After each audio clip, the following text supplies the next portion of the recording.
echi na se dom omo ba no omumu no omo to sa de we se kire enti de be na si ya oto ade na oto ye ekọ na chi sensu na nimo se na chi a ekọ wi a kire a kofi ani eba be sei so ahụ edi ebe na si ye okay yesi doma dompem hene program event na chese kofi adoma okodi pa okodi pa o okwa apadie ene na mani hunu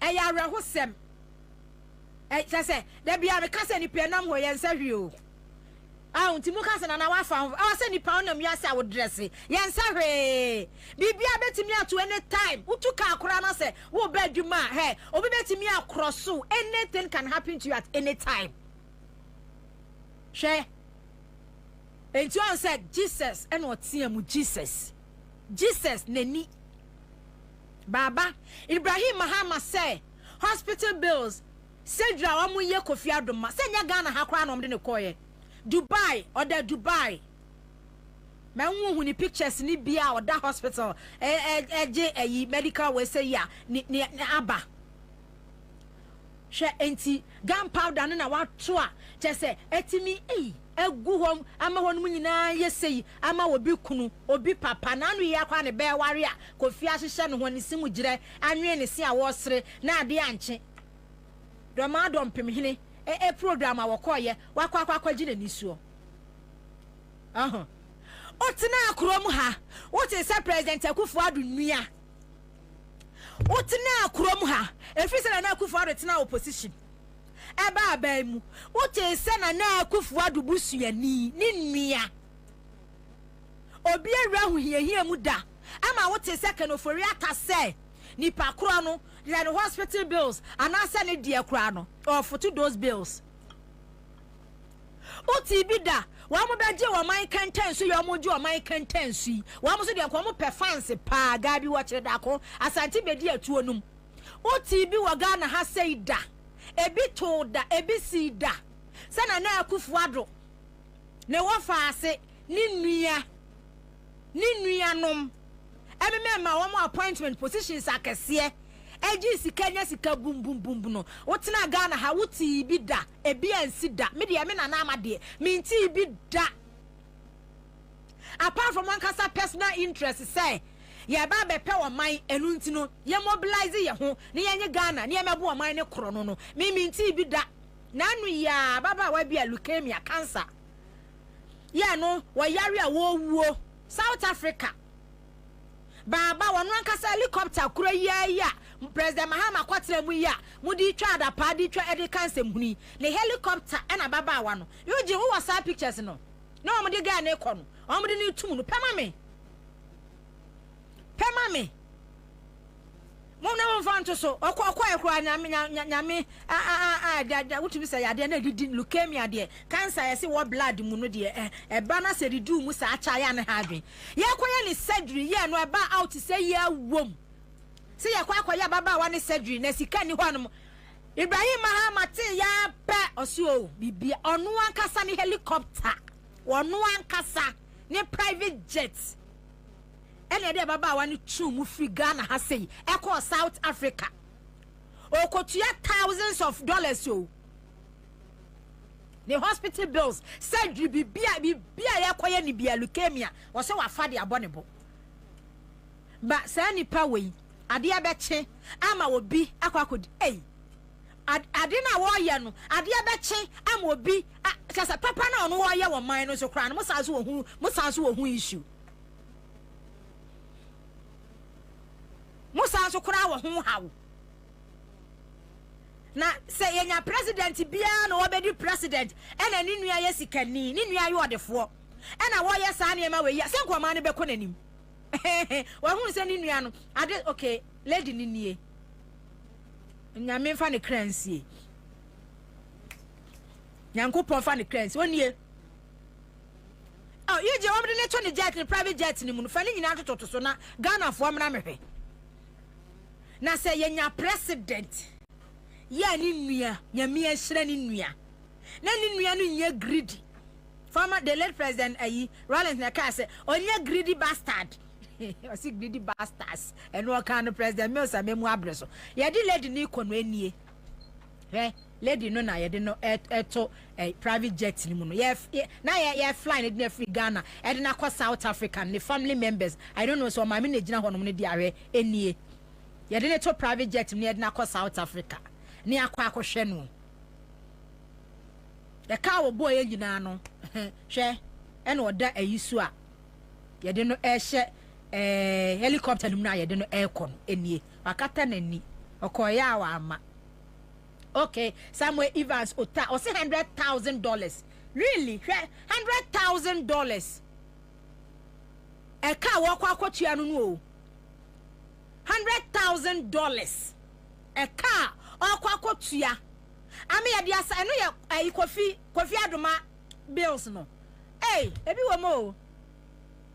And you say coffee and in some kituao. Evans, thank you. $100,000.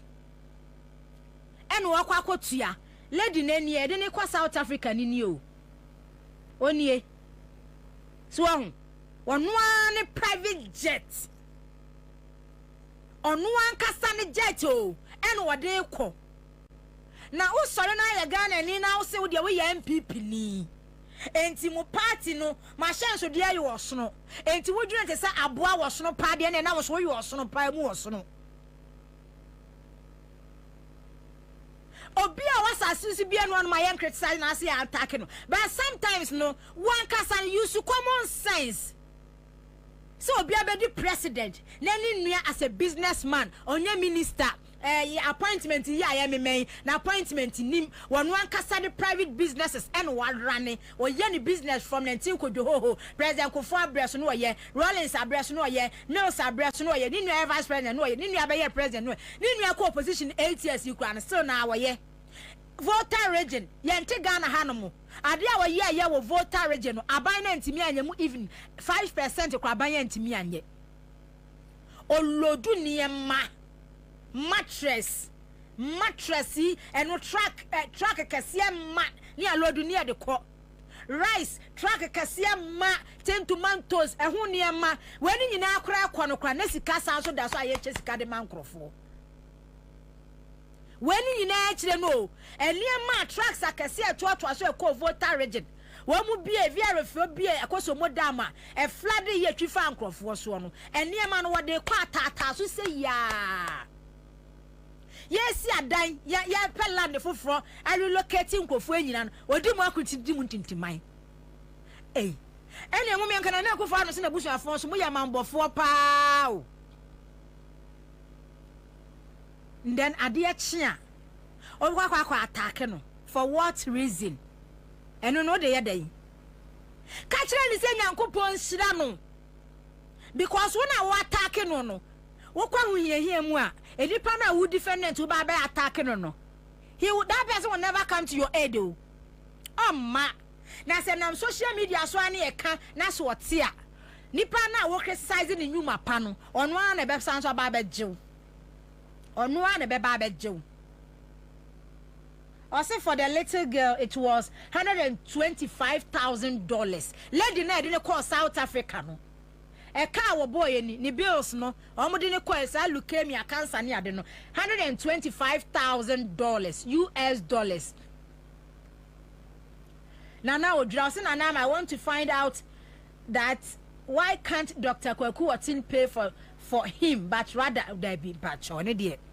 I want to Mr. If you ask, will be answered or yen near ma. Wouldn't the Dr. Kwaku attend so yen actually. Why?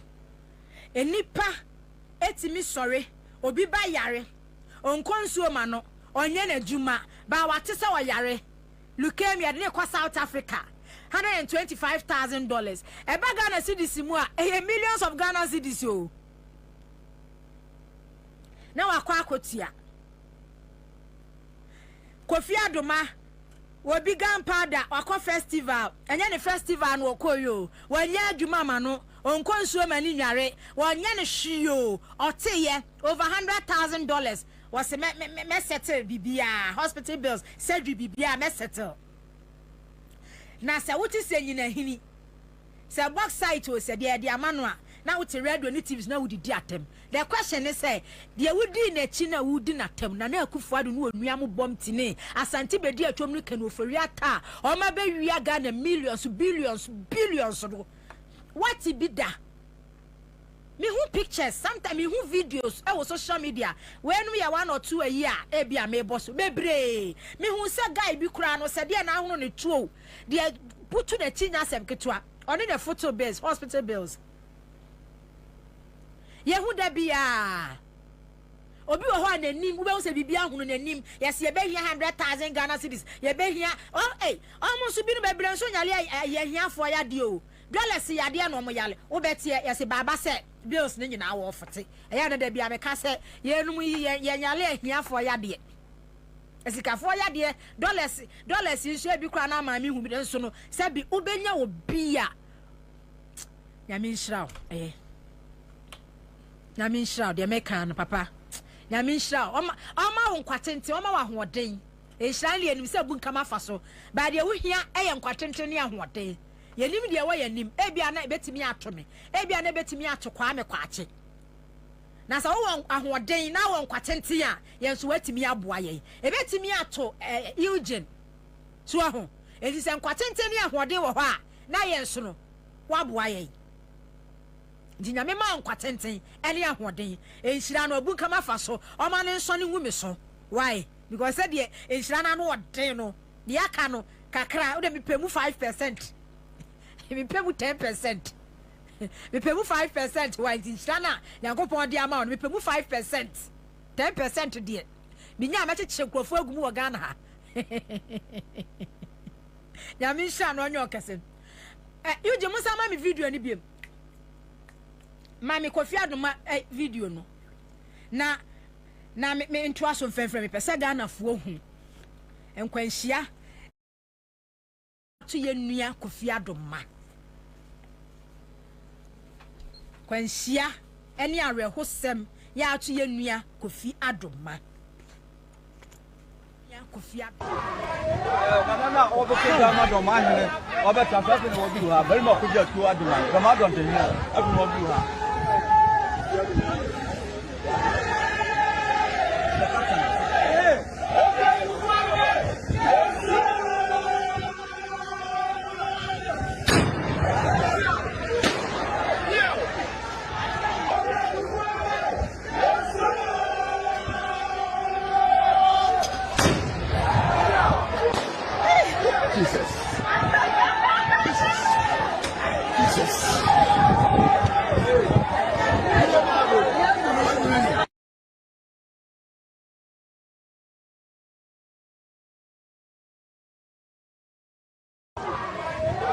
na obeto Ghana do ma hene obeta fa se no bi ha bari ma kujia tu aduma Ghana do ntenya abu no bi ha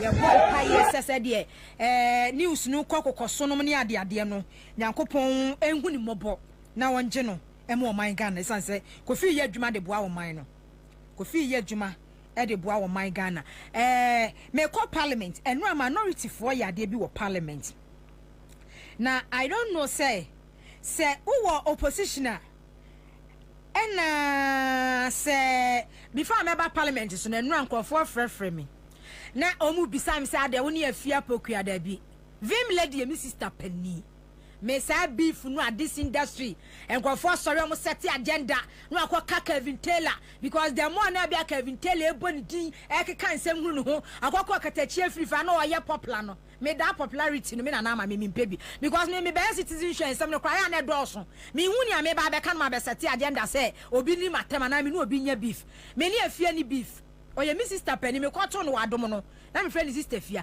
obi a friend afia but me na me friend sister fia and she knows say me share no baby am friend sister fia me ni beef bia eye adwuma na ne ye enti ono kra wote ase eya emre na me di ne ho adanse kra che madam for se afia se di osisi na me so dabi afia de unimu no a na ahu ni sa me ni obi ani beef but the see yenti na bi anu anu yenti me pamacho mo anu a mo frefre me na de afia onye me hwe oye me sister Penny vim lady Mrs. Stefia why parliament and no minority for ya dey be wo parliament but na sometimes me bisa say enti no say wo opposition na na sabi wo hunu say wo represent enipa enti no yade abu enipa na wo power dia wo dia ne say ade ne nyakra wo be defend minority caucus that micro minority na omo parliament no omo share speaker and sabonkum so wonu kuma bi kitua bi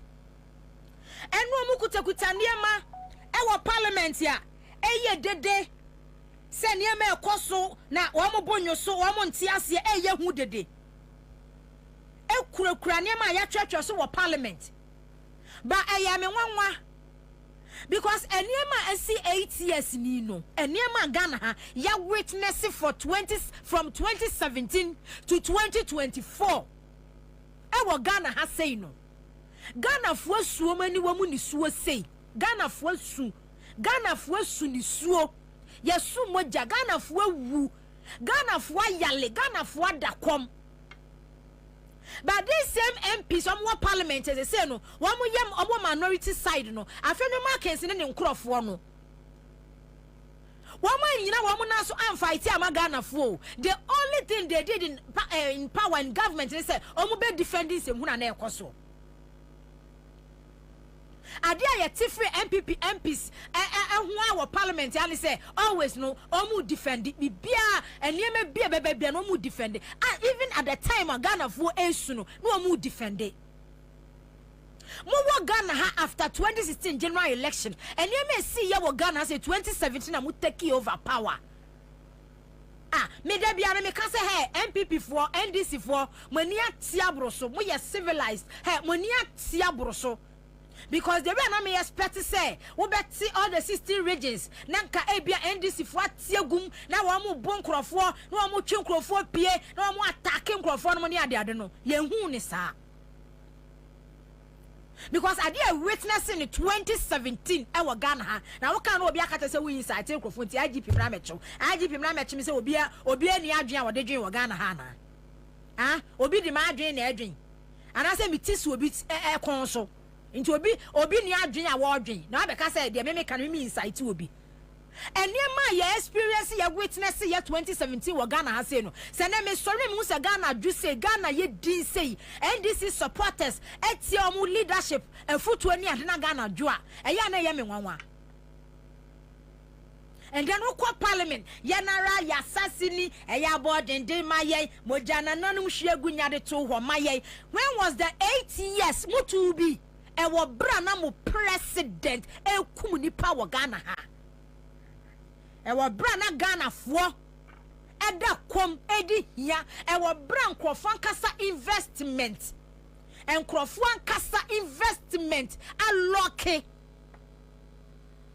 and Crofont mean toffee well. It got to a point so we took car now with the free na wo ba as say Ghana how and kra how be any car or be a pack any car.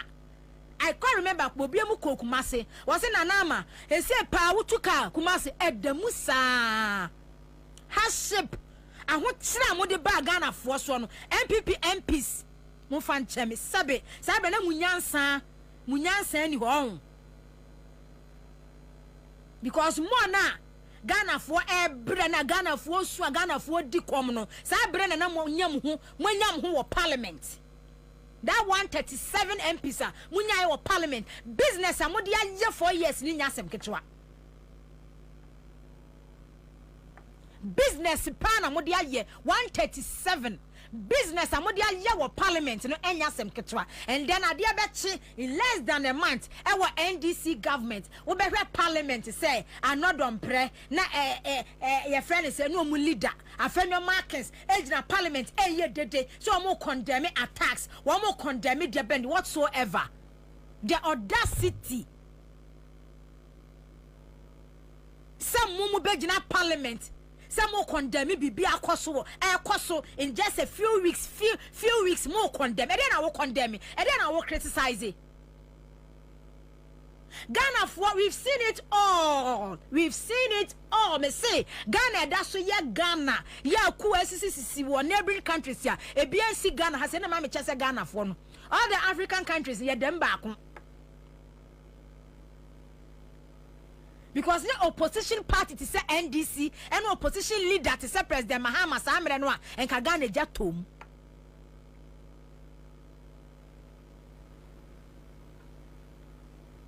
Akra Van Dam, yes, Missy Sister Penino, no, my uncle so. Ah, Entino, sir, those are you know, and not them who are parliament, and as I me say, ah, and to say, what Ghana has say, just what Ghana has say, now say, we are politician, they say. In as much as I am a member of parliament, we present the MPP ni die. Just say MPP didn't kwasa sema support. You ji my video na answer no asori yako. Say we NDC niya, NDC aba power no directly who benefit and no enti no die ebekọ so bia enye bia no e was so supporting. Negotiation na mo negotiate ye e11 no makoji hu sika. Mo represented thousands out there. Ghana for pempem. Millions out there. Mo constituency kwa there thousands. And now no mete semi ankasa mi kro mu MP. Your friend is say a free year doctor free year are you. A free year are you ne Parkers Parker Wilson interview wo Kumase. Ono no complain set time wa Ghana forecast with the levy by MP. Na wo se wo be introduce Dr. You. Time wa Ghana forecast say levy MP.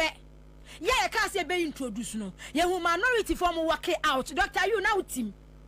And I'm mo pass e levy bill. Mo ankasa ma ban no man condemn publicly. Man ba outside, man ba abonten. Ma me kan kire Ghana force da. Ma me kan bibia kire Ghana force say e levy no enye. Say the na minority for kasa no. Ye nim de see ye. Yeah, say minority for work out mo pass. Mo tena ho mo pass e levy. Mutna ho e pass e levy. But after some opposition no Dr. You kasa etia se Ghana for na wo de e levy ba Ghana for so mo mpe e no mo mpe e levy ayu e wo so opposition wo hunyansa wo be yusu wo constituency o man fa wo da wo ma no e de ye transaction wo parliament e de gigi mu de gigi sika for yini your friend is say 8 years ni MPP MP sika mo hwie e wo parliament nye sika ketwa transaction business nkwa na mugu parliament na mo ye 137 ordinary Ghanaian ebre wom esu wom ewu wom but business na mo de ye wo parliament e dey pass bills ahodo egu Ghana for so COVID levy levy betting tax oti sesa bre no mo de betting tax eba no MPP MPB ekasa ya condemn etia say betting tax na wo de ebia wo man kasa kwehia mo kokoso mo complain but oti say MPP MPB ejina radio so TV so e complain ya cassette ya criticize the government say adai taxes no doso nuisance taxes no edoso oti bi da why na TV wa Ghana ha say da say MPP MPB ade acheye no TV ni radio so condemn criticize one kasa na ban say wo be ma ye lusu wo gu ye nimu ase wo ye hu fin betting tax Ghana for mpe wo mi enwuma mabunu betting na no mo ye no mo didi enu introduce betting tax wo ye MPP MP wo ka kire wa ban ka kire ne say COVID ne ehyaase wa China ekumuni pa pempem wo Italy ekumuni pa pempem wo USA ekumuni pa pempem wo Europe na so won mo kura na affect wo economy kura no mo budget wo economy kura no wo ma introduce COVID levy enu ntino mu hunu nyansa na mo so mu introduce mo ka be kire mo president ene ni minister Wamo de ba no ma fra mo de makwa akoshe dem no ma tua sika de amamu omu tua sika de mamu a without thinking about Ghana ni ya wo sofa ya wo bre na se makwa opposition a ni ayi na mo afa de we kwatena radio so anu wo kan de we kwatena TV so anu wo kan de because manya enkrofo di machi mo ka ye onbe te ase enu amani abre wo parliament se attacks ne enu me kwade na ekwaso Ghana ha the akwaso wa Ghana ha no mo ne se oboase mo nkrofo na plan eye se wo mo ba mo be kum wo mo eno mo ba na mo kunkum wo mo eno na ekwaso wa Ghana ha The Equas Wagana Hanamon say, more power 2024 before election. More Mamon Crawford net radio on TV so can I say, send this about power, Yabasha market centers, and I'm pounds mushachry, and a Mamma Crawford market centers, and Shinko for investment, for jetry. And on Equas Wagana. The say ya Ghana has a quiet election, not president, not an Elkufather, your president, not how a Kumsin, constituency with Tusinya, so then a true a boy will be a debate you may nip away. Northern region, one of their constituencies, Muamon Crawford, a boy and this need to a kuno. And then Aquas Wagana, dear Aquas Wagana. Dear Aquas Wagana. Ah? Mete you interview or say that perception that people perceived say arrogance a hand time and a hand time we a medical doctor you we a medical doctor we a medical doctor Bra Ghana has say doctors Ghana Medical Association dey organize labor union for sorry yes say omo ba cost strike etia galam say na yade ni wuo no ne ade do so no o ye medical doctor akogina Kumasi eko kan yes say mon stop galam say ne and one stop galam say china as a member of parliament ya we representing Krofo medical doctor Krofo wu na wo kogina no na aka say yes stop galam say ne yes stop galam say china na de chaka say people perceived MPP for say omo ye arrogant e de ahanta na sensa say be nsam afiri wanum bai me kwa western region na ye firi nkomo bi ase ba bi ani mine na ekoso okroma no ate agumonten so ana omo so omo na omo fie e fa na ma ekoso me kwa na reporter Kwame na fin akwa akoto so e de afiri onum hello Kwame na good afternoon Nyaba na apom ti say Nyame adom won say Nyame adom e de na ekoso afa de asumduaba Baby o na tia na de bi eti but endra no oja obo oni omo ye meeting awdo na edini mensa e ba se no mu stress mind for ne ke ne enkofo no demand no mu demand nkwala nkete si omo kwan se omo ntumi nyema omo na mind for mpanyifo ne ka che omo se omo de enema egugu akwan mu a omo hwe ekwan omo ba fa so omo betumi na omama omo etumi ye relocation omo akọ nti obo share enkrofo ne say omo mom up to 15th of next month that is the 15th of February na omo nya den omo fan chances omo si omo dan na mamu ena on community for no so say I then they see omo kwan say se mo say mo witwa blocks na go ho dia and they mo start dining si mine nti anope nyina ye ko ho no mu go ho ewie mu no yete share mine simpenifo no omo de letter na akọ ekohie community leaders ne say omo sign this agreement no omo say omo ni agreement bi sign mo ena eye mu case enti mo mfa nko oja ho na oja ho sign mo ne oja ho sign sa agreement no na on ye witness say nyame boa na say 15th of next month na mo kanu say mo ntumi anye ne ye hwehwe amayen dia ye so ne ye pe no ye beye eno no ye pa peni bia ni ho be ka asema kyerɛ a ye betie anso so mo etu dan ni wi ansa ye den ye fi ha akɔ nti sesi ano ye gusu a ye wo ho a ye twɛn sɛ omo de letter ne beba mind to for no omo de letter no omo de kan de akɔ gya ho wa sign omo say omo ba we for no ho nti omo sign ni wi dia omo agya sum sɛ omo sign ni wi a omo nyina be de omo be kofie enumre no omo be kofie nti omo gusu twɛn but almost sign wie kwa je say abono ntia anso omo efi ho akọ na emunumu na anope yesan so ate say another town a ye fro ho Atakrom omo so omo ehuru ewo ho asem ni nyina ne say omo so say Ashanti Gold the Benin Limited na omo ye consignment bi ewo mo area ho eno so blasting ne ade eku omo futuro ku omo no mo po mo asem nyina omo ye tete no mo kire say omo compensation kura e ka say e de be ma omo no compensation no kura no ai se say na se ka say e be ma 200 a e be ba na ye 70 Ghana nti omo so si de bi da omo mo nya adwuma nti omo stop tracks ni nyina nti ntanjo for ye guso a ye kɔ hɔ na ye di ye ni akɔ ye di kan ni omo akasa wo phone so by person to wo see aside baby any dear no incident for bi so happen wo see ano so ye hefa ano so another community ewo bibi ni ahia so be kwa ye pre ho atakrom almost bibi ni mines na sa Ashanti Gold bibi ni limited no omo ana omo mine was our community no na community no kire so omo compensation aye ka say de mo omo any other things almost ye ka say be move omo nyina ni nyina nko so ona omo gu so mine blast bo omo futuro nti omo so any abra omo so omo aye omo agin say kwan bi a be fast bi a omo be we no omo be fast hence you go so aye ko ho nsenjofo ye ko ho ni edi ni akwa ye big can the amount akaka confirm me say omo wo ho a omo show omo stop track nyina anti ye ko hello okay sa woka say oje ahoho abamu nti no wo mo do omo nsa hye nkrata ase asomdwe beba asen when na omo be resolve this issue be wie bia no de be pie mo ba bia no ma ene wo enkasa ba se choka bia nya a create bia unnecessary tension bia wo ho there be almost so say peaceful demonstrations person do second bia oh okay Kwabena ma na wase ne mfa unsie dase na so be da wase me ne aba okay enti enu ankoma ye di ye na ya to aso no na kire se Ghana nsase no eye gold but arehosem ne se ukọ kurobia mu obehu sasase bi eda ho bia no abusua we dia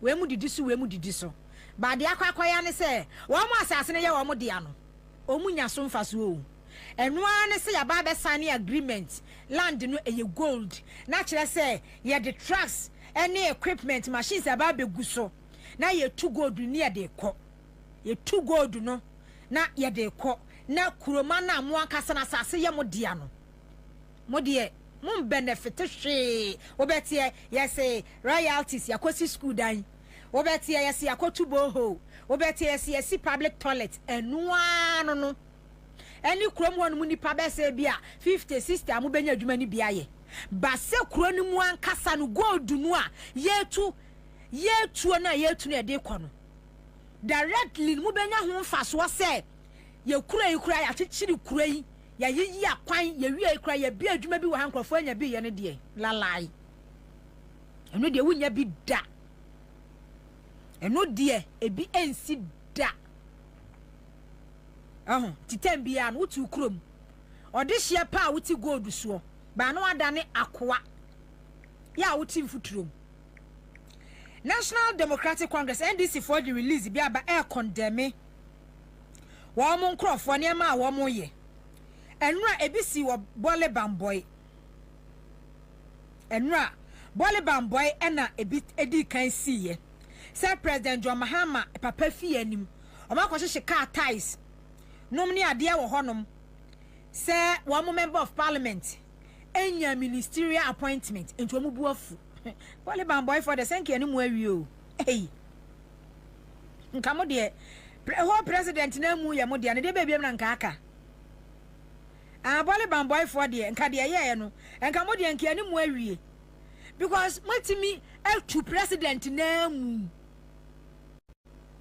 president na mu matimi etu a eri bebiem na aka nka minister de senke ye chanka mo nka ho because ministerial positions na enoso ene ye chane nkakra na mu bole bam na first gentleman of Ghana musimunya minister nti mubuafu na se moye sa no a de mu ye de se na ne mu ankasa na mu gu mu ho ani mu ase o moye sa na ase de moye ale greedy no moye sa na akoye ti se de ase de mani bra de pi no esa na ade ono de se moye de na yese moye ni brefo okay.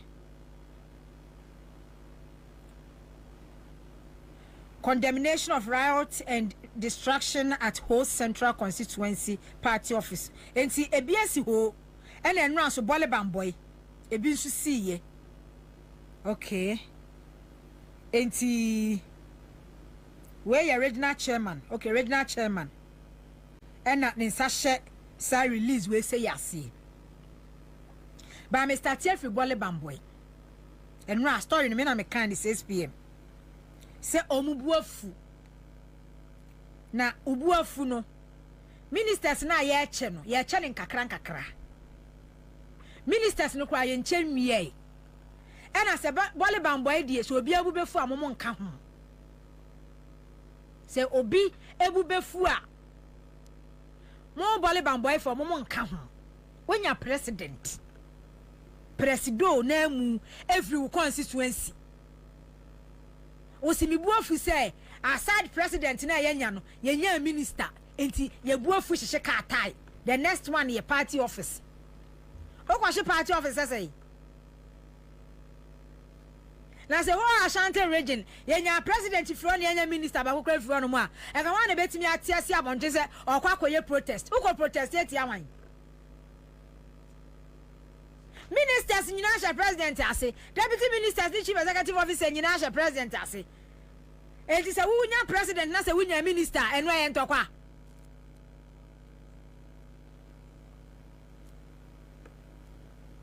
eno no ntokwa ewo mu ne de he ka kwaba hye ne ewo mu ne de he eni biri bone sa de wanya ne sa na anya dai ena de no nya say wa cha awie ade ne ye che ye nche nwie minister si aka say wayi 43 ema 7 ya mai kra no ye ni miri ye bumfui because the president ma ayama Ghana ma no eso si bibia the ayama Ghana ma say a whole vice president bi esi Ghana da eye oba na no ne Ghana for ma ye ni aba bebre na ye buafu ni aba be kasa say and wayi ministers 43 and emu 7 pay ma yes ani ye ni brefo swearing in kwaso I was enra ene ya I was for swearing in kwaso mo me famra preserve, protect, and defend the Constitution of the Republic of Ghana as by law established, and that I will, to the best of my judgment, at all times, when required, freely give my counsel and advice for the good management of the public affairs of the Republic of Ghana, and that I will not directly or indirectly reveal any matters that shall come to my knowledge in the discharge of my duties and committed to my secrecy as Minister of State. So help me God. Now you take the oath of secrecy, and it follows the same pattern, but this time you mention the office that you have been assigned to. So I, holding the office of, do in the name of the Almighty God swear that I will not directly or indirectly communicate or reveal to any person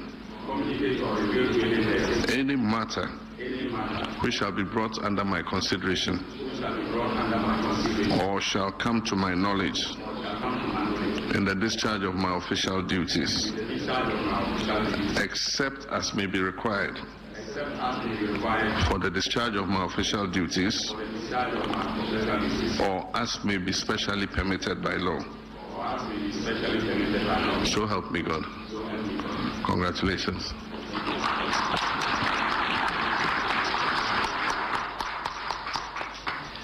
Thank you very much, Your Excellency.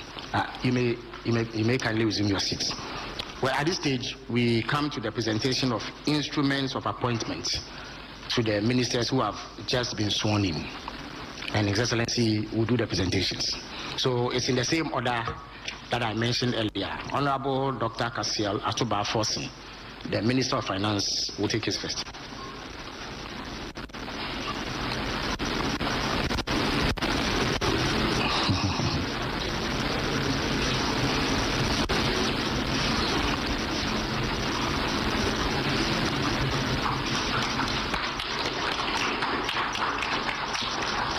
Honorable John Abdullah Jinapo will take his turn.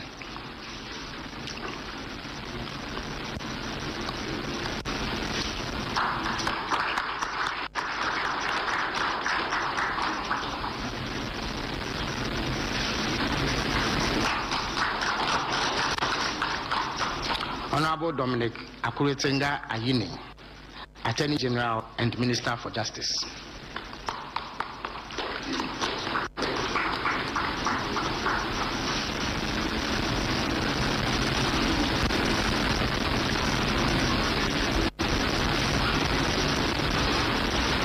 Honorable Kwame Gobensagoja, Minister for Roads and Highways.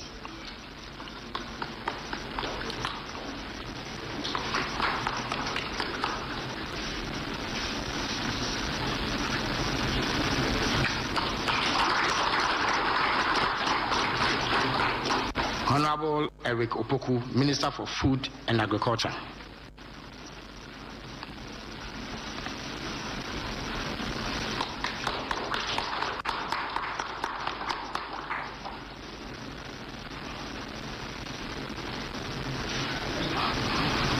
Honorable Haruna Idrisu, Minister for Education.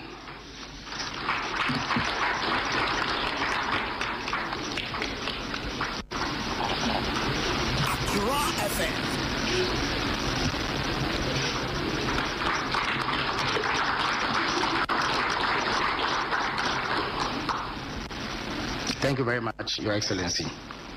Now the ministers will sign the oath book, and it will be done in the same order that they received the instrument of office. So the first on the list is Honorable Dr. Kasiel Atuba Forsen, Minister for Finance.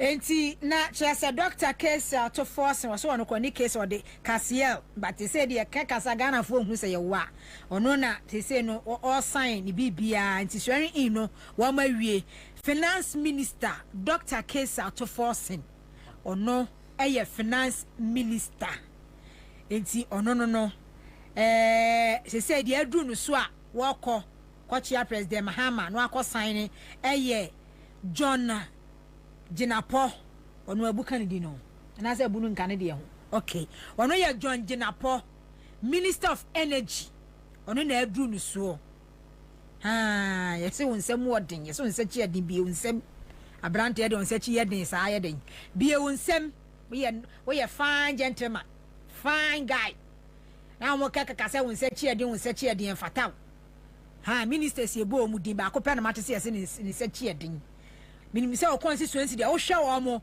but e constituency nkwa na wo so hwe wo mo hwe obia na obia na be fine guys ada wo mo te wo ka say yes we say chia dey you shocking me that day. I was shocked. Fine man, gentleman. Okay, Attorney General and the Minister of Justice Dr. Dominic Ayeni ono na ono so air signing no Minister of Justice and Attorney General we ni papa no Godfrey Dame de obeye ni hu fi o Godfrey Dame sa latter days fo no de krik latter days fo no krik ono ko awko se oba second term obegu ni hu animu asesa nti ono so na esa na wa hwe Dr. Dominic Ayeni na hwe Godfrey Dame a hu ni se difference ne so papa intervals ne wa also they are not na region 4 is too much so hey ana wo mutaka mubarak so kwa don call vetting I don call vetting interior minister designate say he na eko Kwame Agboja governs or sign it there roads and transport omo drain wo appointment committee 6 hours what da so ti ho omo de fa ha no de si omo de wura ha na me kura de mo na kura na wote wa no kura no expose and MPP aban ko mu ja ne ma ne kontem anka bo awo because wo ku wa mani mu ase 8 solid years oko patch road ekwa fili potholes bridge baby adwa na akokoya na waka kire Ghana for say why 11,000 kilometer road construction say dem aye kura nu 700 say na minority for ni nim say Kwame Agboja governance honorable Erikopoku ha Greek minister ya je kwa kenten so se me di kanka se me the secretary o ba na wan fa ho anwura o e ka kire o ana de honorable ho ya fe de nya sam kitu o a Greek minister was sign what in session krata ase we 8 years so ana the anu to the bebre betwa 1 year 2 years but honorable Erikopoku who yin na do ha ba ya Greek minister uyi honorable Erikopoku a hwan na ade be ya Greek minister enti ono na agene de no kwatena se adwuma na frase no hey almighty Haruna Idrisu, Minister of Education, almighty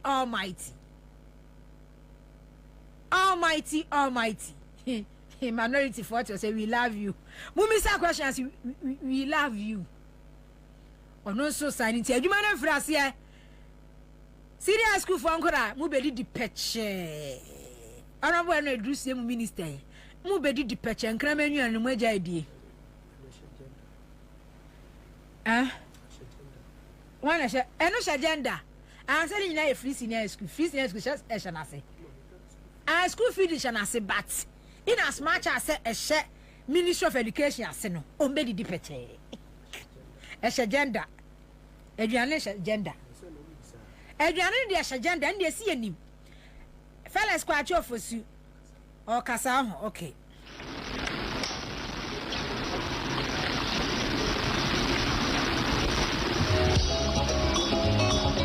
Omo bonyo mamon kasai Chief of Staff afane ho hey Chief of Staff na te ho no no we when your friend say we have the menu some metifo na Moses ministers mama be say Ghana no metifo no metifo whole vice president credit because we mate na minister na anya mate Chief of Staff Easton say mo ye no mo awie manya 2 Chief of Staff on sufri ho Easton nya 3 edoso ana Chief of Staff so ka ho 4 na say mo manya 4 ye no mo awie okay manya 3 Pablo ena omane bo ama ena Chief of Staff mo manya 3 ye no mo awie ha mo de no ye no mo awie because Chief of Staff efrim ho okay of the chairman of the National Democratic Congress, Honorable Johnson Asidun Ketia, and the General Secretary of the National Democratic Congress, Fifi Fiavi Kwete. Welcome. Mr. President, the floor is yours.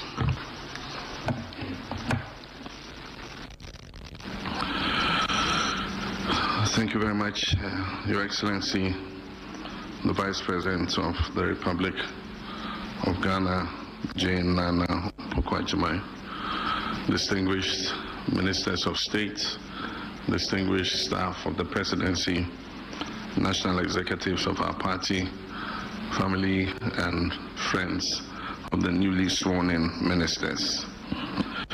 Exactly 2 weeks ago, I took the same solemn oath before the people of Ghana that was taken by others before me to assume the leadership of this country as president. During the campaign before the elections, I made a pact with the people of Ghana to nominate ministers to my government within 14 days of being sworn in, and I had every intention of keeping that promise.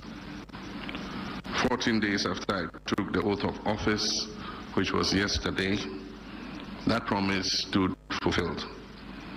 I had presented to the Right Honorable Speaker of Parliament names of 23 sector ministers, 3 ministers of state, and 16 regional ministers for the approval of Parliament. So far, I've named 42 ministers of state and regional ministers to begin the urgent task of resetting our dear country Ghana, which has suffered in recent years from severe crisis in many sectors. As the ministers are approved by Parliament and as they are sworn in, I'll proceed to name deputy ministers for some of the ministries, which will bring the total ministers to 60, as I promised the people of Ghana.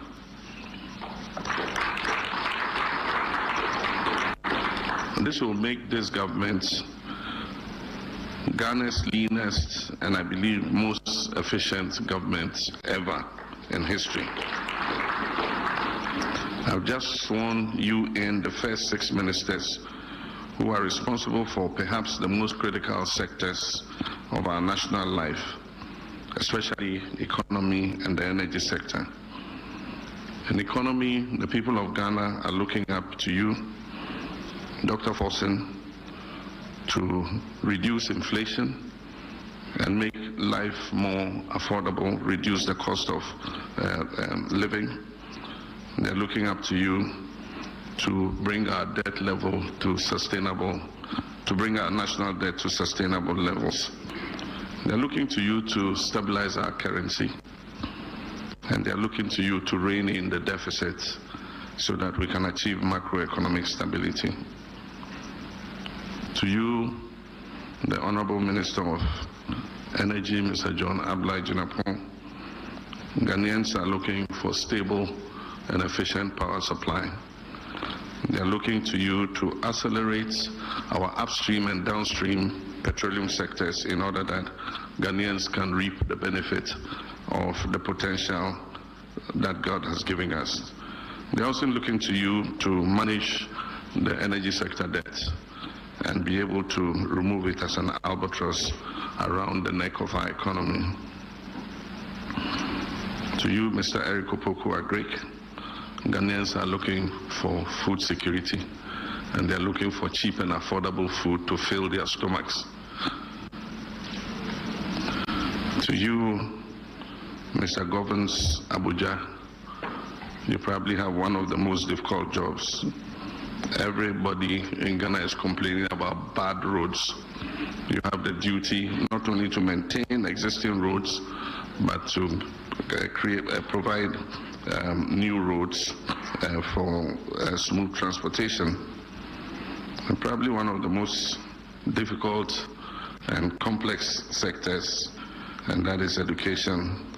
The Honorable Haruna Idrisu is supposed to work for the people of Ghana to ensure quality education and to ensure that we equip our young people with the skills that they need to go into the world of work. And one of your first responsibilities will be to superintend the National Review Conference on Education, to bring stakeholders together to dialogue on how to improve our educational outcomes. Our Attorney General will be required to reform our justice system to make it fair and transparent to all Ghanaians. You'll also be responsible for holding people accountable and making sure that the sword of justice goes after people who have misappropriated the resources of Ghanaians.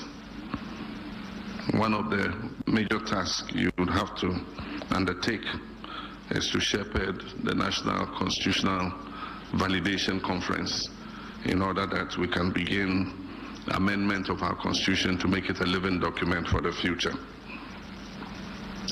Ladies and gentlemen, long before the elections, we were aware of the parlous state of our economy, and we made specific pledges to address same. The energy sector is also riddled with many hydra-headed problems, threatening its very survival. Already we've been at work since my first day in office to tackle these problems. Indeed, you elected us to confront and resolve such challenges. As you may all be aware, the previous government did not work to ensure the smooth running of the energy sector by neglecting to arrange enough fuel to power our thermal plants. This was important because of the known scheduled maintenance work that was to take place on the West African gas pipeline, which is responsible for bringing in significant gas for the thermal plants that we have in our eastern enclave. Through determined efforts, I can report that we have now averted the looming threat of power outages.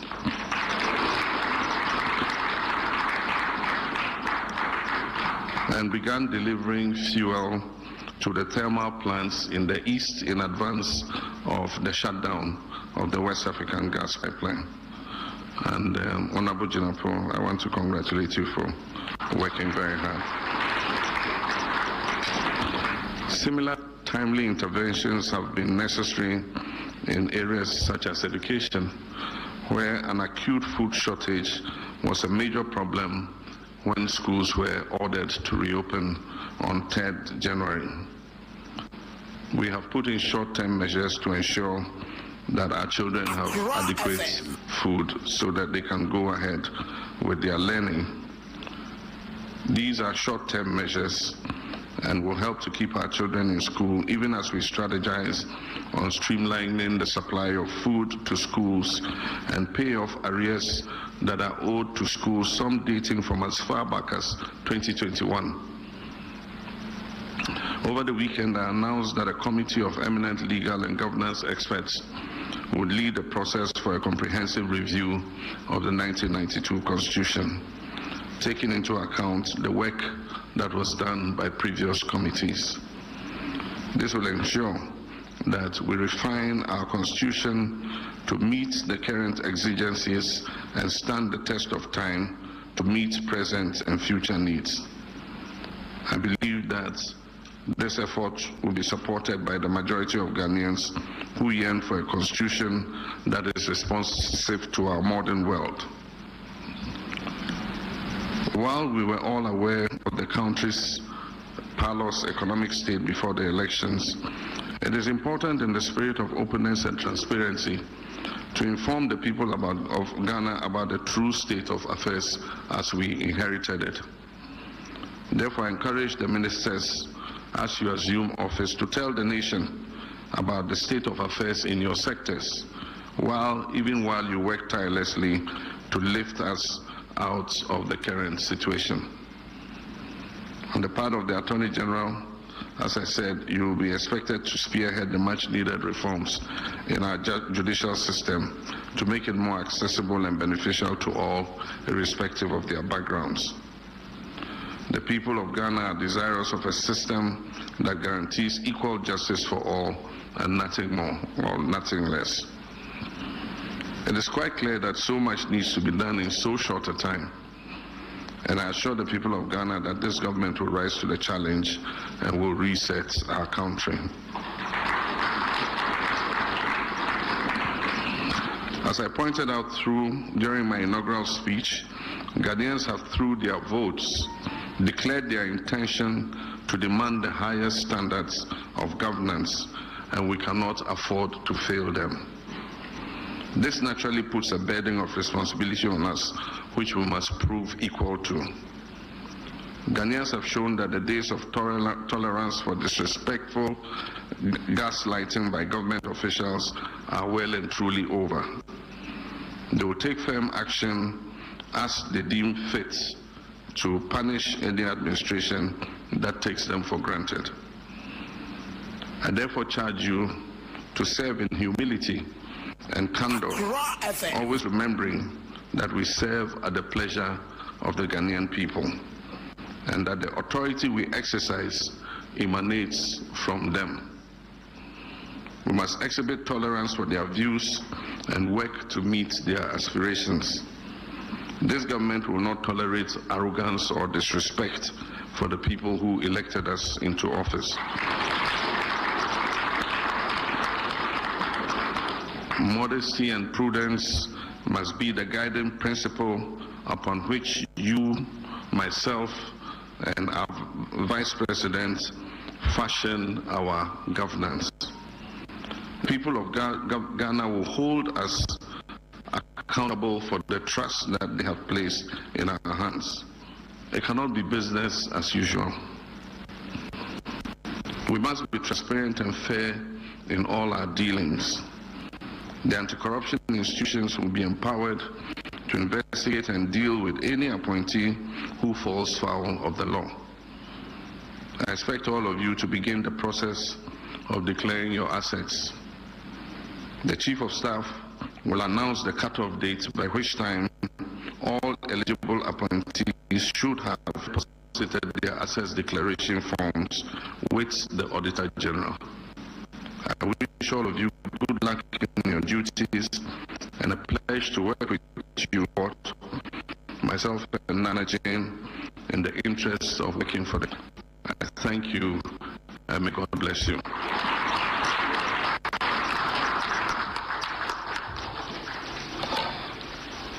Thank you very much, Your Excellency, for that rousing speech. That leads us to the next phase of the program, under which a representative of the ministers who have been sworn in would to the remarks made by His Excellency. If I were to exercise discretion that I do not have, I would nominate the Finance Minister to do so.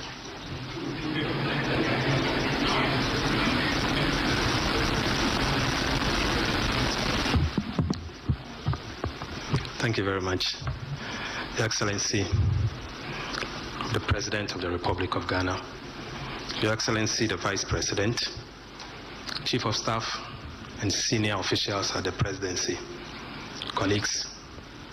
Let me, on behalf of my colleagues, thank His Excellency the President for the honor done us in nominating us to represent you as Ministers of State. Mr. President, we have been with you throughout your days in opposition. We have witnessed the misgovernance and misrule of the previous administration. We've learned, indeed, that Ghanaians will not tolerate such misgovernance any longer. We've taken a cue from what you've just told us. We want to assure you that we will serve and serve in such a way to make you the best president in the Fourth Republic. Mr. President, we are also aware of the state of the Ghanaian economy, the state of our energy sector, the state of our justice system, the agriculture sector, and indeed the education sector. We want to assure you that whilst we start work today, we'll begin the process to reset the country together with you and your team. We thank you so much for the honor done us and will not let you down. Thank you once again. Thank you very much, the Finance Minister. We are almost at the tail end of this program. At this stage, there will be photo sessions with the President, ministers, invited guests, and other functionaries. There are three categories of pictures that will be taken. The first one would involve the President and the ministers who have been sworn in. The cameramen should move into position even as the President and the ministers pose for them. So please now, just organize that. Yes, a good picture.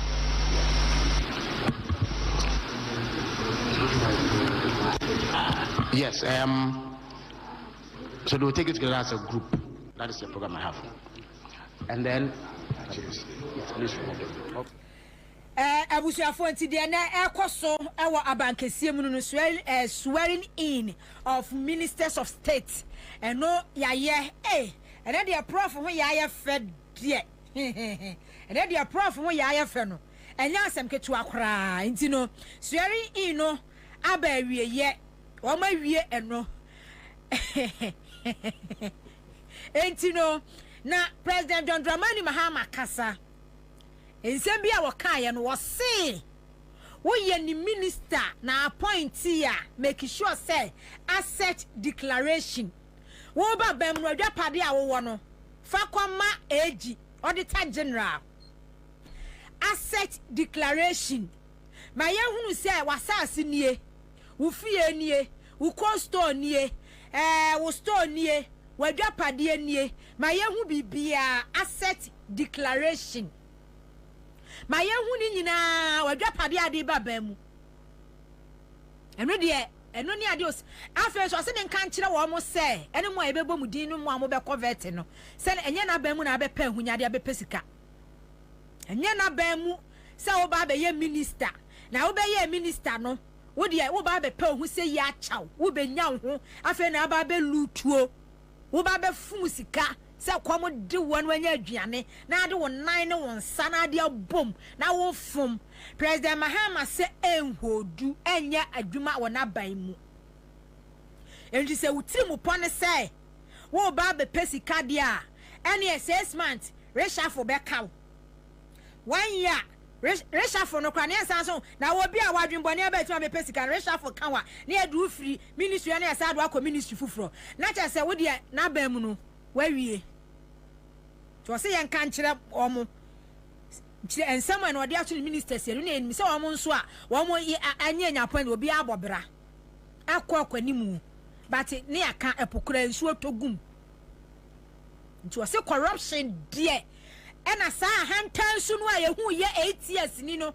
Saw a hand time who ye 8 years, Nino. President Mahama say, na bemu. And see a hand time minister, energy minister.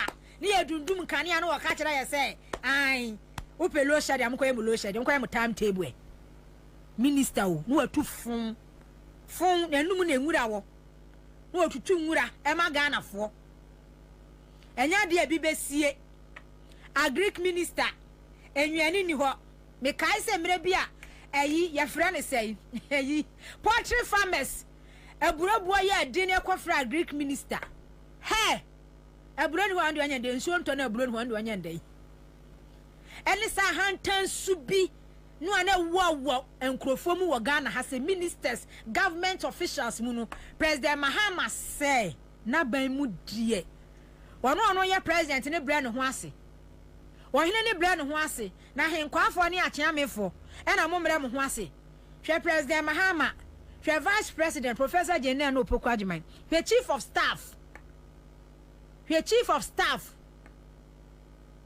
Julius Debra mo hwe wo mo hwa ho brase e wo mu na wo be ye minister na so wo mre wo ho ase a president wonu wontufun e na wo akwa akotufun wo ye minister atufun a we si aka se bebre wo hono mo a bebre wo hono mo mbetwa 6 months bebre betwa 1 year bebre ha wacha 2 years because queue no wa afi wo se John Jenapo Ghana fo hian kane a yempeka Africa tro edundum ene lad be basa bia ne mita wo kira ne sese mita hapte anu so ye nimise mo atwam ye hia sa ne ma ne biem afi agric minister honorable Ekropoku o se kwam de Ghana for kwam so de bi die pa e se ntosi bu okra ye den ba ya bere ne Burkina ntosi die ye won saase ya bere ne tintomantos die o se kwam de Ghana for enti agric minister o converting no wo ma Ghana for hu se ewiase mu nim die fa kwa ye hu bia wonnim fa ye adwuma na nnuani mu nkan fa so wo Ghana ha finance minister ene me hu se IMF for e dia bebom International Monetary Fund e dia ba finance minister die obi adwuma so na Dr. Kese adwuma die Dr. Kese ato force de na adwuma so papa because sector bia betimi a revamp a revive sector bia e finance ministry ni free ba I just say economy need to stabilize system no etimi gina ne na so enti finance minister de asade ani asodie da no so papa Greek minister betimi aye na adwuma e finance minister say energy minister betimi aye adwuma e finance minister education minister betimi aye adwuma e finance minister say every sector every ministry be bia betimi aye adwuma e finance ministry hwe ene mahunu se debt servicing could cost government 184.7 billion Ghana cedis this year. International Monetary Fund IMF report and normal diabano. Say a few ways say unkuano. A car ye best service here, a cano kwa service crano. Say a interest near quacotia, a cane moon so crab said that ho, and who a a few way a car. Etina President Mahama Khan say IMF no, I was see a call for renegotiation. I was see a negotiate beam because there was a Ghana 40 as you say. For best say your friend say 3 years ni a free 2023. Ya kwa 2022, ya kwa IMF. Ya debt restructuring program. Ya debtors, ya creditors, ya ntua wa moka. E ka no a pile interest no awugu ho. Enti afiwe nkwanse say ya service ya debt a ya tua ya aka nko na. Ya hia sika 184.7 billion. Ghana says sika yakova no we. Yanya nti yese Medina. O se ho ni din say Redco. Yanya nti yese Medina Redco. Eja demu awie. Romeo wele na de na efre sesi a wo boy amane. Maria Adam was the Bank of Ghana boss Addison can frustrate the work of Ato. Oh, madam, nene si kwa so na mo ha mo ho. Doctor ono obetimi aya and studies obetimi aya anka economy nko ase no.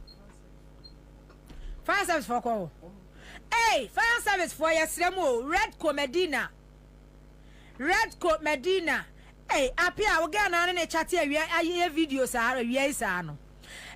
Redco Medina yanya nti yese eja edemu bru fire service for baby amote yanka bia ne Redco Medina mesamo kwan nem na fire service for eba bedum eja enti adwuma ne so and start this no Maria oko akonkwo ho kwa ono to ayampia say so oda so aye governor of Bank of Ghana banks na oguru no obi anya ne license da ya no maka the audacity na ono onim ho a enka ne sra pro no oda so aye governor oti one mo no de any time say no finance minister ya wie bibia ye wabaya finance ministers no mu yiyi enti na start this ni do no ankasa kra no e be say wa prepare no o fra ze kwa yiyi ni ma fi on mo de ko because o ko 2023 yan service 2022 yan service a debt 2023 yan service a debt 2024 yan service a debt 2025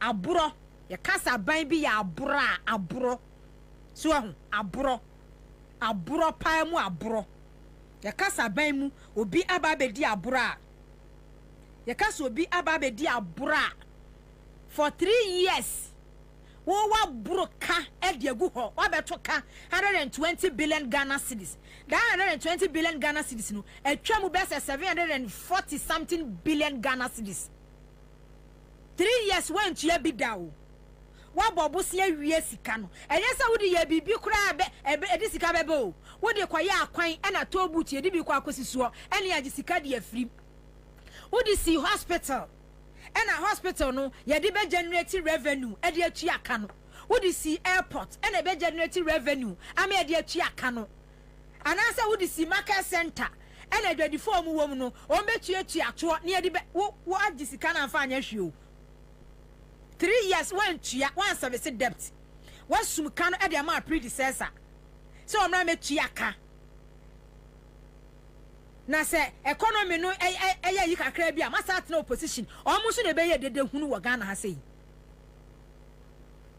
Omo na be ye dede hunu e wo Ghana ha sei. Omo no a omo destroy wo man na sell wo man do this level na. Omo de ka, omo sum ka. Cocoa sector, your friend is say honorable Eriko Poku we here agri ki wo kwaye minister ma collapse agri sector ma collapse no mo beto cocoa season 960,000 metric tons yanka aban papa nka ba now ye 1 million metric tons kamu di bia ka ho mo de mo fa bi kran ka ho 960,000 metric tons no kwa no kamu ntimi ma ne nye. They say from 960,000 metric tons no a drop it about 350,000 metric tons. I just say 600,000 metric tons na every suko. 600,000 metric tons every suko. And to be a Greek minister, a Juma adeswa burden huge responsibility na ade ato nipa no so wo mess a wo create di ato ho no no ono na kire se wo ba be siesie wachi Cocoa bond 1.5 billion Ghana cedis say cocoa bond ho no no e ka down mu twam 13 billion Ghana cedis Randy Abe cocoa bond wo magu no Ghana han be bia so mu to cocoa bi he omo ye yo onu mi so omo lusu 7 December no cocoa mo to ye nyina omo antua Koko amuto ni buronya ni mu nyina kwan ya he ekwan ya MPP fua ban padi Ghana fo koko akuafo fast buronya bere mu no omutu mu ana Ghana mu de ya propaganda na ya tum no kwa no mu bu akuafo no kwasea no buronya mu koko amuto o mantua ka e ka ne da ho erikopoku adeso a Agric minister how koko board how me mpeke course kakra na me nkomanim sesi a ubetimi abem 0302208090 0302208090 na yentu aso free hase Robert Junior say na nama why Ernest Addison still on post. Okay, so still at post. We gather and demonstrate against this David Bacho Obeko. Why Ghana Van Dam was say there's a fire station there at Redco just behind the National Security Bungalows. Hey, I say no. One more to about me. Maria Adam Makayo message, you know. Alex Apau was Nanama. Please kindly limit the blames on newly ministers, please. Oh, Debbie. Me bo will be asable. The minister Safi no moba. President Asama Wakaya no. And I meet him. Me more will be asable. Why? Mimo will be asable. Somewhere Evans Ota was saying, Nana, do you know that Nana Jane always makes me excited? She's epitome of honesty, integrity, and hard working. Okay. Hello, good afternoon. Good afternoon, my sister. You're been about my uncle. Why? Nyami adom. Amen. Your friend Karim, the Church Madina. When you are visit Mama or Casselle, Ningada Namusu. Super, since I hear woman. My president, I can't promote time, but President Mama, I make who, and then Mama Lotina. In the bush upon now. If you phone no you did when your name say, oh, my, you did that, and then after number Baby Scotty. President Mama, you say, Jerry, I don't know what to be Ghana for. You are so young for 8 years. No, that out. Sesiano, you why your minister for me. Now, to say you're back near Bowdano, Coco, Pacho when you Karim Madina, Ufi Rifa. Then be some ufi because mini incline about the mouth. Without menu, you cannot work. Without grassroots, you can't work. It's just the Nanama air can. And to be stressed, Pastor, a Juma, President Mama, ni Mamono, Papano, you near Bema. Mr. Brian, Juma, on one customer property, and you are buying property. Akufado, you no. One and the 8 million property there on your bois or mine Ghana. But if Mr. Brian, a Juma Papa, you Bema, on him say a year. Next caller, hello, good afternoon. Hello, good afternoon. Yo, been about my uncle. Why? That's it. Mr. Corte, now I want to say. Oh, that's it, young quay. Nyame adom.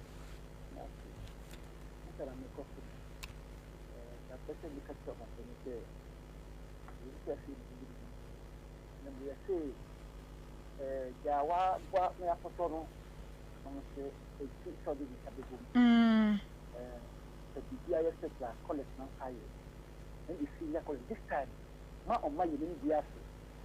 We are the guy to take this out.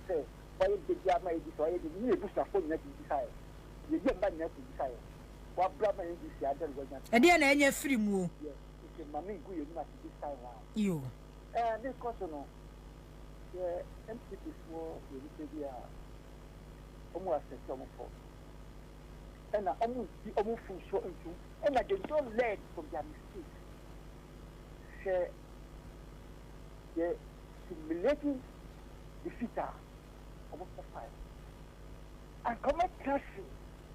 No much I say, oh, this thing about that, they're rather making noise. Rather attacking Mama and I mean, criticizing Mama Bia. As such, the minister so here. So, what do you say? They can deceive Ghanaians again. That the cuts of this and Ghanaians are wide awake. They should better find something better to tell Ghanaians. So tomorrow, come we get the first fast. So I'm getting 8 years of a family. Oh, why? The coffee, the discussion are and Kasama MPP. Medase hello, good afternoon. Yami Adam Nanswe. Yo, Boko, Femi David Agbalanyo, Kasafi Omanjo, you know. Yo, David Enko.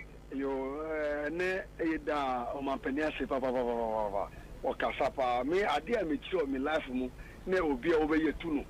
Say, Obi, Ukasa, Basa, Sadi, no dear, and Yakra. And, Mr. Honorable Eriko Poko.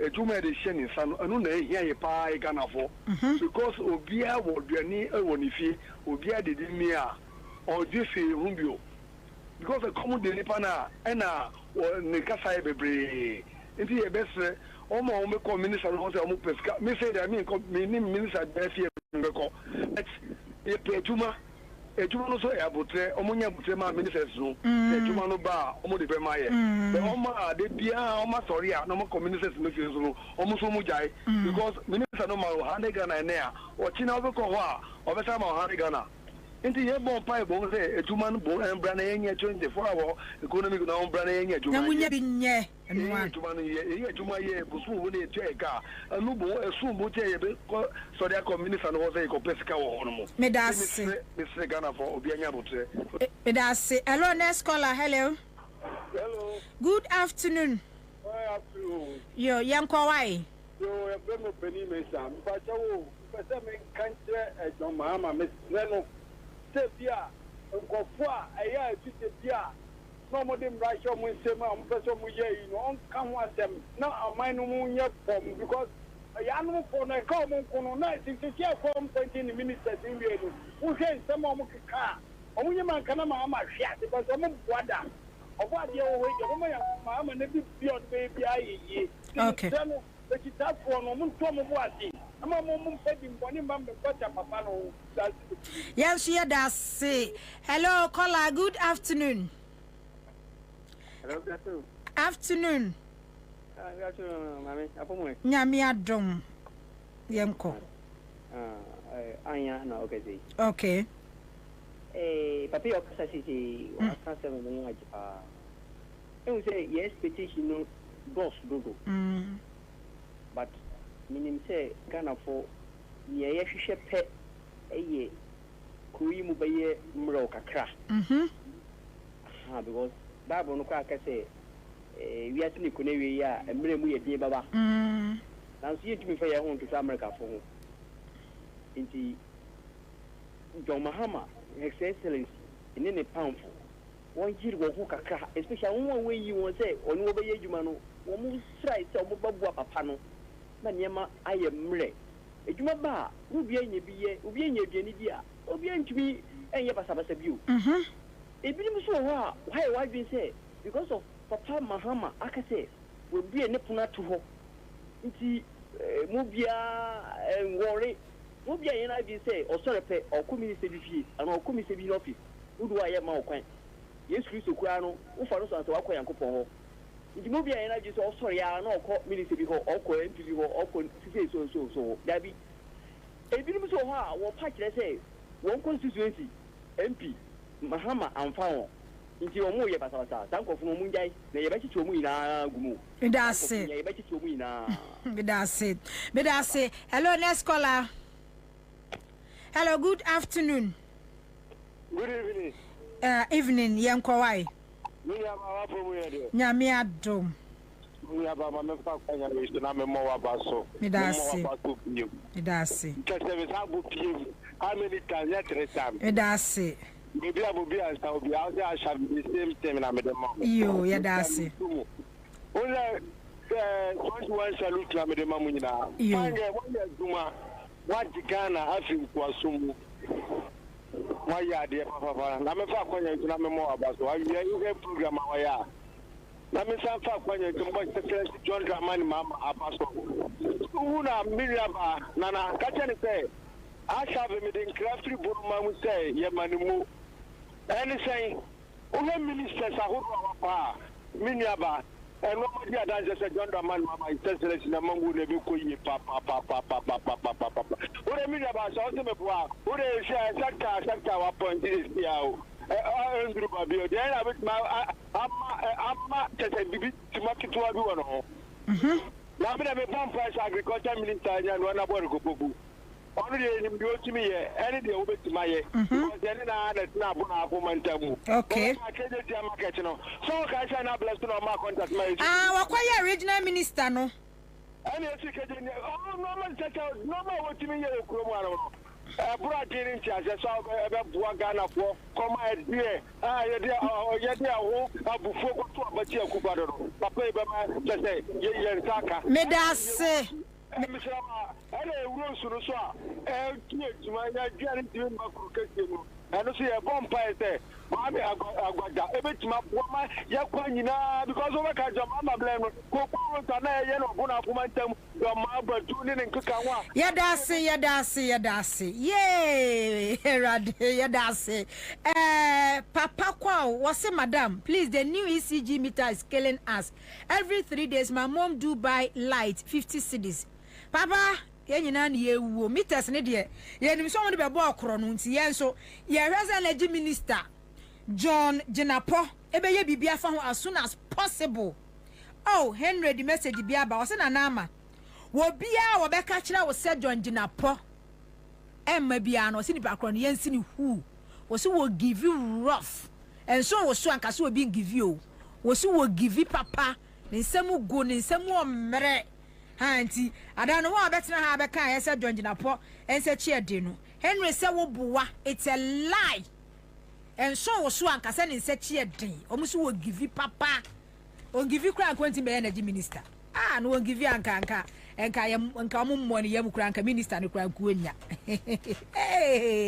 Henry me da se why me da se pa ebusia for awia yem fast dama top chocolate spread ya different bread e kama nkasa chocolate na eno no me se woto de kotufie na se nkora no jeja wa mu ade be che siase defo no matene nyina adi ye de fa bread dim ye kama nwanuro mu ahoden ye abusua ni hia ne de top chocolate spread ye wo top choco 3-in-1 chocolate drink ye wo ne pack sachet one ho ene ye wo ayi nso de ye wo ho no menu so woto kosi fia milk wom sugar wom cocoa pure cocoa tipa ena de ohia no nsu ohie ti Ghana ha de no na se wo bia je tum a me sei wo ba me fia bro nya idie ya omoma ye last year de nya bebre ba this year de nim ba bia efa ye yitia ba ko ne ade ama ne yitia ba ko last year nso ntia mi nya ba 5 ese nya tin nso ba 3 2024 de mo amoche ne me de madi abro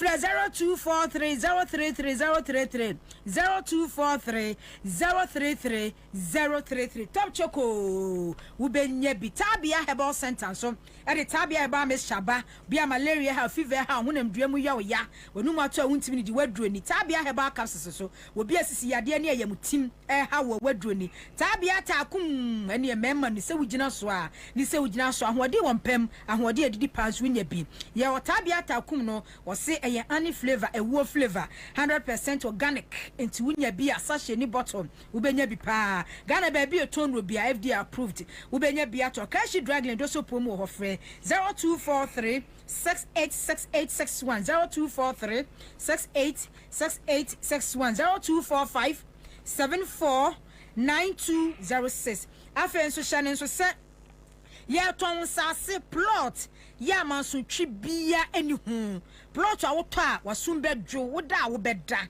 ewo atasamanso residential area Kumasi Kumase Atasamanso residential area. Na sa plot where the edeyi ankasa. Eti wo baby a wotimi nka bia no ni Ghana how outside dia. Wo dia wo fra no afra wo nua bi. Wo fa bi so nkɔhwɛ asase ne man fasika ni kosi ni so. Wo fra wo amu no kɔhwɛ asase no na se edeyi na wo pa. Me de medi ho adanse se edeyi ekuro mfimfin. Na wo atua na yɛtwa wo de na yɛ de amount. Eti real estate companies any individuals ankrankra mo pasase a ede Kumase Atasamanso de Mr. Okwana Kwajo de ben headline educational complex Mount Zion Hospital hope Atasamanso Kumase na yasanso wo fipon dan kase a yes esise kra ye ton e be Freddy's corner Mr. Monto ma me why na me fanya stores ni hotel Freddy's corner hope 6 bedrooms washrooms wom bomodian friend 024277 0304 024277 0304 and that's 0242 770304 0242770304 Mr. Sapon Sebra one show kama St. Andrew Senior High School so St. Andrew Senior High School and so from 2025-2026 academic year admission no ye ginamu gidigidi vacancies wo fa bakọ school papa baby obenya baby papa da edidi peche na wo do form 3 no kwatre wasi so a wo the excellence resource aba form 1 form 2 form 3 bia no ubenya baby edoba no ahye na courses a wo mu ye bi home economics visual arts business or board in hostel facilities papa wo ho afenso e ba no wasi resource there any excellent ye wo teshi chi blow last stop ho pe na St. Andrew Senior School of Frey 0249 832015 0249 832015 and that says 0546 048332 0546 048332 so na efa oba eko school papa na chese yentimi enhwe oba no eyie na oba no daachi wonya baby papa enfa na bra bonye dey enkonkosi enti yenhwe ne nso se yatena se ya ye ba be ye adwuma ene awie yi honorable Daniel Kwesi Asiama former MP Buem Daniel Kwesi Asiama ye former member of parliament Buem Divine Nkrumah director of operations PPP enchene na poku listo wenso ebe johnny ye ene awie honorable memo afisha pa afinko na foforo metuye yeah that's yeah Divine awie my high yeah oba hey power iba ye o kala toso de oza wa osre o hwamani atoso onim apiki ama wana onim ni enti apiki apiki oh yeah the boss license be mano nti kala do sha se piki and I started saying say oh the alliances no mo forget okay me kasem bia ntibia me person to the different but ya wo kan nti na me so me kan and I started say nya me say me person me kasa ntibia so mo see the time aso onu de say but if I was so what the mo forget you empeke oh say unim say enu de ni kasa ba unim say nyina so wo ni say before Nanado be fi power no omo pass bill be allow certain CEOs be in some agencies be no it will be difficult for president to just sack them it be realize say ato forcing vetting unzo mu bisa no wansem say it you know Bank of Ghana no or make reference say omo twen as and when obekọ no one say Abdom answer to question you say are you waiting for his retirement and answer mbe sacking you say Ansah no and shada amba is because see ano say Nanado no mu nimboni omudi ye nti no omu sesi omachi prapra omachi in a certain way I bet say untumi nka omasem de omaye adu no this year wie but no kren say patapa pieto ye de mra na ewro se wo try se wo de mra ewro so na ewro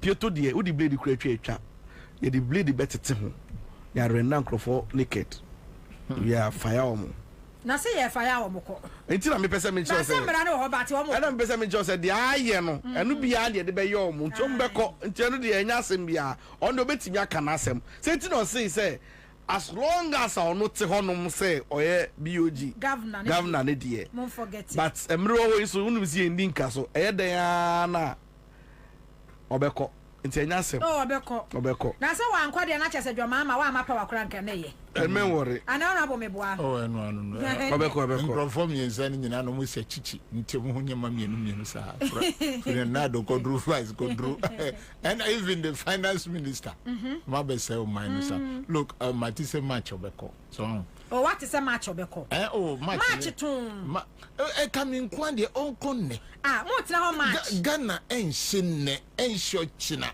obia tina wakonja so aseno te se akoda wajai na gu ne ho so uzi on santina ho sa match mane nko emra no enye Ghana fo na eye enye na eye emra no a parliament nsa repeal that article no na eye no fufuro nkrofo ka ma seva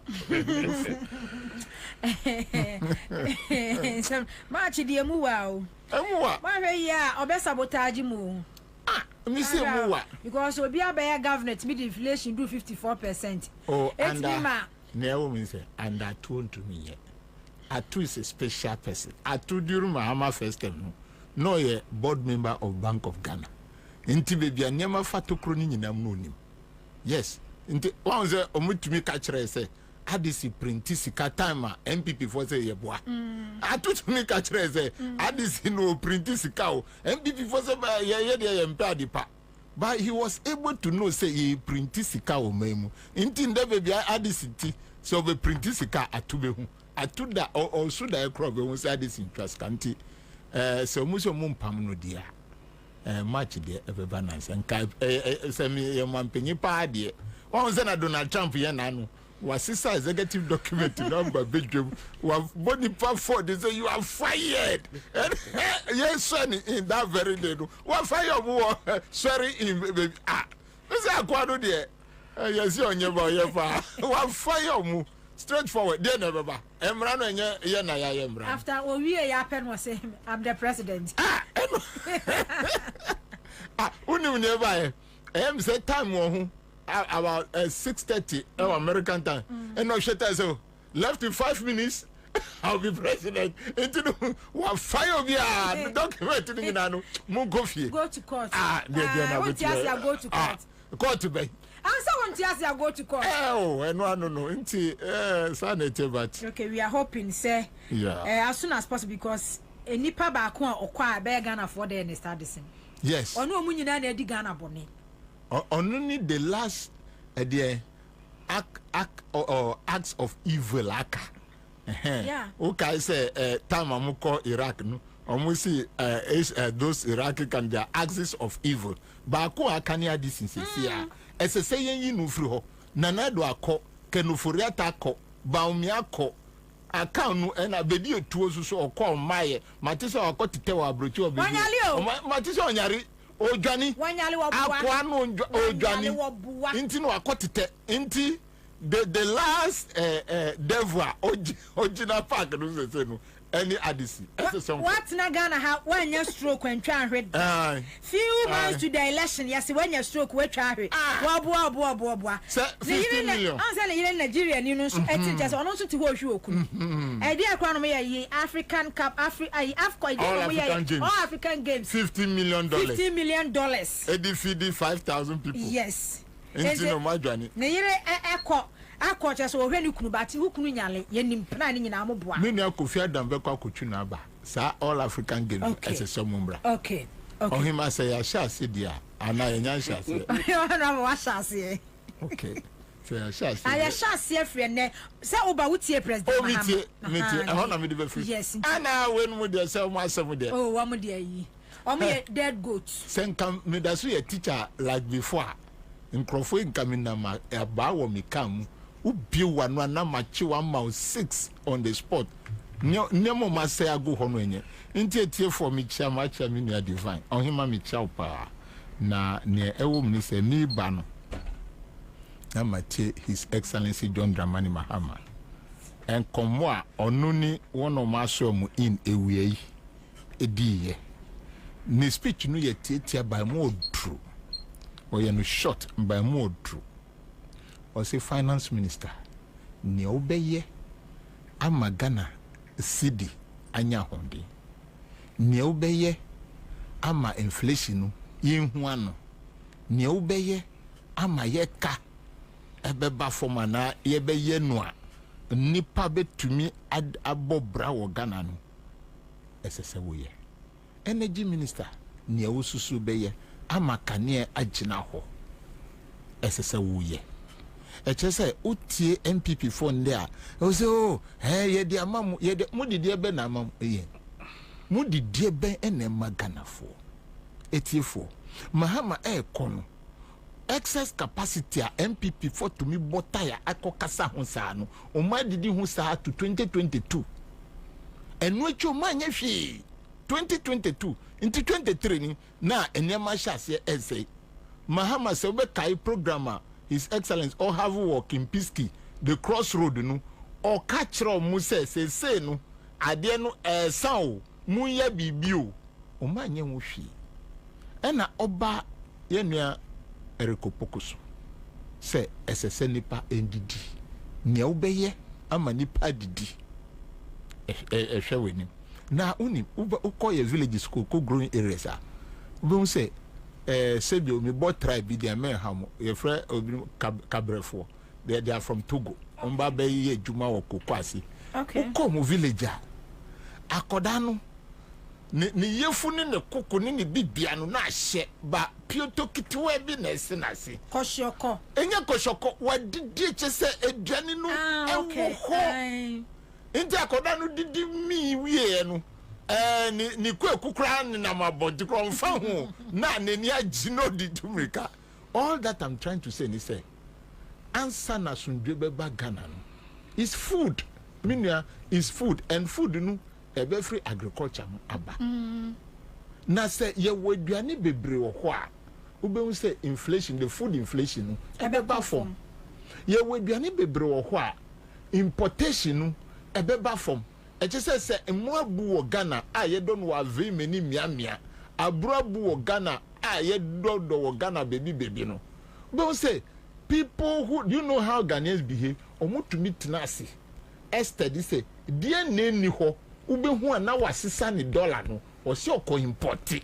That is what they do. The business people more Ghana, that is all that they have been doing. So they study only wundin komo or come market on sa de no ni ho tomatoes ni ho no bi say hifa na obenya say Cote d'Ivoire say Burkina say Togo no obenya tomatoes now akofaba. These are things that kill our city. Inti the focus should be in the production sector. Senya yebe to me a produce wasakasa ama yemia Haruna say ni tribe de di ankasa di nchembe obia de education sector ena unim ye teacher for no ye no ye she invite ho ye hia sika mo ba say anya sika no mra ye hwehwe no no anu kasa no de ye cost strike oh so we need somebody like that. The road sector and susu ka ho ena judiciary no o si onhwe no ye mbra no yie na wono ma di boni no mbra no entinetine omo na ochina no memba mbesua ana wo mba mbesua endi oman no boni bio. But the fundamental thing oka me then say every minister should let Ghanaians know adia waba bisi mi boss asemi dawro minister memfa hu se wo na wo pe apripri se wo koye adwuma ne MPP for agya to ho no magana for ehu se wo tumi magana for hu eka adwuma bibia fintina minister ofri ho no don't buy him from your office friend say we na me ba be 2 year se enya ka kire me na yensiesie se yesu so a sign and put your stamp on it na wo de na kofie. Okay, that is what you do because MPP from NDC ministers here appointing munne me sremo atumufoi me fa hu se wo di mreka koye adwuma because one hu ne asensu e kan ne say Asenso Boache. Yes, near wire road minister Nansea Ephraim Mwakwata no. Osi o insema mini agboja kan yen no entisa new roads no na 673 oma ye regraveling 6,000. Do you get it right? About 13,000. But okay, say yenya 673 new roads. And na wonya 6,000 e wo regraveling. And now why asphalt overlay no. The nini na ka ho a and do 13,000 more can. Okay. Do you get it right? Okay. And untimi nu agboja wo de tofo a wo first salary no fafa asenso na onye chinga na nini na baby as your minister. Baby o maye kwan no na mo nkyere na mo measure na mo hu ne quality because no say MPP for catch us say o maye kwan 13,000 a and a regular graveling require 6,000. What was the cost per 1 kilometer of graveling? Asphalt overlay, what is the cost per kilometer? And a quanfu from Muyasusunu, what is the cost per kilometer? And yes, sir, in Crawford for Christmas, so I will biscuit.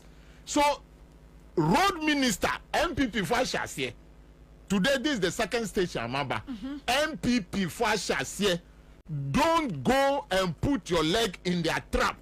Nyomu ya dede ni nyinanu udi wati. Fa asensu eni amwakwata na ye chinga na baby omaye kwani nyina. Obi ambo musubo. But we want to know.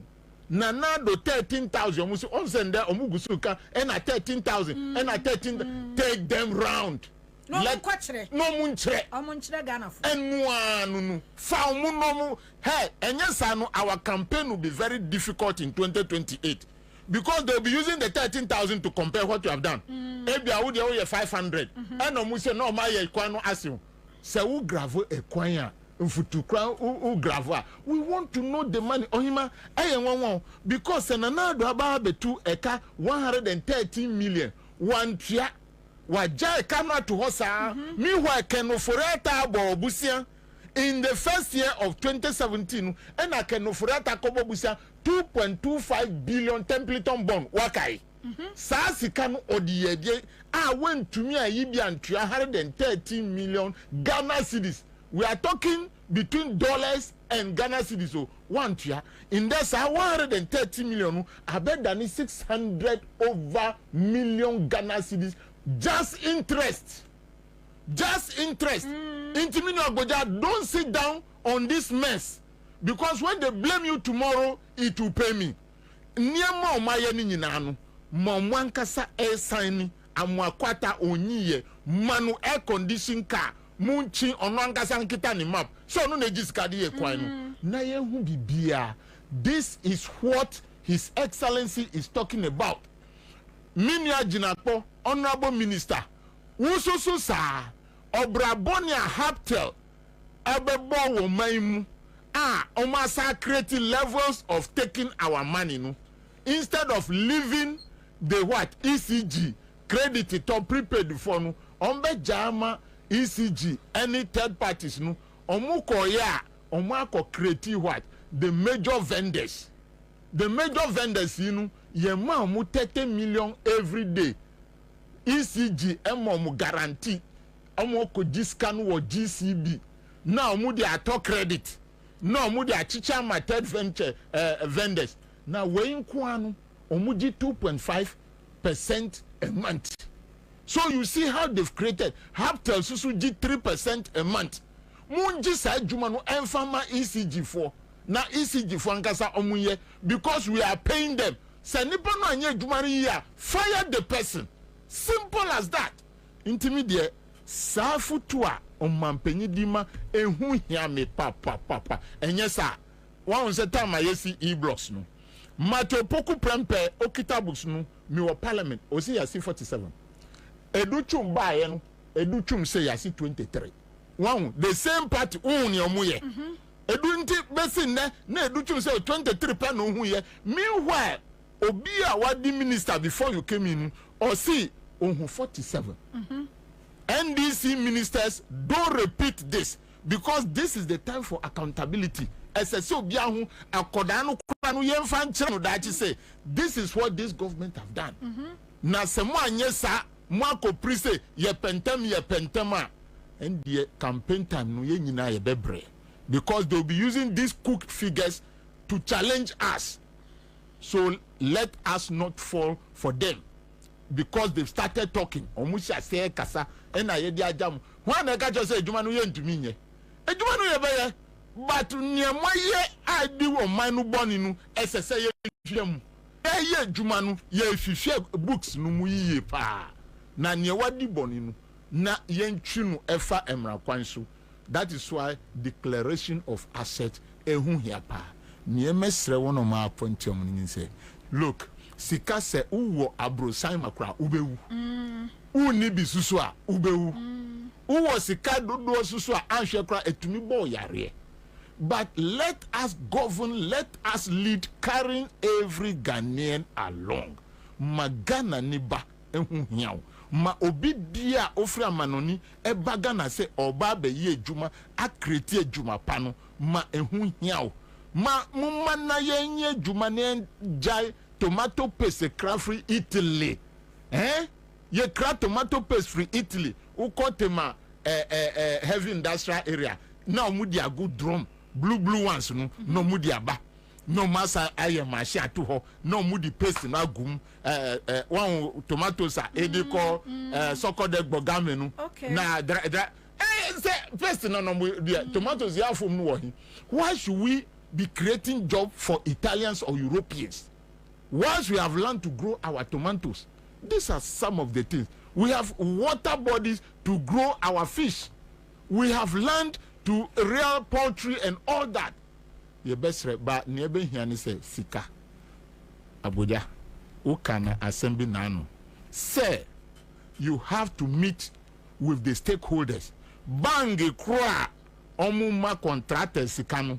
Let us go and meet them.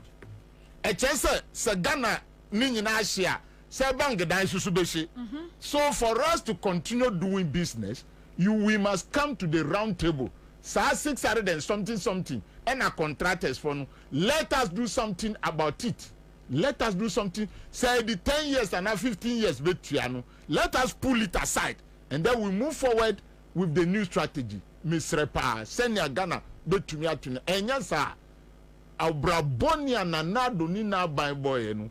I don't know if we can construct even 20 kilometers of road. Bebia obeko o majaika edi ago ho. Uko district assembly indra mi ko parliament ubika o si common fund ho no eka go ho. District assembly common fund eka go ho.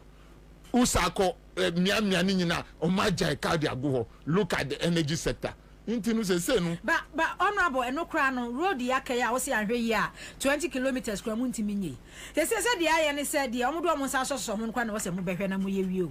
Oh yes enokra no so man tua ho ka minia o man tua ho ka agboja ni ma sha obekọ akotwa kwan obesa afra the same contractor na contractor no be ka kire say udi me kadada no wan tua. So what are you going to do? So they have to sit down and talk. Enu de ehu hia pa ena kenufuriata bebi obehye bia ne obe kata sunu mu bombodia na yembie mu bombodia mentano but wabobra boni odi yesika afa kwan boni so o mamu wabobusia dodo ba ye dasu dika ye ntumi ntua wako yiri ye papa no mu aiji o musika amanfo ewu. So that is the way to go. Okay. Diva memra also ne say the first batch furniture in aba o mu frɛ adwumasen. Afutuo no so wutie bi afutuo aye de mam ne expectation. Me da se mabinchi a etiefo ene ahwefo nyina. Na unim say ye ka appointment asem honorable Etia Matiasi. He's one person the powers that be, if almost check on books somewhere, at least based on my encounter and my experiences, I think that's Wabojuma. All jokes aside, and I'm not just saying this because they be out to say. And again, no, and you say because Wabojuma kekentino, you may find because one am no kasa there be. competence so the any and on the main focus on. So I think that if some more your calculation estimations are maybe almost sure money am they say cry me BP about I'm for friend 90 you 90 and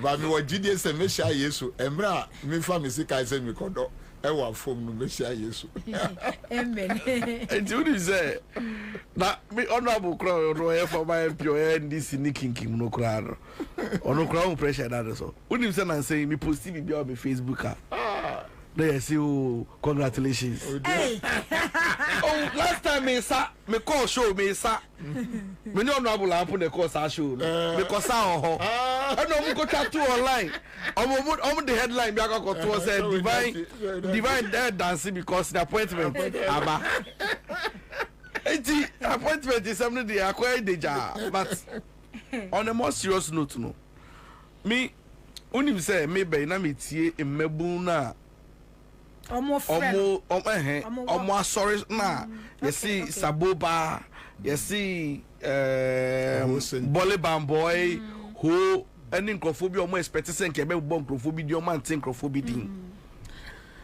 the mesre am use platform we catch youth no mebu ni say omo nya botre Ghana population no won see e doso nipa kakra bi de benya opportunity ya be appoint your makoko occupy positions but approach no more taking na I say omo born to as omo nipa nka ho ye nyina ebetumi abon to a ye na ebetumi ayedidi if say feel say yen so ye nipa bi nimu a because obi a so feel say wa bibi but omo nya botre omo ma abotre embra that's the most important thing me appointment there cause you nyina before God and man. There's an aspect of our constitution talking about regional balance, gender balance, and even getting a certain number of MPs from parliament. Mr. clauses in this conventions I disagree. Me ne mu bia nya adwen. Me say President Biba na say you see ya to abama no ba be ministers and mpanyifo be di o man anim.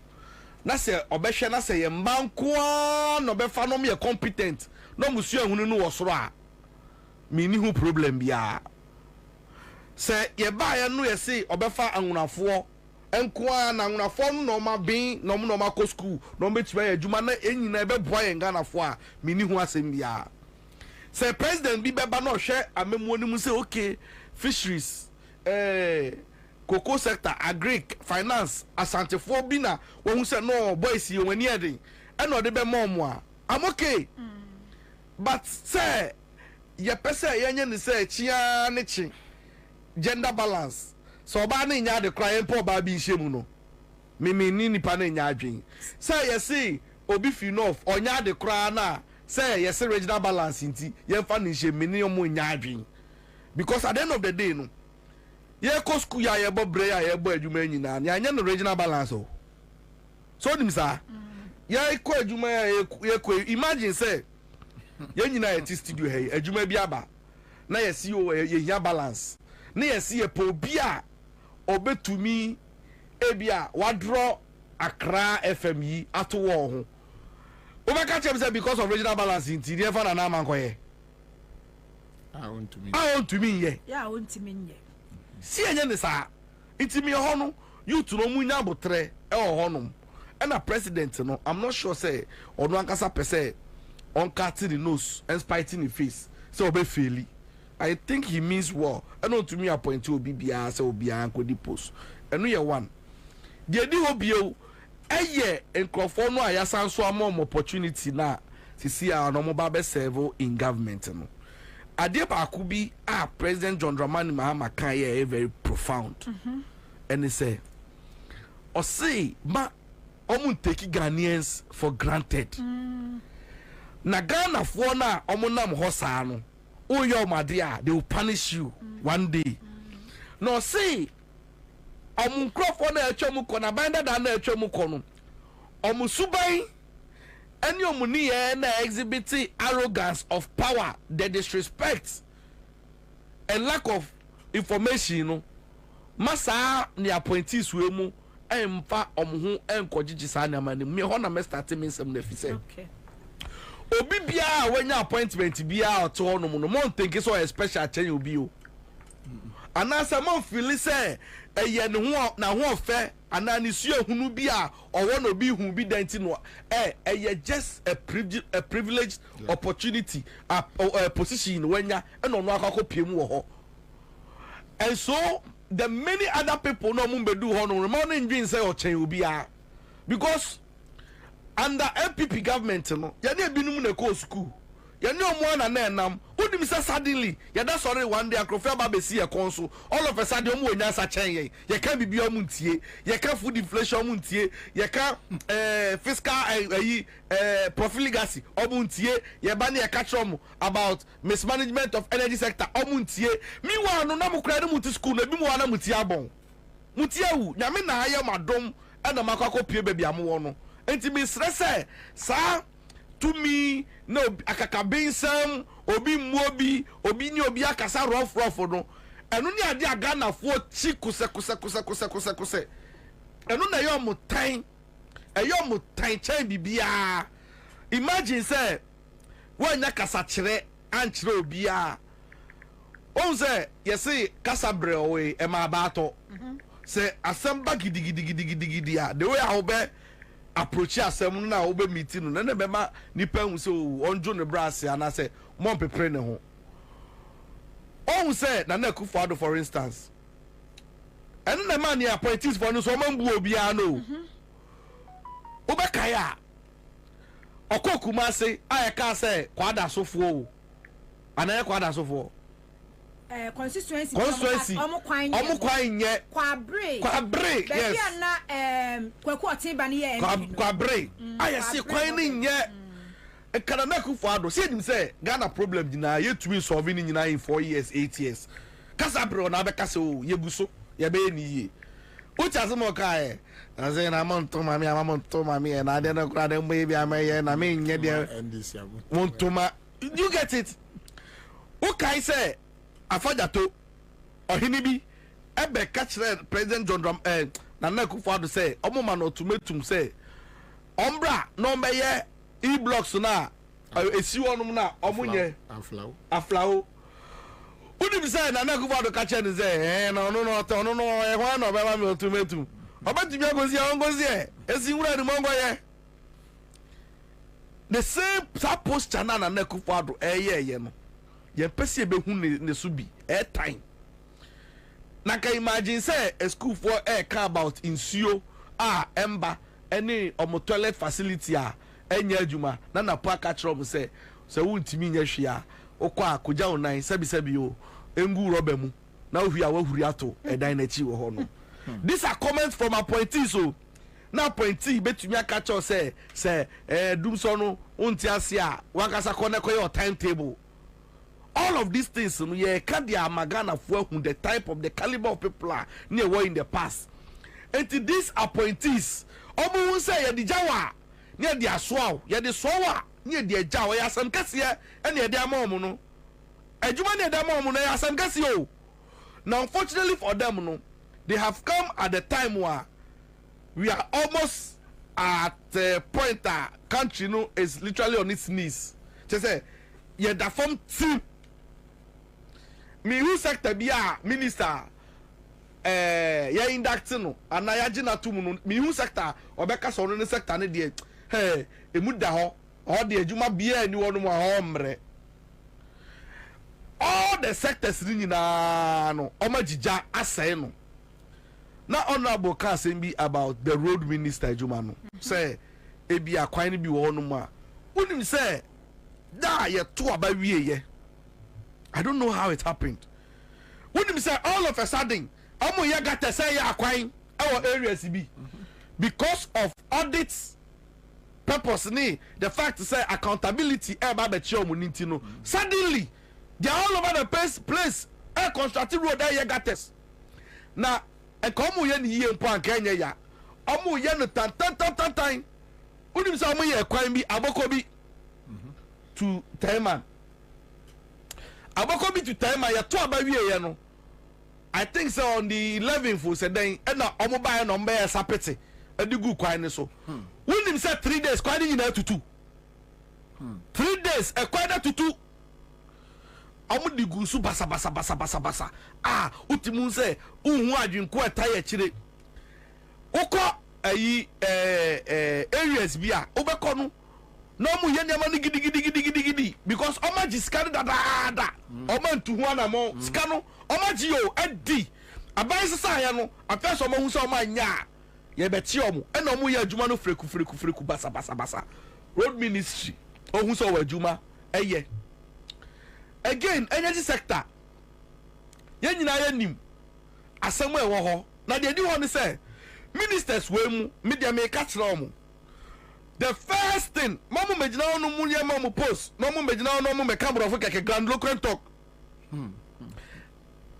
I will admonish them, say the first thing they must do, apart from say President John Dramani Mahama ebe read the State of the Nation address. No, Omakasa su read the state of their ministries in China. Jomu ba ya omu beto ya no, omu be reading chino obia, the obia yeriti ya no. They must make Ghanaians aware. They must tell us. Give us the true picture of what is in their ministries and they are happening. Me, the energy minister, Jinapo, the American is Obama Ghana for whom Esla Sikana Yajiji Yeno. I hate any Yajiji for the energy sector debts. I hate na Yatia. I hate and Yatia and the Amom. And na Scano so if I hate a Pessie.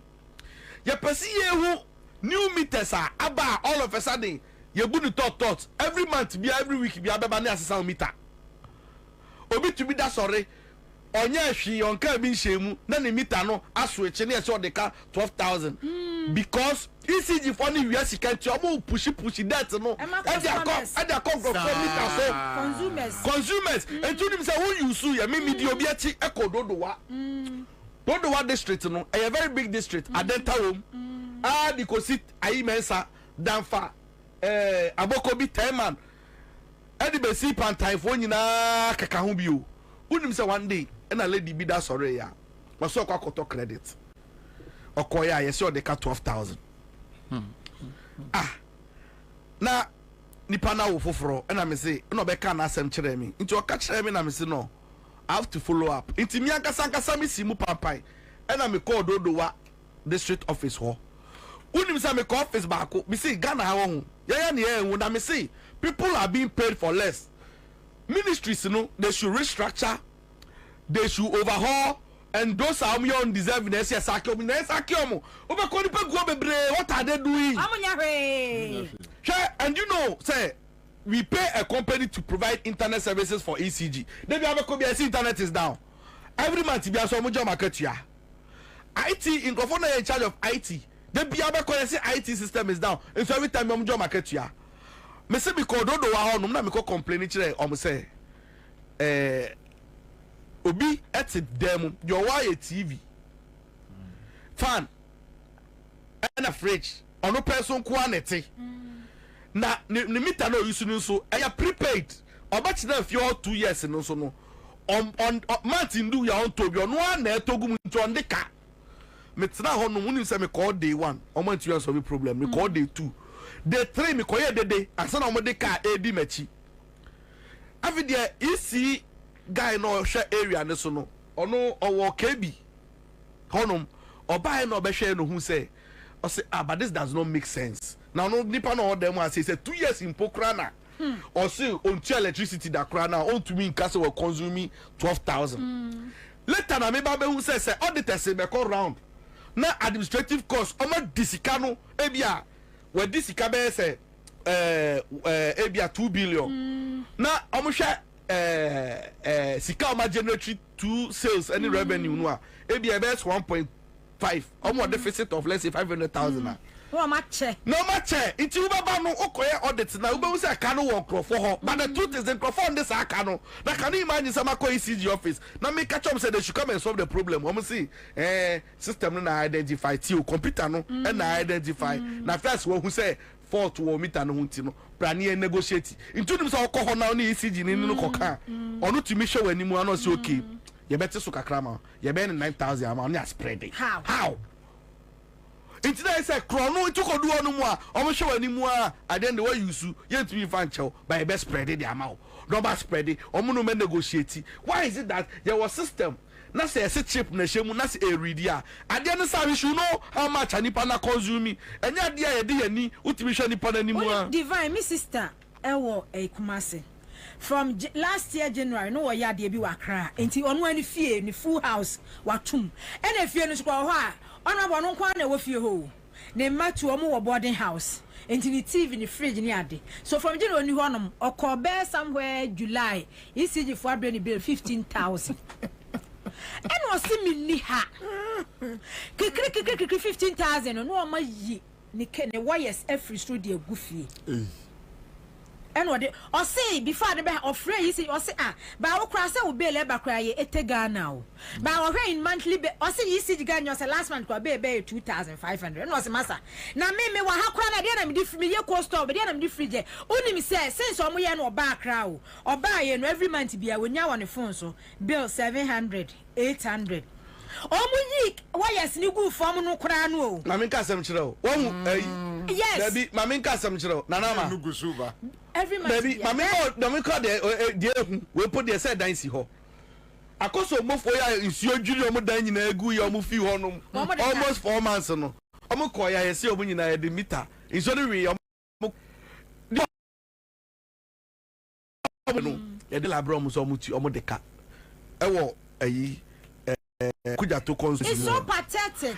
I'm telling you, say chrono. It's energy minister now. But no who say asudi ni adwuma kese da ne so. Emre ni nti mame ko education. Education ehia me. Minti ase say ende obi wo form 2 on sure form 1 exams. Then e share so e di promote no.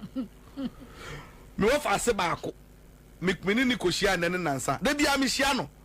And waboniti me po meji say we school meji why no want say university student me bisa na also am quite 3 months ti waboniti 3 months unim say ade ba kwa me pese education minister betwa na ni akohwe na now time they were not reporting Google teenage pregnancy since I started free SHS way from 1957 Kenya independence e bin si da more than 500,000 ladies and young girls enyim because unim say o amakwa be fie ne ma me ntumi nka say ne huntu agi live obekọ adwuma akola ne so school no ko bi o hye okọ ba bi onam kwan so you can monitor omo so omo ko school no omo share uniform meka education minister so twa ni enkohwe the way free SHS ne implement no edi ho bio adie ba ko a education no na nado time ye to twene ye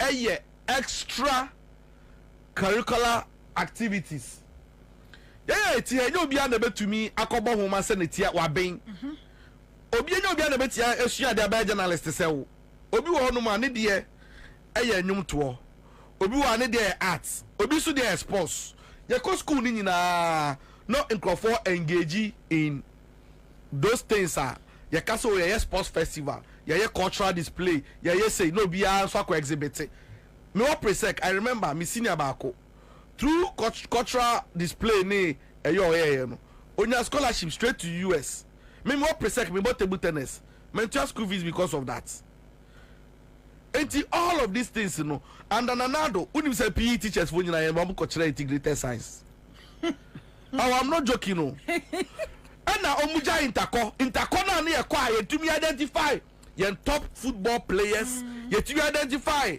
ye athletes any nkofo a omu javelin de keka ho no na nado time we buy ye omu nye including say private individuals and obi wo sika kakra no apɛ district bi no akɔkɔbɔ kakra no aba GS say omu ni sika omu ni fans omu ni support enu nti omu twa mu enu so education minister o twa nani enfa konkonkɔhwɛ ana de sanso nya me bio our education beyond free SHS no your tertiary what is the end game for the young people say we national service no adwuma ben na akoye adwuma they should create opportunities and I see there should be some kind of synchronicity and then synergy between what the kind of education yadema you to know graduates know any job market know what is waiting for them. Unim say you see ano GTech any institutions no omo award accreditation no at the my universities no at the my institutions running all manner of programs yen to me tie no to our national development agenda. So we have ended up producing so many people. Imagine say if you have a deficit of lawyers or let's say medical officers and then you increasing the enrollment and admission for such fields. Now yen to me and dealing with the challenges here. Well, see I mean can say all the universities so be BS marketing, BS this. Meanwhile, the kind of graduates they are producing, they are churning out. No? Imagine so produce marketing students in Kwa. You as a country, you produce nothing. What are those people going to market at the end of the day? As a so much money, Eddie Kosher sa no, and no so here. Now the crack no aya agriki no. Kriya yo. Yeah. Unim say one minister they be a try any a fire home.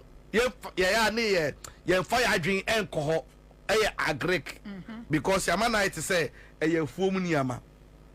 Mamika some chiro. Since 1957 na independence, there is no single government what to me run the budget. Agric in quite contribution in the budget embro 50%. When say we agric component at the fee and budget in more crane to crank ajagu. And so say those are that is the sector you pay attention to. You fire ni and share omoniama mu ye. De be ya me say obi oye kuare adwuma no onye wo krokasiem oye wo ekurase. Ekurase for no basic social amenities to say simple light, network, insuo, school ni nyama. Ye mani nto atese on potem. So na be ya enkwete say obi asori a o se oba akra aba be ye adwuma. There be Senya ye ti kro kase mu a ye didi enua aduane a efi farmers for no. We should also give back to them. Unim say farmers for omusika na ye subsidize and support education. Ye ko school ni wi a na enya nimdi a na asaso de pen no ewia farmers no. Na ka imagine say snake serum owo eduro a ye di sayale no. Na ka wobeka wa akra ha nipa he no woka omo wonim say wo ba kolebu a snake serum ebu ho meanwhile villages no mo ye kria no omo no snake no kanwa ye de nafoka. Do you know why? Because storage so the chef fridge mu also can ye ni ho the mesre ni so mo ntwomani and the scholarships near the mama koko for no yesi ano adane akrache for scholarship yesi scholarship for cocoa farmers for no obeba no bi ti akra ohu cocoa duada enso no no benefit from cocoa scholarship ye nye ne saa ekaya juma no esese ye ma ne attractive ye mechanize no na enkofo ade omu hwemu a ombe benefit, and then we should also create ready market using the state's purchasing power, which is we have prisons, agribusiness. Yes, prison service for omo ne de oman sika de tuomo adan ne ma yen produce na yen tosta omo ne ama no ne import VSHS almost ya Ghana for aban beto ne ama ne biye produce a. Apart from that, yes, also war, yes, security agencies in the Kaka, all of these things in Nina and your Kambumwa, yes, say, Yema or Mino and Princonanim. Me the Manusi was our appointment in some way. And I'm Manusi. Oh, yeah, Kwaba. And your mammy fancy. Okay, for Anusiam co breaking. Submit me the Manusi. The most important thing, in here, me partner say.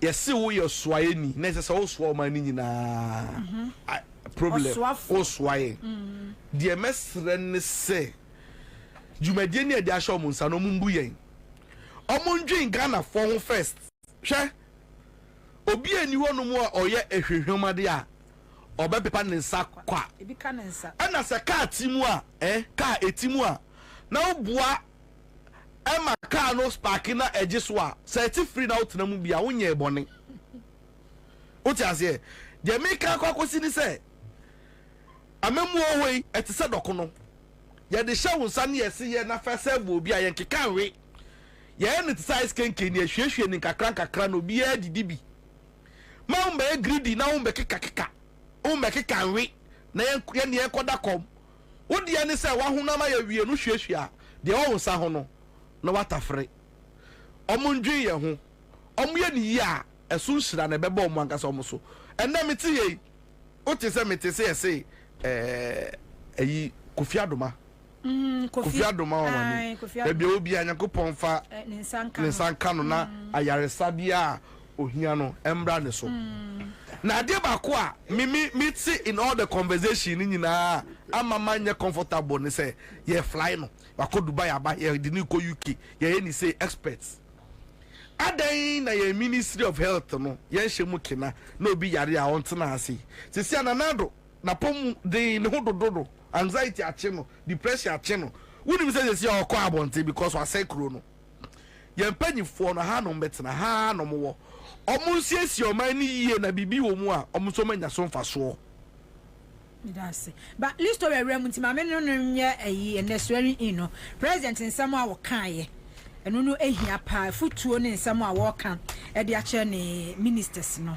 first batch swearing in na Ansah na mako break aba ana ma mefa akonyo nsunchia atiefo na ahbrasi mu menchia eye honorable once a soldier always a soldier menchia divine na menchia also na memo abaso so ne dwuma so an we bo my Ghana das ana say ewiase aye we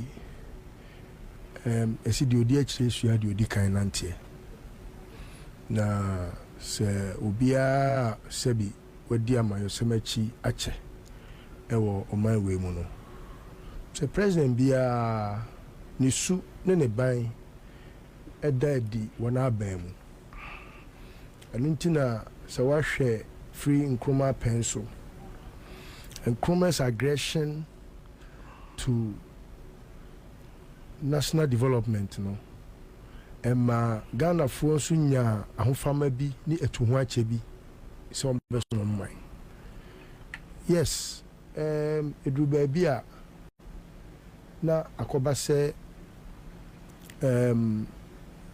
nipa bi epese yankanko etwesan nti sebi omo eye nkromadom emma de na esefata sebi oman no ebetimi enya free nchen no ye enya ebi bi ho a ya na ye kan sem nso ade ye refi se nkroma sebi enya ni bi oye bi ana na ye nanso so no ne papa ye doso chen ne boni enti ye to ana ye di free nkroma so ba besi eye kuditas ahodo ne this Fourth Republic imu de o hyasie eye omampani ya wanya ne baby ko Rollins so wo hwe Rollins adwuma o yeye senye nipa no ena ne sebi etwe yen ko yanchi ewo amayosemu efa omani mpuntuo ho a enka ye ka enwuma hodo a aban a owo Fourth Republic imu aya ora Rollins okobi papa sebi impeduasa eya na de bia me ka che million mandisi for se omo de omo toto MPP a baako enim kasa obodewuro de wanye na wo so waye baako so otimi ya adwuma na ba so otimi bo hu dawuro no so eno so ye na mania wanya nti omo akoye amayuku a they are living a very paradoxical lives. One can deliver on the mandate but cannot trumpet while they deliver, and the NDC is the one I'm describing. Baako de o money hu modern kra but onim say aso wei de etie no ema akoma sabi etoyem enti otimi begina badwam na wa ka asɛm no dɔkɔdɔkɔdɔkɔdɔkɔdɔkɔdɔkɔ na kanya saa nkanya adeɛ anka wɔ sɛ nka Ghana ha koraa yɛtumi twa yɛdi koraa sɛ yɛwɔ party bi a yɛfrɛ no MPP because ɛnya amayɛkuo ɛyɛ amambɔyɛfoɔ kuo wankasa wo former party mepakyɛw sɛ sɛ woka sɛ me MPP ni koraa mɛtumi de wakɔ court because wopɛ sɛ woka sɛ meyɛ criminal yes sɛ na woyɛ na meyɛ nti masakyera ɛsɛ menni amayɛkuo but mepɛ ndisi fo asɛm kɔ menyanya ɔmo kae menim ha koraa yɛkɔgye card mebɔ mpae sɛ mate sɛ mebɔ mpae sɛ ɛbɛyɛ yi you see nanama enti sɛ deɛ odi akyerɛ sua deɛ odi kan nante a yesu sɛ mohwɛ me na monsua me ɛnyɛ saa ɛna Pentecost foɔ no nnwom sɛbi sɛ empare me sɛ megya yehowa hɔ akɔsom nyame foforɔ bi ɛnyɛ saa ɛna yɛsi yehowa yɛ tete nyankopɔn ɛnyɛ saa na sɛbio aban ɛyɛ hwan aban aban a abai mepatwɔ ɛyɛ hwan aban Ghana fo aban mepatwɔ dabi ɛnyɛ Ghana fo aban ɛyɛ Mahama aban oh okay aban ni wodin because yes Mahama aban because bibia ɛbɛyɛ sɛbi kane no ɔnyɛ adwuma ɔyɛ CG kane adum ya Mahama adum kane a ɔyɛ papa a yɛnka wo ne bɔne nko a saa nso na aban a atwa mu yɛ Akufo-Addo aban wote aseɛ by extension wobɛtumi aka sɛ Akufo-Addo Bawumia wobɛtumi aka sɛ Mahama Jane wote aseɛ aban because aban ni wɔwura saa na yɛse akristofoɔ ɛyɛ kristo nti wote aseɛ ti sɛ mozamifoɔ ɛyɛ ɔkɔmhyɛni Mohammed sallallahu alaihi wasallam ti ɛna Islam ɔ sɛbi mpɛduasa wontimi nka sɛ wowɔ Mahama aban mu but woni Mahama su ɛno nti ne yɛwɔ mo a yɛfrɛ mo Christians ɛne yɛwɔ church goers wote aseɛ obi wɔ hɔ a ɔyɛ begyaa yɛn ɛna obi wɔ hɔ nso so a ɔyɛ kristoni okay enti nafutuo no ɛyɛ korɔ gyee na bra bɔkorɔ etufo dada ansa na obie na no akasa obia woni Mahama and it's not just about wonope esan sɛ ɔkɔtɔ ɔnwa no ma sɛ unim owura Mahama ne papa yie Mahama na unim ne mma no unim family ne kakra o dear you don't have to know all Omoa Sebio, they have stood out prominently, no. Just know them by their names. Sebi, me, ayana me de minua Ibrahim Champwa.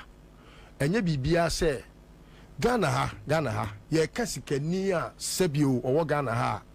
Anasika for ye mod order list ninja. Ibrahim is number 1 currently. In fact, he has reigned from bare 5 years ni. He has stood at number 1 till now. But opa me enka se sikafo nyina mra mehia wa ha. No mu nyina ho, no mu salai. Senya Ibrahim ka wasia free mu. Ana ne private jet bi a wasia free mu a. No gina ho no se obi anim Ibrahim Mahama.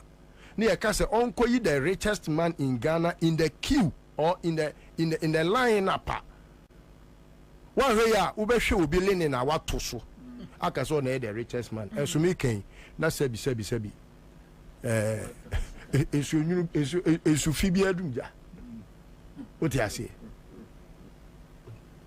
one way ubehwe obi gold bi adani kom enso sebi Ibrahim otu gold che obi a Ghana. They have been very modest even from birth. That is how their father is like. Papa no brand wase. He was the only person at the time in Nkrumah Bainumu Banyina Ghana ha. John Mahama's father was feeding us. He was the biggest farmer in this country. He was the biggest rice farmer. And all these things, they have lived a very modest life. Nana for no say me ko break bra. Eti me di sie no. Sabi. Anya say me bana me tie honorable ne divine.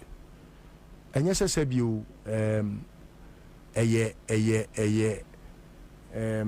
nipa ne ho akwa atwe ana say sabi unim nyansa chen obi ana wonim de chen obi ana wo ho ofe chen obi sabi saa nneɛma a yɛkeka nyinaa no hwɛ civs a ɛwɔ Ghana ha no yɛka political parties deɛ a NDC will be kyɛ will be CV sɛ yɛse wan na akɔ sukuu wan na abɔ bew wɔ nimdeɛ mu nyansa mu sɛbi wan na ɛwɔ achievements sɛ wabɔ bra ne track records yɛse yɛnya no one by one political party by political party a NDC abɔ bra bebree eche impo omo so ma bobra wo MPP mu because yesi ebobodi na unim NDC wo deficit bia da bia maka ho asema kan maybe with time they will find relevance in the American because politics na ye no ade na ye ton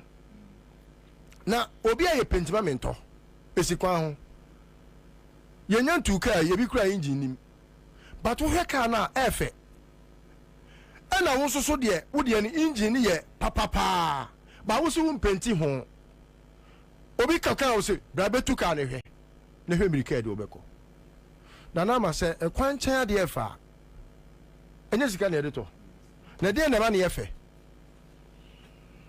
enti no omunim Brandon with all the book na a war party nimuno the certificates ni CVs and would want a war party nimuno they don't know how to even brand themselves until we say obi tini baby na wonko suku krendru omo a na wa sha se brage hwe lawyer for mo parliament on the side of the MPP for to a lawyer for mo on the side of NDC hu ubehu se ebi entebe se wo a wato spada no ubehu se entebe ena wa MPP die ni ena spa papa no eye NDC omunya cases crampo a lawyer for e Ghana ha hwe te say ya na mebobbo a lawyer for mo MPP die a na obi ntimase a gari ni mako ye lawyer e wo Ghana ha who the MPP lawyer for apart from so obekwa koto suit and ebo odin because wakwa pu obi nsema ginisika di ni case onim judge nti wakotwa bribe ama judge opa akohwa Ansah rim yaw ne expose no na hwe judge fo a omudi asem no na hwe wanum akufo do chambers one and nsem ni nyina na efiko and they don't know the law omo bonbon but they know the judge obekwa koto case no or the victory abrel wudi for kra no akoto no amu adibem so ohwe the materials that the NDC has. Now we share the MPP one a wide. Okay. Now your best remo. Monfa hu brasier. Odo. Tema abotetre. Enyoma sebio ebema Ghana for atkoso adomo. Enye bibia na Ghana for hia yenka asem fe yenkotra trasako. Yenka asem we to cantonment na mayen. Hey, ye dokuna ye die no an ye pedie. Momma nyoma emra fom. Momma sebi ye bre no emra fom. Sebi oda wo benzi mu da wo Cadillac mu da wo whatever mu. Na sebi nyoma efo a. Nipa no okono okonya ne dokuru bi die bi kura dokuru be de da no. But se dokuru boarding. Dole e sha se eko. Ni nyina ne se sikani se nkonform pass se mo ankoyire o mo anyi sikana se o mo parasena they have more than 90% of monies they accrued over the years with them so mo jai sikani mo ewo mo ho a they will always make the dollar to cedi no dollar ne be bu cedi no etiaba semo okay going to Agronama we have a lot to share me person me kwa saba ma me nkomra mpa me person me kwa saba abusafo ye twe ho aba ye ba ye beto aso e wa hasedi ama Give us P capsules. A memedry. Manum bia ye benemu a. Kani me tutu ya na me nkuma bo asese de. Betu esa kum me nia. Give us P capsules. Give it to me, baby. Give us core capsules as well. And money me na koko yadie. Sisi yadie amamanya yem timotete womono. Yedrono no manumbi amama deme hon. Give us core capsules. Mrs. Moye ding. Give us core capsules. I give it to you, baby. You give it to me. Oh yeah. Hey. Give us in no. Amen ni jia bebusiemu papa. Na bema ka give us P capsules. And ni give us core capsules bomu nom dia. Na eni jia ni ahode no. Wabrudo. Give us P capsules. And men what if you do what you do kronkwan efa. Give us core capsules. A painful abatan one more menu for an kwada when if you do me nunca home. I will draw to beer motophone. Give us Herbal Center, Teshi Mobile, and Teshi Adrian. Phone numbers 0543 222 470 and 050 68 51135. FD Aje Edwedi Nkratui Atum.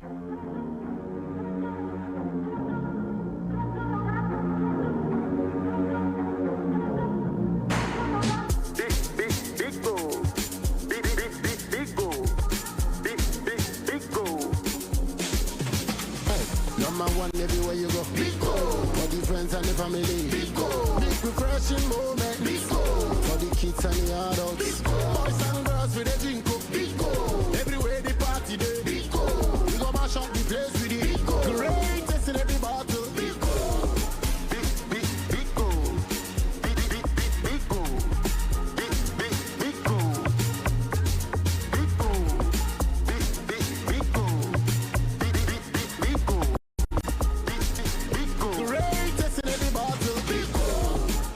Big go.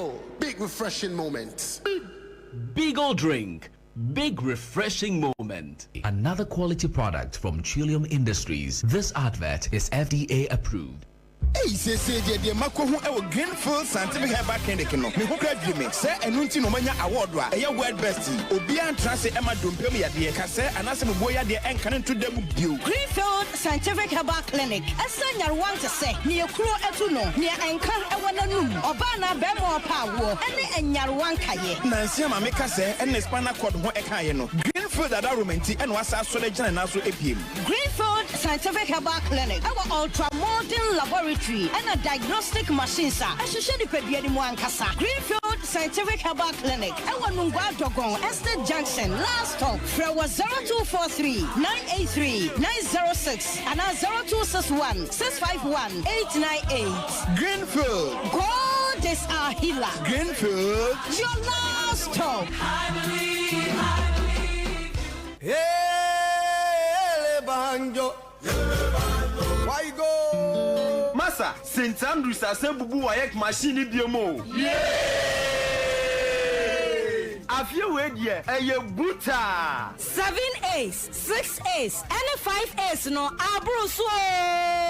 And this say, so better forms I was St. Andrews SHS. The results may be not chance. Afiway, ye the 999 candidates and a quatrain, emu 997 and a qualified Eco University. Wow, wait ye a brew again and then so. And on to Sawako school be a coffee poto. And money how cry. For an St. Andrews SHS. Say St. Andrews, Abia Quenya, Amo form 3. And to my own yaha, never found forms, natural was see May June exams to be a fearby. And to Massa Quenya Wempa, Fisami Huyanka, Nakachi. And to Fresia, Najo SHS 3 admission form 0244 696911. Ana 0207 891004. St. Andrews SHS. We are always in the lead. Hey. When we send your police in your draw, Imbusaba Mesa Amama Huaden. Refuse to grow, and young offense swabek.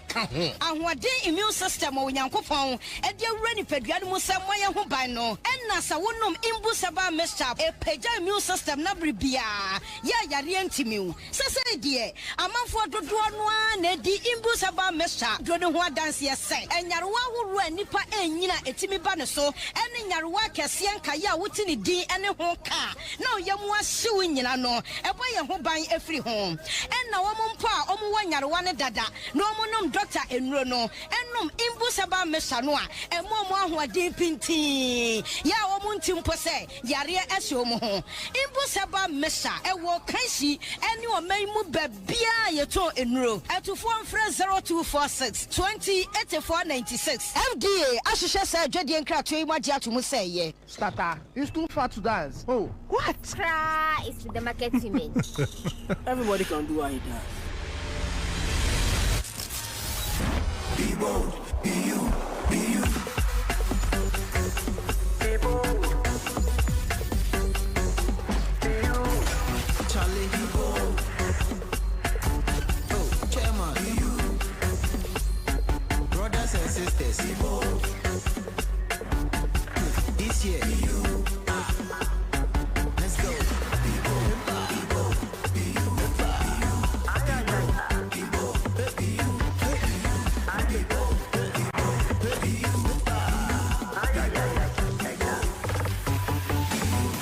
Rush Energy, be bold, be you. Excessive drinking can be detrimental to health. Not recommended. Persons under 18 years, lactating mothers, pregnant women, and people sensitive to caffeine. This advert is FDA approved. Now me say, if you bring me who the beer we are active, very strong and energetic. We are 100%. Na nyina ne sadie. Me hwe me ni padua sofa. Na de boa me. Mama hoden, mama timi ko bada. Ene tabia zanika heba mister. Tabia zanika heba mister. Ah, what do you want dance here cheme? Ho dance here de. Enya wonko. Me de dawure na ato so. Na media tran ni pampempem. Tabia zanika heba mister. Ma to ne din nyamyama. Sa wonom a emenkwamu a ewo ni padua no mu a ye fe mu asojafo. Eye wide blasters na hoden. Enti ni padua ni nya hoden sonko. Kutia yare ahodo bebre. Enti wonta nyare. Enti na dam ye strong no. Eye general well-being of the body. Enti ye adwuma ewo ni padua na kwa no mu ba bia. Me am to me hu. Anya se busua bia ye. Eye busua nchemfa. So obi de ne ho to tabia zanika heba mister so a. Eden so obeyare. Na nya na ewo ba bia tonto aduro bia. Hye ne nso se obi a onya mfinhye dumienu apemfo ene abatan a oma omanofo entime no bi. FDA ahwehwe sa adwade nkrato mu agye atumi se ye.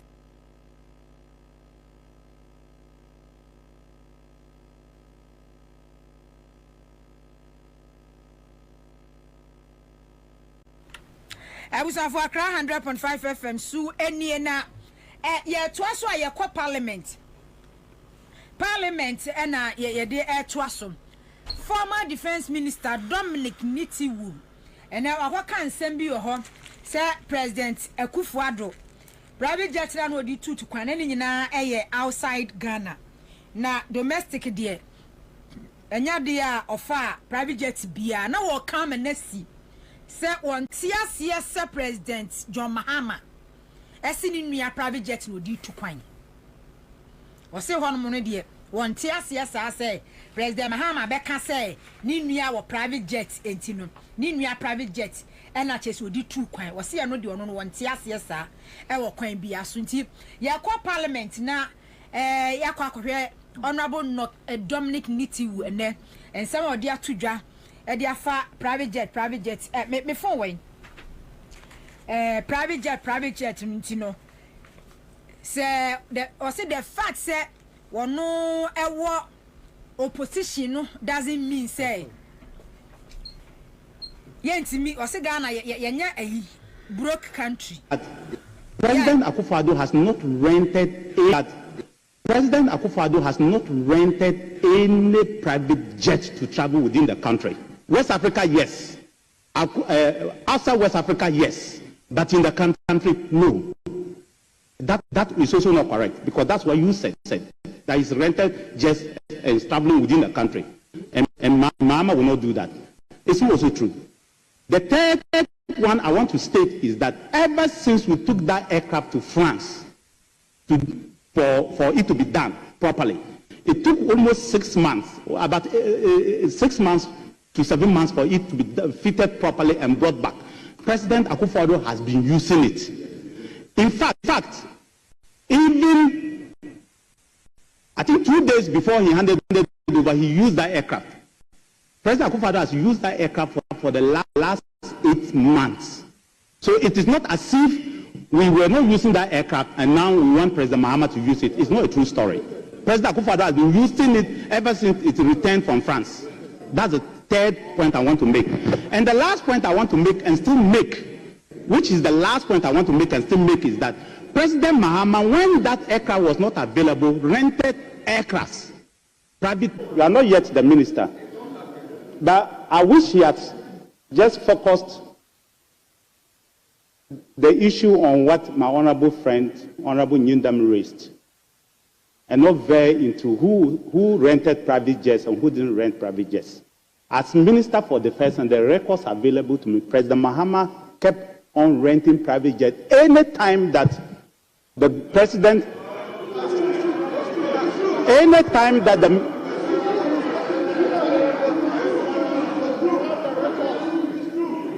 I'm saying any time that the president's jet was not available, the communication squadron jet was not available for whatever reasons, the president always rented it and used it. The difference today is that the current jet is serviceable. It can move. It is working. It is wrong for the President of the Republic to be going on commercial jets when the jet that Ghana used their money to pay for and buy is available and it's working. It's very wrong. I will have no problem at all if the President used that jet. I will have no problem at all.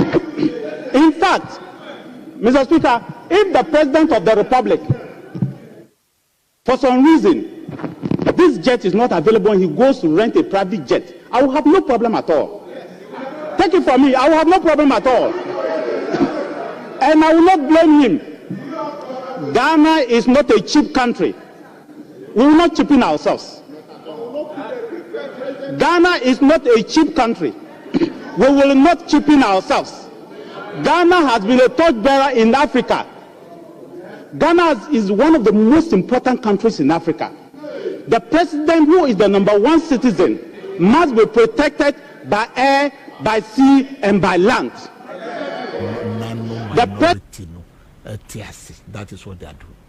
In this country, who is complaining? Who is complaining? You see, my bomb car. Who is complaining? Who can jet once? And now, Nana do never set standard ama Mahama aeroplane obefo. Se bi kafra Nana do chemi pen. Ba se kase Ghana mama obrabe na owa enu niti ukra gina ho no. Owo measure bi se kofuru aeroplane we. Niti wankasa na gina floor of the house.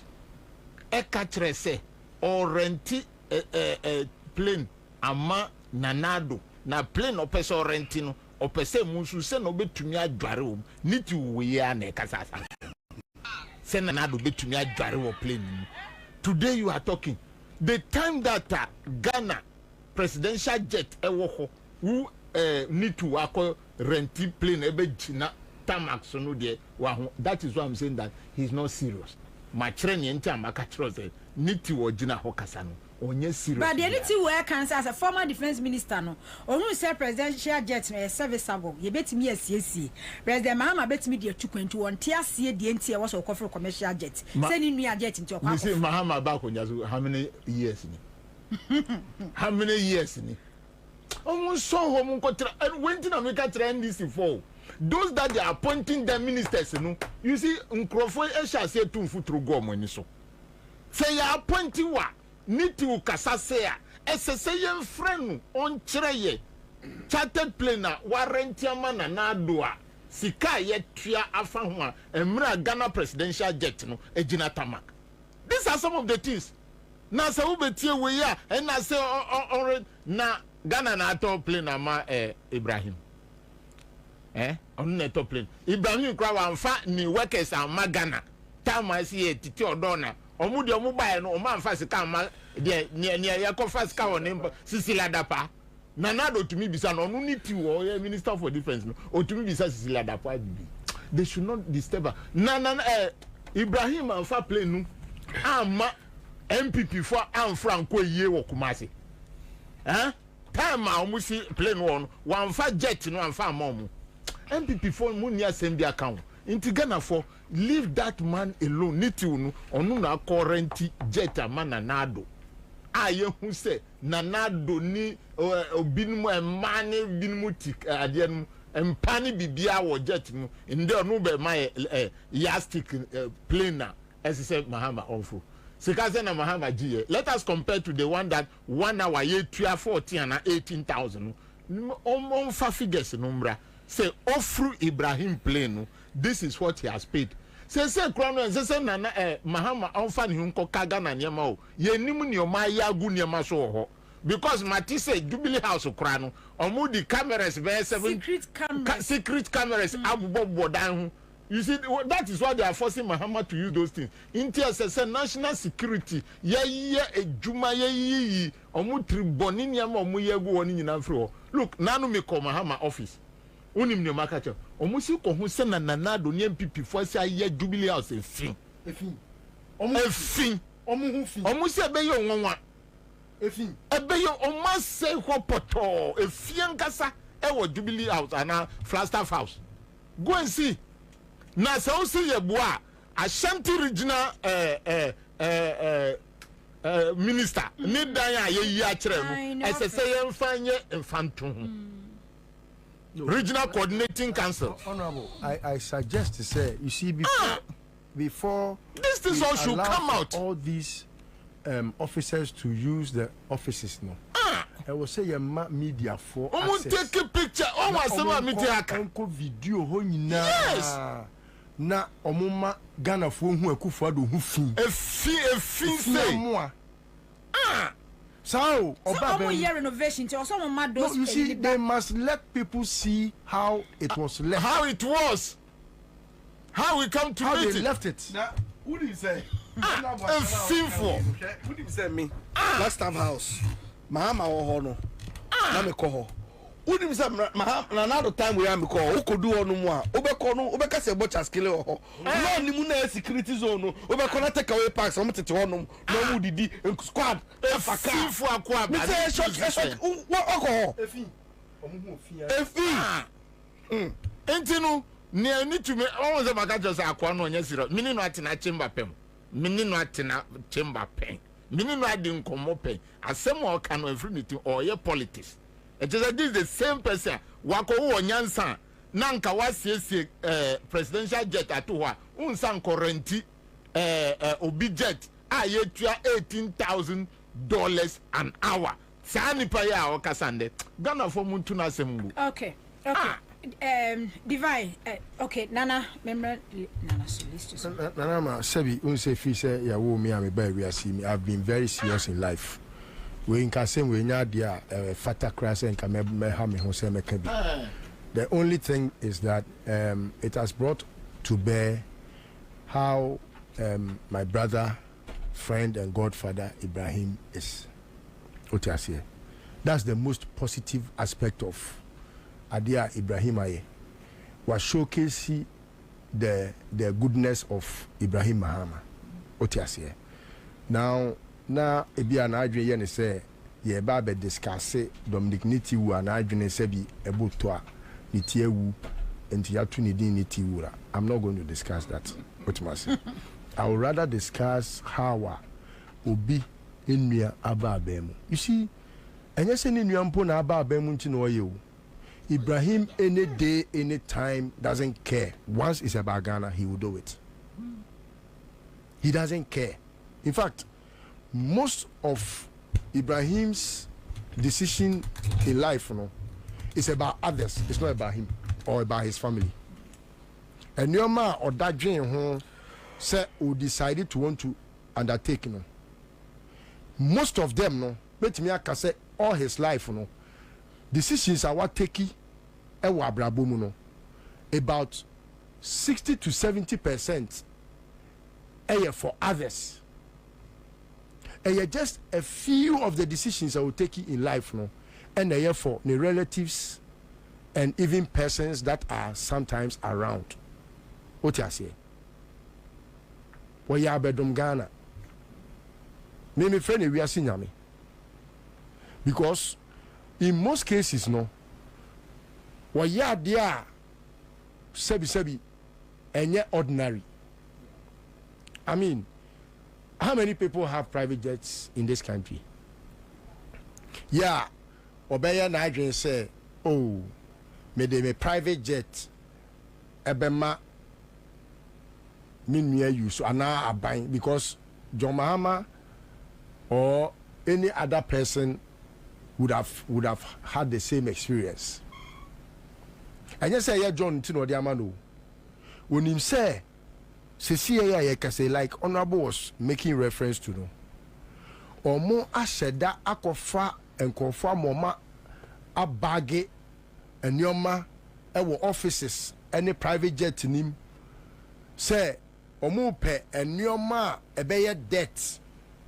I bet tarnish the image Mahama.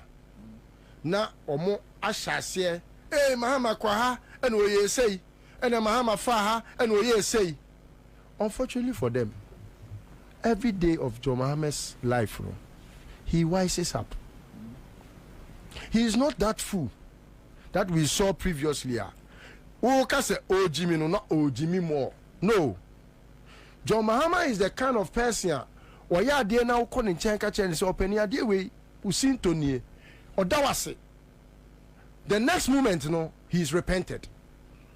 He would never repeat it. Not once. On case way they may last. He is not like that. He is not as incorrigible like the Kufuor we knew in power. Yeah, or no, the taxpayers hard-won taxpayers' money. Scarce resources now. So say ye pay no. Now or no, the aqua private jets. As I offer or bar to cashier at the not name. Private jet no honorable can was in that empesim empano ni did yoga chair. Akokra bonia ono eda yoga chair so yoga chair no ugugula cause a sex bed. It's only meant for sex. A sim private jet no be sim. Ono akokra bonia ne say ni tu nko kante Ghana for say ono na moya no pese odware wo wiem. Efiamu a asase su de wonware Akufuor do ka so nko dware a je se osore anopa na ye se ayi nko dware a onko dware na onko adwuma Rebecca beka sa ubo se afei o se my late no afa ni shoot ahye no oko onware enu ntin chese wona wiemu a ene honum na wonya ahomegye papa no odware divine brain enti no mesre oh Emma ye focus on MPP for ne so at all. Because you see, Ghanaians have given us the reason why we should nip them in our back. Any question say ye womo ye public discourse cry Ghana for to about and say and my more mo din omo party na go. Okay. Okay. And they want to play us to that relevance say oh yeah cry that's ho. Okay. I don't think the diversity tactics now must start now was acquire afenyo marking. Yeah, veteran. No, I got hand my own odi se hunu. We so parliament and now say quite the committee say just obia everyone wants to play to a certain relevance. And my more moon who some irrelevant. They are the oddest of all that we have known. And me more moon some here. Omo ya dear cram yen can say your news. Yeah, forget you. Divine brain. Veti at 2 forces no he. I'm commission economics questions. Okay. Doctors me say ka doctor. At 2 forces your doctor. But you can tell the difference. Mamini divine. You can tell the difference. List them some mamini divine. Wait wako school. Mamini divine. Yeah, so hey, what him say? Sometimes no Adeba kwa etumi e shock me pa ni say onipa da sani e dintro no high nani kuntai no dintro and to the extent to say osansu dintro on the floor of parliament which is the house of records na ubisa say iti. Do you know why they do that? When it's recorded actually obeka se kohwa at nimemu. That is the time I was saying this for me or money. I catch him say retract and apologize. Divine why? So that it will be expunged. Divine kasana. Unim say sa ade na all mukika no sometimes you see they are not learning. As same way and the President John Dramani Mahama catch the appointees no. And then some do my job or say, don't take the people for granted. When they are in parliament and they are saying their things, do they think say it's Yabonti, no more Ansah China and ask Jimmy in Jamaica, we are not able to decipher. We don't know the truth. We know. Imagine, sometimes someone will mushoa. But to me the question bit keke. I can say, oh, I do the minimum binimua. On posti what? And the 3 seconds, who in Crawford? Ebe posti. And Crawford, if you are my beno, we can't sit here and assume say just because of me, my opportunity, I mean, event saying microphone, yes, maybe when you're such a that is how the end is, them PP minority no. Son of whom it told him say, imagine so Kwabena to better on say, we are MPP ni na say, ora, etonesa frewa. Enko miwa na ora entonesa enfre obia because they have this gullible supporters how mudio machi obetime throw that into their eyes. Imagine. Okay. No, I can't say we. Now when sa flight asem ya okay. Menya mi okay o na then fashion asun ye. Sa flight asem ya ye ken. Yet your mem has say. Ana onu niti wo na kasa ye twe ni kosi parliament. Through Okudato, Ablakwa expose, you see this amount of money you're spending at the amount flights near you. Opa, I no bet say President Didi say Obe Yusu private jets no because or say state the no and what to chill na ye kwako fix it. One excuse our car ye kra no kra later be popular saying and it's a president. And we am not just so good so because only will not catch say private jet na former president Nanadu Eyusuno eye die be man to me esiesie no agya ne nan obeso ogu nsu a ebe simple ama no enye sa oso dware wom ase Nanadu enan no tie Nanadu titi o ose Nanadu na wo ya ne nan no bobo commercial no plane no jet no ni nan bobo seat ni to mu here private jet to bet me atene nan ye koda sore ya sana na oni efia se wa bro ni bu atopa wade ni mu a ono abeka o mantumi an yi omo ho na nde wa ba be kina honom ebe ka kire yen se president rent and again Ibrahim Mahama kitade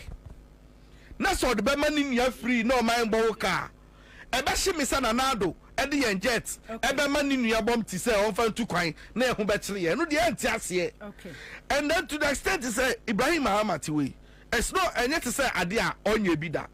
See sometimes when you know the hearts of people you can tell ade a omu betumi aye me wo small mini pabi me makola bi Oshia Ibrahim Mahama no ka chen so business plan our airport gate na no unim say there and then no Ibrahim Mahama I say on don send the business plan here man I'm telling you like between ka sika de makola and share ni business mu no medase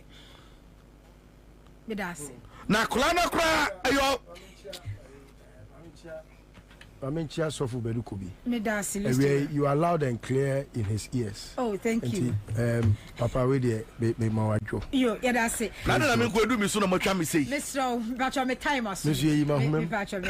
Father Abraham ye nko na. Oh, Father Abraham baba. Kwadu ya na yefom. Ni hini ni aduane na ewo fom na nkasa no. Aduane ase no. Eno na mpese nka ho asem. Nti obi hwe Facebook no kro behu. Na ma peja kakra. Oh, okay. Okay. Ye de kire. Oh, okay.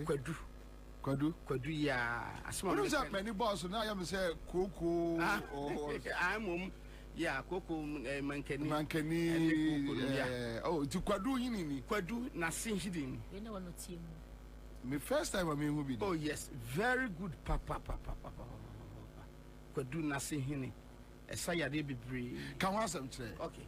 Se mechia ne dika mechia watie fu na etie nyame nhiro bibia so na kwadu asen hene no yo yare bi wo ho a ye nheda eni gidie se ebi ye wa obetime nya nkwa mom ye ogidie se sa yare ne ye wa doctor betima managi na wodi afirim ya ka se obi manage ade a kyese ade no ntimi nye wonkwa ne mo okrokra no no wati se obewu busome a yese watimi awu afe ene opese on kyerɛw yare bi ti se yefunu cancer anasa cancer bi e wo mogem ana obebi bi a cancer obabi wo kra yese cancer wo na wodi enim na cancer wo na sesa aha ompe yana ya mo kan cervical cancer no ompe kwadu ase no aduane na hyefom ni na ne hia nso be woro ho yi no twitwa ompe yen ya champion ya cancer ne na me kire ne kwansa ompe yen champion haban a yen fa nya hwi a yembu no na ontete kakra so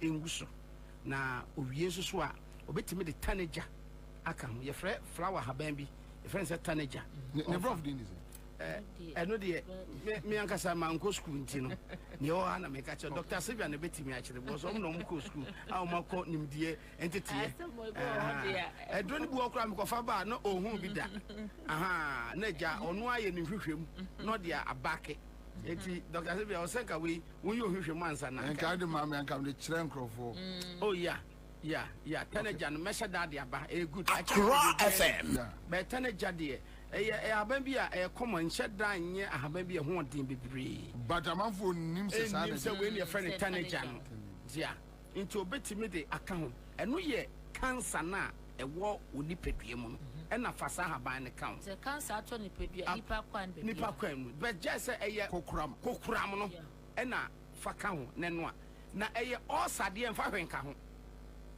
osa obi a wo ye furukuro bi ade en fa hwenka ho just obi ani de severe pa say osa no a kwadu ne hini no a eno nko an on fa ye o horo no atwitwa no wanoa onum hu nsuo no anopa ne anwumre wow be cancer de onom ne 4 times cancer de na me kire ne de wo de haba ne ka ho a severe one onom ne 4 times say aton no fumu kura nyankopon ado obu ana no fo na de ne da no fum ni na breast cancer me say obi ayaba ayedendenden that's right woman bi frikofodua eba na me kire no ade ne na ne to the sense afa omia ade ne na ne na afa omia mia no fo a na sent say miracle no omane o say kwadwo apostle wow yes cancer yes obi anyi ndi say etimi eko say ye wogidie say ye hye be ma roba ebetimi akwa eno so ye kokram ye wogidie say prostate titimi ye mema ema ne kwa kokram ni nia cancer cancer ni nia cancer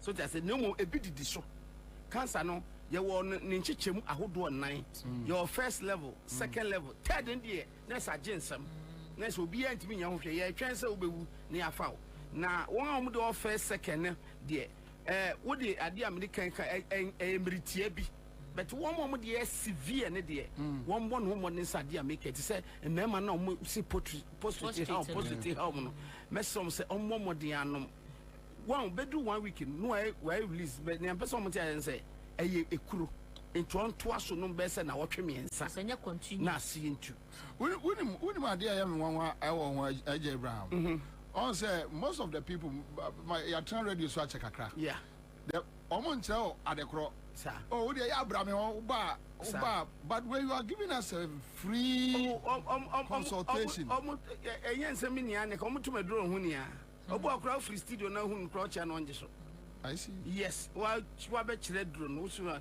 onje so bebre sida na ena nyame so acha de bi so cha made obo otimi ba keke ba maso e be cha made keke enti kwadu hini teenager ena de e champion ahaban ya na onfa noa nonnom obi a wutie me bi a ofoso obi wo cancer se wo ye be ma da eja wo yi mu eda ojunso twa ne mu UTI no be bia etie bia on de on Accra FM wo kwa ojunso a be kakra ka doc de no e be ma na ojunso abo ho se aso ochem anka junso de nyese ade ochem ni nyina nso e correcting kama on so ojunso ko tipin anane be ma mu hyehyere no nso esiesie no kama sa afei obi o kidney stone your kidney yare na be stone eno so onwa eno mo fa hwe ntum ado be kan ye wedi aba keke wedi aba kakra bi pe no de beguso mo fa no be break tuwa bi keke no de guso na wanoa ano kidney stone no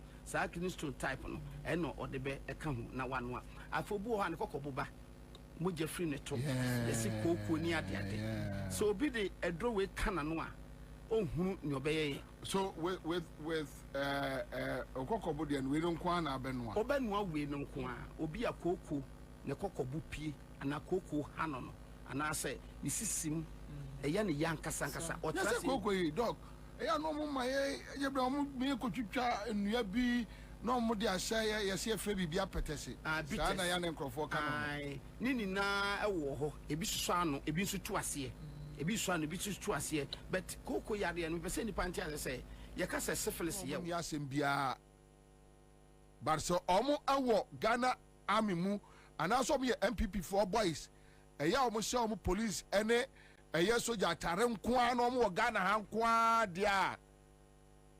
We have the videos, we have been watching it day in, day out, marking faces. Ye nyankrofobia omo chreche ye bi no omo so omo nim omo.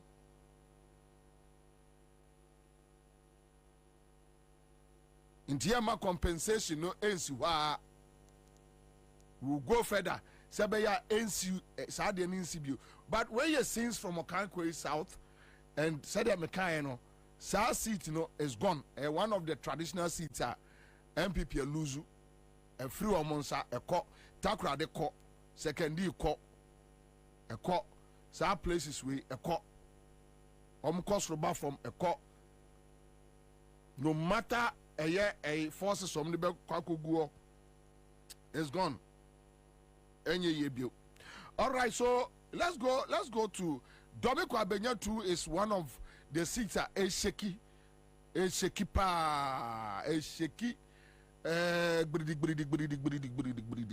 BP sa green one nyina Bobie Kwabena is turning green green is so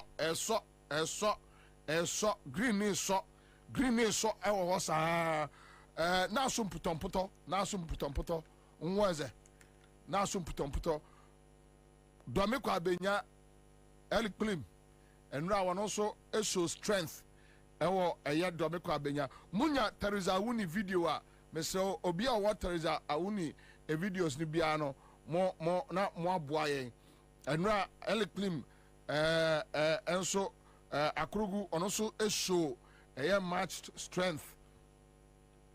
The issue ni say NDC for constituency by constituency ya ka kire mo omo timi ayadia eye soldier for 2030 at one constituency NDC for moye beye yemfa ne say beye 10,000 or 15,000 se bunyina mo gire street mu a soldier for 30 omo ntimi nya hwe. And we have been telling you guys, stay in the street, don't move. Adaya to abono, stay in the street. Emo bia ankantra sa oto aba kofie obua eni mra biem, eni law biem, eni Ghana constitution biem sa oto aba wia kofie. Stay. Say even 2 days, wona ade wani. Sa also wona obia ntimi mfoso. Enyumre Kwame ubeko osu sa manfo anaju 2 am manfo na mosu eye force eye so okoda eye force ntuwe ni force so okoda eni se bia Okankwe South na se NDC fo nyina aboa wo mo ho ano abochenku onipa be 10,000 15,000 e street ma eye force obi nkofie eni enyamra ema obi ehurehura ema obi anka nkyera wo se oto aba akofie onipa obi obeyi ni tie free Ghana Police Service yisi ana ene state institution abeka sa bia no oye collaborator opese one MPP fo wiem oboa. Don't listen. Me ka kire mu bio eni emra bia mu emra bia nchikire Ghana ni bia se otuna ba wi a onkofie is a lie. Stay and it true NDC PNC, CPP, other political parties, motu abawia stay. Mo bia movie, mo bia nkoba bia hold each other's hands. Be your brother's keeper. Stay on your grounds. don't move. Compare me say about boy elections now you know. Don't move, don't go anywhere. That day we will supply water, we will supply food, we will get cash. Yeah, best supply Diane. We will move from one street to another. We will make sure we protect our sisters, we protect our brothers. Nobody should move.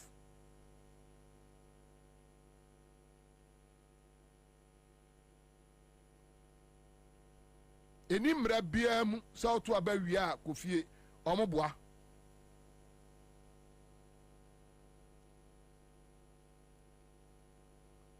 Be a law-abiding citizen. Go there, you vote, stay. Men call any grounds with any weapon. Men fa aba, men fa sekayen shawo. Stay. We are Ghanaians. Stay there. Stay there. If they decide that day, wamukum a year 10 in 2022, wamukum 50. That day,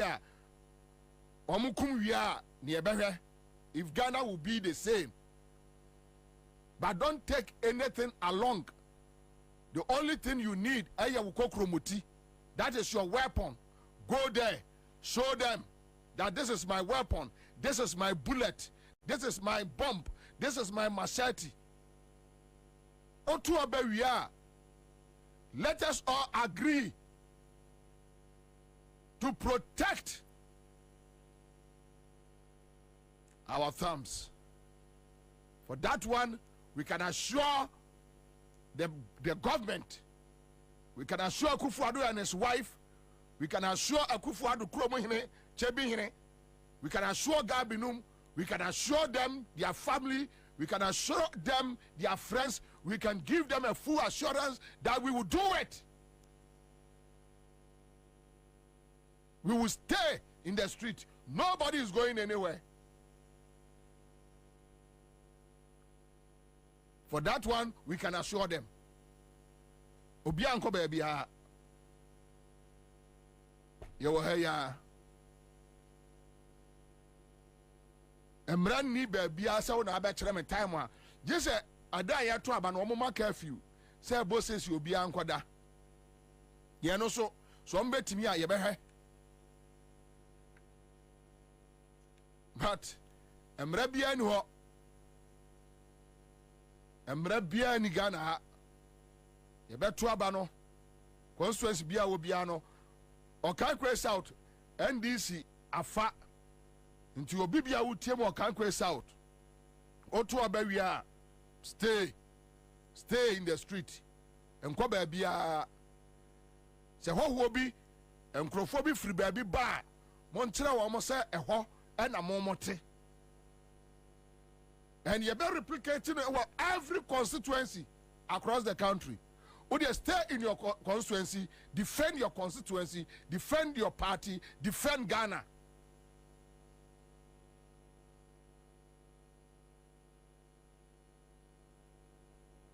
Se obi amowa enkobo obi. Police for ne no mba ya adwuma. Uhu bibi na won tiase a fre police ni ne oho no bonamane say oh wa hunu say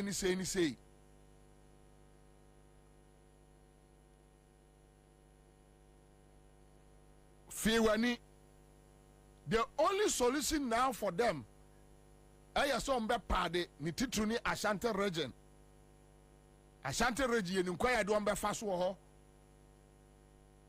They don't have the numbers. It's never true they have the numbers. In inquired on the Fasu Ashanti region. We will hold them, lock them down. And my catcher, the only thing we need on 7th December is courage.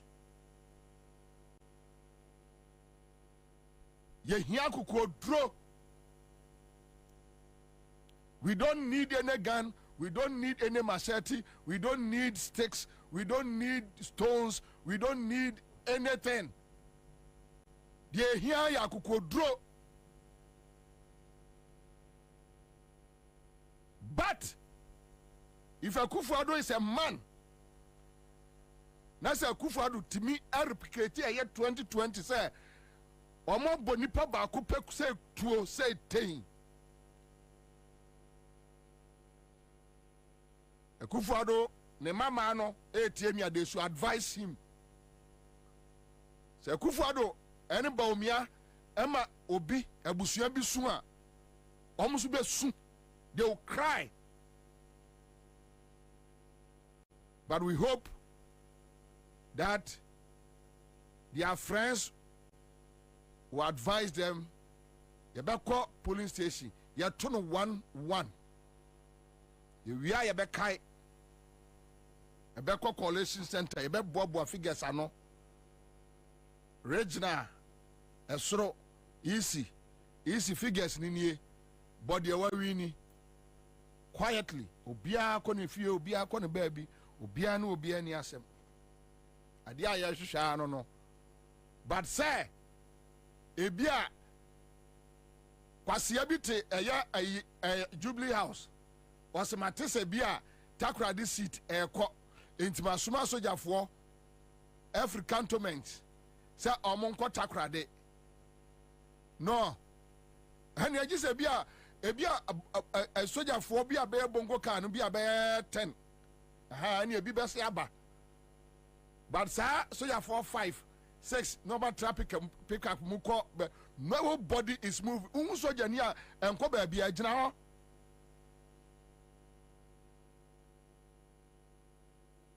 already no ya complain say soja for ni elections any bibia our internal elections any soja for ni bibia we are party executive member we are party ni soja ni eba police station wa stay strong.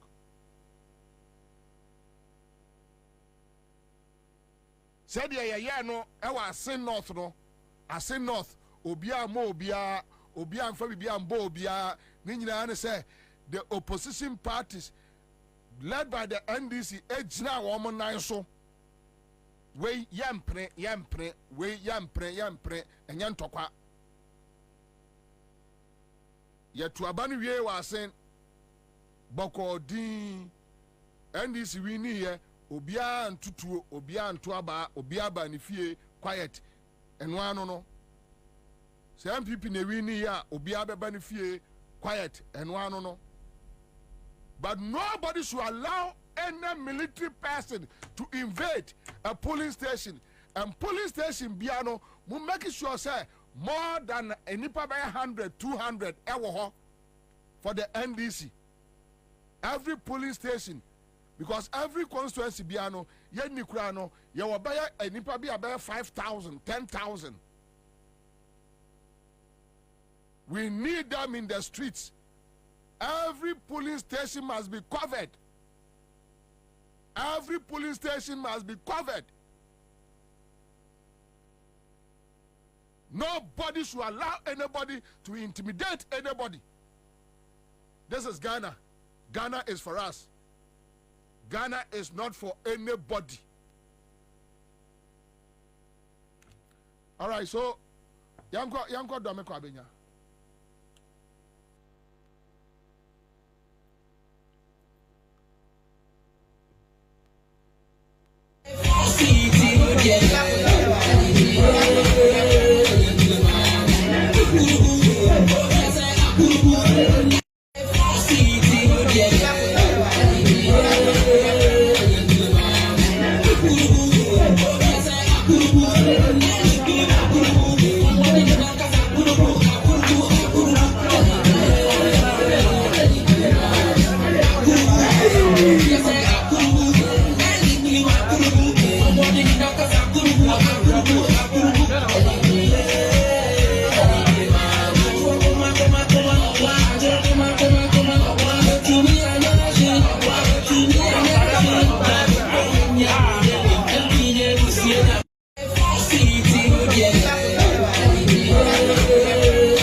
nsɛm ni bia nra or file wie and we are sending signal and warning to the Electoral Commission that we want free and fair elections. They have transferred some illegal names into the voter register. We have written about 2 letters to them, which they have not responded to any of the letters. Now that we have finished filing, we are telling them that we are waiting for the response, the letter that we have written to them. If they don't write back to us, we are going to advise ourselves. And then whatever we need to do, we will take legal action, legal means, to make sure that they take all those names out of our register. And we are sending signal and warning to the Electoral Commission that we want free and fair elections. They have transferred some illegal names into the voter register. We have written about 2 letters to them, which they have not responded to any of the letters. Now that we have finished filing, we are telling them that we are waiting for the response, the letter that we have written to them.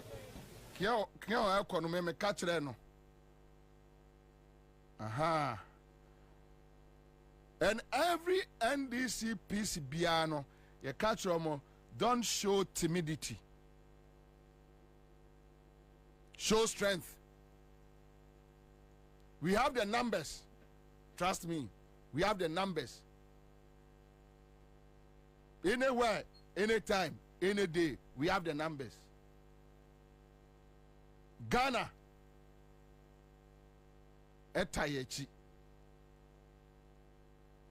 Ghana, Sunsum, Epian Crofoway, Efrium Abaimu. I don't wish for one party state. But Akufo-Addo and Bawumia a curse onto this country.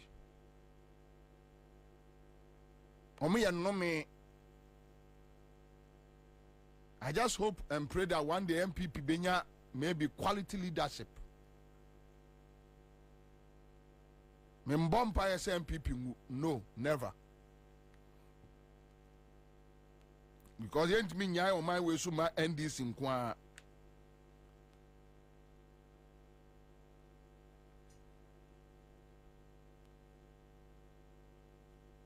Thank you.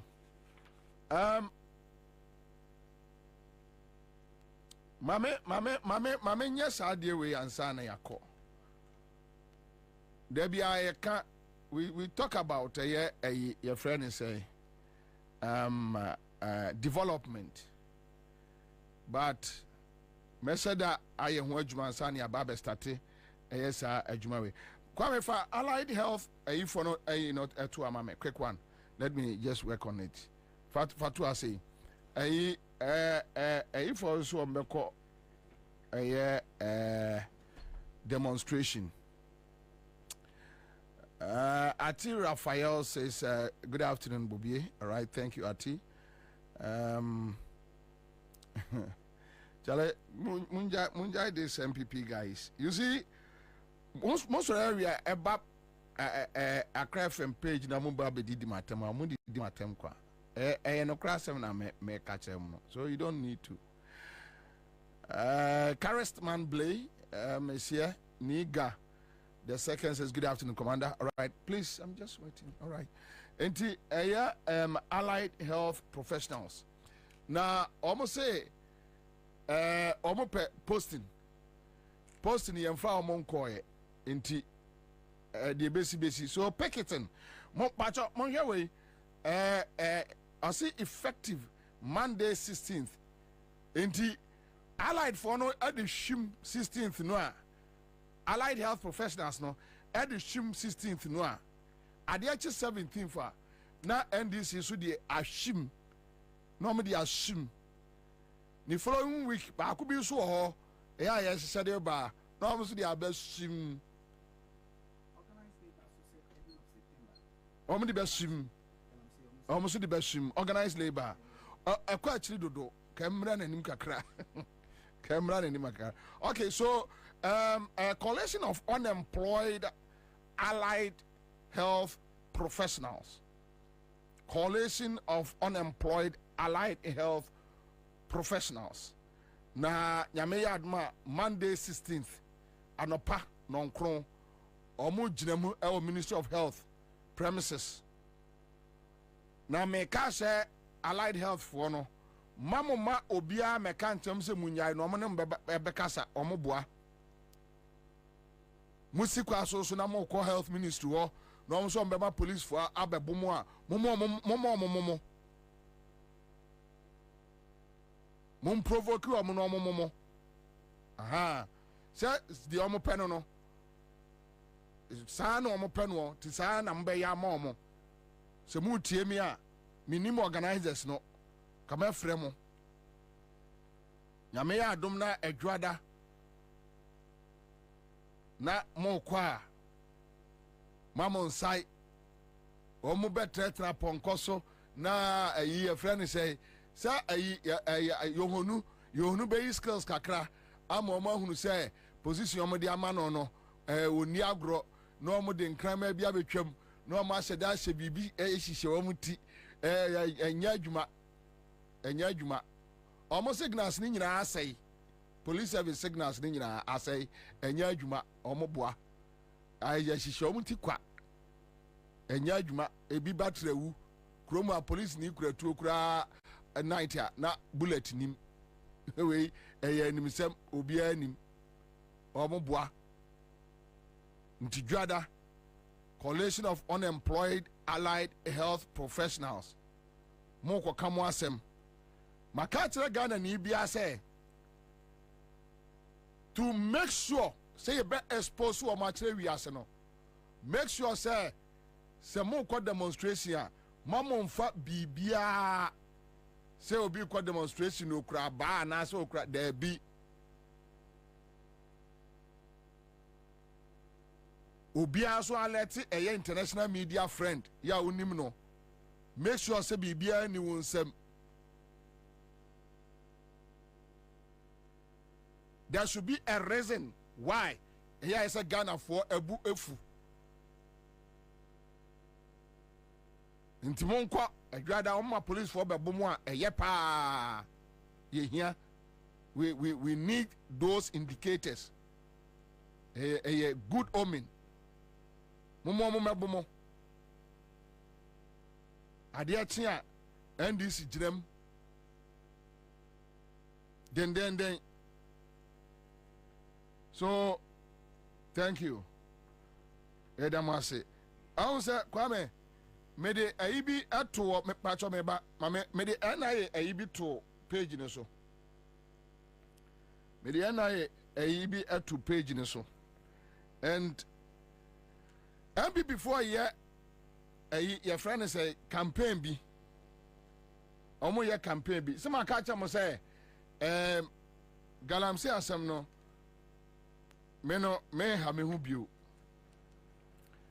enra ne Kwame ne no mo ye me pa cho onwe na ye oh ye page no bibia na so ana me de send wa if you I send me phone you cry asembe ni hi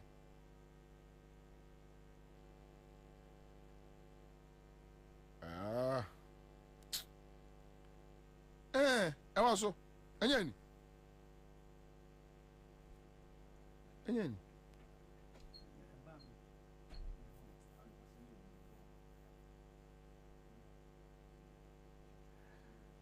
anyway magachem se galamse no me ha me hu bio me nka ho asem bio because ene say kudo no kuchia ye GJ na omu nyina nkomo no is so sad ya ka kira aban yire no ho na de obeye bia onye na Catholic Bishop abegina ho ya ka kira aban yire no ho mensa adewe simple enra mebusa omo enra so follow me a mebusa omo Kenashigbe. Moti media coalition no. Gwayo for emamo fuel coupons 100 million. Moko je some de ko aprobo e Ghana. Report kura munyaye no. Momo yehu. Mo anko so no mo ache. Mo ache coupons na dia. Ka kire ye. Say oh, ya je ye no. Ya anko. Enyo mo nko a. Upon Kruma be catch say omutwa 10 million Ghana cedis meboa for media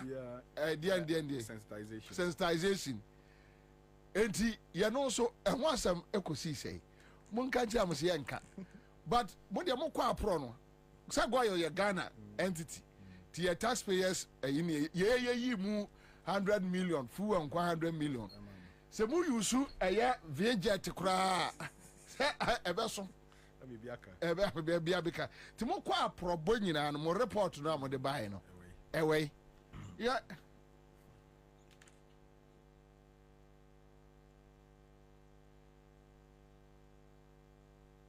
mom kan kire ye ana mo gina na aban garam say no say yesi kwa ni aban ye mpesa ye because mo kwa no say munya fact findings so obviously no mo jotin de ma ba ku mienu mo fanchira mo se fanchira mo bibiani ho okay say ekuhudu ya asofo ya nra wane omukosi ayi mo so ya suma ma mo ko site eko bompaye empaye no mo ko boye no resource anyame ka kire mo no mo nka kire ya mo se mo nka ena aban de akwaso enye ti wo kwa site wo no se okwa akobọ mpaye no na adwene be ne wo trimu a de kobọ mpaye ye no so koka twintwan me ne uti wo sesi e minia ene press conference ya ayi mia college GJ ni na sefo okoye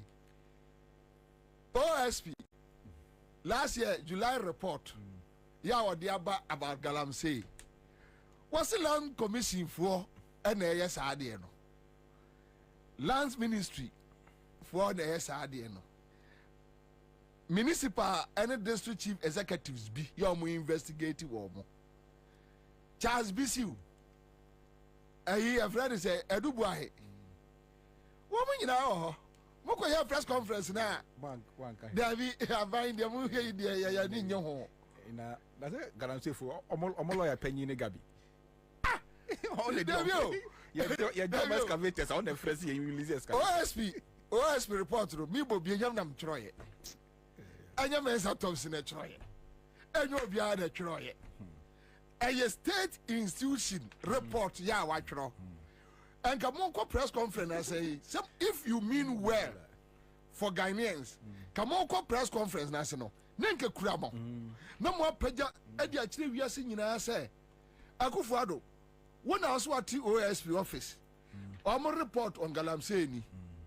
And then I you want you to act on it. Near who say when you have now I'm going to find the way ye pa dear young pesa. I buy the oil. I buy when you said the oil west sell by no. I buy financing from I buy so there, sir. I buy there, sir, you know. And I buy financing from I buy pesa dear no. I buy jai. I buy the oil and yampo. I buy oya enye you. Ah. I am here. Report wo. Mo mpe. Bobie akwa kan wa se bunti no report kra mo na read bio. Ah man.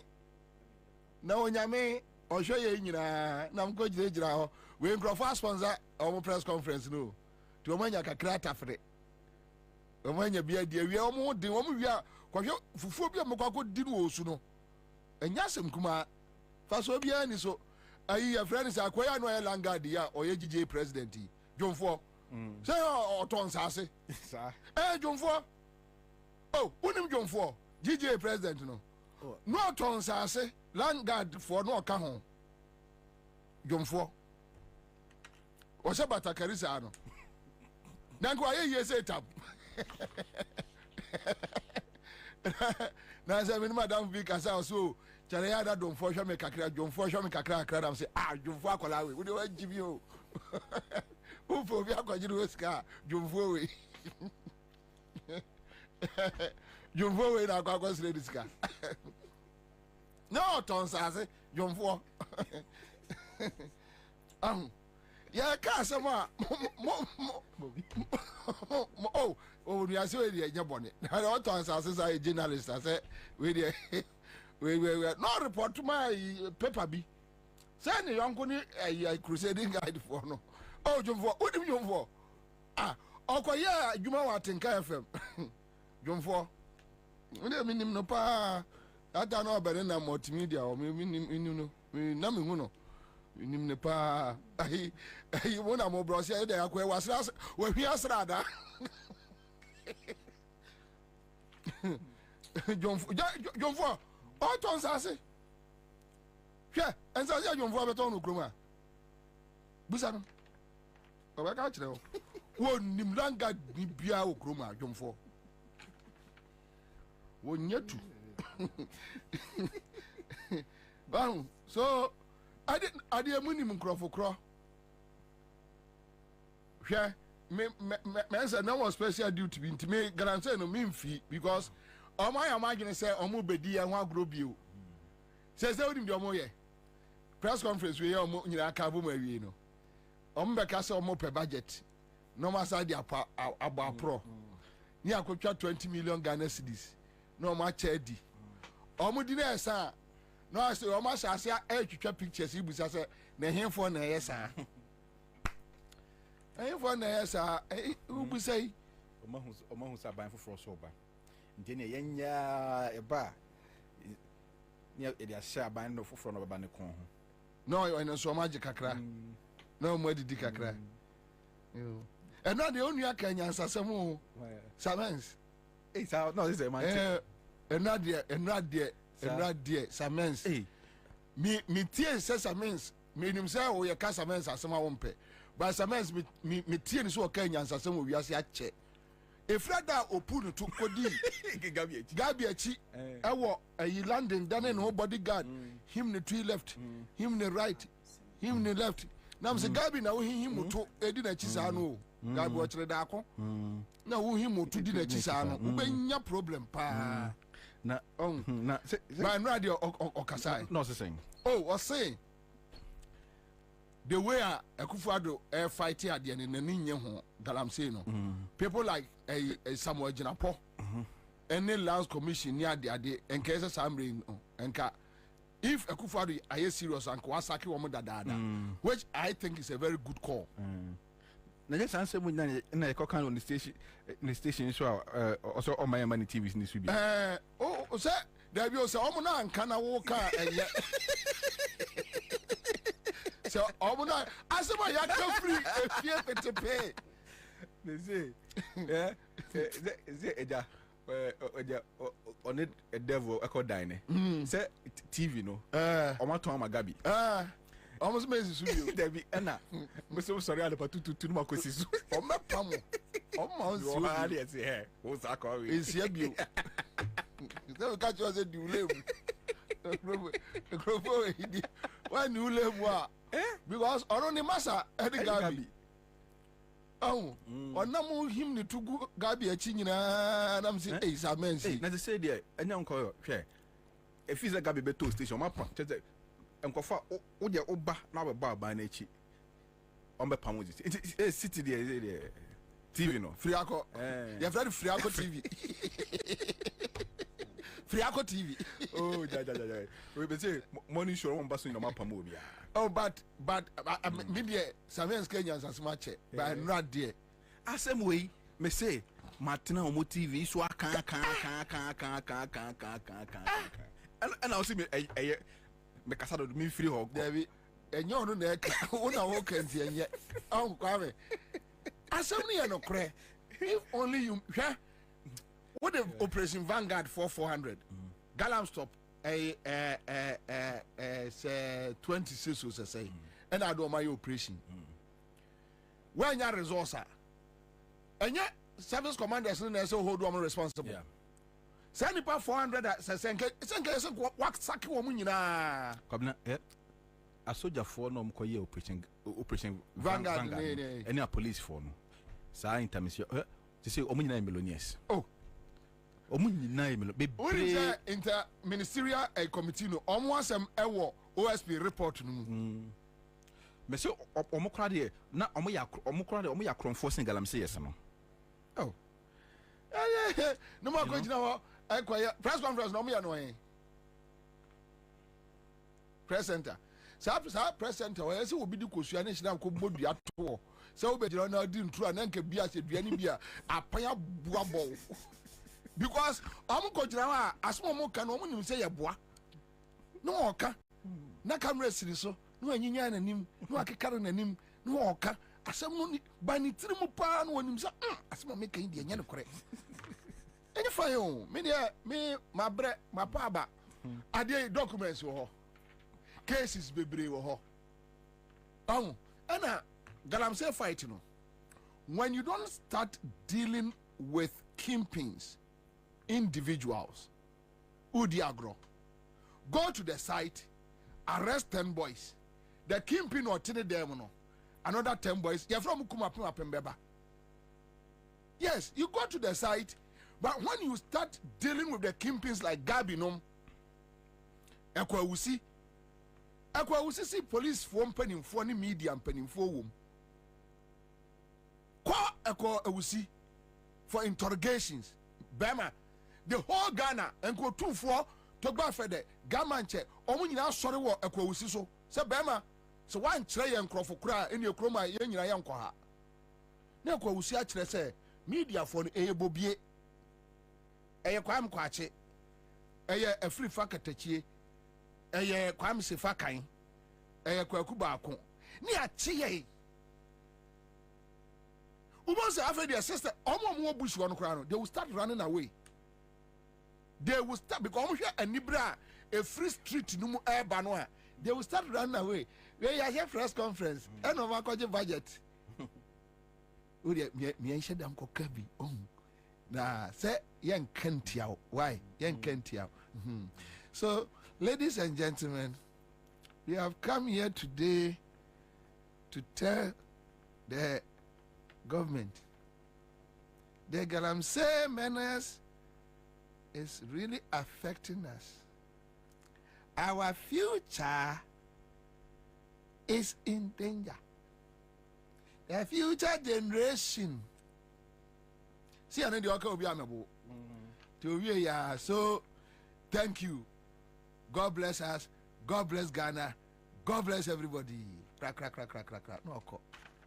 Kasi asem pa no so da ho. Asem no kura pa no e da ho. Reports wo ho, tapes wo ho. Munyi tapes no van gba investigation asemenye. Hey, I mean the mama Ansah nyina adwuma. Ayi ya fra ne say, "Oh, Ansah, omo ye campaign bi." But you some de eye Kintamponov. Video no MC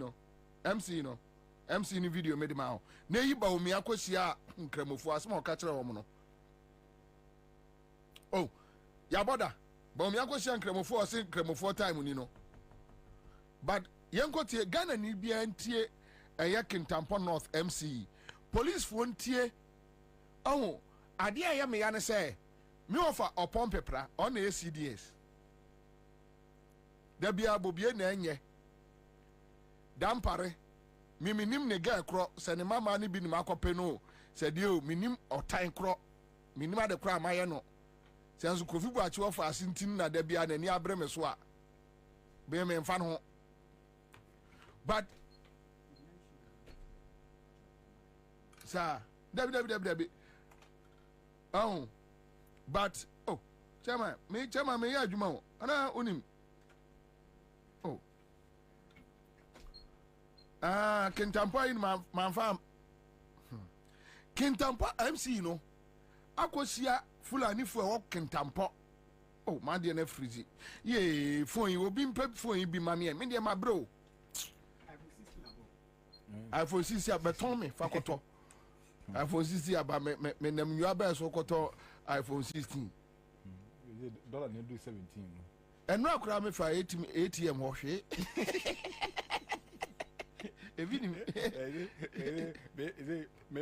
me bank card they are done NHIS card. So what the call hospital and the baby cry. Still, any doom no. Oh, family. Ayi Kintampo North MC no. Akosia Fulani fu ewo Kintampo ka kire omo say. Konkomafo ane your friend say konkomafo ne gonjafo empese omo behunu Fulani ni first lady into o ka kire Fulani fo ya wo Ghana say omo ensore o se konkomafo person behunu omo behunu Fulani ni first lady one Samira one Samira yeah na dia kura kwesen ya konkonsan ni dia ya wo bro ni emehu na se me ka baby ana omo ma police for say ye fire omo no ana omo say da ma police for aba ana omo say da ma police for efra akwa no omo kwatro akwa no statement ya na omo agya no Bobie Ansah afa ni ombe ye meet anadwo ekwa ba ni emfa ne mfa so yenye ni sei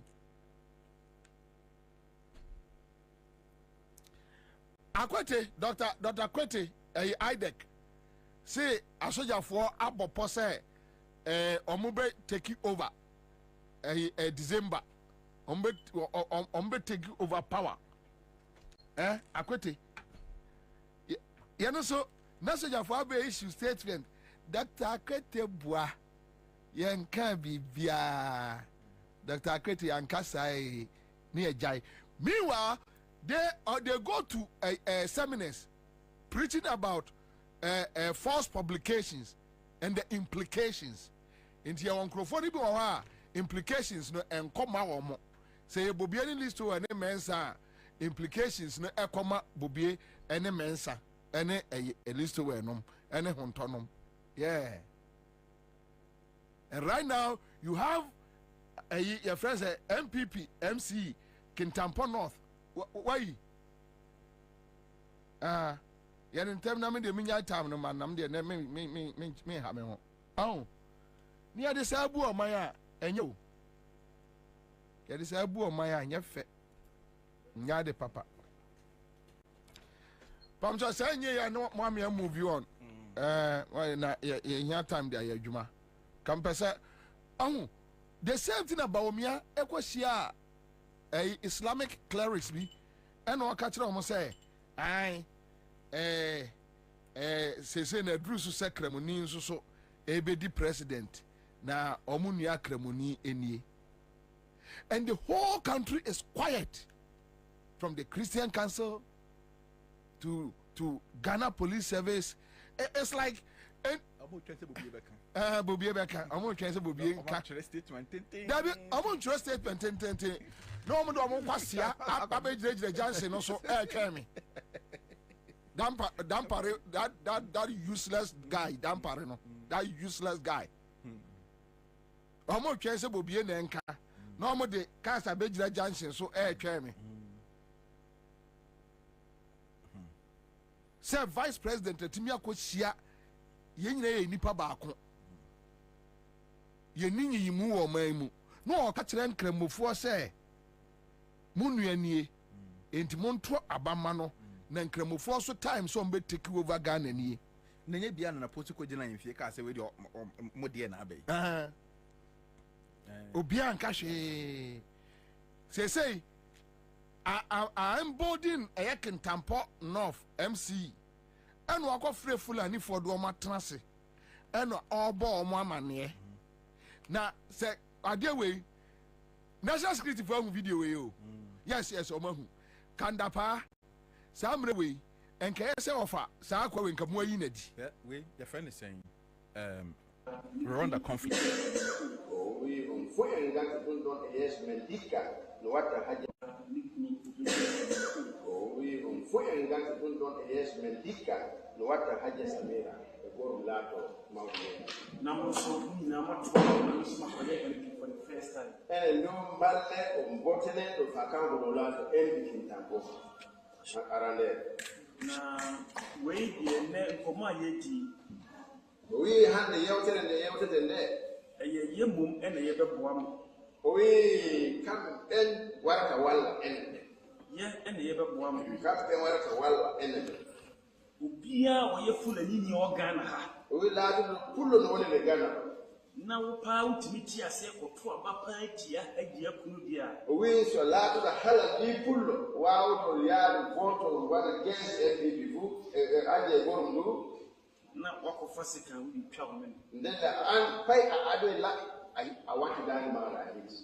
If you say we opportunity we do allow and be mapim da we father and keep us upon the magnificence send your kind no we no really mean sabi gonja for crown pese mo nuamba no obey kesiasa we then including gonja wala gonja tanzania ida enen sakiki made the lado mawli konko ani ndimu sa konko funon inti mumu ninna hopa na hali ngastebe hakilo men sana ati yitano lesa inti campaign no ayeye no we campaign hono yewtere madu mo fulu ni fo gan nyina we ene fudo wambe gana fu mo kasanchira mo na hali kono ndo ngo mo kasanchira mo kono ndo bandira men kono ndo ngo mo pia to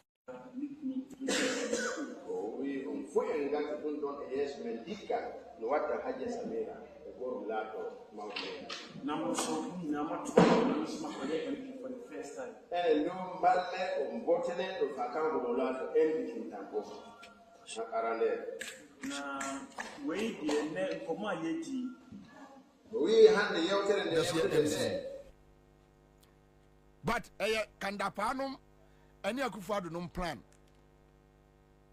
ena dampare no so say you nui aya no boho Kwabena matese we the mamen chat for matese Ghana Police Service issue statement declaring a certain young man wanted. Yes. Minim ni pakro. But I saw the video no. Now he was threatening some of the government officials. Based on what? On the Ministry of Obobo Mudin to say Minister for Interior on Adia Electoral Commission Obia Cafe. Now Mojin say 2020 the see you know omukum nipa no oman Cafe no so Mojin say Ombesa na SCBO in 2024 mudi agro in Tokosia so that is basically what the boy said. Okay. And it's a condemnable statement, which I think is needless. It's needless. We condemn it, even though if you put what he's saying in context, you can add some weight to the. He has a genuine concern. Yes, but the point is, for we Ghanaians, we will defend ourselves against Akufo-Addo militants if they try the 2020. For that one, no Ghanaian. In fact, yes. Everybody will defend himself. But Akufo-Addo mana omobeye casualties. Exactly. But the Ghana Police Service issued statement declaring that young man wanted. Fine, fair enough. If they think say he went overboard, fair enough. It is in the same vein the Ghana Police Service, we demand that the Ghana Police Service also issue an arrest warrant for this MCE. Debbie, no, any, almost no cry, almost dampare. Dabinya dampare. Say, Oma render useless by bringing you na blow man say. And now you know so I promise you so obey you man pa ma omo. So, Kwabena, you see, let me assure the Ghana police, say, they are going to apply the laws of this country truly and fairly against all offenders. Anybody who makes a statement that destabilizes or has the propensity to destabilize the peace and security of this country must be treated equally. Ya test and kwafo gyina platform so what ye abronye on Wontumi FM da bi mentie Kwabena met de mate brand the champion kwasa asem okogina fidie so platform so kan me deba ena Lord Coming so de okokan ache eno so enkoda nchen ya nte Ghana police for nka baako yam fa say anodom pray o say hwan ono so kokan ne de ena o maka ya nte Ghana police for nka innocent young man are making a statement out of frustration. More declared wanted. Kwabena, say if it's an equi, some equi, after near do the heat of the election. So we are now entering the election season proper. And within this election period, if the Ghana Police Service urgently say they are going to apply the laws of this country impartially, and yeah, they will have us to deal with. Kwabena, some of us are willing to stand up and defend people. It doesn't make sense. It doesn't make sense because the statement this guy, the MC is making, specifically serious. He mentioned the Gonjas, he mentioned the Kokombas, telling the Fulanis that the Gonjas and the Kokombas, they don't have your interest. In the Fulani Gonja, what will happen? Kwabena, the conflict up, how volatile that place is. But conflict, look at how long the conflict has been going on. The last thing anybody wants is to incite any ethnic group against one another in the northern part of Ghana. They are doing it. The MPP is doing it. And you know, if some of these reckless and irresponsible statements, the Ghana Police Service is pretending as if they haven't heard and they are quiet. When you say 12 o'clock news will be on fire, tape new PA around and up by 7:30. When you say be and want to say they on tape no answer. Kwabena, you have Bob Mate. And no man said that the pious are did the another. Debbie.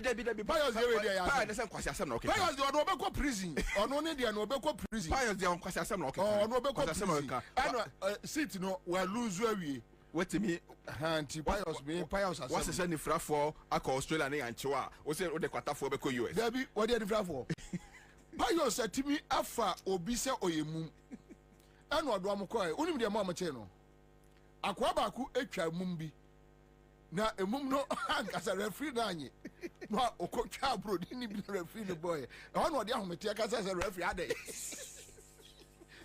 Edema abrofo na greba so no. Wo mo si ase se. Wo mu busa enkola de nsem. Avedo busa say what is your name and no abokwaku ba. Where do you come from? Atiavi. Oh, what is your name? Who free for Satima Paul? Oh, Bob, what would you right? And me pious are 70. Why you're the first young guy who be called jail. Yami advance to 25 into another 7 years. But this guy, Kwabena, is it the statement, the propensity, the intensity of the statement, the timing of the statement, the type of tribes. Kwabena, unim say already, there are tribal tensions in the northern part between the Konkombes and the Dagombes. There are certain tribal undertones already there. It is the last thing anybody wants to do to incite or fuel these tribal tensions. And it is reckless, irresponsible, and no statement that has been made so far in this country, in these elections, has the propensity to undermine the peace and security of this country than this statement. So the Ghana Police Service must act. They won't act. They must act. Kwabena. They won't. Then if they are not going to act, then they shouldn't dare arrest anybody in this country. They shouldn't try. If they don't arrest this MCE, then they should not arrest anybody for making any statement. Say he to the bar. What they will do is they will invite him and tell him you go. Oh yeah, friend no. Says ana kwa no ko say MPP for mo asoja fo nko mo galamsey site no. Sa no mo ye ta mo mshu nkwasi statement a ye titi bi ma wo mo ko free Suleiman say onye survey enka se Bobie na Eddie first no na me na Eddie first wa Jimmy announce me catch us wo ye Jimmy for say me the taxes me taxes na no yere ne o made to aduane di. And if you are fooling now, some man can't just say you are a fool. Other ya way a penny when you know Jimmy, a man can't just wear Jimmy. Inti almost said that coffee aquana say omra. Now aquano court to crown process in view. Court crown process in view. Court man process in view. We so on so the abeshim. Abron yet won't to be FM say almost in Sekai.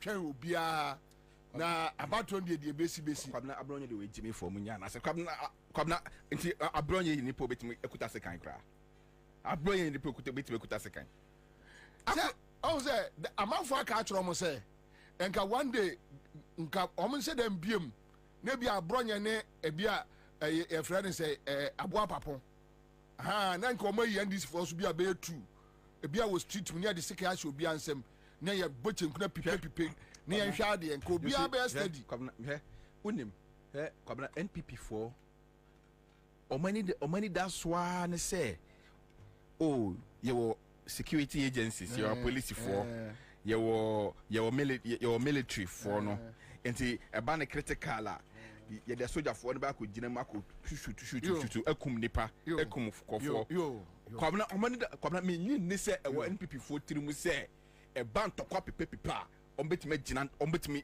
omina be dwane me ni say when people ni be team say ban tokwa pipe it was shit in so they can face anybody in this country me ni why as I so watch the fool o de ne kwan why Anthony Kabu ana why omuni ma gina won crop team they have no clue munyina yare for ma wi aga na ska dia mofu America kra ya ka tentu America kra muntimi ntu enti Kwabena eni o mutirim say e ban tokwa say enti Kwabena eye on say I say say you know I say incline ni obi be kon tokwa no ma me kan fa hu nhyew mu me bo henya ba kronka fo mo hoden hey kwa jemi kwa me ni fie ba jibo sa na tokwa na wi you know enti yenya sa na emfa hu na Ghana fo mboto hwe wo minim Ghana fo ni bra break this elections ma na be bo mo Emma Ghana fo ma de on be ye enkrofo we no omu bi da na mo anyway the point is Ghana Van Dam says Bobie and this issue must issue a statement condemning the reckless comment from the MC. That is the only way the issue will travel far and any action taken against the MC. If not, the media will give this issue a blackout. Nobody cares. They should give it a blackout. Who cares? Na BBC wa Ghana yes Bobie emenkwa. Yeah. If you grant me when we was street in Muchan, na me yes me found. Akufo-Addo nyo from multimedia. Bobie enye mu yenyini free a. Bobie enye last minute no mo na yesu kase. Manasa Zuri. Ya de ye street in mo me 2 am kra me street in mo 3 am 4 am 5 am me street in mo sa me Bobie me nko ba bia. Kwabena before huntobe ba mu no ma me fa security issues we no me special on that special adjuma can be bounce one more say adjuma no yes no me trimpa you have a breaking story that hunto akwaba bokore. Okay, so we'll deal with electoral commission issues, but I don't know whether you want to say something on Enema Abobosono quickly. Sir Thompson Becker security once a media. Meaning I know the answer.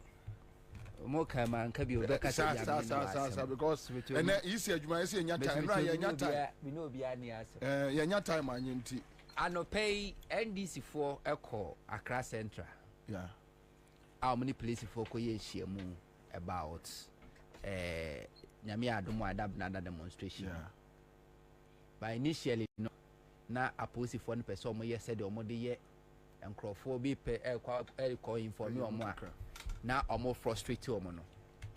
The general secretary of NDC Yera Fifi via Vicoti Ninedom Akoy. And after a few hours, no, I won't see Fifi I post say a police for an omako benkrum. Yamia Adomoa, a dabnada bay. Demonstration never shall say or brass sports circle. Now Omanda Mua Kwakupi Electoral Commission office. Now Ebekoso, Ewo Mantam doing sending in na is he? Yes, I say, I dear Bukuma Maya. I na so confabing. Say, yeah, na, oh, Mabunu Kobi, ne say, demonstration. Na police for Dimrika. No Marco courts. Or Mochaya, dear Betchamo, my demonstration. No Marco courts. Now, when this minority in parliament, so more Bank of Ghana demonstration, na police for frustrated. But way, NDC national chairman, I can't say. One man can say because permission be crowd. One now see date in the crowd and the police for no more one from them. Send me admit Tuesday NDC demonstration. More member must stop here. Must stop it. More member must stop it. And the Yamia Dumwa. You know, discussing but compare to when we free security around until Yamia Dumwa a dabnada no. That demonstration basso. Now in terms of security there, the truth of the matter is say Omo so me national security form in charge of crown, Omo double thing. And you can't apart no babesi amano so full. Of a person. Massa. You I could call commander in chief of the Ghana Armed Forces. Sawabro Nikutan naked pictures. Any videos. Commander in chief of Ghana Armed Forces. Offer.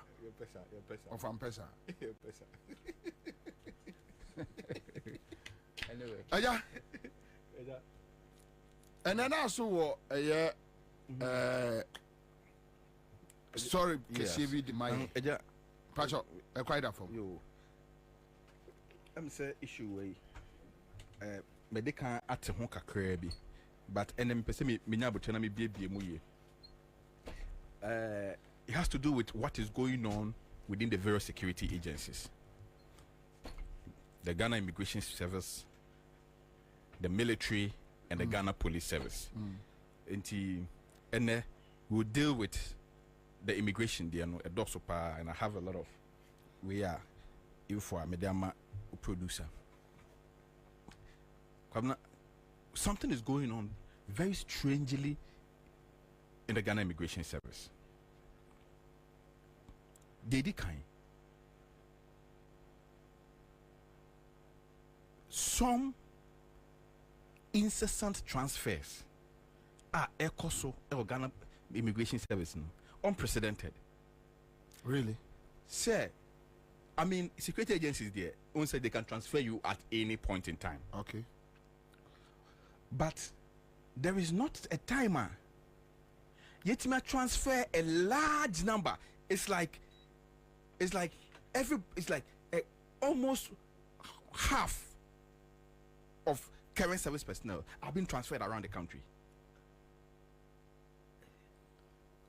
Is it illegal? It is not illegal. Okay. It is not illegal for the Ghana Immigration Service to do transfers. Okay. It is within their powers. They are an employer. Sebi ene o employer ka say, oh, there's nothing wrong with that. But there's a problem. The problem is say when the employer is a high-level security agency, play a crucial role in these elections, then the timing of such massive transfers becomes suspicious. So that's the first signal. Number one, the timing. What is triggering this incessant transfers less than 2 months to the next elections? What is triggering that? That's the first question. Number two, I've shared some documents and I have audios, radio on say security service for no. Transfer they transfer them with radio the radio communication signal comes first before even the hard paper. I have all the radio communications. I've given some to your producer if they can play a few. Okay.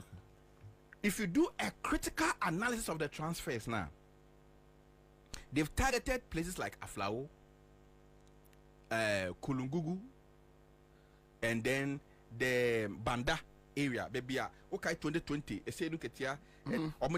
A soldier for course, it had to take a sailing to go there because they have some Voltarian settlement along the Volta River over there. Yeah.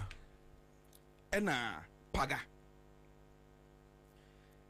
So places are they perceive say a honor the settlers no a year, you know, perceived to be NDC. Now movie only Akan officers to those places. Now they move the non-Akan officers from those places.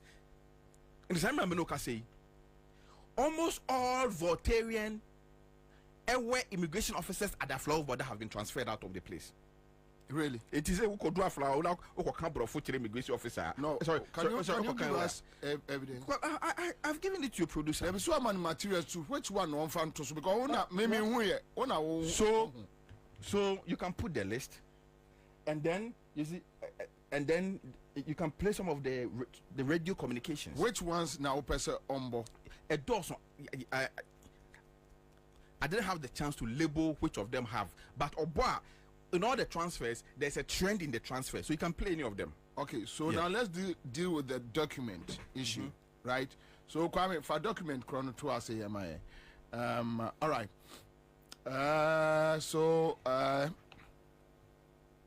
The directorate, the management members.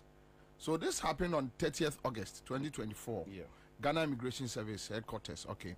So it goes on and on now. Transfers and reassignments. So the underlisted junior ranks have been transferred or reassigned to the stations stated against their names with immediate effect. All right, so you have so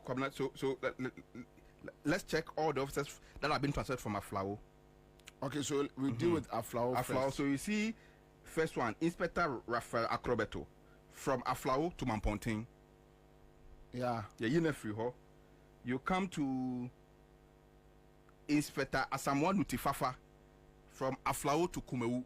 We call the second page now.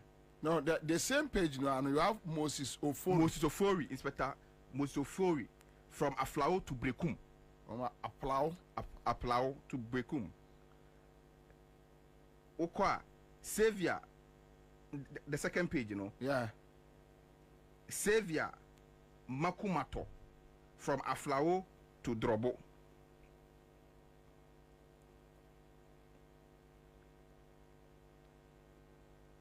You know, so that is for that is for this particular page. Then Xavier Makumato. Okay, so yeah, so this page in here, is done.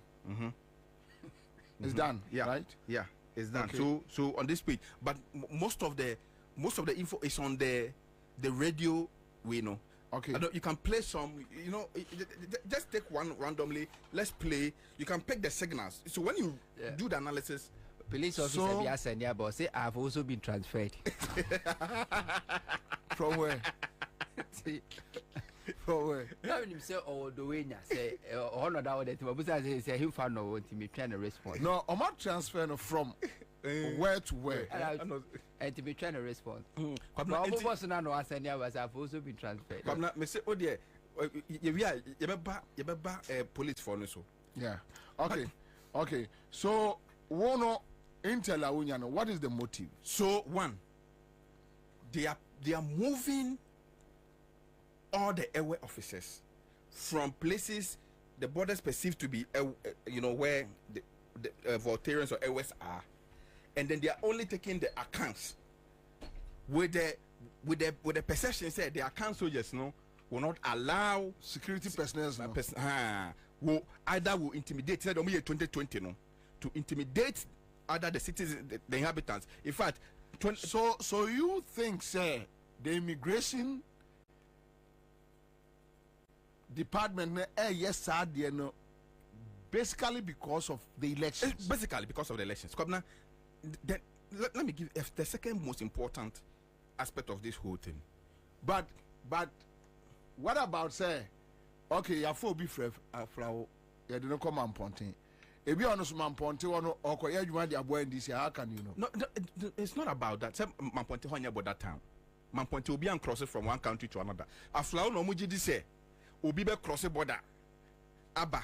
Okay. And now say obi te border town wo ho enti no ene because okay. So Paga ye border town. Paga ye border town. Aflawo ye border town. Banda ye an ewe settlement along the Volta Lake. Okay. The Volta River. Hono ye ewe settlement from Kwan. Okay. And a Kulungugu. Kulungungu yeah border town. Border town. Yeah, I think so. I think I need to check. Yeah. I need to verify. Okay, so yeah, one of the radio messages now the mine. Let's quickly NTA omo nkomonibi.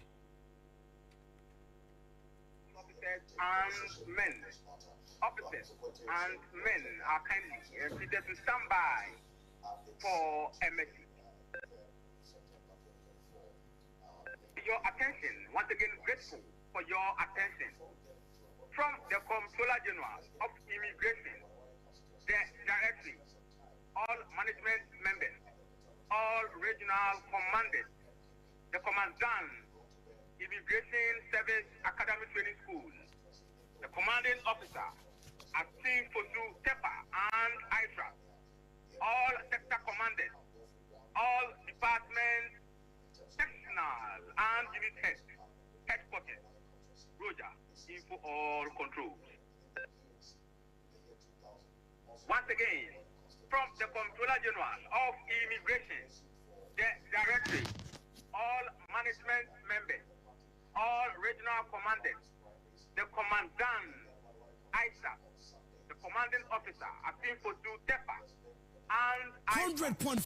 All sector commanders, Accra FM, sectional and unit Accra FM, headquarters, Roger, info all control. Roger, subject, transfer, reassignment. Subject, once again, is transfer, reassignment.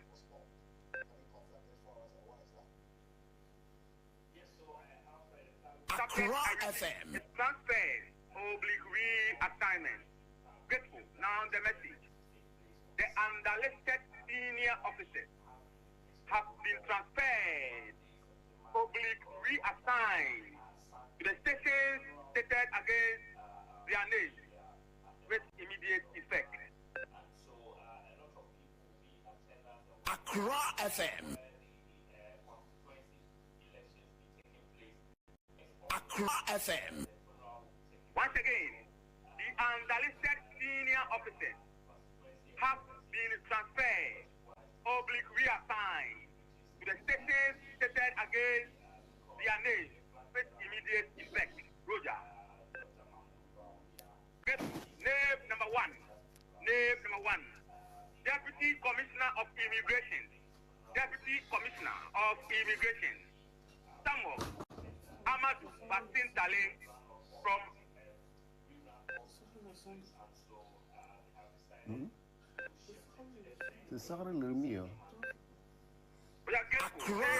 once again. Deputy Commissioner of Immigration, Samuel Amadou Bassin Tale from Bono House to headquarters. I repeat, name number one, Deputy Commissioner of Immigration, Samuel Amadou Bassin Tale from Bono House to headquarters. Name number two, Deputy Commissioner of Immigration, Enoch Ano Abrakwa from Bono East Regional Commander to headquarters. Name number three, Deputy Commissioner of Immigration, Peter Edu Apia from headquarters to Bono Regional Commander. I repeat, name number three, Deputy Commissioner of Immigration, Peter Edu Apia from headquarters to RC Bono Region. Name number four, Deputy Commissioner of Immigration, Thomas J. from GAR Operations to Regional Commander, Northern Region. I repeat, name number 4, Deputy Commissioner of Immigration, Thomas J. from GAR/up to Regional Commander, Northern Region. Name number 5, Deputy Commissioner of Immigration, Justice Bosomtin Ayensu from Deputy Regional Commander, Ahafo to Regional Commander, Upper West Region. I repeat, name number 5, Deputy Commissioner of Immigration, Justice Bosomtin Ayensu from Deputy Regional Commander, Ahafo to Regional Commander, Upper West Region. Okay, so Ansah. Yeah. So this we're is one of the tapes for the senior officers. Okay.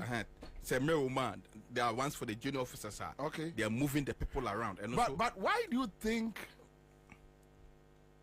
say where issue? Kwabena, what him say? The Electoral Commission wrote to all the security agencies to submit a list of special voting for their officers 1 month ago. Okay. Into all the security agencies, including the immigration, have submitted their special voting list to the EC and the places they will be voting, taking the special voting. So Officer Owo Aflauno, his name has been added to the special voting list. Officer Owo Aflauno, his name has been added to the special voting list for our flower. They no transfer. And now what 1 month ago, now what transfer any panel to Paga? And I said Banda. Until on the day of the special voting, no? How does this officer travel all the way from Paga to Aflao to come and vote? Okay, so Mensa, Mame and Nyai Kakrawaha.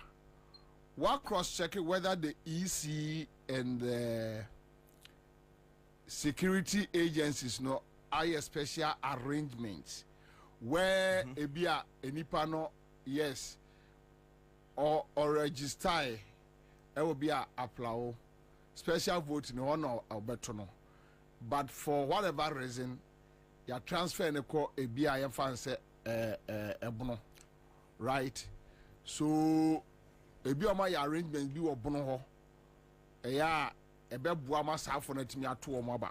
I have cross-checked that with even the immigration. They don't have any such arrangement. Okay, fair. There is no such arrangement. In fact, and that is why the officers are complaining. Say when him saw by transfers why no transfers. Now we're trying and may register for special voting. My office our Accra. Okay. My register special voting our Accra. O say my transfer I don't call Banda. And to join the special vote, you know, how do you expect me? Because that day I'll be on duty there. And to what arrangement have they made? What is the motivation behind these transfers? Is it that Omujidi say because they've lost the security agencies and so the voter register no transfer go for you and you're creating a situation where the security agencies no can't mean to aba. They can't vote properly. And the omoye main voters register so the same thing omoye the security agencies also on the special voting list. And I will urge the NDC to pay serious attention to the special voting list. They shouldn't just focus on the main on the main voters register. They should pay serious attention to the special voting because they plan to do a lot of damage. Because Omanim say, in fact, most and Kwabena Unim, the special voting gives a signal before the elections. For that one, yes, sure. Once you lose the special voting, forget it. Forget it. It means even if you win, it means they won't protect you, no matter what you do. So what they want to do, so which means Who information? Am I the same with the police service? Yeah, all the security agencies across. Ukwa, the military, the police, there is massive transfer going on currently as we speak in all the security agencies. Because they know, say, they've lost the security agencies. So let's create a situation where these people will not be able to vote on election day. Let's make it difficult for them. But it affects you also. That is the layman's question. Like, you see, Sebasa say enye yenkwane ebeya. Kwabena ono ade na be boa na se nko onye. Wonim so ma kwan na to obeto atia no. A police for omushu, omu cap 20 se captain ben de be ya omu kai. Issues about security agencies no kwabena promotion issues. Somebody it just the military move because of unfair promotion. Because of unfair promotion omoyeno military. It's the same thing with the immigrations. I have a list of so many officers that they've sidelined. People who are due for promotion, they've sidelined all of them. I see. On political grounds. And I'm creating apathy. Personnel demoralized security agencies, especially the junior ranks. They are demoralized. And all of them are waiting to show these people a very bitter lesson. And BB created opportunity so that they will not be able to vote on election day. So we've asked the security agencies, especially the immigrations, because somebody in the can say they should be able to tell us what alternative arrangement that they are going to put in place for all these officers that they are transferring. They should be able to tell us. Some way, somehow, they can manipulate, move some things around, and win this election. These elections is only going to be won. This election is only going to be true.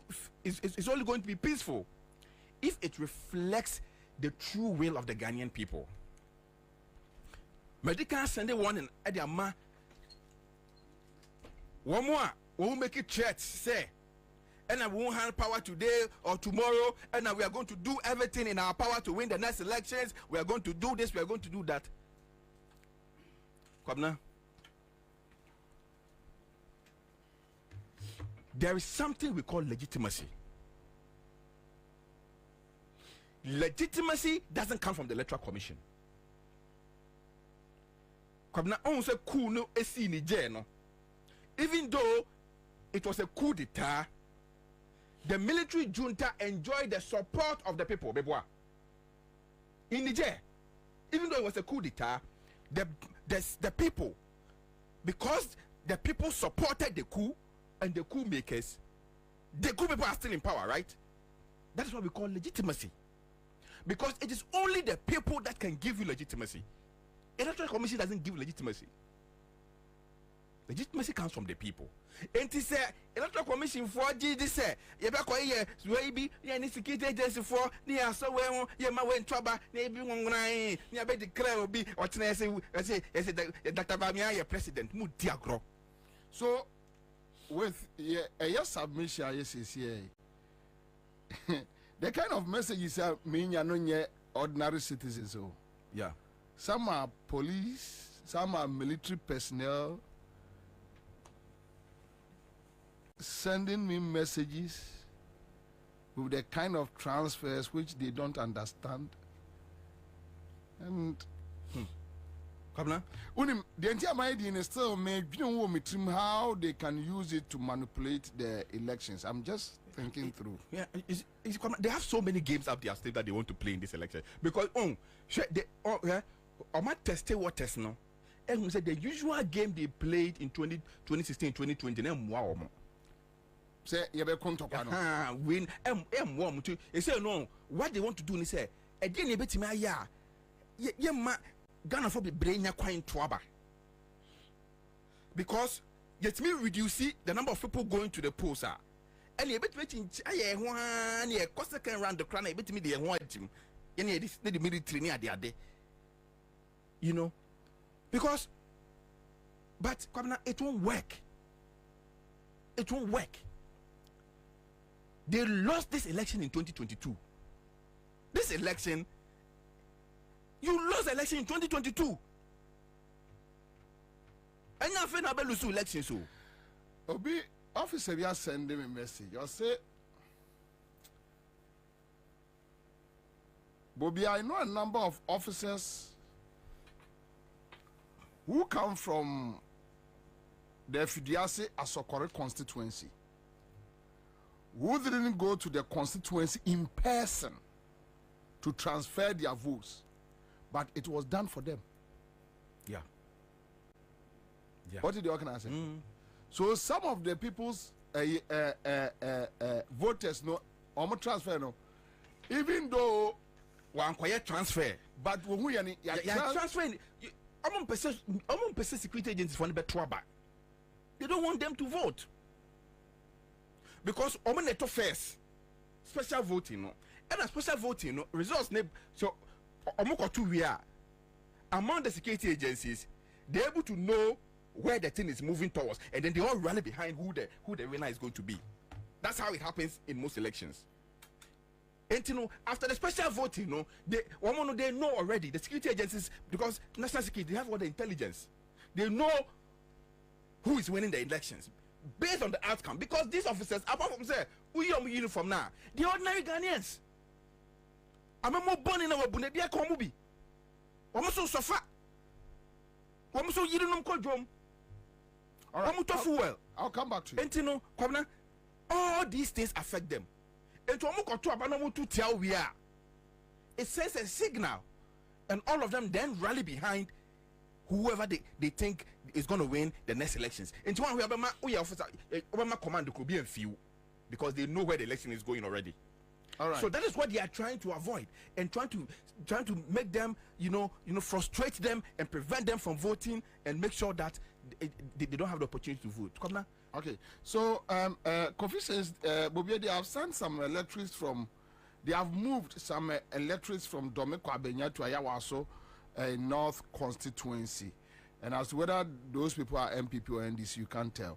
Now, another message here says, good day, Commander. And now, Banda Town has pockets of villages that share borders with northeastern Ivory Coast. Yeah, it's true. It's true. I have some friends there. Mayor Jumeya, they have been testing me, sending me messages. And, all right. So, hey. I'm up for sending message. Now, Bobie, special voting is held 3 days before the general elections. The security forces may have to spend more for the officers to travel to and fro before election day. Okay, so as to whether they are going to provide them cars, say movement be full, like a easy amount, one issue. You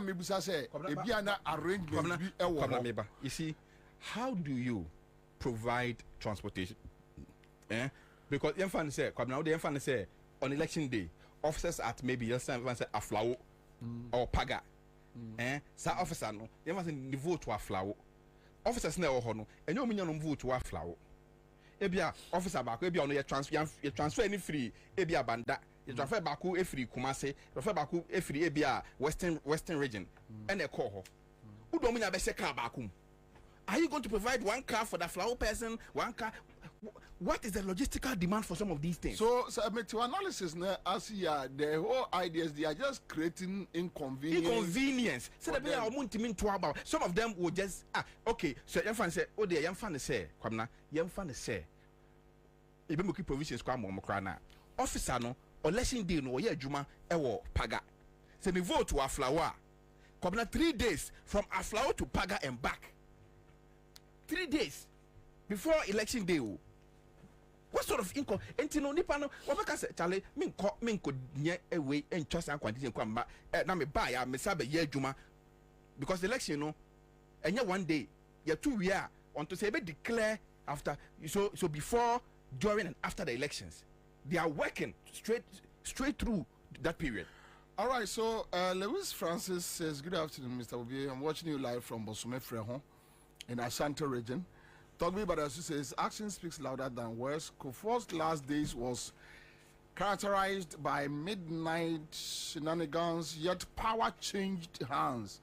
What this crop of nation wreckers are doing is to instill fear into the people, but it won't work. All right, so Hunter, Electoral Commission, NDC demonstration, and my main call, okay,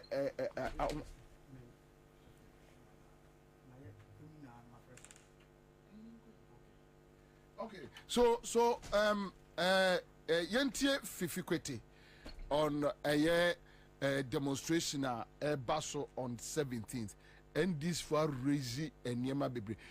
Now the question is sa approach we a beboa, and how far can the NDC go to make sure say they see a free and fair elections, which any day will give them victory to steer the affairs of this country.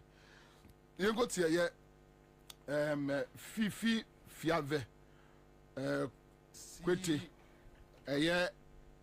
National General Secretary, Edema the NDC, and ne on a police for Kushia area and Koma on a man for Eddie.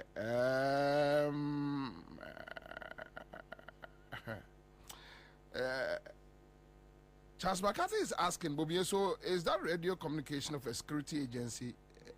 Well, yes.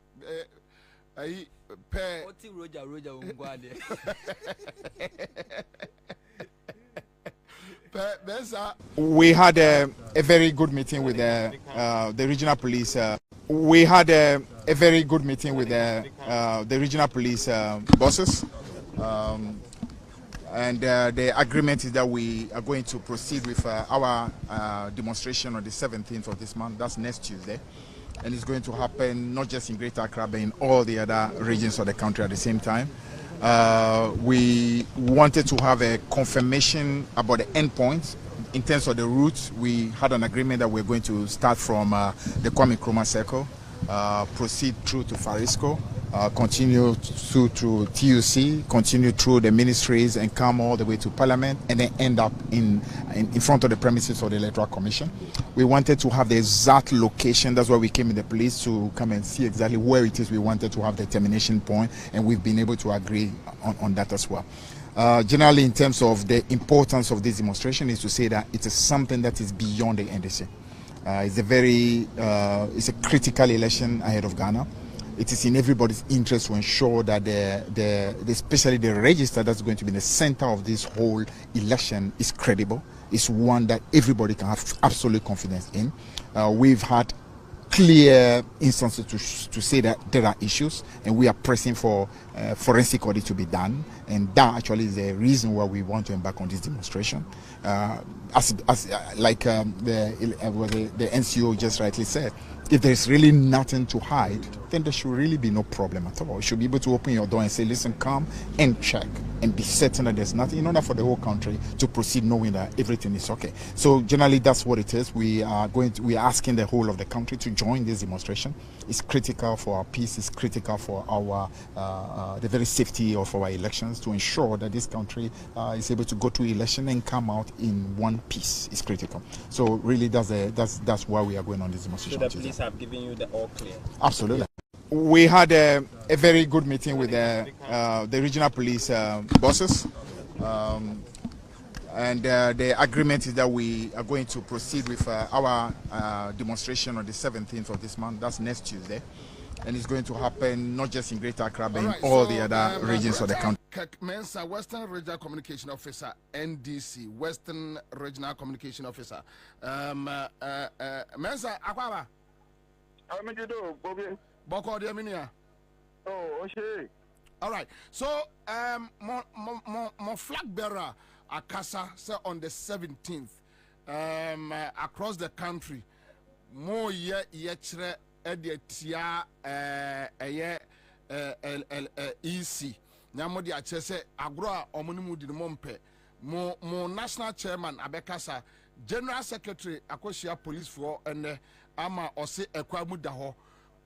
Takrade Western Region ebu da ho. Why ready? Mu da ho papa. Yeah, the message now call all our constituencies na ebinada Takrade be butu.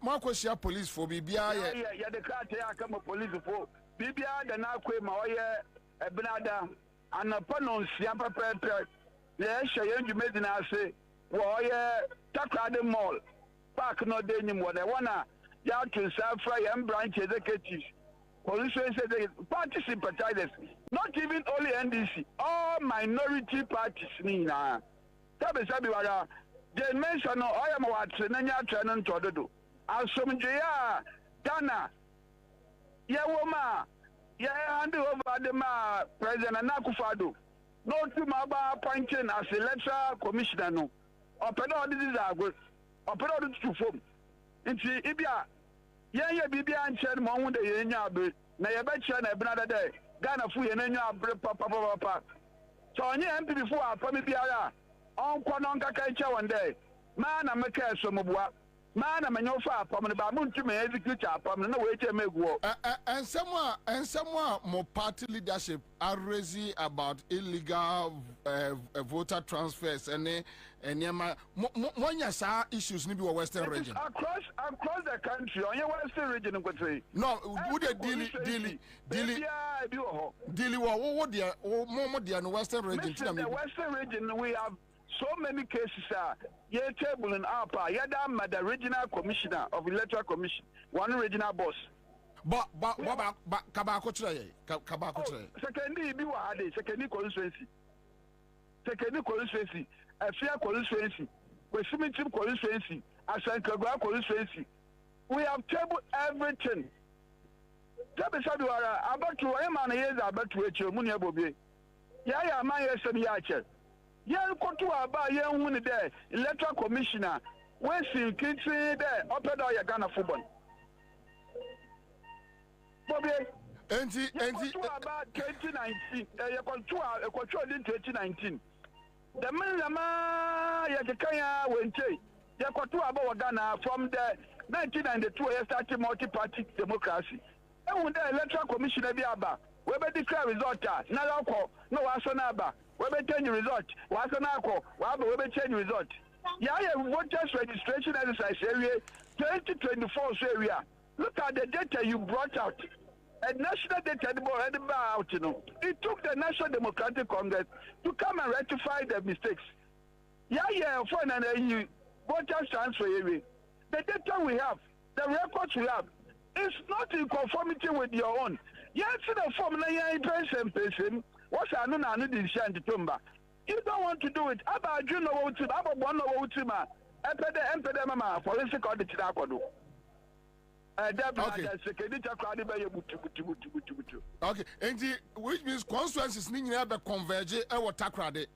Yes, to me, any opposition I want you na yen to me kada constituencies ni na amfi Asankagwa Elibo na Zembra. But the 5 metro constituencies, secondly, Takrade, Afia, Kwesimitim, Eskade Katan, and ye met ye convert your fund and Takrade Jubilee for a Jubilee Park in Chanwa, or a Takrade Mall, then you war. Near that for Afia, ye never pay Fijai.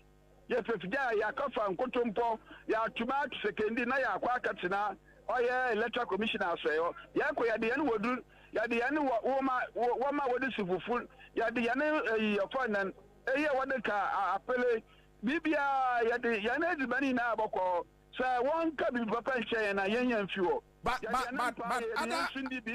but other constituencies na libo no mni ade so metimi aba fine right no ya to self when na but we cannot transport them in their maximum quantity.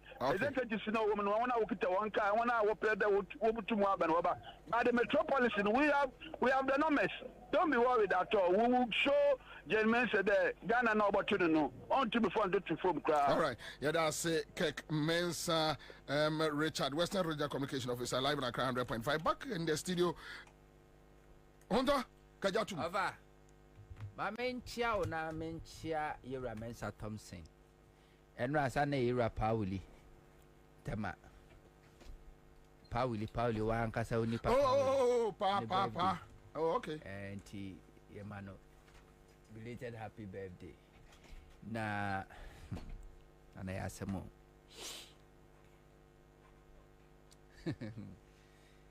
Anyway, I mean shall say.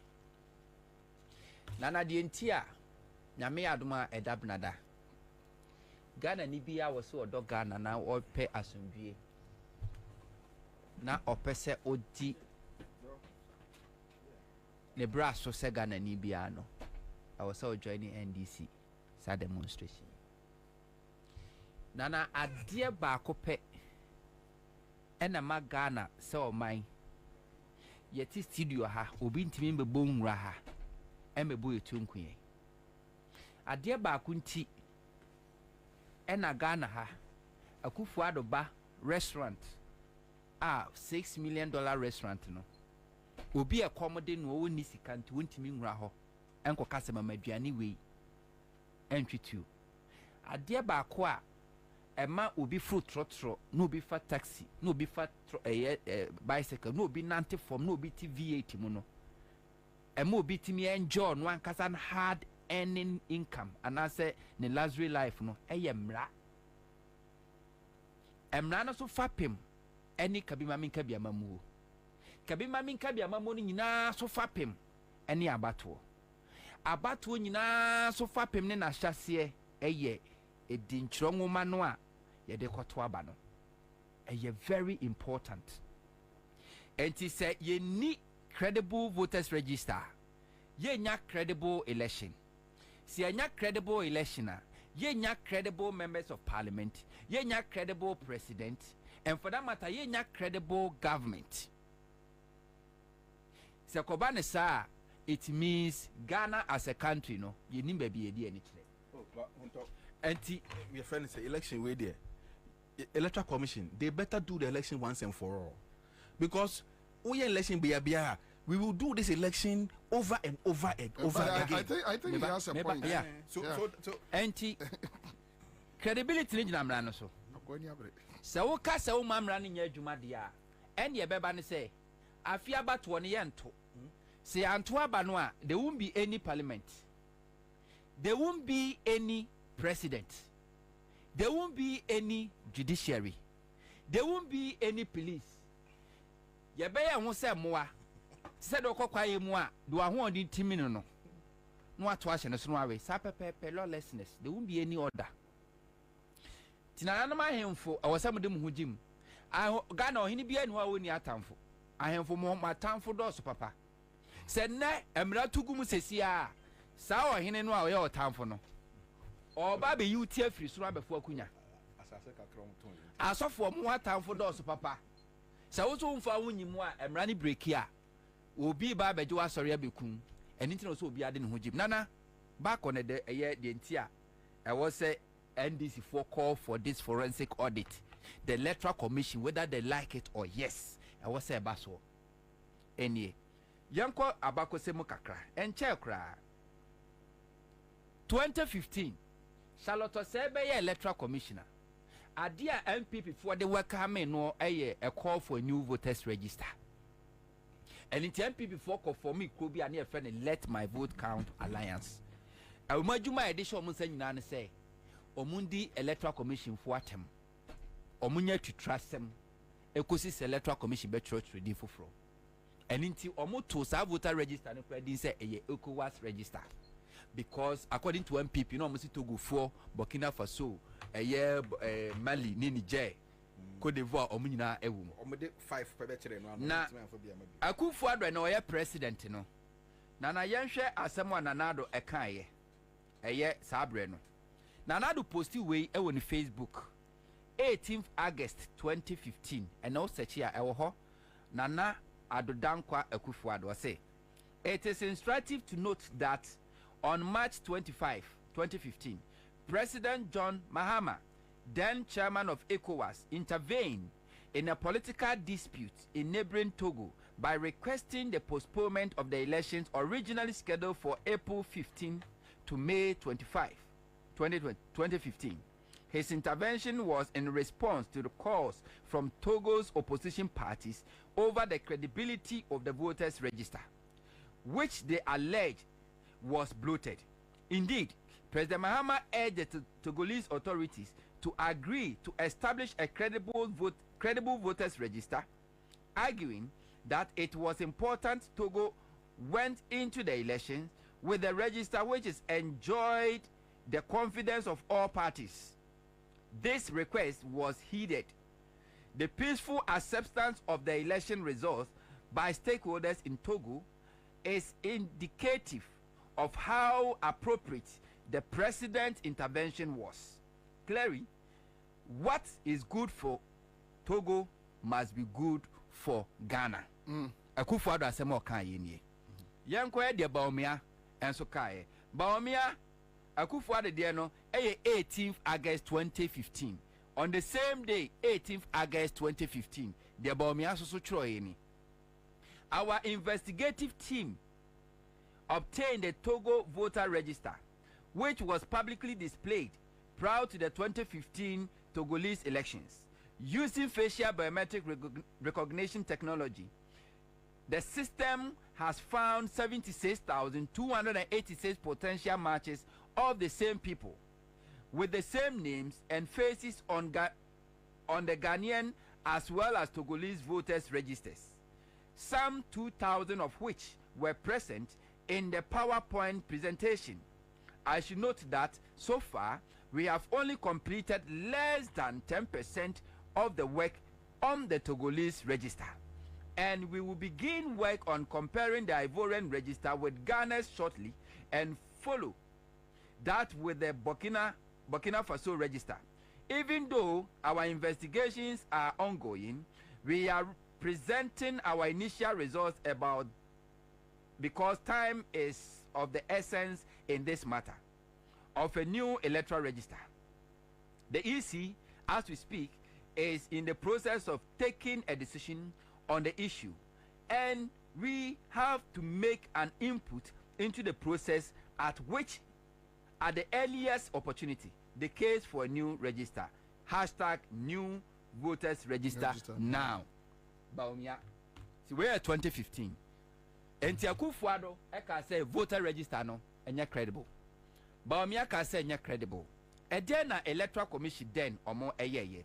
Omoka Sansemono, the Charlotte say led electoral commission and say. Nana Omo call for a stakeholder forum. Our listener will tell all the civil society groups in Ghana, you invite Omo. Political parties in Ghana, you invite Omo.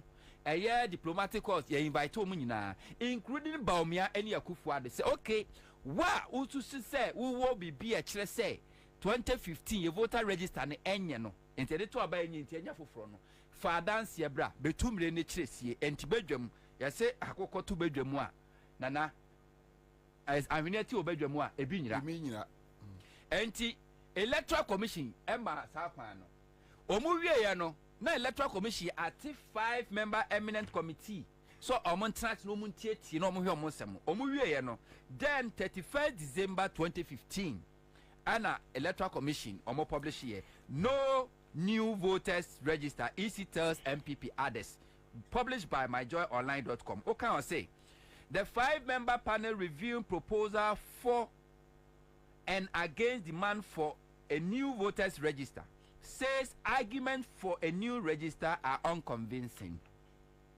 The EC a month ago organized a 2-day forum for political parties, civil society organizations and individuals to collect views on the credibility or otherwise of the register. The EC decided to hold the forum following heated national debate over the register after the opposition New Patriotic Party claimed it had evidence suggesting the register had been compromised with as many as 76,000 non-Ghanaian voters on it. There were a number of demonstrations, some of which turned violent. A panel was therefore constituted to solicit opinions from stakeholders on whether or not to compile a new register. Week after the 2-day forum, the panel has submitted 8 reports to the EC.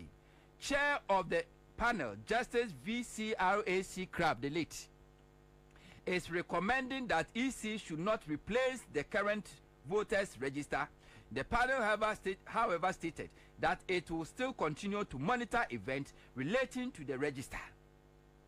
NT MPP4 Baumia Amo allergy and the electoral commission electoral commission at ye bedwakuo ampenyin for enumutia says okay munyina momra na nan mani kasem kachem Baumia no oka say wa discover over 76,000 Togolese na register no wanko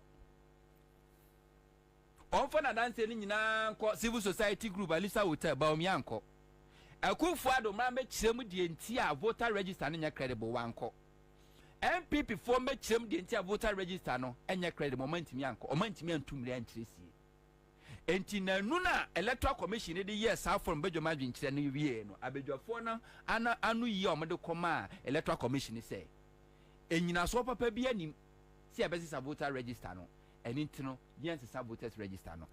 This initiative was taken by the electoral commission then. When Akufo-Addo and MPP doubted the credibility of the electoral commission's voters register, no, for the electoral commission to prove themselves, they subjected themselves to the public scrutiny credibility test. So at the end of the day, MPP and the electoral commission said there is no need for voters register. And that register no we declare say yeah ECOWAS register no and they two about year Akufo-Addo now say I have won with almost 4 million votes and I didn't be a president. Now from 2015 to 2024 electoral commission why a register from 2020 basin why a registration 3 times 2020 we a registration 2023 we a registration 2024 a registration. We are registration we no. Why exhibition?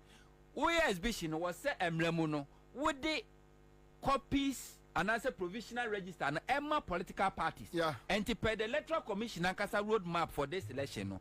9th July and I was an electoral commission and the provisional voters register and political parties. But abroni be ye no nim dia wa yentino. Electoral commission twenya 20th August. Sada no a oye voter exhibition exercise no and the provisional register no ma NDC ni political parties. Nana dwe omo say I put to print omo ntimi identify omo boni omadi. But NDC has been vigilant and they were able to detect and identify sa errors we nyina. Errors na NDC for identify ni bi ni say oman wu say electoral commission afa kuntuna say sumase a transfer nkrofo vote 243,540. The sense say me na ya transfer me vote no minimum hwe na so enim say voter transfer me na me kwa akokata electoral commission person transfer me vote ene kra no wasi ebisa me die ntia me transfer 243,000 illegally our register we say mu eno na nchen electoral commission register we ode akono over 15,000 voters electoral commission force wa transfer mu vote no ye nim baby omo register ye say before I obetimi transfer vote no I was say register o baby e kire say me register wa Accra FM enti say me person me transfer me vote from Accra FM to original FM wa je me vote ko na person track who baby am register ya be track be Accra FM studios na me register ye but in this case this 15,000 crore no the electoral commission entimi nkire system ni data ni ntimi nkire baby originally omo register ye eno na nchen nipa 3,957 omudi wo voter register as at 2023 according to district level elections no okofa 2024 exhibition electoral commission register no sa nipa 3,957 which is 4,000 no omudi nim ya delete free register no omudi nim odi ano to nchen nipa 2,094 omo so aye transfer no omo ye no baby omo de so omo do omo vote konom kwa ya omudi ni ho. And more confirming all these incidents. More NDC for more trimu find yesu trimu for abusum kunenku. Ana mo ka electoral commission say yehuni amabi ti pese ye twa adwen si so. Nemmom said ye be na dance ye beba muntino enka we kra de electoral commission mo na mo say mo wo dwuma de mo to say let the citizens know and ntia pese TV wo the Facebook kra mo ambetimi the Facebook page na fa ne live mo si da bi ye mpene sa mo de momla NDC went to the electoral commission last Friday omo presenting we nyina kire mo no the electoral commission admitted say ampa ensema mo kan nyina ne ewom samfum so we nyina ewom nemmom made said am we say yantia badwakuo said ye Charlotte say ye emie probe the voters register no ye de ye nye sa forensic audit no ye de ye nye enchiremu ben na wo de ma enchiremu bi ani ho na wo so betumi aye wo betumi aye already no be ka kire Ghana for say this voters register no e robust e credible yet NDC fortness no watimi discover these errors ewom what the ban no admit say ewom and to him say sa error way e will register him now describe this register as credible as a robust it means e boa paye e na ade shemu yen so nim say osafo nsa no ho yade de why ne kire say e boa paye we say obi epetu say wada unyane ne say de wada ebi na electoral commission aye no enti wo a wo kose mess no ntimi clean the mess enti den na wo say ye e wo say kofa a third party na obe forensic audit ni nyina ne say yankofa adwumaku a omunim sanhwehwemu no na omo mehwe register no hu say register no mfomso be ne wo mu e kwa be na mfomso no fa so bae na yenkrakra omu wi a the same register NDC is not asking the electoral commission say kwana kwa new registration were a stronghold and I said deleting Crawford free NPP stronghold the same register no sani pa abobo mudi no NDC for doesn't know them which political party they vote for or which political party they belong NDC name just do the right thing that's all. It could be say sani pa over 240 NDC for fight to omukra be on to MPP it could be say this 15,000 and they will vote for Baumia. They could be sending part 2,000 now they will vote for Baumia. NDC for say and family home. Yeah, the penny say Abani Kotono, see didn't try a person who say Abani to no French and be a French him, didn't you be there to say Dim Kunim Swa, Yam Pen Kunim dia and Nam Chrono Quaso. Ya Pese Dim Kunim, French am Nagana for Namusampa, Abanamo to Mani, idea to mo, and Tian Konenko cleaning register no, then the electoral commission sits and say, no, I won't do it. Now, Ebini Busa said, what is the alternative? There is no alternative to this. Because Nana Dientia, political parties like NDC, yeah, encourage you to be vigilant. No? Vigilant, you say, almost if you see something, say something. So, once I don't know what you are, no, what you are doing is near crack, near threatening, and any vigilant. Wait, almost say, when you see something, let's move on. More NDC, who shall registration, Yasi? Through the vigilance of NDC, even putting figures together, 1 + 1 to me. NDC draw your attention. Throughout the registration exercise, NDC for a trust, a telebibia, electoral commission, I no credit, no my infected, the changes. When you were making errors in your tally during the voter registration exercise, NDC draw attention. Now cross checking one was one form, no correction. A baby I say, and Ube blame me say, who is to Cora draw. Cora draw and I would do calculation. Yes, when you say Cora draw and find your calculation. And Tiadentina, we are registration I am from Swan the NDC who you know your correction. But where they also win it because breaking the age, the strategy in ye. This is Omutrimopo. Omuni say this election MPP is going to lose majority seat in parliament and presidential they are going to lose. But imagine say omode tebio intimidation and a be bullying crofo. Imagine so NDC for a tata omobu kuni pa ba kumi enu miensa nti na sa kronfo na woti kumase no eduja mfi asahwa no. Sa kwana okuta to identity no. Won na no be ka say oh on the D-Day election that foolish boys of that kwasi ampanyin sa no. Media Foundation for West Africa man to some report na bana say manya more than 50%. I will see you. Kwasi ampanyin sa no. Slow man. Yes, on to one man award did be here. More than 50. I will see them. May pay improvement. This I want to see improvement, massive improvement.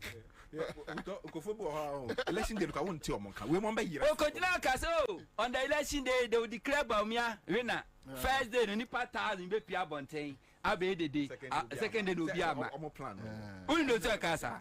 Long person me and says, Sir, gerrymandering. Yeah, voter transfer. No. Electoral Commission near MP4. Etimi basin Crawford, I fed yes, Crawford shed them. Yes, the Sam Crawford shed them cook near transform vote. NDC a vigilant etches and Crawford.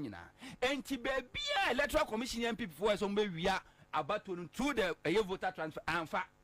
And here we are upon now, so register Nikutaye. And Tiemfa illegal means near transfer and Crawford. And on my don't person me and say on the deed of less than Crawford transfer mono. On my be a seat here, NDC we need 200 votes, 500 votes, 1,000 votes, near your transfer Crawford to alcohol. And to NDC will strong word no near Unipan boom 2,000, 3,000 near transfer mood or marco different constituencies, Crawford intimate to Aba.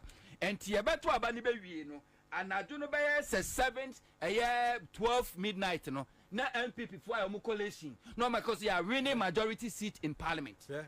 So when you are winning majority seat in parliament, then a better Ghana for United MPP for winning majority seat in parliament, they automatically win presidential. Then no matter soldier for police for go. No more bone Crawford. Now we declare about winner. That is the intention. And no beyond being said there's any alternative to this forensic auditing NDC are requested. Because if NDC sits down, now some more active, now Saturday because NDC should not even participate or more withdraw from this election. Because at January no more how many votes na Professor Mercy they were near Kufuor in 2008? 44,000. And we are talking about 240,000 and more. You got a response, a director of elections. He spoke on Joy News with Evans Mensah, so the credit in Emma Joy FM. Hona you pick source we are free. So with what you are saying, no, you got a response and Omunyan Semuno, Omode Magana for claiming the 200,000 whatever is not true. As a state, a figment of NDC for no imaginations and all that. So Yankoti a director of elections at the electoral commission. Nidini says a bill or something. Anyway, it doesn't matter. But he'll find his way here. Then we can work on it. All right. Kame person me boy no na me de ma unto ebona me cyber back to Mensa and on this on the issue of the transfers, as he rightly said, the transfer list that was given to them composed of transfer that we had done since 2020 when we compiled the register affairs. So it involved transfers made in 2020, transferred in 2023, and transfers made in 2024. These are people who have transferred to the various polling stations. They are not ghost people. They are not bloated. They are in the register. Yet we have a list called transfer list. And this time around, we captured since the register was made, that is 2020. They raised that issue and we told them that it involves other transfers since 2020. And so when we take that of 2020 from it and then 2023 from it, you come to get the actual figure. We told them that we have it and we even told them. So if you deduct the two transfers, 2020, 2023, you will get the same figure as they are talking about. So it's not a matter of it being bloated. It's not bloated. But is it an error or was it deliberately done? Initially, we wanted to track the movement of all the voters. That was why we did that. And we decided to give it to them. But now they say they want the 2024. We have gotten that. And so in our last meeting, we told them that that will be ready for them to see. Now, when did you detect this? We printed it out. We knew that the transfer list given was from 2020 up to the current year. So this wasn't an error, was it? as I indicated, we wanted to track the movement of all voters since 2020. Okay. And so we did that transfer. So this was done deliberately to track the movement of the voters. As a commission, that was what we did. And what purpose would that serve? Giving the whole thing to the parties, it will enable them to also know the movement of the voters. But if they indicated they needed to know the 2024 one, and told them, yeah, we'll give it to you. It's just a matter of taking away the 2020 and the 2023, you know, get to the same level. So, on the issue of the transfers, as he rightly said, the transfer list that was given to them composed of transfer that we had done since 2020, when we compiled the register affairs. So it involved transfers made in 2020, okay, transfer in 2020. This is the response from Director of Elections. Onzo Motoate. Untimi krenyiano. Uzo busana said that Ben amu dictate way. Because a would dictate when we say error. Any identity no correct errors now and Babi voter exhibition exercise. I printed provisional voters register to the political parties. They didn't know that Omunim, but Omunim said NDC will not obey. And the MPP themselves, they are aware. But a common mountain, they won't talk. But NDC, and the other two German man saying, you know, so NDC American, Cow Electoral Commission will register was a robust, no, a see then at this errors in our and the Electoral Commission themselves can never heal this voters register. We need a third party. Krononi bonsamni beya jemensa ni akufua the person obo my ganentino. Dr. Kojo Farijan ene Charlotte Osaya omo ye biometric register no. Nana when you say biometric register no, na ye a third party vendor one na ekuta ye voter data no. Because you say Electoral Commission what ye obi abetima kudin sem phone, you can't trust anybody. Tinia wa international accredited international organization a body one na ekuta the data no.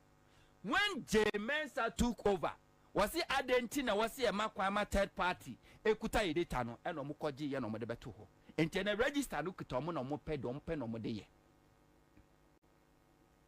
And NDC has been smart enough. Every move they take, every move they make, NDC for what you want. And it's evidence. Registration, even putting figures together, NDC na Yadema war. Yakwa sin of by election, Electoral Commission, NDC coalition would not declare results. NDC coalition would not declare results. This limited voter registration or no, or kicking in a bomb number of people register in NDC in Italy, or the two or the man, because one can any figures are by wrong. Only do the ban wire correction.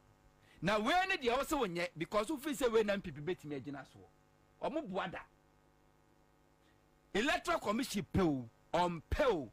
This forensic audit, Nana Yabeye. Now, before just quick one. Yeah. Obi send ya mam says ya. Now no ya call Winneba. No send NDC for the party colors. Omako titini na NDC for. Stop complaining. Wako file. Wako still party flags. Na MPP akwati. No the need akobawa. And then stop pills also by tier. Na no Tama West. Na Jamesenu. Ne bebo asomle. Omo tutuni na no mu complaining. Boot for boot, no. Do you really understand the national organizer of NDC? Orientation by now, my party for now about boot for boot. Boot for boot, ni say, men ko obi bone, obi oboni ayeni bi, obi tia na so tia ni na so bi, obi ni sawo wania, tunani, enti so what o party flagger, tini die, obu obi border, buni die, obu aboni bi. That is boot for boot. And you don't come and tell me some monka be my I won't be there to fight for you. Do it. Omuya na najua anadu so ya oyena wiaketa so na wiaketa boot for boot no na asase no. Stop complaining. Maka oman for say wahu say eya kransuo. Wahu kransuo. Polytank your friend papa no nie. Meka polytank monye so papa no nie. Polytank. Polytank. Aha. You know I'm trying if you're dressing 30 years ni. Na Polytank dear obia nim say wo mu dwumadie eso ani. Ye kransuo ni ekura no ade papa mu a na ɛyɛ polytank ɛna ɛɛkorɔ ae Ghanafoɔ mo sɔre ɛyi na deɛ wɔm ne sɛ polytank no ɛnsɛ ɛnyɛ libilaba labalibi nti no ɛnyɛ sɛ bia ae tua momo online nti mo obi mfrɛ nka nkyɛw sɛ yɛtɔn polytank na tua ɛyɛ sika no online ɔmo offices ɛwɔ Ghana afa na nyinaa polytank ae ɔmo gyina brane afei na smart view eye care wɔn sɛ wuduru baabi a ɛyɛ ana wama yɛahwɛ sɛ deɛ w'ani esi ti ama wo so ho wunyini kɔ no yareɛ ahodoɔ bebree ba ani ne so enti sɛ wopɛ adwumakuo ɛyɛ a wɔn abɛn bɛhwɛw ama wɔhunu sɛ yɛahwɛ me smart view eye care aye wɔn assorted frames yɛ a wɔn de ɛyɛ sunglasses ahodoɔ ahyɛ mu na etimi ma wɔhyɛ no kama na akɔ mfidie wɔn de wɔbɛfam ahwɛ waa oh my god smart view eye care wɔn ɛna ɛhyɛ wɔn ani ɛnyɛ sɛ wɔde hyɛ bi ani ɛyɛ ne ya ɔwɔ problem a fa ne kyerɛ hɔ wɔn J20 Westland Avenue ɛyɛ GA3871344 wɔbɛn Gimpa wɔn ne ɛyɛ Benap filling station no ɛna ɛwɔ the same street mɛkyerɛ Westland mo a mo nim Benap filling station Benap filling station no from 020 3063 514 frɛ wɔn mo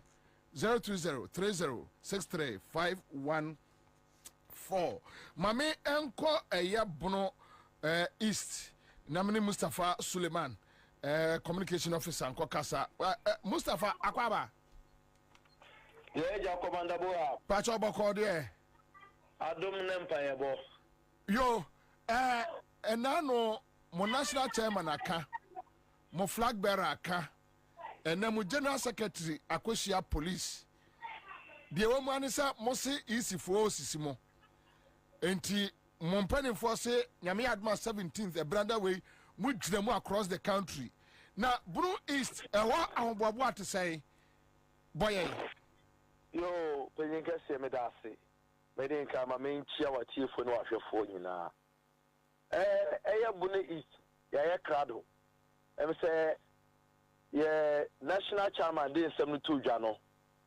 ɛhɔ a na yɛhyɛ aseɛ sɛ yɛkeka yɛ ho ɛfi sɛ wɔhwɛ a yɛ region ha abɛyɛ region baako a MPP foɔ etu wɔn ani esi ɛso paa wɔn ni EC ɛne sɛ wɔkae abra na di ntwerɛ na ɛkɔ so no yɛ region ha ɛyɛ Nkransa South ɛhɔ na ɛyɛ MPP parliamentary candidate a ɔgyina wɔ hɔ ɛkɔ sɛ sɛ baase baako nnan ɛsɛ sɛ akoko board foɔ a yɛwɔ list nyinaa baase ɔbɛregister mu wɔ Nkransaman na hɔ no de esi yɛ deɛ daakye na ebedi ho nkɔmɔ efi hɔ ɛyɛ Techiman South munim na esi yɛ nti Techiman South so yɛ krado ebre ɛha nso na His Excellency the incoming president ebe declare say 2024 abatoɔ no is going to be do or die nti ɛyɛ krado a yɛyɛ hyehyɛ a 11 constituencies no yɛn ɛfini a yɛde kɔ ɛne agenda 1111 wɔhwɛ 2020 na we need 10 presidential seats in Kwasa North pɛne yɛtumi receive presidential hɔ ɛna parliamentary so yɛnya 9 ɛne yɛkyinkyin yɛnsa wɔ Techiman South ɛgye baako ɛne ɛka 8 but this time around no sɛ agenda 1111 no ɛbɛkɔ yi ama yɛ a na kyerɛ sɛ ɛyɛ saa neɛ EC pɛ sɛ ɔyɛ no ɛtumi si ho kwan nti wobisa me a na Buni East yɛayɛ preparation a 11 constituencies no wokɔ a chairman secretary organizer ɛnimu di nhyiamu awie a ɔmo nso ɔmo prepare ɔmo constituencies a ɛyɛ da no ɛso na sɛ EC onyanyɛ neɛ yɛaka kyerɛ sɛ ɔnyɛ no a ɛyɛ de mu no bɔn sɛ Techiman abɛwɔ so paa nti kakra a mewɔ kafa ɛyɛ preparation towards demonstration no na mone ɛwɔ police fo ahyia biribia yɛ bɔkɔɔ and I didn't crata echo dying a police administration.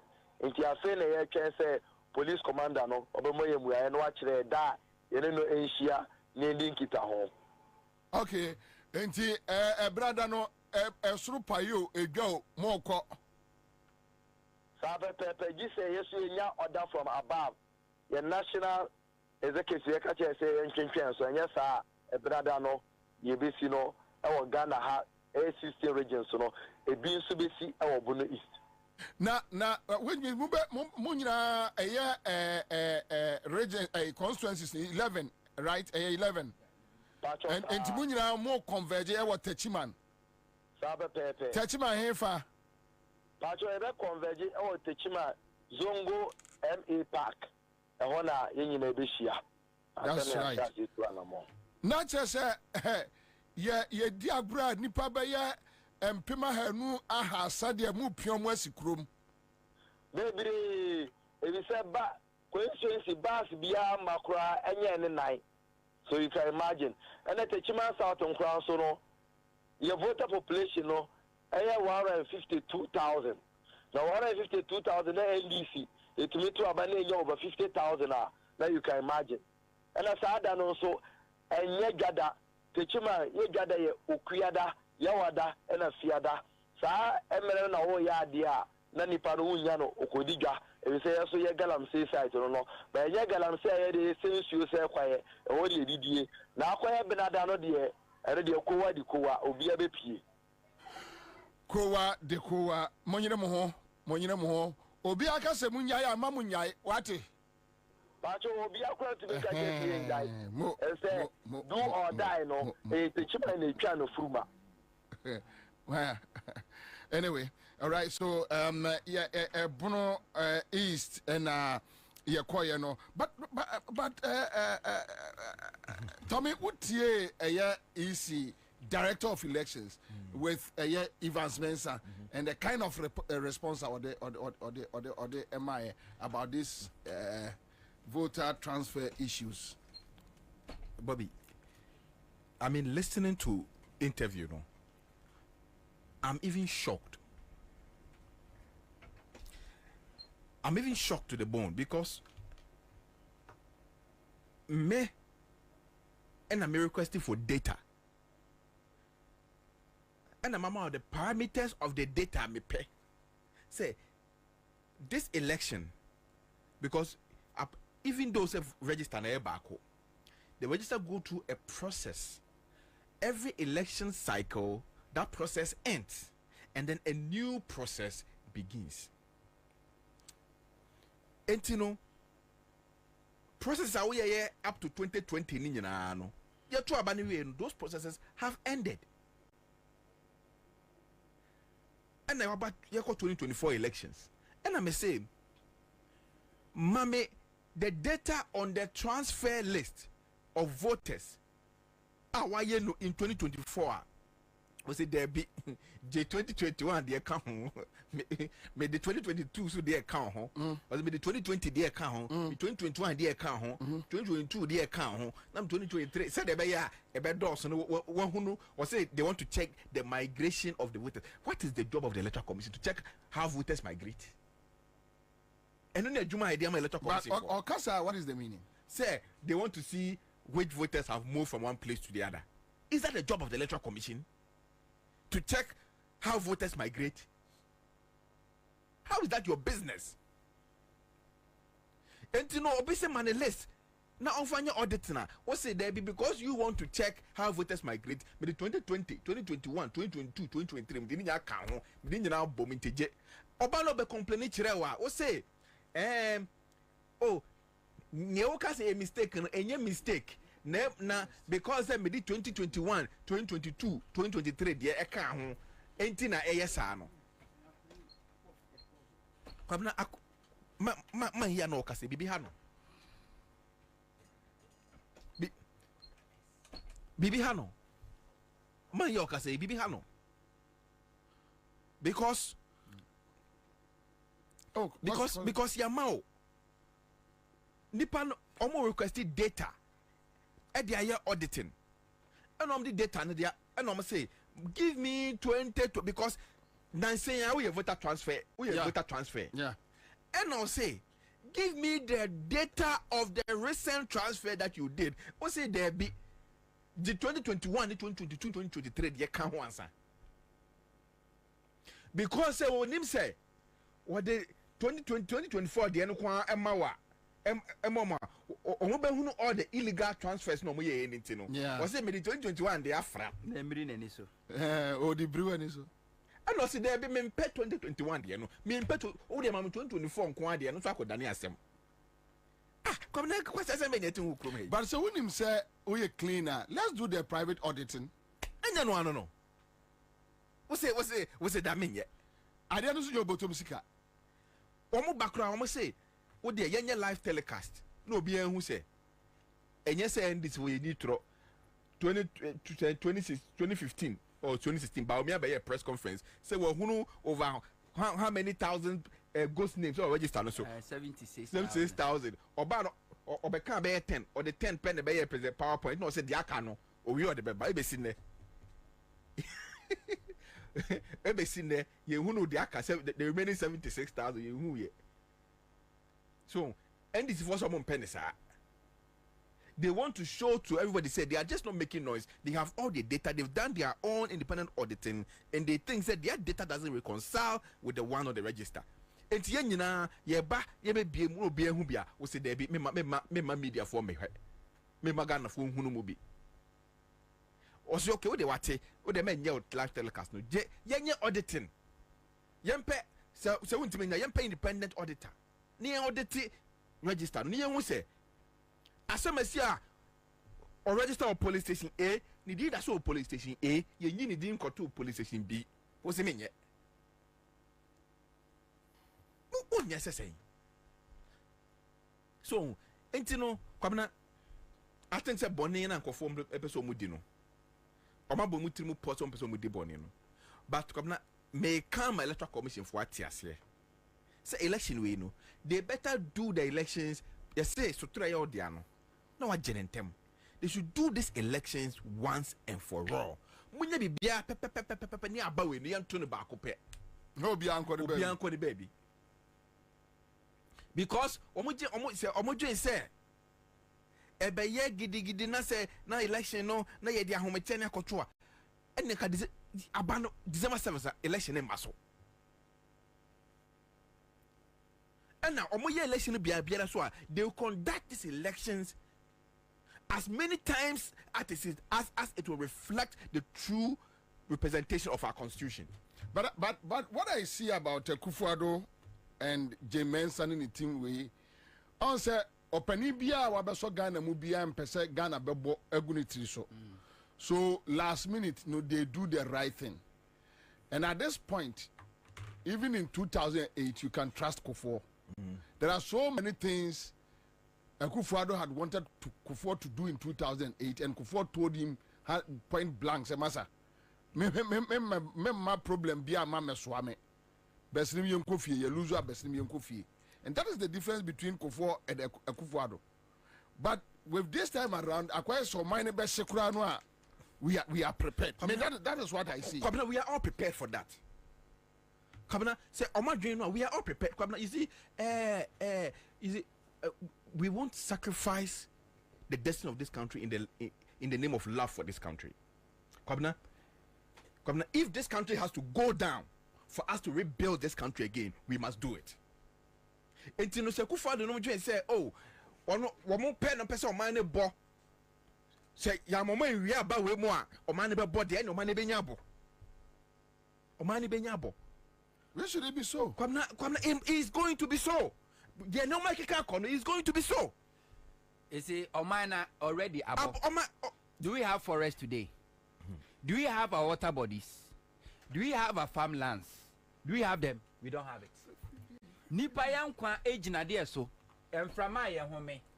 Aduane ye die. Ene ensu ayenom. What say ni nyina? Now Ghana want to rebuild our country. Because we have given you 8 years to do it. Went to me and yet. Now Ghana force 2 million de ma wono. Ebrena so. Ye beji 2 million near their money pa. yenim so betumi aye wo se wo mpene wo aba oman no niam anto aso never intina me sha say me ka say yanya forensic audit na abato na ma so there won't be any president. The chief justice be if so never say so any speaker of parliament but there won't be any speaker of parliament. Chief justice there won't be any judiciary. Ye nyina ye betia sim. Kwabena, you see, and if Akufo-Addo Jane say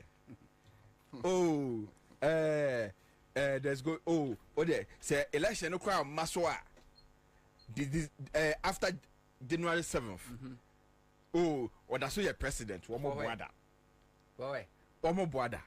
Kwabena, Akufo-Addo's and the MPP government's tenure ends on the midnight 7th January 2025. It is after whether there has been an election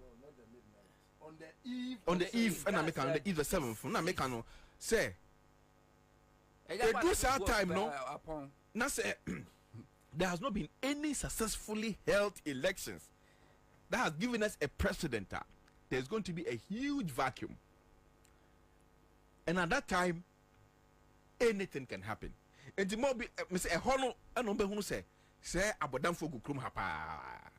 Come na enkofa bo mo ho yinu nkofo ma bo mo ho pa twa nkofo mo.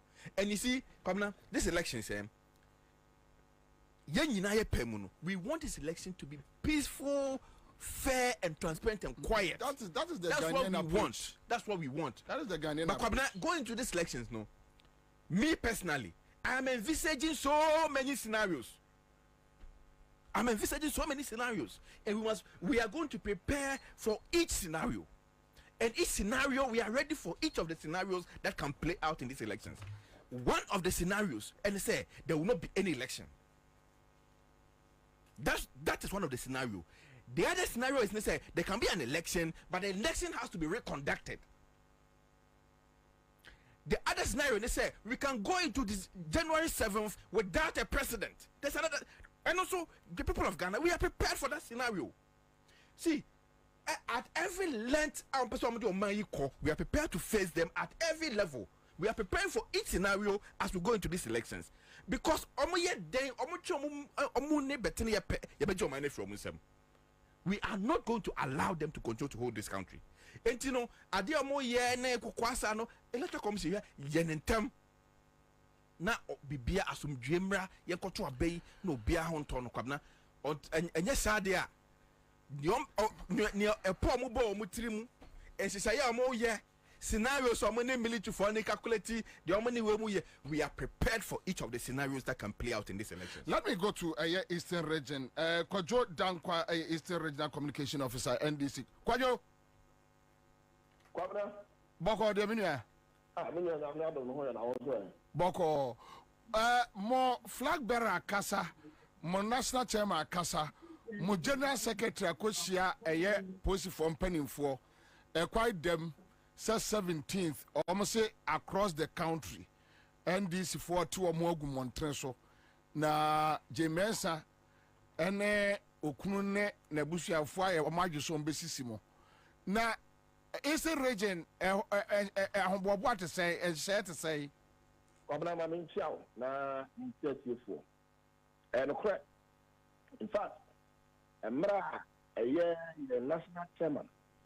Ekushia is not the Mountain of the mining hammer. Lenkrata, I recommend that commission or making those pronouncements. No, Minia, as a winning and some catre. The Western amount for near do a 2 months of enough is enough. The Western and Kofua and can near doing that one person will be yaman yourself. Now, when the near start demonstrations, a quen piasso, a quen accept piasso, be abba at your more abba dom, yes, at demonstration, media, and that one. Empo, a binuma over here, MPP for 9 can go forward yet. O come on, what MPP, who can PP, our come, Sanko Fono and let us say, a year president Kufuadwa and Koya, a few months this year. Ansah, you know, the board of him, as so like, I got to Obama MPP, no, with DNA Ramo, with DNC Ramo, with MPP Ramo, with DCPP hamo we Ghana hamo enunti sankofo anaka hida to wo ye NPP for no kra and na wo mu na de o se e de oyo se wo ba be NDC achi e wo kofo bia ene ne mpatam na ye benadebe ya twumume aye dede e de for EC office adem aye one na ma EC set sabe scope mo ebi obi anu na mo BBC ana ya ne dai ni activity ni akwabra wo be get the Andrea ya na menam ayi tebi ayi amanfu ye wo ayi amanfu mu ho to ba mo ye friend be manfu mini zo ni mu a me kokodi bi kakra ho na me ye sonto bu area ho na me si ma me nkodi fufu kakra ho minia ni wura ho a me kai kura me ye NBC ka na manfu edimirika me fa de omo ba na je so mba be ye bibi na ni pre ba nti da be na ye ko demonstration no ye hia se mo de ka kura ba fa ye nkasa se be ba se be nante afiri amanfuro mu ye bia ba ko fodia ni akọ EC office akọ twimomome apinta sukọ kwa akere no a ye be ye ebiza na na da ko kufu ado ni ye tite bia amanfuro mu ha aye ni na nyini krom ha na do krom ha na ni mfuru mafie no na do adi ye hammo na do aye chebifo enuti enya ade e that na se ni aka the NDC from kwa na so yes that demonstration ebi say opinion body a o si krom mo no egba ono so pisa opinion no say me otibi na wo mo si one so aye o how ni amani hunu ko dan na e kom ni amani hunu a Ghana fo na mu no enye say won ya wo tite bi ni amanfo mu ni mpata mu no say how no won na mu bi won so na mu bi papa enuti o ma bo ma post wo o ma bo ma fo mu meduku o ma fo mu ko dan eye ebenada demonstration no aye akwaye no omo di omo ho ba jimu eti bi ni akwabena demonstration ebe koso benada na de ebe ye dutam me jimi di se appointmentum will be more than any other region. Okay, so abontiamba abanfo ebe ge tirada abanfo ebe pie no ma be di atire amya ko electoral commission office akọchi mumome ohono me yin ni se in all. Okay, so my friend, my constituencies, Eastern region constituencies, ni nyina say. Yeah, 33. 33. No, and move me nya 33 ni nyina converge e wo Kofodia. Unya, you see, near Edru no. Enya NDC ponkwa na for demonstration.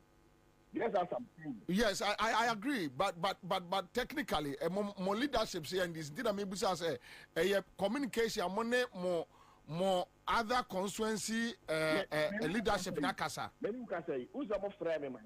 Yeah. Na leadership of the region. Your name and your constituency one Asia ye din komo all other constituencies will be well represented. Everything I was in a client meeting. Look, it is not going to be a walk in the park for anybody.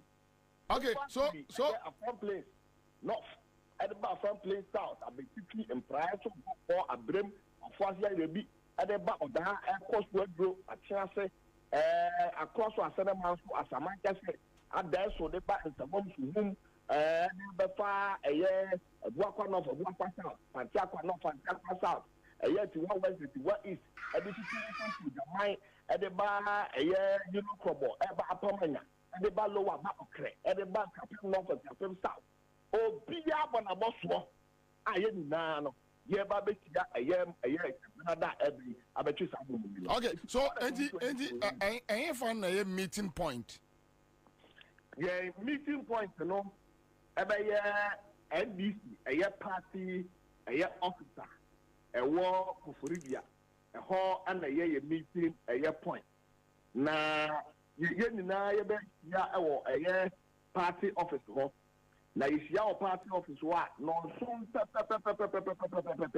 now, Obia, Wokobino, Abaho, now, you see our now, after you have to your father, principal street, a walk of Florida. If you are, they are called a year easy, a year office, a year for Florida. All right, yeah, that's a baby. Yenia Kojudankwa, Eastern Regional and Communication Officer. Thank you so much. Live on Accra, 100.5 Citizen Show. Make our man for say a year Go TV. Osman Kancho say 21st, 22nd of this month. Omde at the fair ba wakwemu. And say tia a Go TV Plus. I now tia or say 21st, 22nd no or mau a year English Premier League games na say 85 Ghana cedis per I was over share a year West Ham said you be adosa Chelsea for now I said yeah Crystal Palace you should be a Mayu for Afa no I said yeah Arsenal for so bet me Man City any brain to one back on one side the Ama Liverpool Nyamia Dumarakwa obey ye.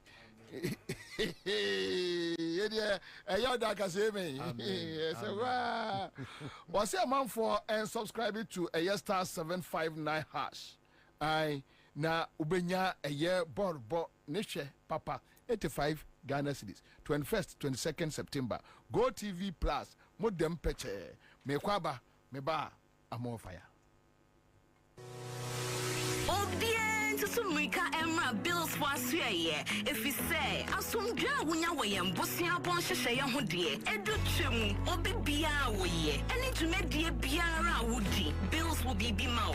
Won't hear Susu, won't hear our Nana here no national ID card. Ain't it to Mika Freyan was 0302 200 390 and 0596 920 833. Kai say, on Mansika Krobia Batang. Bank of Ghana and Sawo Bills microcredits Jumedium.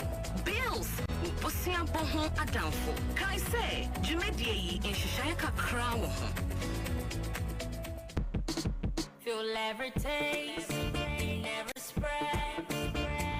Dark chocolate spread. Every day, it's our drink. Dark chocolate instant mix. It's 3 in 1. Made just for you and I. Chocolate choco, this chocolate choco, this chocolate chocolate. Top Choco chocolate spread. So when you pick the full bread anymore, and when you come and say, now Top Choco instant mixed chocolate drink and so and you 3 in 1. Edge Top Choco. It's chocolatey. Edgy. I just say yeah. Give us P capsules. A memory. Manum bia ye benemua. Kani me tutu ya na me nkuma bo asese de. Me to esa kum me nia G. Give us P capsules. Give it to me, baby. Give us core capsules so e. E mane meme nyina akoko yade. Sisi yade amama nya yem timotete wo mo no. Yedru no no. Manum bi amama de me ho. Give us core capsules. Mrs. Moye ding. Give us core capsules. I give it to you, baby. You give it to me. Oh yeah. Hey. Give us in no. Amen ni jia bebusiemu papa. Na bema ka give us P capsules. Eni give us core capsules bomu nom dia. Na eni jia ni ahoden no. Wabrudo. Give us P capsules. Ememe wadi ifiedu watwede kronkwa na efa. Give us core capsules. Apemfo abatan wo mo manufo ne nkwada wo ne ifiedu mienu nka ho. E wo drugstore bia motofonko Give us Herbal Center, Teshi Mobile, and Teshi Adriami. Phone numbers 0543 222 470 and 050 68 FDA Aje Edwedi Nkratui Atum. Ghana for any abroche for Sebana Sase any Adain Tomwa Royal Chapter Property Group Limited. I the game changer. Esanse Obibia Onu Omedidra Enya no ho ahotoso. Enti se eye woni so odi hunu se obeto asase ana efie de. Bomodian se oni Royal Chapter Property Group Limited. And ebedi sawoso. One more one and afa 2 expandable bedroom houses are. One more ton for kra. Afa one more sasia e wo teacher manteno. Still one more gusu a one more ton. E be police station no. One more twitwa no 70 by 100 and afa 35 by 100. Full plot and afa half plotter. One more ton. E di ama Ghana for any abroche for nyina. One more say we building materials was site. We be able to menya bi e di aye na djuma. Enti Ghana for any abroche for. So we hwe nim say we beto asase ana efie de with flexible payment terms no. We beto menya bi e Royal Chapter Property Group Limited. Frewamu our +233 256 515 862. Ana +233 591 010 337. Ana +233 256 700 831. Ana +44 750 887-1235. Royal Chapter Property Group Limited. Start a new chapter in your life. Accra, time now to build. Yes, it's that time again. My sister says and let the brothers wear some kambu. From Ayimensah Tollbooth. All the way to the Lodge Tavern at Pediase. Class Media Group proudly present the 9th edition in the 9th month of the year. Cross stretch. Yes, stretch.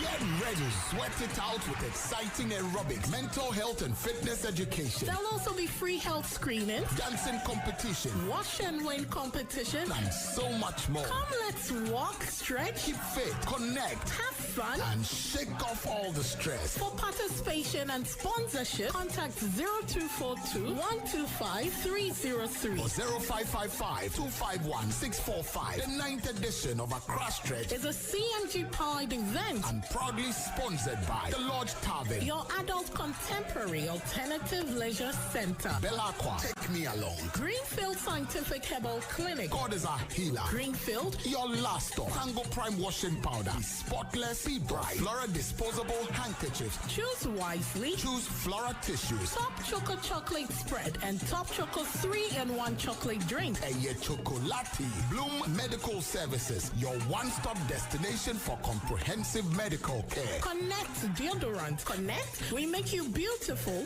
more and more. Connect, let's connect you. Multiple quests where quality meets excellence. Gilson Manufacturing Company, producers of IV and Kuzi antiseptic. Always protected. Madel's Kitchen, we serve you with love. Smart View Eye Care, we care for your eyes like never before. Smart View Eye Clinic, experience the difference. And Chicken Man Pizza Man, it's flaming hot. Love at first bite. The 9th edition of Accra Stretch promises to be the ultimate showdown of your favorite CMG presenters. Who will pull the biggest crowd? Mark your calendar. It's Saturday, 21st of September 2024 at 5:30 a.m. sharp. Live at Ayimensah Tollbooth. And remember, admission is free. No fitness event brings thousands of people together like the Accra Stretch. Accra Stretch. Yes, stretch it.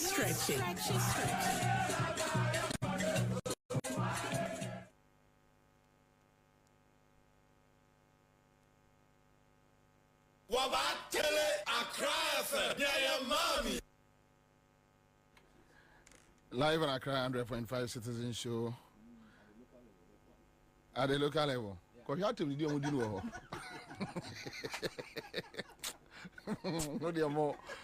Because you have to do more than pious. Ewo Kromo. Now, in Bakokra was Yakoka.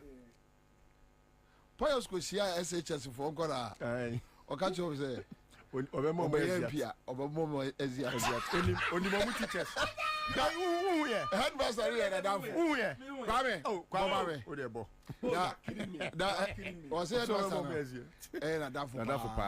You are kidding. So that's what he's saying. Oh, okay, you wait. No, so I'm here soon. Eziat. Oh, so I'm going to Eziat.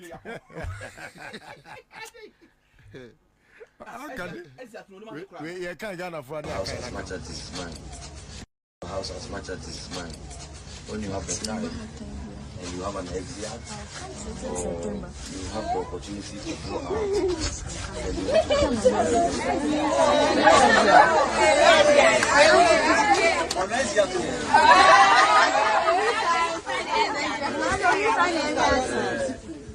and I mean, I have your headmaster is my friend. A lot of good friends in your school. So exia should not be an issue.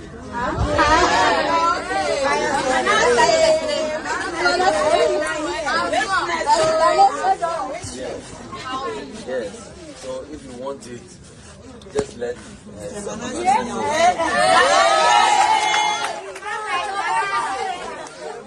House as much as this man.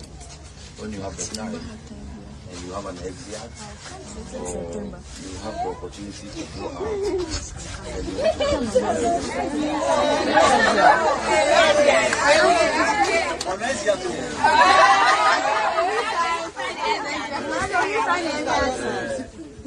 and I mean, I have your headmaster is my friend. A lot lot of good friends in your school. So Ansah should not be an issue.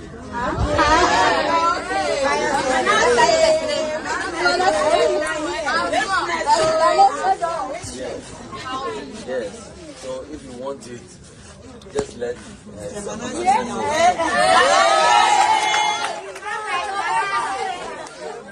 House as much as it's mine. When you have the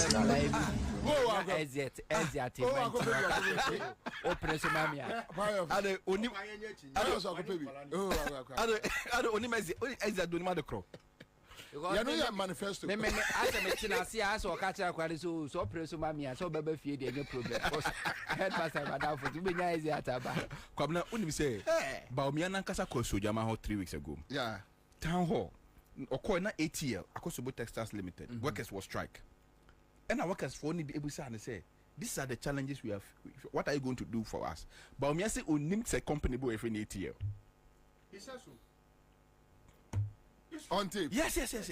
Oh, this is a video. Oh, osi onim company kwa fe ATL. Baomia onim sanap kokuragu. Baomia ni pokotie Bobie, I was shocked. Inti oba kra oba be investigations. What the Franklin Kujo? We have now found our ambassador for migration.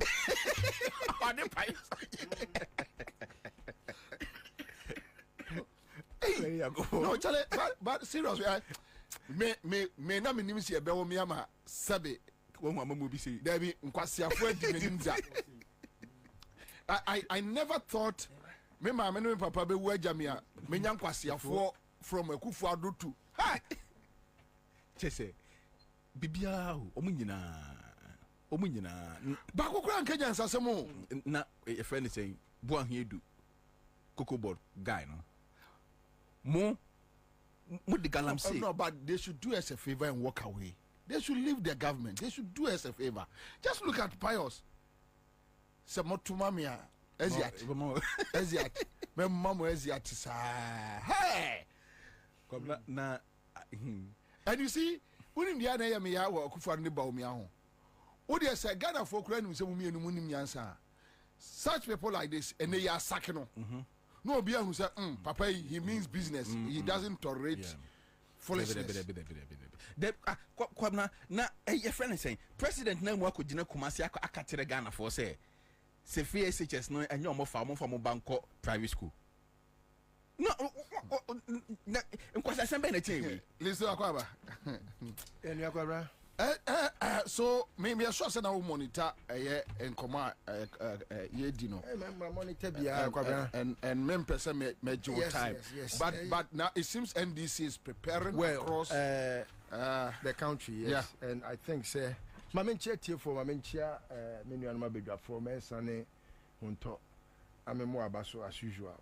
You were loud outside there. I see. On my way here. Now my journey was far. Until my check now, Abra, your friend is saying NDC preparation, you know, for Tuesday, you know. Idea your movie say ya cabre.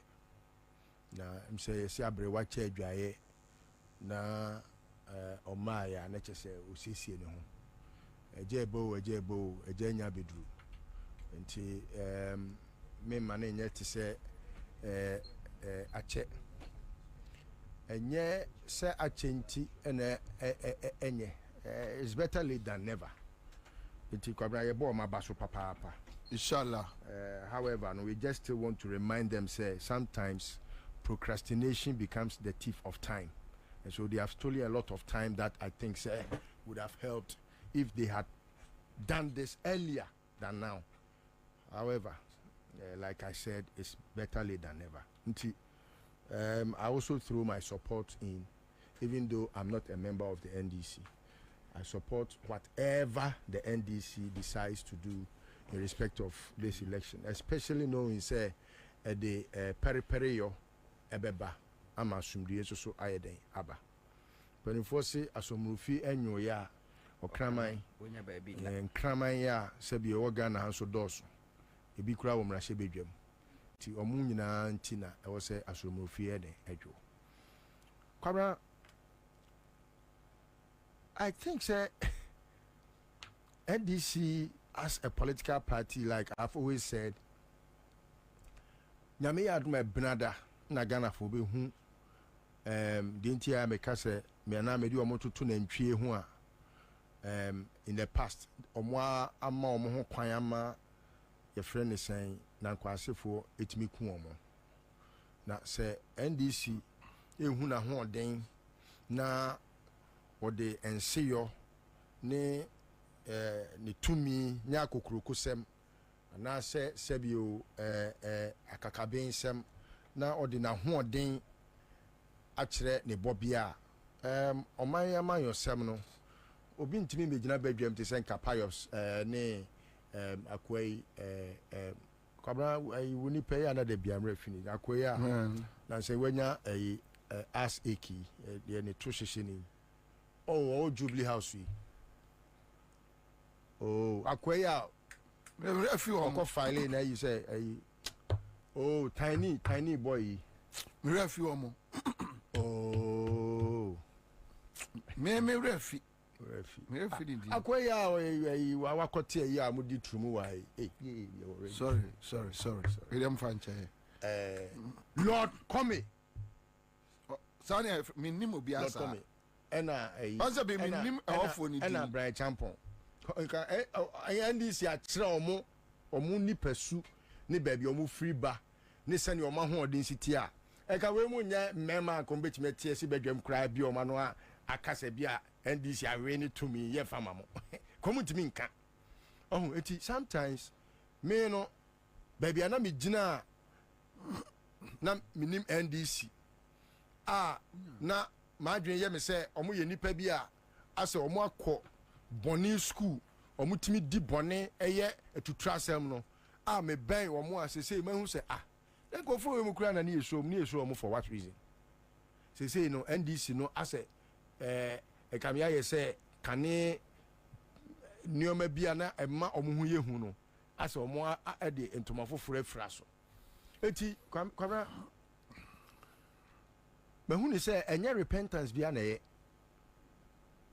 hwɛ sɛ oba bi ofie na farisɛ oye tuturani na okofa asofo na omu be bompa ya sɛ na tutura asɛm ni begyae na ada a obɛka sɛ wasakyera na adwen efiri hɔ Kwabena da bia na amrobes abefie no ma bewia mo da bia na nkɔfo abefie no ma bedi bɔne da bia ubon sɛ ne nua ma anom na emema bɛboro mo no mo ayi akyea na mo kɔ uko kan say the Bobie asesa o Kwabena sa Bobie sakra ya wa sakra no ade papa me busa wa semo da bia na me crowd ya me se me ba me ba say yanka so ye titire ne ya mempe fa gimi mafi ha me ba entina me de kwakukọ takwando no ehun hia me oba me ho a me ne ntoa me tibi ka chen se obi gimi a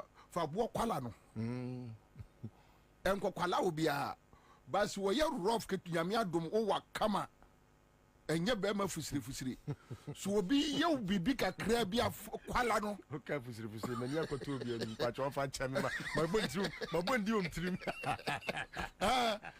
me Kwabena who say me ba kwa kuma ka kire no so obi ye rough ketua bi na for do kan sem bi I say asante for ma pa the takas me dem pebe ma 10 gram na ohun say nya 10 gram for na ne nya me dia ma ka kire kwaku sa sacha na NDC sacha no nyansa bia nim nyansa nimo watimi asachra etimi ahwe nyame anim ama ene yatimi anya wudini abedi yanim all in the name of wasachra akofa Professor Mills Kwabena where on my way ni sin tokese pa me ubusamia Professor Mills kan unim de ntia where obaye na ojai osafuma afonom no say omo ye namfo nyehwe ye nyai de moadi omo ye nyai na ya kaye mo ho ba enu na ama omo behave with this impunity amoaye enu ti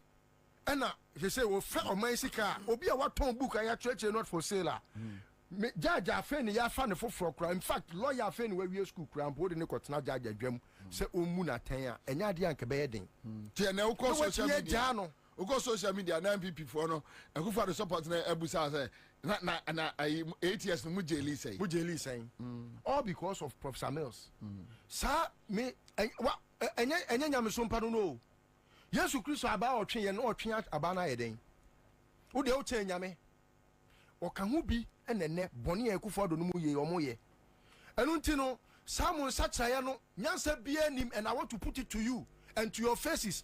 Sir John Mahama Suban no and Professor Mil Suban no nyansa bia nim. Owiase wo ho a e wo se wo ma sabi sotro eya ade a eye wo hobby. Obi de nkwase asemba ofia boni bomma enkana so ne na adwene. Te se ne Farida ne nam ho ya akwakwase yite Jubilee House wo ekeka nkwase asem se onyana obeya ne nadwai na John Mahama no asere no ahwe nanim a na waja no ade e beti na oba ne yakoto ne mona woni wudi ni di agora mani hu se wo so boni wo utrim because intesu kokko ebi wo bi anum ene ye gyan ne atifufuo mani nya te se wo ye holier than thou wo de you are more Catholic than the Pope, you are more saint enti wo de ohutiw ni ompe boni ese ohuti ni kura me sachira no emuame eti sasuban na NDC for eputu ni app no and only the kind of responses are omunya no electoral commission no correct. After persuasion has failed, force must be applied. That is why I have never believed in that. You say momian crocro Ansah, who is he? And I say one ni kunu na mu asem ye busa na has obia begging to say on conquer electoral commissioner na has anyone begged Ansah say ono ye person on conquer electoral commissioner. Look at how she nearly plunged this nation into chaos. Say nyanya me and a kan yakuma and on my way and that's what to it me crack better fidie so kasa Kwabena in 2020 and come my way boy because Kwabena it got to a point na kapani bia no ayede na asem be adwuma. And that is why I am letting the world believe, say, John Mahama nyadia o yekoto abawia obi akura behwe nanim say John Mahama say there should be calm. We will listen. Nobody will listen. Ono kura mpono kura yesi ne kwase ani dua ne yenti azumpire no no ana ona ma oka it will be do or die no. And you know, to be forewarned, it's to be forearmed. And I'm very happy, say, they have begun to notice, say, they have been fooled for too long and so long a time. And the earlier they repent back to their old behavior, the better for them. But ya revolution mun ya wo sorry obi bo ha asada ne hama no wo ye kwasia. Obi abo kakaso 2016. Ekufo do anwene ekwan of us obeye mampani. That time ye ka che John Mahama say, "Owura, obi akofa say biafo aba, hwe kwan a Magdan ene kanofori atade Ghana for faso." Cause it's some missionaries, South African missionaries. Begu o my way mu. Mercenaries. Huh? Mercenaries. O commissioners on my cancer. Mercenaries. I would do for. I mercenaries. O commissionaries. Okay. Ebi ana manofo. Fache me. What man? Na what me atra ono. Wo ko che wo mo a wo se ma bon mo. Odo so ka ho bi o. Bra John Mahama wo bre ono a wo ka ho. John Mahama was his own enemy until recently. Yeah, what's his son say mem say ne kasa no mema abamu no. Enti no we tra na we bote dia. Ana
100 cedis.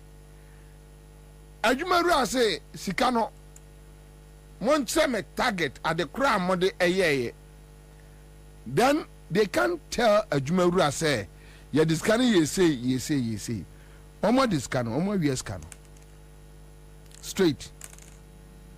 So this is Dr. Kwabena Preku for you. You got here from Paul Boateng on a judgment on the economy. If they want loans or something, they can do their business. But you, as the leader, should be clean and be prepared to leave power after 4 years. Do the right thing, and the people will see that maybe this is how we have to go. Set an example. You and your family. If they want loans or something, they can do their business. But you, as the leader, should be clean and be prepared to leave power after 4 years. Do the right thing, and the people will see that maybe this is how we have to go. Set an example. You and your family. Set an example. So who are you going to vote for in 2024? Me? Yeah. I have not decided yet. You haven't decided? No, because it's fluid now. But what I don't like is an attempt to buy votes. Force people in a certain direction. If you do that, it's a testimony to the weakness of the candidate that you are supporting. Can MPP win the election? Which one? Which election? 2024. Why not? But it will be difficult. Because they overpromised and they've underdelivered. That's a fact. But it will be difficult. But everything is possible. And you see, the NDC too is not giving me. That's why I wrote this letter. What shows that. Let me tell you something. When I was in government, we started. I said, look, the way this NDC has mismade the thing, underperformed and so on, we are going to work hard to help the president so that for 40 years, the NPP will be there and there will be no romantic ideas about the NDC again. And now look at where we are. People are talking about Muhammad and this. It shows you where that's all my worry. I thought we'll work and there will be nobody will have any romantic ideas about Muhammad and NDC coming back. But now, when you look at it, it's like there's a certain romanticization of the Muhammad era. Yes. Which tells you the way people perceive this government. Yeah. So that is why there should be a change in the political parties, how they do their things. I'm sure there are very good people in the NDC. There are also very, very good people in the MPP. I think they should rebel and try to set up. Do you think there are enough good people in the two parties to come together to form a third force? If they want loans or something, they can do their business. But you, as the leader, should be clean and be prepared to leave power after 4 years. Do the right thing, and the people will see that maybe this is how we have to go. Set an example. You and your family. Set an example. Professor Frepon Boateng and Masada na medem penifo we emiensa ato aso. Look at their body language, their demeanor, talking about Akufo-Addo Bawumia administration. Now I actually boy someone forget about PhD and hypocrisy as usual. No. MPP Ayomo party. In the first place, you guys must understand that people like Dr. Kwabena Preku and Professor Frempong Boateng, MPP Ayomo party, they have never said it anywhere. So we are neutrals. You must accept that. They have never said it anywhere. MPP is their political party. Go to NDC, you will find the same people. They want to polish it. So that is not the issue. But Sawofa Obiti said Kwabena Preku is more UP and MPP than Bawumia and Akufo-Addo. Mimi nim Kwabena Preku from Edubuahin era, SK Buafonom, and those people. Yesusano Moba campaign wa Mampong.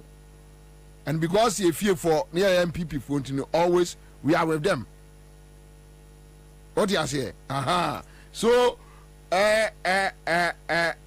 ɛno ɛnyɛ issue because Frimpong Boakye onye neutral ɛna their MPP members ɛyɛ asɛ bi ɔmo akɔpere flag bearership koraa ɔmo wini yank ɔmo ɛte sɛ bi JM pɛpɛɛpɛ aha now this is the issue but look at their body language after 7-8 years of Akufo-Addo and look Frimpong Boakye waka omo project Akufo-Addo ho pa wa Ghana. Then listen to him carefully. Mo amoshe Facebook no hwe omo posture omo demeanor. It should tell you something. Say oye Ghana ni na akoto aba. Na say some penifo went mean kan kira wo say MPP led by Bawumia is a better option. Then you must know that there is a problem. Now you've got to add any more quick one. Well, the performance may vary, and so you always have the opportunity to improve.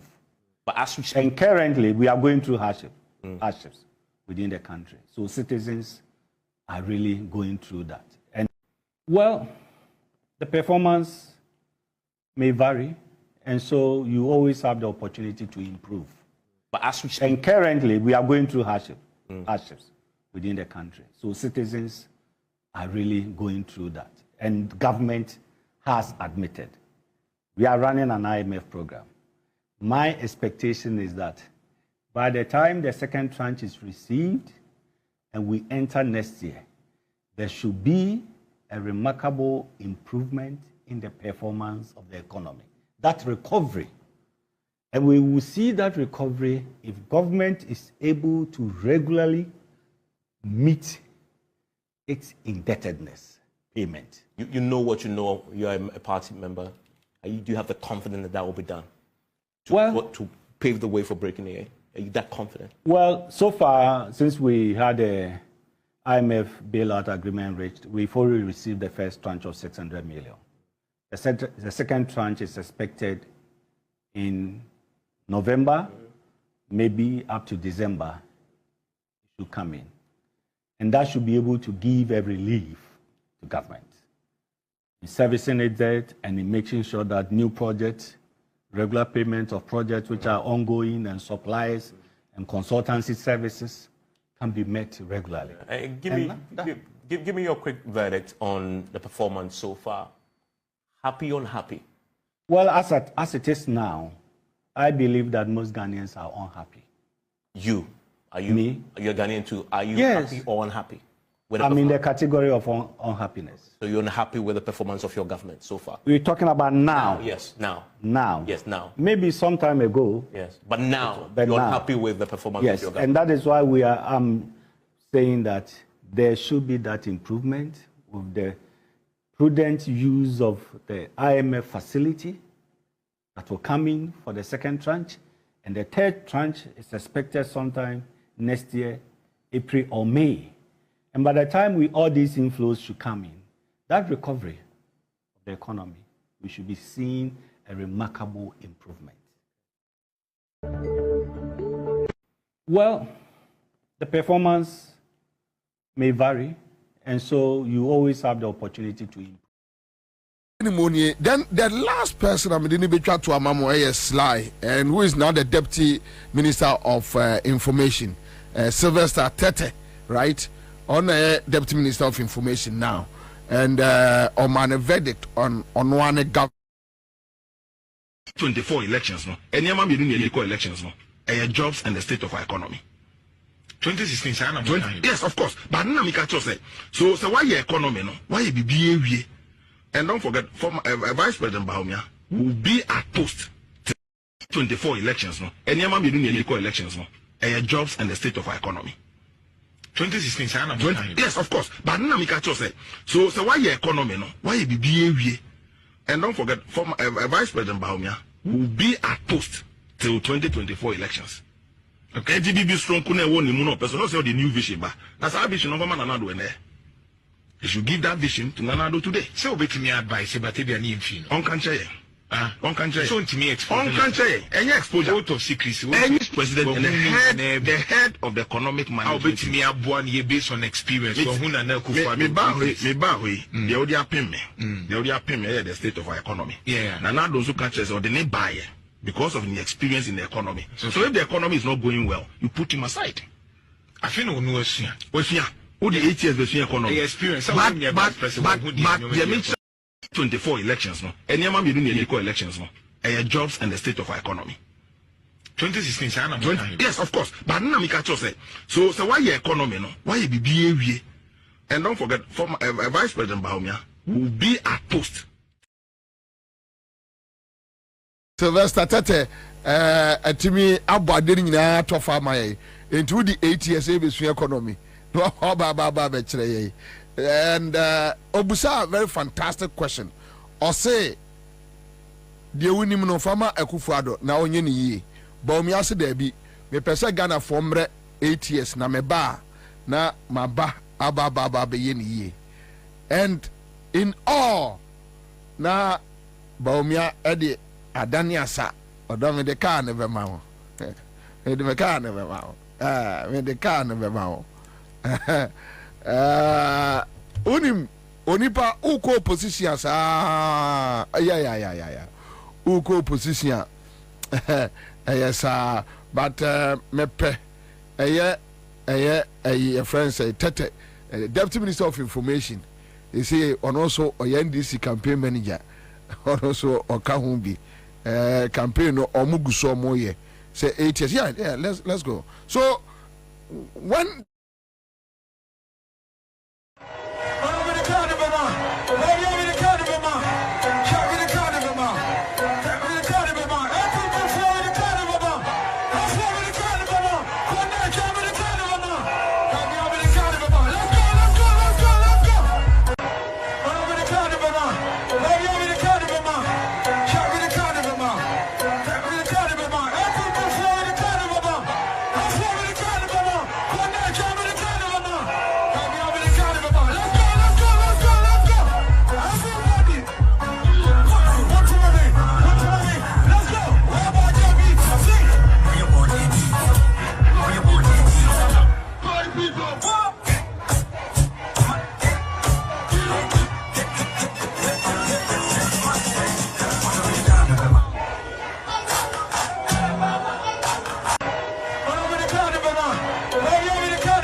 and I dare you.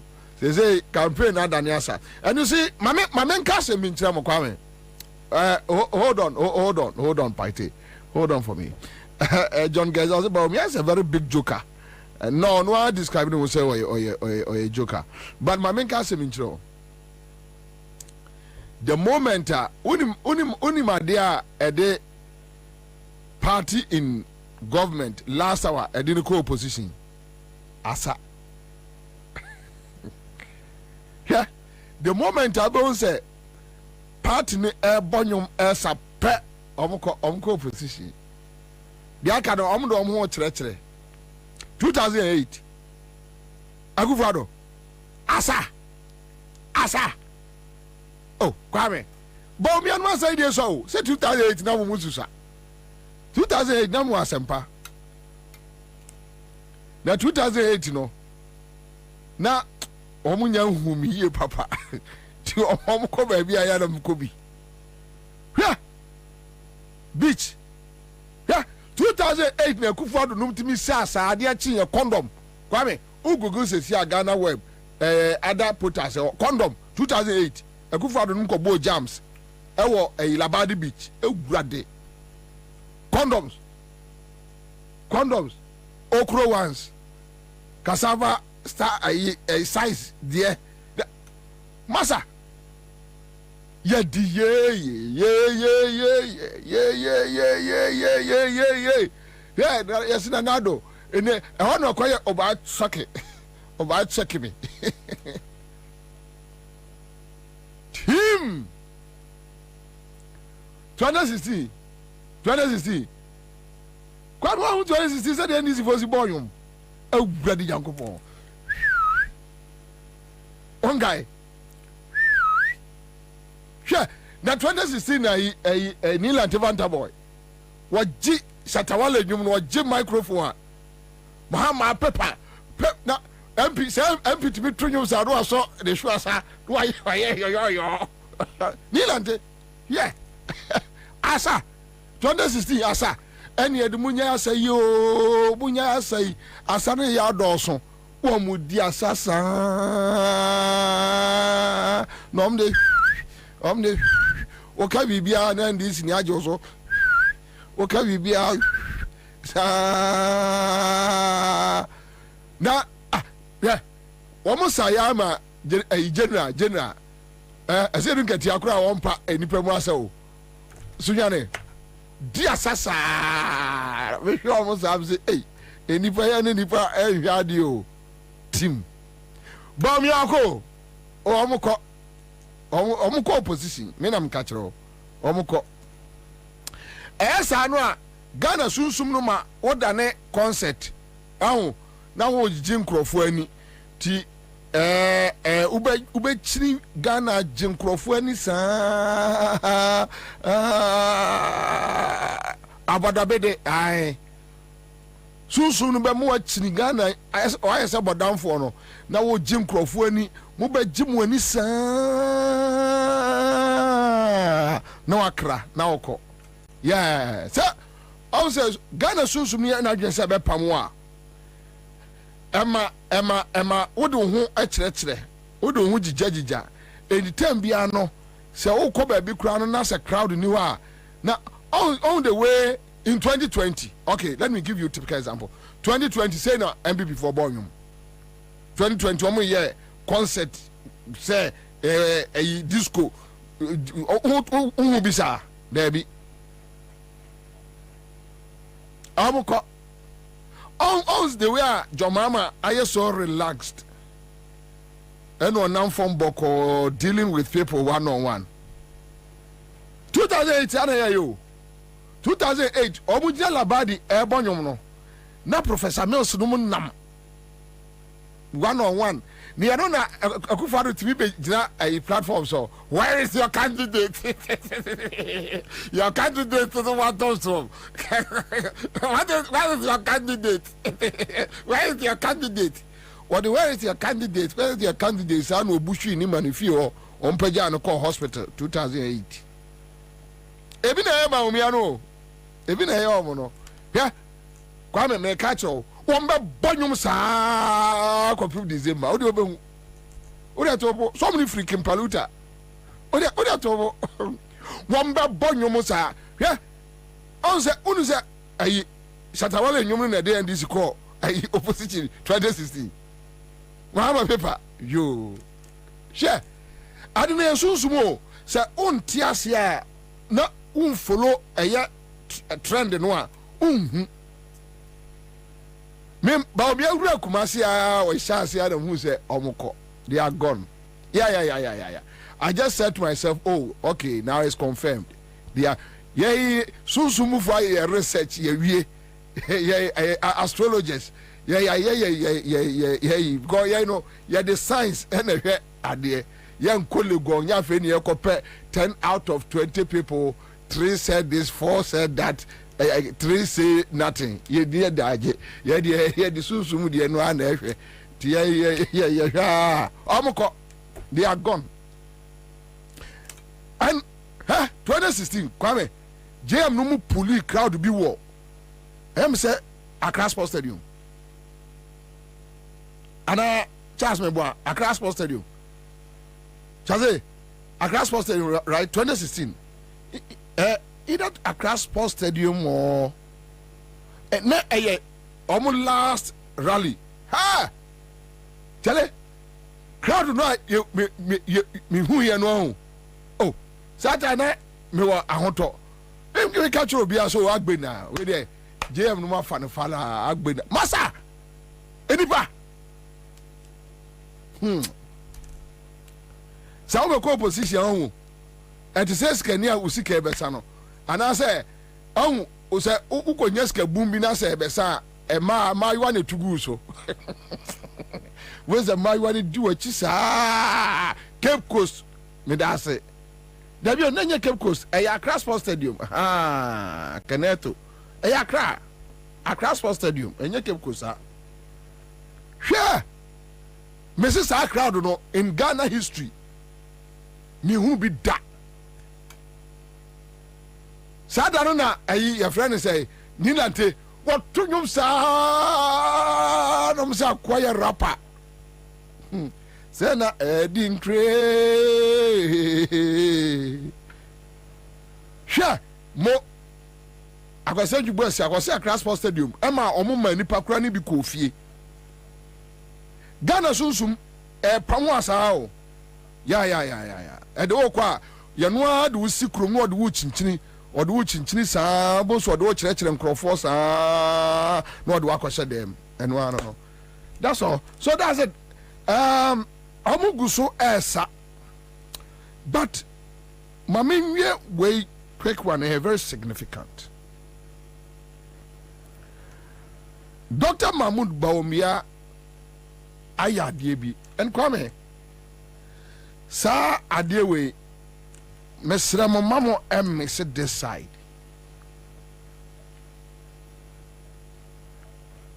Dr. Mahmoud Bawumia okwa Kwabre right Kumase Kwabre mama yentie asemo ka kire omo eforma akwan ho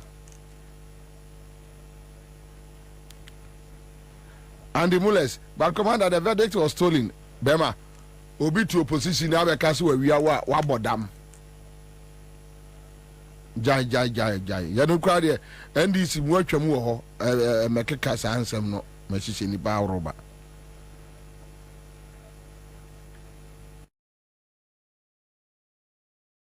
More quiet as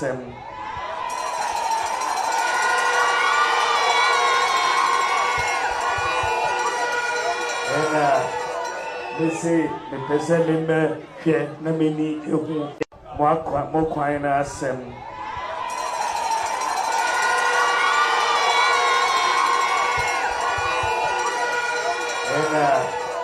they say the person in the here, Namini, said, "You be more quiet." Never be blue or all, but meaning say. Kwabena assembly here mo. Listen me share mo boss say ye be ye Kwabena amamo. Enti one tie the Damwasi more the MPP ye highest votes every Kwabena is. Enti ye Damwasi pa. Maybe what time ichi me pedio mampenya mo putu no ebe koso akoso. Me Damwasi mo Kwabena assembly.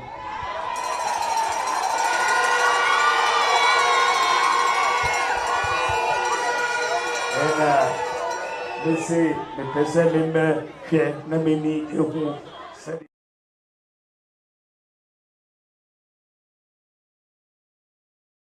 Sir Kwabena for would they share?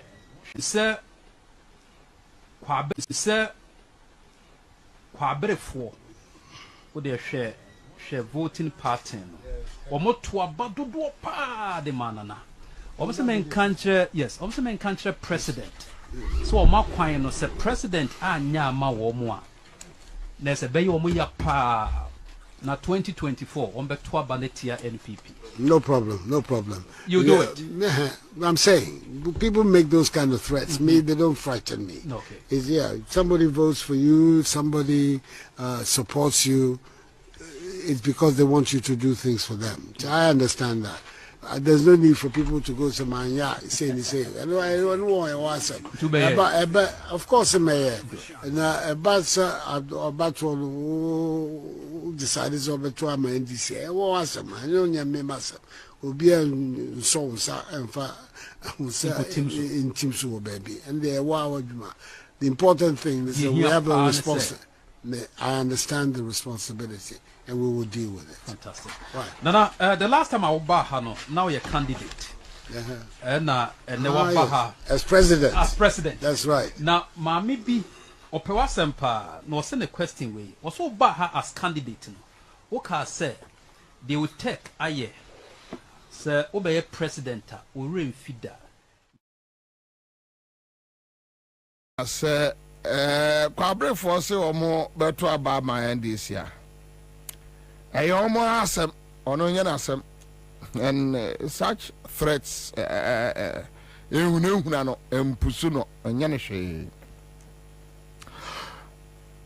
last Wednesday me can be beach them that they have a consultant from South Africa. And anytime I catch almost say baby about me abeko be an own behavior as an opposition leader. Behave like an opposition leader. Into kwa catch almost say this is purely opposition kasa. Me ba me ye amamo. Samotu aba ema me ba umiana me ba me ye amamo. So it tells you something. Ewa omu trimu no. Yan konko kanchira nkrofo no se ba umia na beye. Ekufuado afeli. Ekufuado anya de. Enti yan konko kanchira Ghana for. Before no na Ekufuado aka say Ghana for nye so gullible. Say obi ajimi nti ofiri say Ghana for nyira ajimi. So let's assume ba umia nim nyansa. Then he believes that Ghana ni bia nim nyansa. It be a vice president, but so drew ya want to say opposition leader. Catch almost say wo ba obeye e de ama wo mo. Enti ma men kwa Kwabena na men kwa catch almost say me ba meye e de ama wo mo. That is Baomia for you. Mabo Baomia, mabo Akufo-Addo. But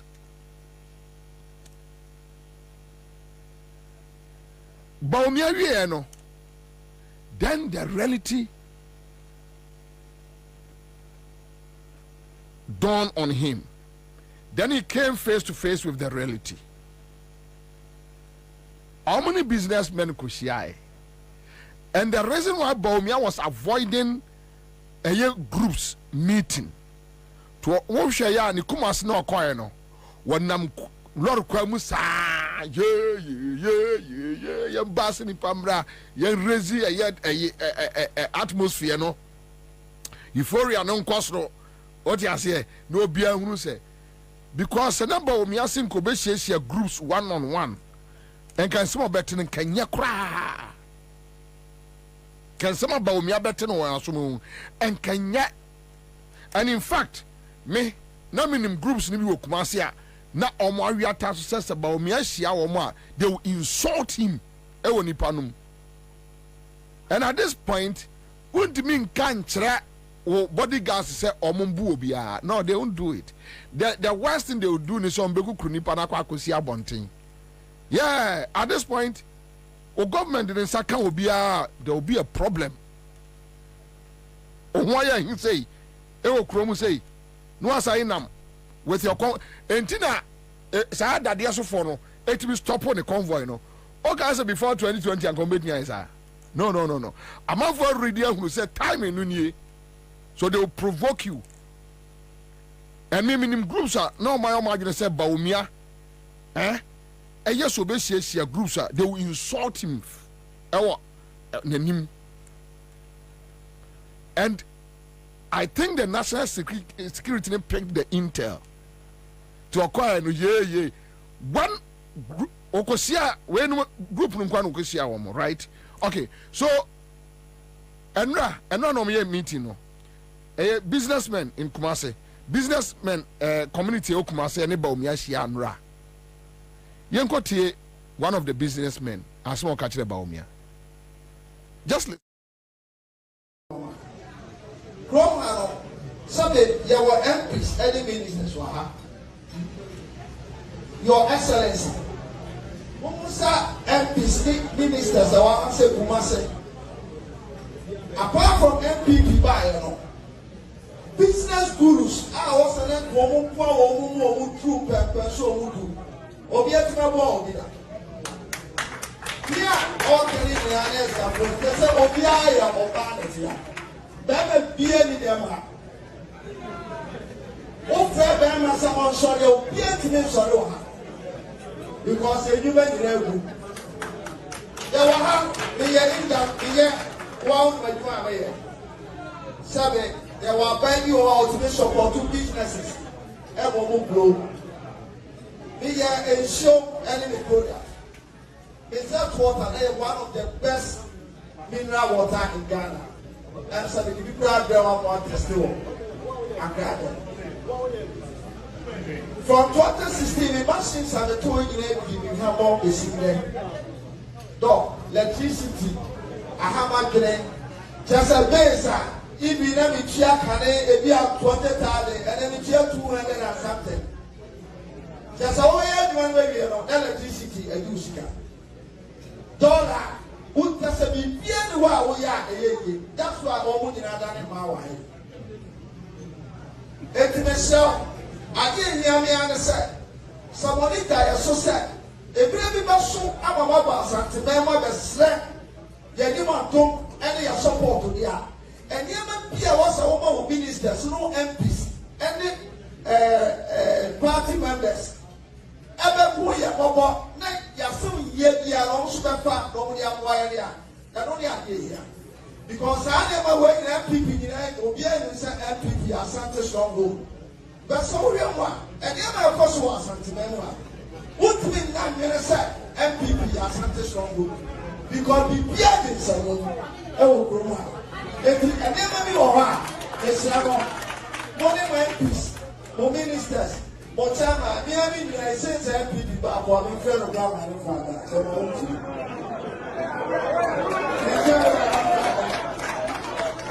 Who are over Sarah or Papa. If we are in a Yobia, the dog, and then something in a better it's in the south. Say, that's our overpower. And even be I was also little to prep. Ever won't pay for some time I know what a republic is so. A republic, no one. Some politicians who change their number a year program. If you may sell dog, some of that woman. Some way did I get yes and Yakuya don't now the Uber power. Just set Uber one piece. Every minister just says what she said. That's that some program will ever be. And that's our one. Gromano, Sunday, you were MPs, any ministers were. Your Excellency, Musa MPs, ministers, I want to say Kumase. Apart from MPP, by you know. So,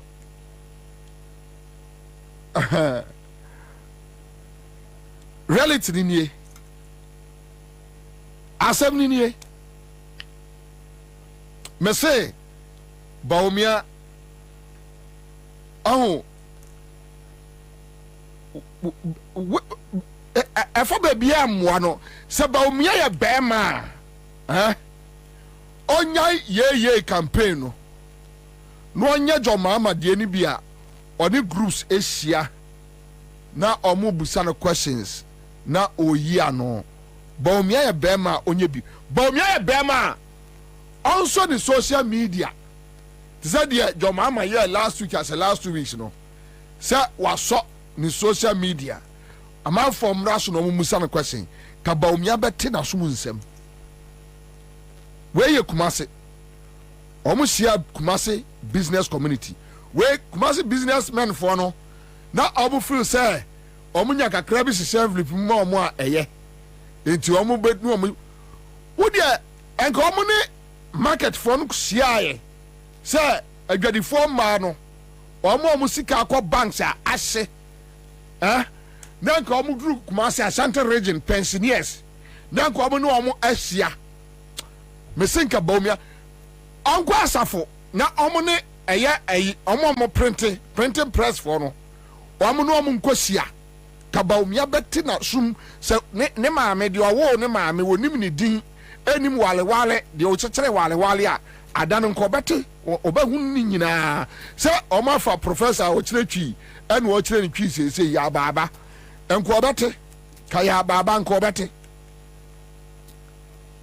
This is the reality. Bawumia, so young people ni na wutie this is the reality.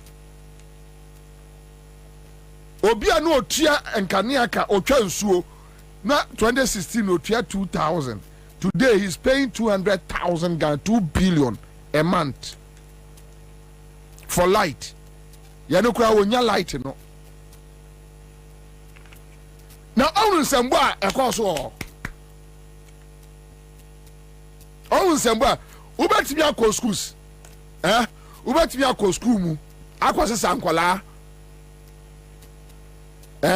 na do mo nam krom no akọ boys bi o mo to spa no asese o mo agu trotro mu na Samia Okuni Anthony Kabonum o ti ase o mo na eyo operations se wo wi sika na egu edem na mo se wajibi ntino ese o mo gisika ni bidi enti o mo kwasesa nkrofo no omo ayi a friend say clown oh no omo de wasi krom chia wo mo na wo ye say na pa ya no de otimi ye obi anya ohwe na omo ka kire George Kwaten any PK saponom crowd nie why na we beat no because Ghana ni bia obi ti say PK sapon George Kwaten Farouk ne sa boys no Ghana fo bebrani ateche wo 10 times omru kwa de omo yankwala afa no omo sha brabo ase o omo hu hwe o wi ase they don't know anything nothing obi a okra smart card et say sa MPP boys ni bia no or you equally intelligent like them. Enti sa omu twitwa omu yeso na nom di drone atwa no ma kate no ebu o ma stretch no no di ama eyopon kroma ne isaga no information ministry no friend say isaga ne ede force bia saga no information ministry no friend say Fatima nom di bia maslai tete na omo so afrefre boys no no the mom mo share into hey the love is great, the love is deep. This is the reality. When Bawumia met the business community, tapes ni bi kura wa chira. What there with time you be boni nyina ma omo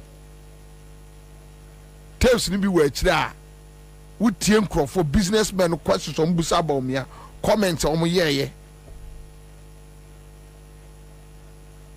next time awa Muhammad nom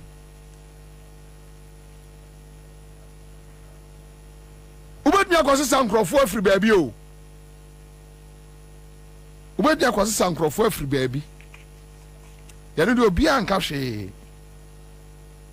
mese Bawumia bema onu de on so the Facebook 10 minutes se me kwaku Bawumia ma so me Facebook na amanfo abetna ho amanfo bebu some questions obeti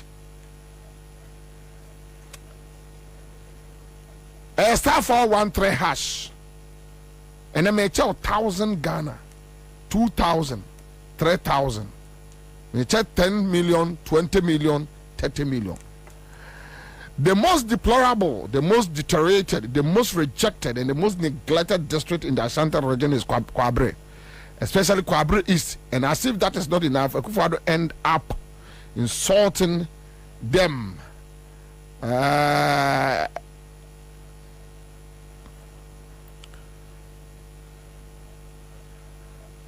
insulting you and your chiefs, but because of tribalism, hypocrisy, hatred, selfish, and greedy, they will still go out in their numbers and vote for the criminals led by.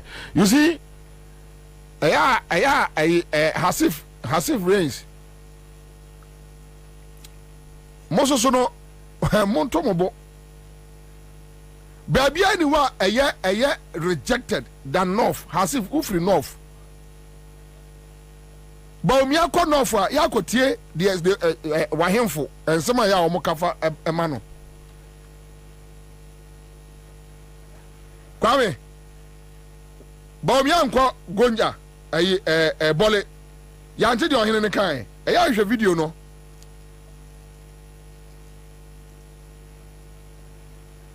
Hasif ya ɛyɛ ba me akɔ sremu a monkɔ tie esremu yɛ one of the places a underdeveloped and adwuma NDC aye ne on off 8 years ni go and check say MPP atimi aye say adwuma no a but Baomia akọ esremu a Hasif eya mo nkotie mo ahemfo no ye bodwa mo ye oyo tratra ponko so esa ebo Baomia ba so anenka kufado eko esremu mo koka say on friend say abuna aba o say abudani krono ne nkwase asem agufo aduade na okromu ayi okọ esrem ama conference abudani o say abuna aba o say abudi ayi ya no nye tribal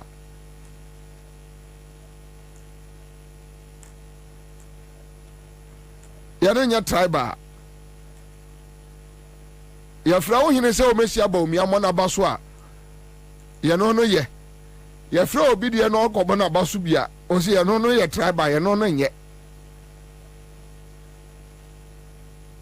They are going around using state and Daniel said the man title be a go for the cromfo way criminal obi destroy a whole country, a beautiful country like Ghana. Oko srema omo ko send fugu say your friends Abu Daniel say Abu Diai. Just imagine say Akufo-Addo akwa Ashanti region na say ya kobono enkoso hene.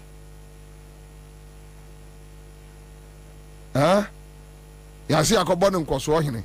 Hasif nka mbepene. Say ebufo ne de ewo mumuti Ashanti for ya de we know. But just open up. Ayade amo ye enam eton krofo. Kwabre, minim se kromo for no anko. They just bust people. Do ma kwa koguo. Me see the reality. And Kumasi businessmen no omo share no. And listen to Kumasi businessmen no comment and questions. You never show the reality. The reality. Yeah, cause Ashanti region. The reality. Start for 13#. What the 5 series nature? A boom or a boom. 1 hour chrono. Remember 10 minutes. And then Friday. My name is Collins Kayasa. 10 minutes. Maybe 10 minutes. They can hear conversation. And then me bien komonumu. Because Fridays from Monday, Tuesday, Wednesday, Thursday. Ya niema bebre niema koso. Tiene be bien komonumu. Me be bien komono. Ye panel no person mo de fa bia. 0302208090. Your opinion. Tell me. Yenim komo. Baby a person de fa bia. Hello? Hello. Yes sir. Hello. Eja. Hello. Hello. Tema me pacho yo. Pacho ko si yanko. Me pacho. Papa na se won pesi anoma no. Si anu so bi san. Si anu ku tawo papa ntem. Onje se u ba di u para u di si anu wanyi wo bana na ma. So bana so de mo. Na u paka ke mo se pesi anoma. But just yeah, the best, and young face here. It's the best here, and the money. And the second, what would we make? How would you start? So, what would you start? What about that? Come on, Master Abokaya. You're the kind of more, I know, you're better. Martin, Medas, say, young Kwabena, that call on the line. Quick one, hello. Hello, Bobie. Yes, sir. I'm Adumo, your friends of refrain. Yes, I club Frederick Kunkatamas. Mr. Bobie. Yeah, one man, yeah, make so. Me more shedding so. Now, me, ya Bobie. Papa, we are Namia, or to me, or say, I said, it's school. And Ojina, maybe I said, I'm more than people said, young first day, you know. Yeah, it's like the man will talk at the best to be on the system. I'll end the case without being able to be a adequate. Now, what would be a so? A master da. Come on, for now we are who are the dear so. And your papa will be PDS and him. I want to this car up to now, young baby, I see. And you were only good for oil about Bobie, we was also good for oil now, the buy and a fool and your ton is saying. So, make that no be say, or person in Mahama debate. Or person what did the 16 or what did you say? Not in the debate, yeah, I'm Mahama. That's it. Mr. Medas, a no more position, na phone just yellow. Hello, Commander. Yes, sir. Good afternoon. Good afternoon. Apomo Boko. Boko, Minia. You, Kakama can the President Mahama. The handless, no, Oman Kanchan, a young country Kaka. But for now, Dawson, said, a bozigi crampo or for secretary. She no quite down, Mama. It's telephone so went to Brofono. I also won't hear into no, the handless, no. Let's say, Oman Kanchan.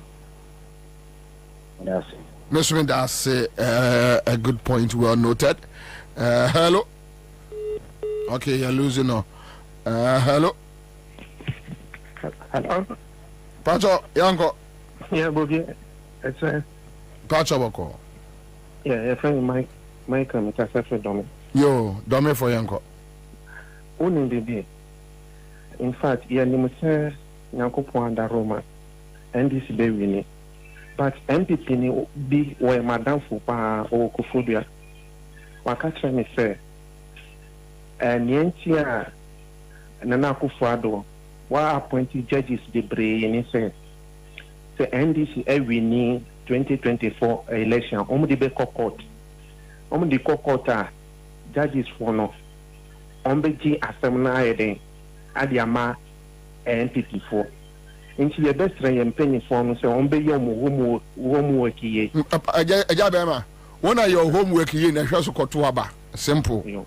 Why? Court na Kotuaba, Uturia, Wadam for no, on Fanco, and your friends at the Hague. Why? When are your homework ye court na Kotuaba? And money and cancer or say, or some of the Beko quote into Kotuaba. Kona Kotuaba. Abandi a bit too. And to talk who was a dear so back to Abba. That's what they are so on there. Or the Bako a international criminal court non Fanco. Why? Okay, all right. So Yamfa another caller. Hello. Hello. Yes, sir. Good afternoon, Bobie. Good afternoon, sir. Pacho Yanko. Bobie, I'm sure Nijo Pauli. Bobie in the middle of home. Oh, Papa, that been a yeti matters day. In the mirror, when they feed the mixer, sorry, but you can be around. And then, Obi Mammy, I am in Mammy, Doctor Nima, next Mammy, and want them left you hospital at Nakotum Woodham, 77 Nakotum Woodham. At day, 1 way, and I don't mind you more, Anna. Bobie, Mobo, I just say, go for the Bembo, no bones had to wait. Mobo, I Ghana, Mamma, my sorry, your first is up by my son worker. They have come up a body with us, and yes, I Bobie never got now, you look up to Burkina Faso. Bobie said, let us do Bobie Pato, I'm saying, let the committee say, why send it? Why say, why more pop? Efa transfer no. Bobwa, say, Kremo free, you know, they are co Sunday, Yaboko. So, that co Sunday, Yaboko, Yaboko. And the young man of Matse, Medan say, my main fan, another caller. Hello. Commander. Yes, sir. Calling for me, midway PM, I'm Mamoli. You are Mamoli for me and Quay. Minia, who boy, my papa. And the time I was shedding so at the point she ran down. Mamitia, Dr. Ham, incoming member of Parliament to the book constituency, and Honorable Ashimo, Data Kra, with Papa.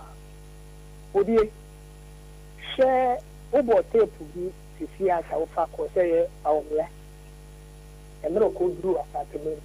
I am on Sally. You knew when and about me again in opposition. And I'm not almost pro, no more say about Petunia Babine. From taxation to production. But Nakoya and a flat catcher, Nakoya as vice president. So what children say, clip, and not come up GP. Now GP general. President Mahama Musi Oye incompetent. On impression, not dollar, only close to 4 cities. Not the come from 4 cities to 16. Their car, Momusi a percentage. Sir, from here, can afford catch your plane. Bobie, you cannot air anything. From here, only move to one house to another. Question pay a baby canon or best price can pay uncle Pum. Question, single question pay. Only your past, one hold of MP, Yakasaka, on Bolo, above free, over. No check question back who pay a baby canon. One of this 3 about no about the difference. In a petrol, you say, in a diesel, you say, in a nipper was a play, you say, in a Kodona Kosha, in your mouth, who's factual, cement go back where you say, I don't put 1 try, you say. And then I'm okay, in the peace cancer, you do, Christian cancer, you do, because MPP and the idea. 7 December, the state versus MPP. Let's make that say, me for last 2 callers, now me there, hello. Hello, Bobie. Sir. Dada George. Dada Yanko. Bobie, I'm saying, many of our Kasa, you are from Mama Kasa. I have a Fenusikan, Mama Professor, I never do. Or my brother 7 and Brennan. And I feel okay, Adia, campaign new engineer, Adia, why you come on every time. Nick, I say, Monenia, my year, you go, Memuna, and why you do one. Oh, we have people, woman, here. Woman, here, or see a Iba, one but can't away. But can your mamma yet to Ghana or pick him or every Piapa Ghana in a bet? What would you mean, Kasa, and this is me, what the roof on your mouth? That's the problem I have on this. TV station could be and kind DC. Oh, NDC TV stations. I won't come one time. The best and pay for a mobile TV station. We, Mamma, you are no yaba. Mamma, you are no yaba. Mamma, you are no yaba.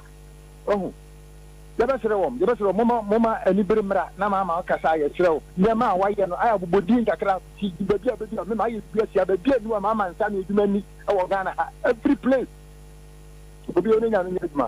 Only your mates now, my main family last but 1 caller. Hello. Hello, Nana. Yes, hello. Yes, madam. Hey, yes, madam.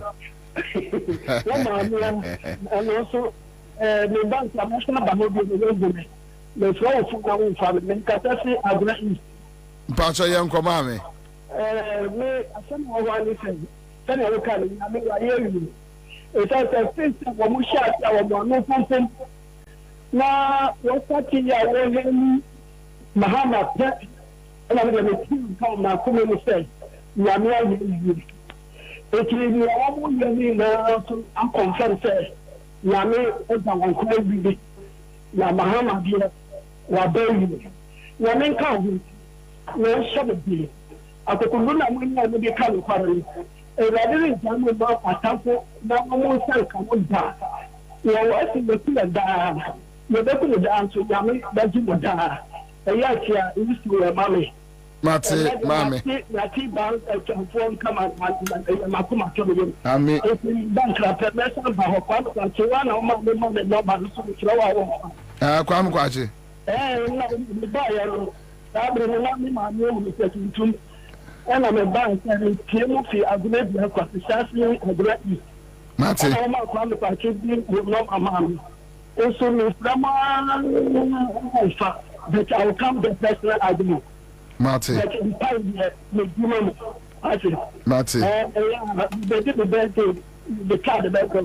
Mate mama. That's mefa last caller na mede ewie live on Accra 100.5 last caller. Hello. Oh, Nana Kwabena. Yes sir. Pacho family. Yeah, Bobie. Yes sir. You know the shedding. Amen. Na ye dikaino. Me bonfire say o maame say ye boni pattern baby anko me pie me wana me wo no. Na minya bate say Yakupon in Sham. Bobie, I send back one person make can say Ghana for so Obianya na again say abana otono. Enyesa Mahama lokotwa man okotwa ma Ghana. Tana ye baba beji Ghana Mahama baba beji Ghana sio.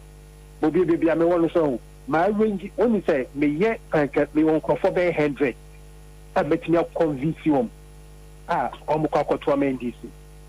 Eti baby obi bia wo bia at least wo de men wen say wo yen this ni say anasa minister bi say omra na beboa na kokoye door to door one kasa so pe Ghana here ukoma a wo kasa kire ma omu betie ama wo timi ato aba na mama hama aba be Ghana for because me to aba me to men this ni me to ama Ghana say na Ghana obi ti be see hospital obi ti be see schools we need to be at the coin. It will be obedient me. O kodo to udem kakaka ni nipa mi and sankasa. When you nipa be 10, 20, be any nipa be 10, 20, 8 million kasa. Some better mahama. Abani yan kwa second round. Enyedi. Bobie yakupo shraw. Neji mafawo yi. Mate me da se hana me dia ya me call in segment na ABC and a Friday afternoon live on Accra 100.5 Citizen Show. Ejuma bebre ho a ese ye. Chaze akwaba menua. Kawada bejoso. Boko de. Ukra se ba bi musa sa boko ni biu. Because sanete na no na. Sanete. Yeah. Oti hono. Microphone we are inside. Yeah, inside. That's no for lunch. Intimate complaining. Just say, I said, I need to be one coupon. So, dear, I'm quite chair. Ami. Yeah. Rade mamma beboa ye pay mama me crabra ye buy ni intimi share. Intimi share. But you know, as usual, mo say that ye say nyame no na beda mo ase ama me. It was so overwhelming. The support and everything. A shame cry. I mean, that's it. Chazi. Every day, yeah, me come and go to joining piano. Me kai mo say at least ministry no me wo anuanum bi. And yeah, no matter what. Omunja mo me won kwai wa. Mampon kwai wa. Kwai wo bi free crying say obefa car. Atutomwa ababa be gina wachi. Sebe ya wani entutu nka wonsem a ayade kese. So bro, thank you so much. Thanks to God. Thank you so much. Ma menti adwuma bi mfiri si amra. That's fine. Hello. Kai. Adi ameni na so misaka. Misaka. Oh, nice. Adi ameni na so misaka, so misaka CMG achede. Achede. Adi ameni na so misaka CMG achede. Adi ameni na so pacha your friend say. Your friend say. But your friend blessed. Oh, ifa. But me wo bedi akwa. Na and who we need say? Who we need raffle say? 1,000. 10 million. Yes. Egu fonso. Oh, yeah, sure. Bet me a screenshot. I'll send you. Oh. 10 million. What the 10 million? Which I say? 65 cities. 65 cities. And what the 10 million? Wow. Now tell us, I will say with 10 million about phones, no. I was so surprised, but I see how the state kind of yes, so there's no way out. It's possible. Somebody I'm very happy. Yamin Nekosa. And then one can may check 10 million, may check 20 million, and a 30 million. Okay. And to try a bit, me as Yabumu amount. Oh, and your 20 million or your 30 million or yeah. Nature. Do you hear say just enter *413#. Then you are good to go. All right. Yamin sir. God bless you. Congrats. Yeah, that's very. All right. So very much, Siska. Okay. So Bobie, you have the shock of your life again, like it happened to you in 2020 when Dr. Bawumia wins the 2024 election. You continue to be in your own fantasy world. The Belfast rapture. Ghanaian people can see beyond NDC propaganda and continue to reject them from Texas. But Berima, you see, the issue is not about shock be any. Even 2016, now I wasn't shocked. Because 2016, some of us felt NDC approach to help JM, so be winning election, not a bad. Then, of course, the 8-year cycle and everything was against Mahama. And you're shocked. And you're shocked. Me a shock, say, and me one party state. Me pay a year. A state where we have other political parties, a putu obia on the toes.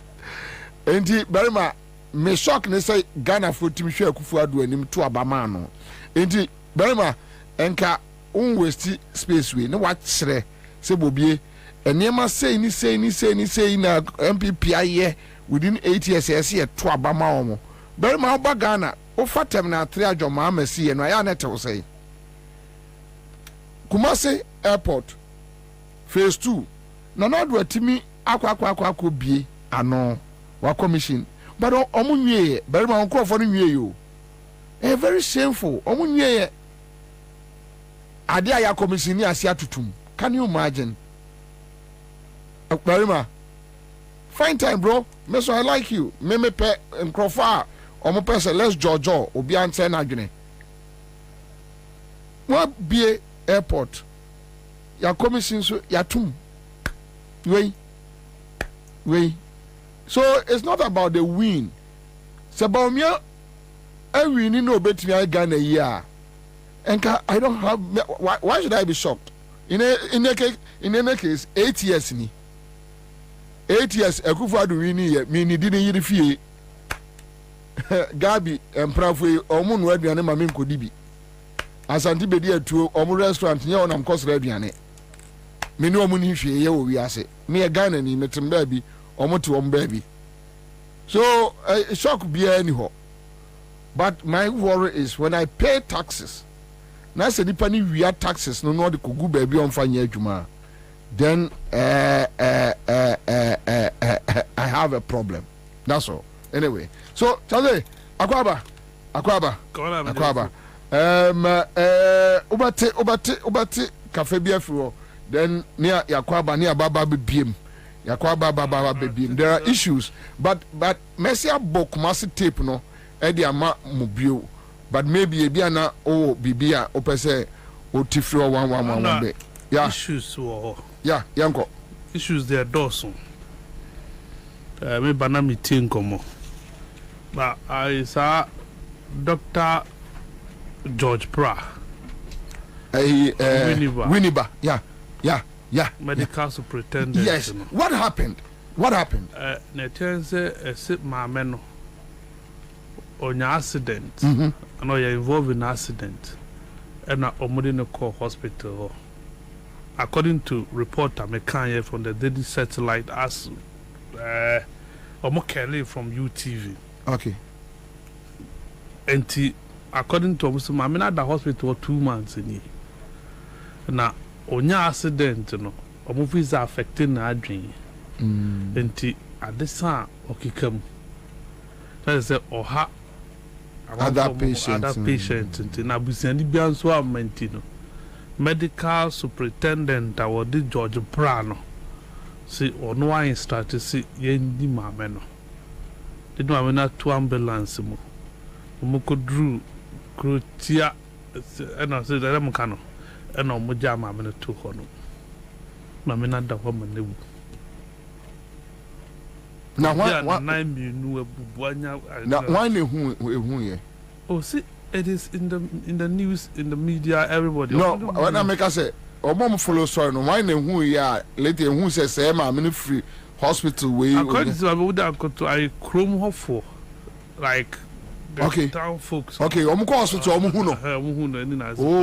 narrative no story. Okay, because 2 months there. Yeah, 2 months. Obviously, a promo for no call. Yeah, hospitals are 2 months. Movie, I must say. Obi a ma and my menike na adwuma ke kanintino. Makotu nego. Te say yura. Nipa. Makotu obi ma miegu te say yura.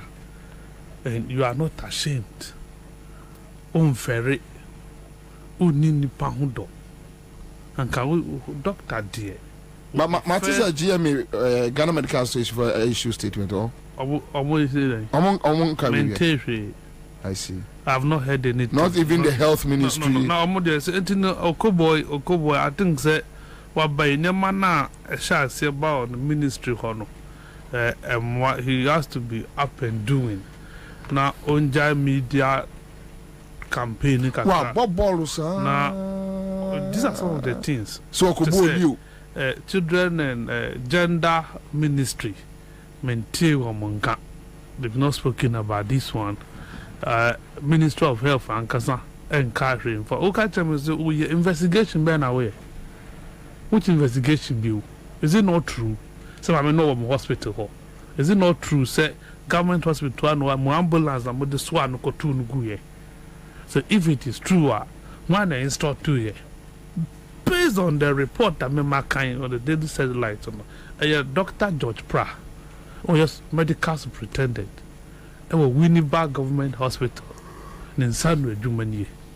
So one more dama, Wako school, Akoya medical doctor, which means was young 2 being Pisibola. At least, so now Jumukana, there was psychiatric hospital. Yeah.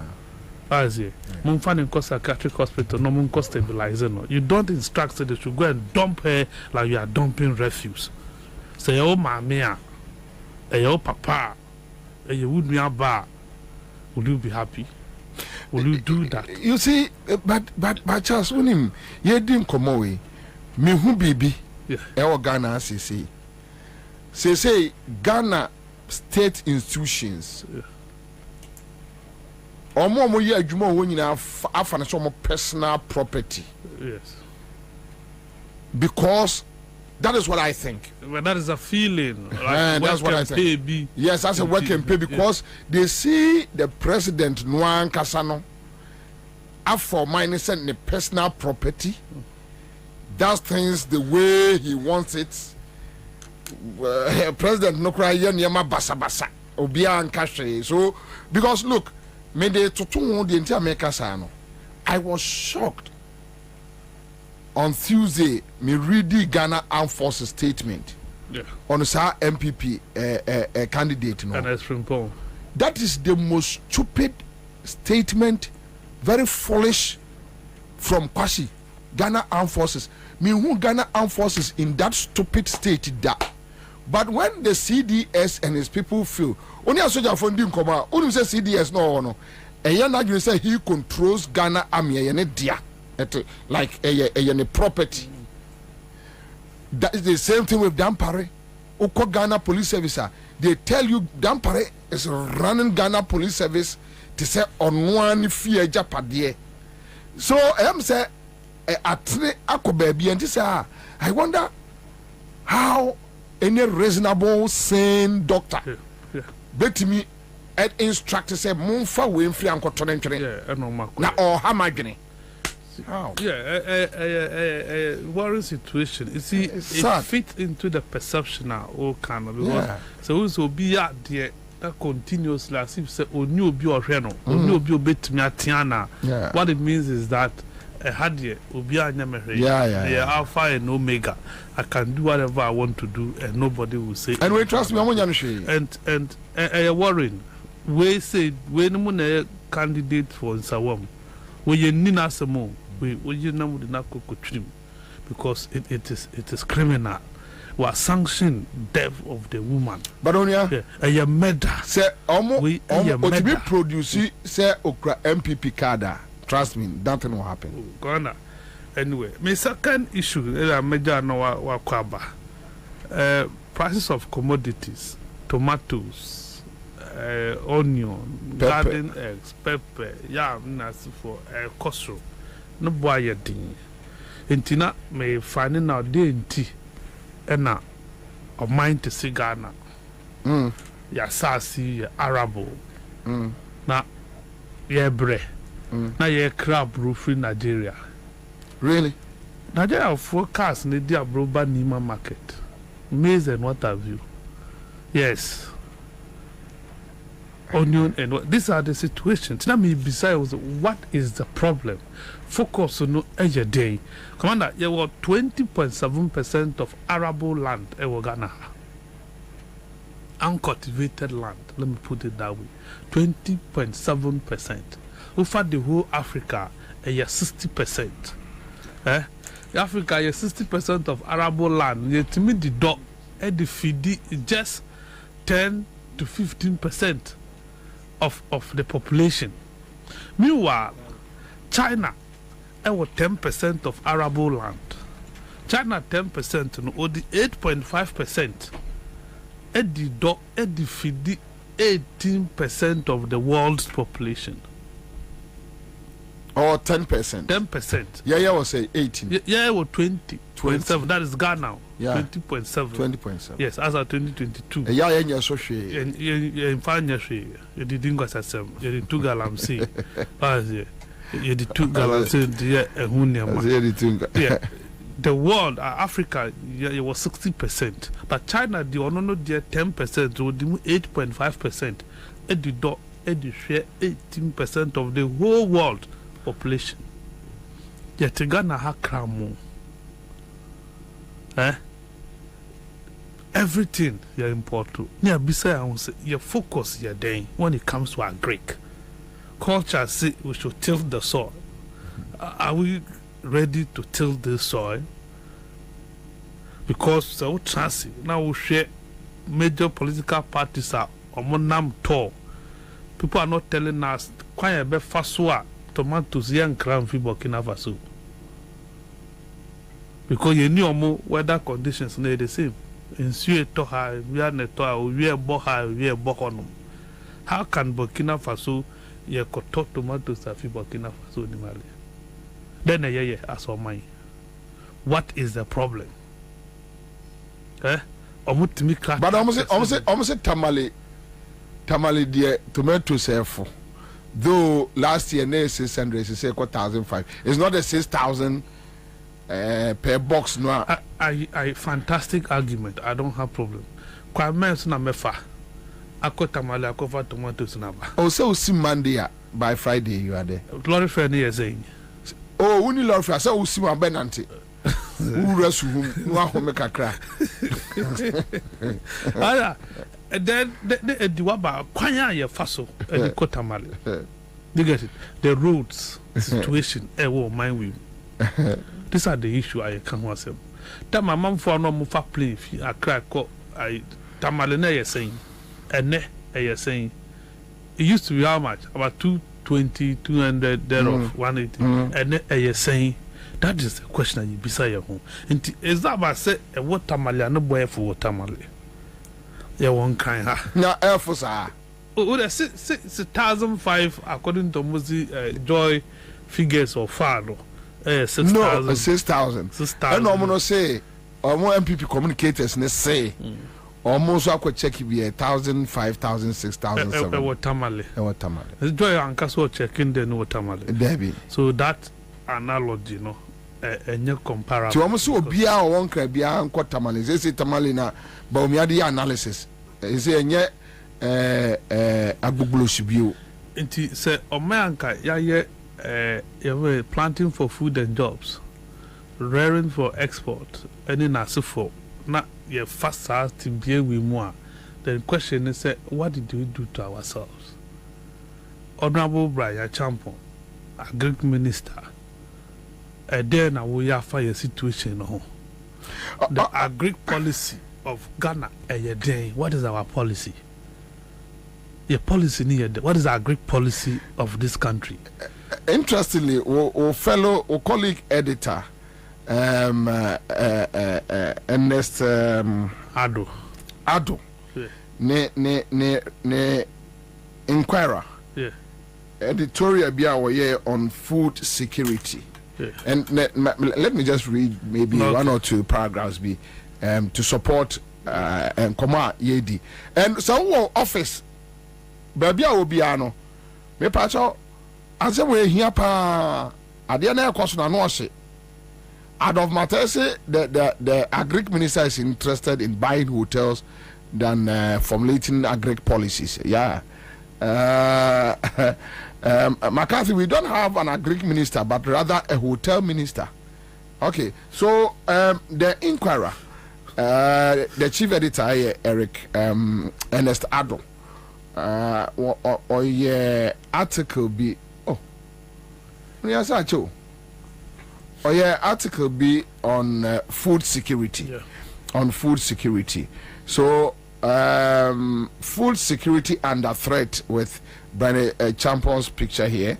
And Mamimbo just first and second paragraph. No, so here comes the rains. The downpours of June have officially commenced the rainy season for the year. Yet many of the aggregators, that is sponsors, for the phase 2 of government's laudable initiative planting for food and jobs, PFJ2, have still not reported to their post. The Inquirer cannot report. That is the investigation. Now, aggregators are the ones who are to sponsor the project. That's individual farms with timely inputs to beneficial farmers on credit. All right, so planting this paperland starts by close of June to July, but since 20th May this year, when the aggregators received their appointment letters from the Ministry of Agriculture, many of them are yet to report to their assigned duty post. So it's likely that even in the rainy season, and they are planting bekoso. You get it?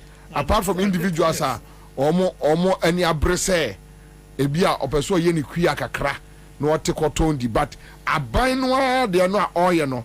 Brian Champon and his team has decided that they won't do it. Or say in the Savannah region, for instance, the Inquirer scouts reported that it appears none of the aggregators have reported to their duty post, leaving the farmers stranded with their lands cleared and waiting to plant. To omoje eye enema free aban eho say seedlings ne sa neema no, then aban so wo the aggregators, the facilitators eya omo de ma omo enkane no na ebeka say akuafo krach for akuafo krach na akuafo krach for no ne bre ye seedlings any ehoniema. So quote, talking to my district director, it appears none of those posted to the Savannah region has reported. Can you bring this to the attention of the minister, Brian? My land, some 200 plus acre, is virgin and needs to be developed. That's cleared and stamped before I can plant. But as I speak to you, the sponsor has not reported to the field. Unquote, one of the marooned farmers told this paper in Bole. So it fits into what someone now can say. Yeah, these are the issues. say Ukraine, and in its present state, export to wheat. Africa to BD. Ugaya to bombo. Over more than 5,000 sanctions, and at the West, they are to Russia. So, but Russia economy is still strong. Among for talk, you see, among for the more value of natural resources or more, and more harness. Yeah, they need a day, ye see a niche pun your fertile land. Say, dine we move. You two had need their brochure near Kobe be free, and now what we see. The name of what you do. You get it, but we are not thinking about how to do it because ministers, you don't know the cramo. How? Oh, I said I make cano. And now why you how the dindi ukramo? Mean cramo, but what kind of ministers? Cradi bano, ukrabi. Is it ministers you don't know? Omu girlfriends and a cramo ba engineer shesi a bit to me adom mo Ghana ha local ones are your don wo ha no yen shemu kina e ma yen ton wo ha because omu yen no mo girlfriends and the demon fi China eba pottery akoko yen timi nya akoko wo ha na say pottery dey gu because a man for the cradiba La Bianca no be craba. The year my own ye be ha. La Bianca is no more. That's a company no, the company in La Bianca. And I'm a de La Bianca. Yes, sir. A company as in America.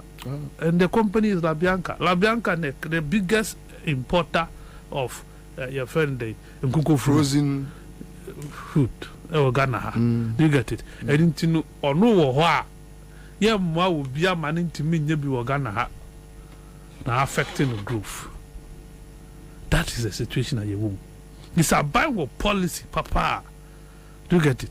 You bet discourages all these things. Now aboying, now manipa akukiem. Ya manaya say I don't cry their punishment. You did 2 year team. You go to school. Who did some money? Who did some money? I say kodo. Punishment. Engineer na ye ni ye say adodie. Emfa. Who you school now could look here? You know, who you hear me? That mean, this are the situation you two with an idea because solutions are meant for proposing in an and your solutions are better dealing with your problem. Kwanda, solutions are meant for no more carry to moons for Heneno. If you take Ghana's problem, those solutions cannot solve our problem. We will need a proper analysis, diagnosis of your problem.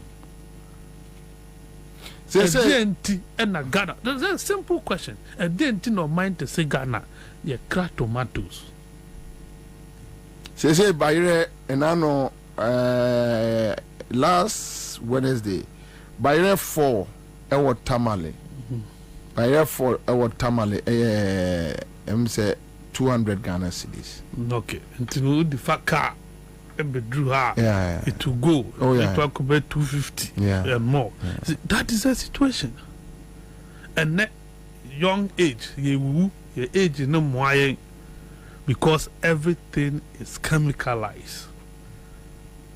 Ghanaians no longer eat organic food. No. The fertilizer will be beer, the name will be beer, and the repercussion. And the yari will corner BP, and doctors in this country are not able to find out why. Then an animal the 90, 100, no, they know. You can't tell. You can't. Just they know. Useless institutions. Time of COVID, wouldn't have a poison about what man for Ghana. COVID. COVID by poison, AstraZeneca. The scientists they know established these are poisonous things and then money. For so a man from my body to thank God I didn't enjoy that foolishness.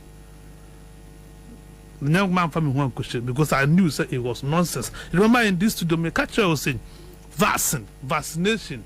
Yeah, you can't see a vaccinate you. Once you are vaccinated against something, now.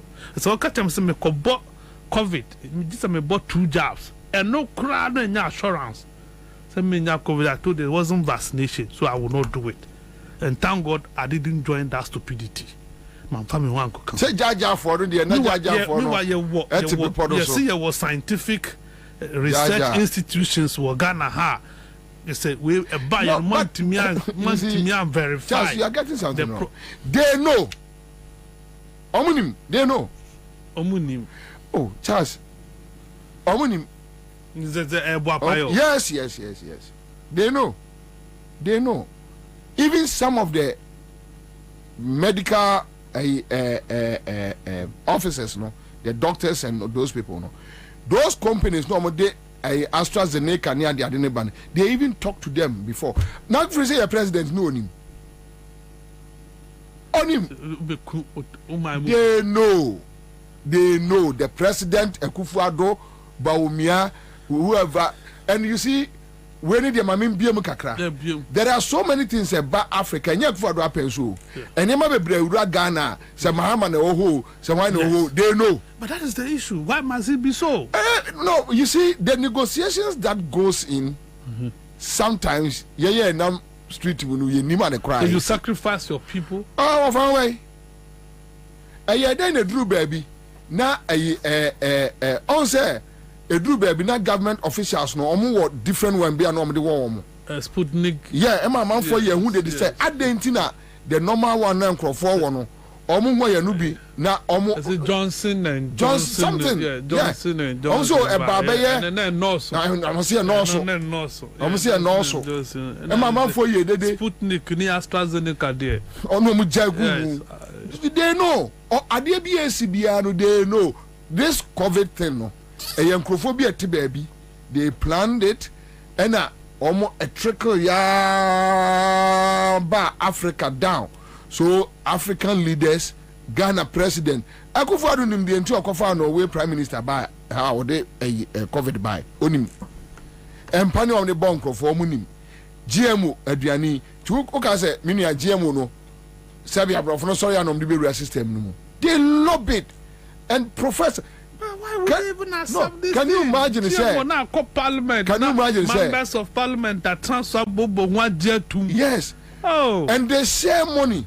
Oh. Can you imagine say a whole learned people nipa 2-3 to me say Charlie me dey gay for this car or no one need to move on your gay.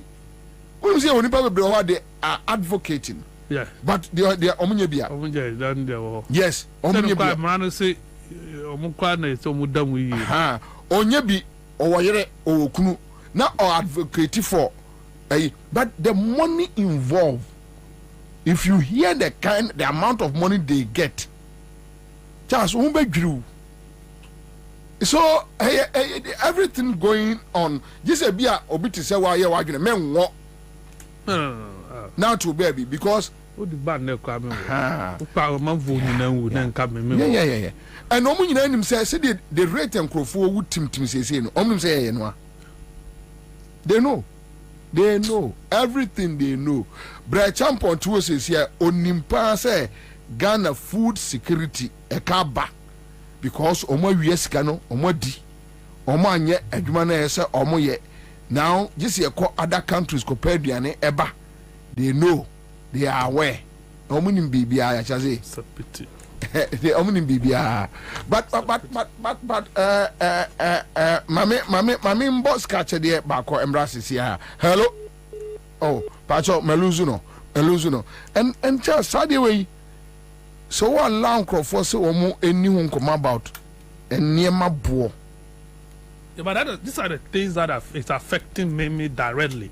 Me me fat trotro. Me fa okada. We na me fele. But the mo ka GDP no mo fa plane no ma ka dollar no why say na ye todok no tomatoes nya ye no yen kan na say but Charles Argentina we have prices of petroleum products air cost the forex is going up rent is going up tariffs air cost air cost food prices cost. Then they tell you that inflation figure is coming down. Where there? It's school nebi akosi nebi.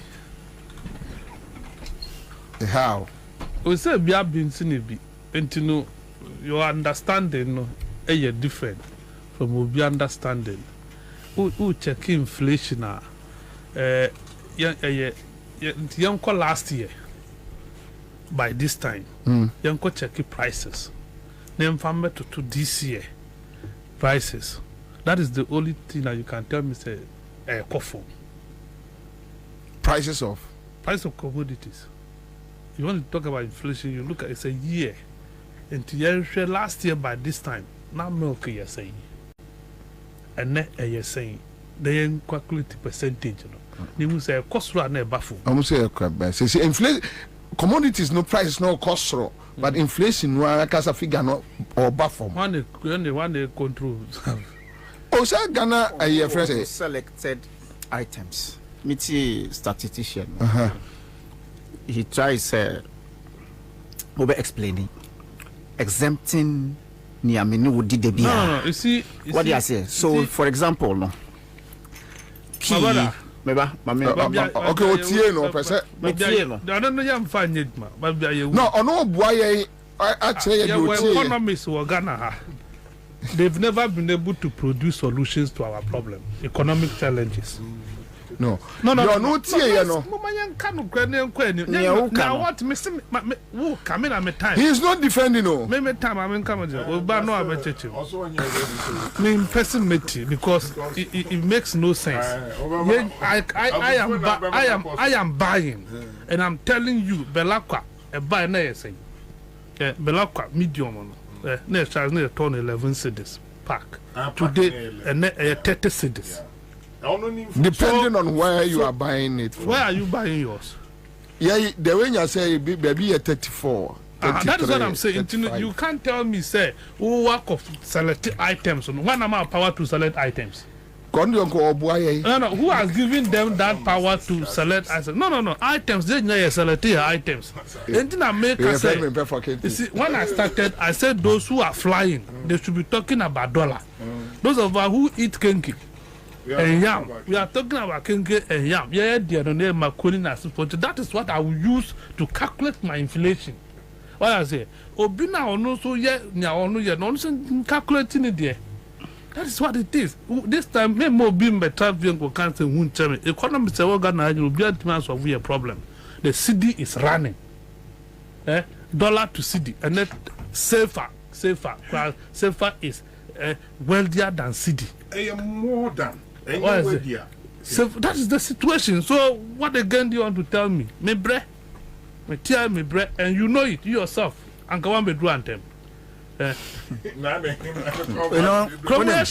what tell us and also I want to anyway open your Kwaba okay so the last job and Friday and Friday when person restrict him if you're interested in Charles McCarthy's argument you can come in but what other issues you want to raise you can raise so let's go. We are having a conversation today. Yes me nam kwansu ba no meti McCarthy meti commander di kama me chiatifo na mini Charles yesiache bunu commander communication commander wo ye juma pa magati so yesiache na wo hwe na me pa che no obi say Burkina Faso can feed Ghana for 200 years free and the Burkinabes won't even feel it. Oh yeah, sure. Côte d'Ivoire. No, but do you believe it? Why wouldn't I believe me? But Côte d'Ivoire can include Ghana in its budget and will still do good. Even Togo can buy and operate our port efficiently. Unem. Niana mo kafa ntoso. Ye drew Jubilee House haya. Ashema before say na meni aha. Anka me friend me ma me loudspeaker. Obi a wo hwe mu nyina you can attest to the fact say me friend me ma me. Mommy. Yeah. Me friend no. O de friend no na me pick me be sia. See I'm just catch the hello. Hello. Mommy. Good afternoon. Good afternoon, madam. Let us say I say. Your friend will say. I say me grade. Pass on if Me or University of Ghana. Hey. What we need be? But I. Who we need say? 2,000 students. Woo!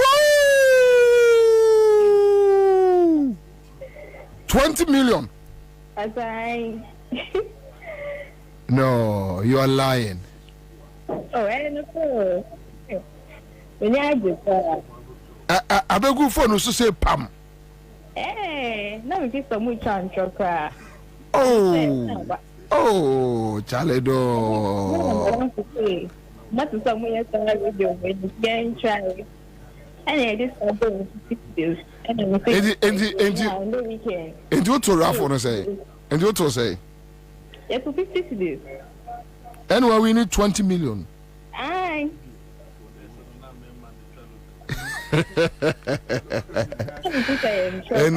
Anyway. So where your friend is CMG Sika Achedie.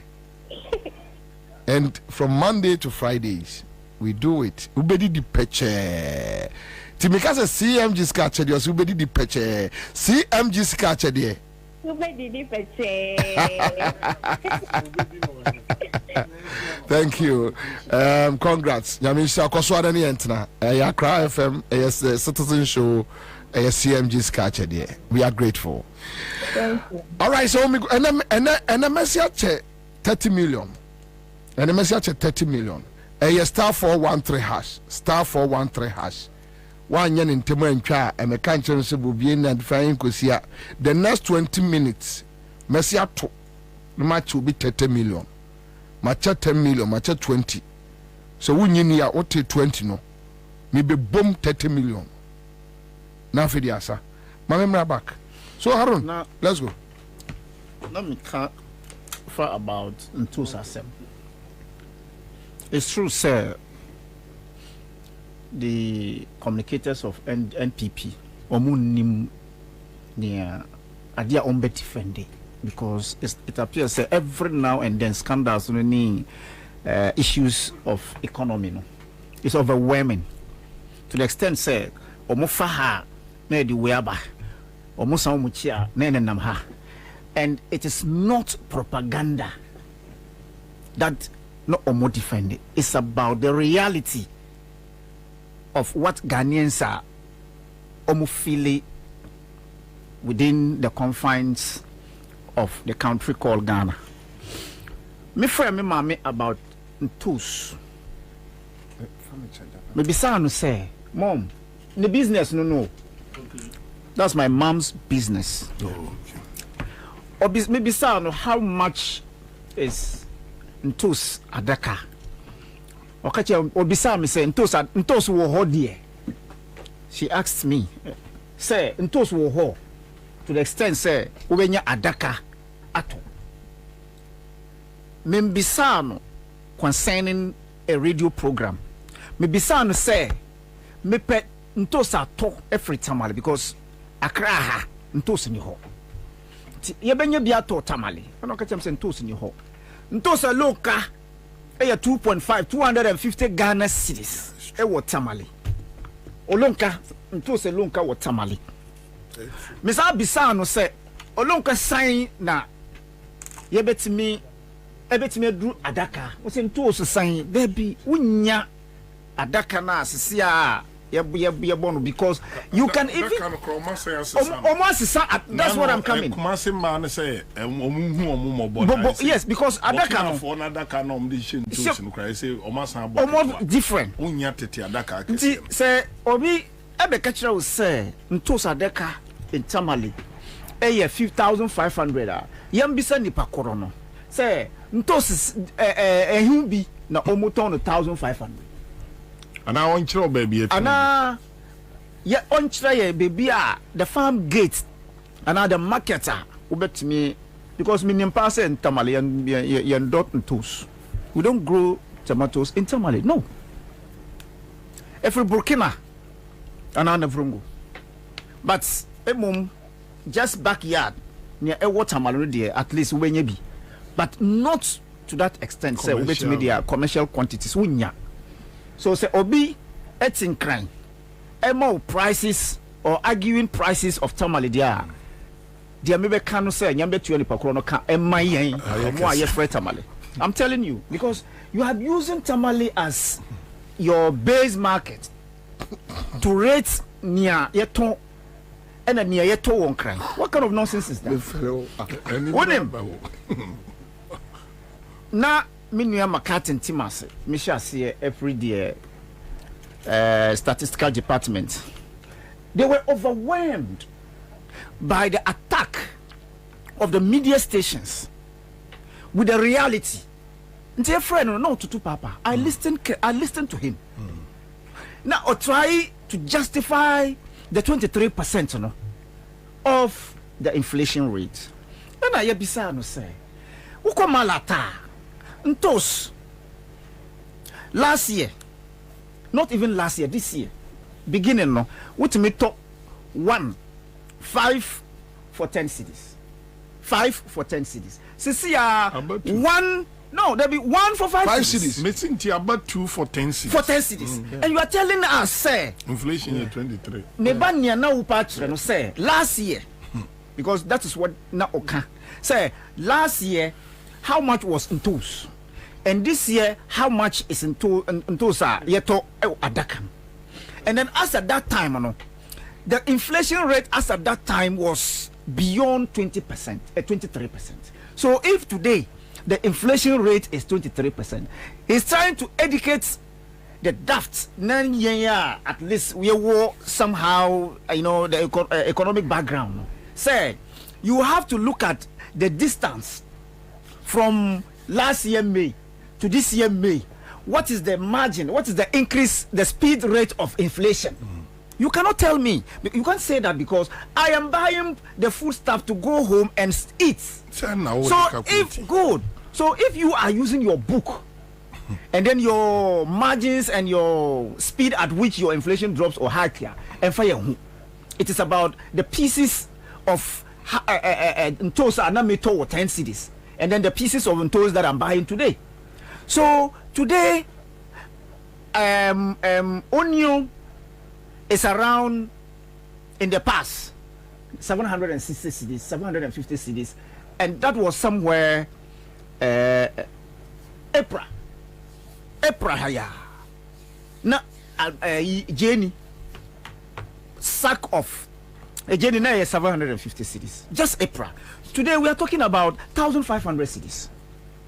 So if you calculate the distance from April and then today, and then the amount involved, the increment, and you are telling me that the inflation rate is 23% based on last year and this year.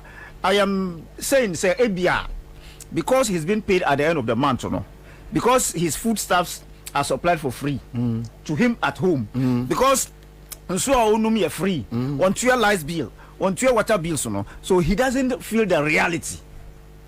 For which reason they can tell him to massage the figures and come and blindfold people who are in Accra and who are the learned.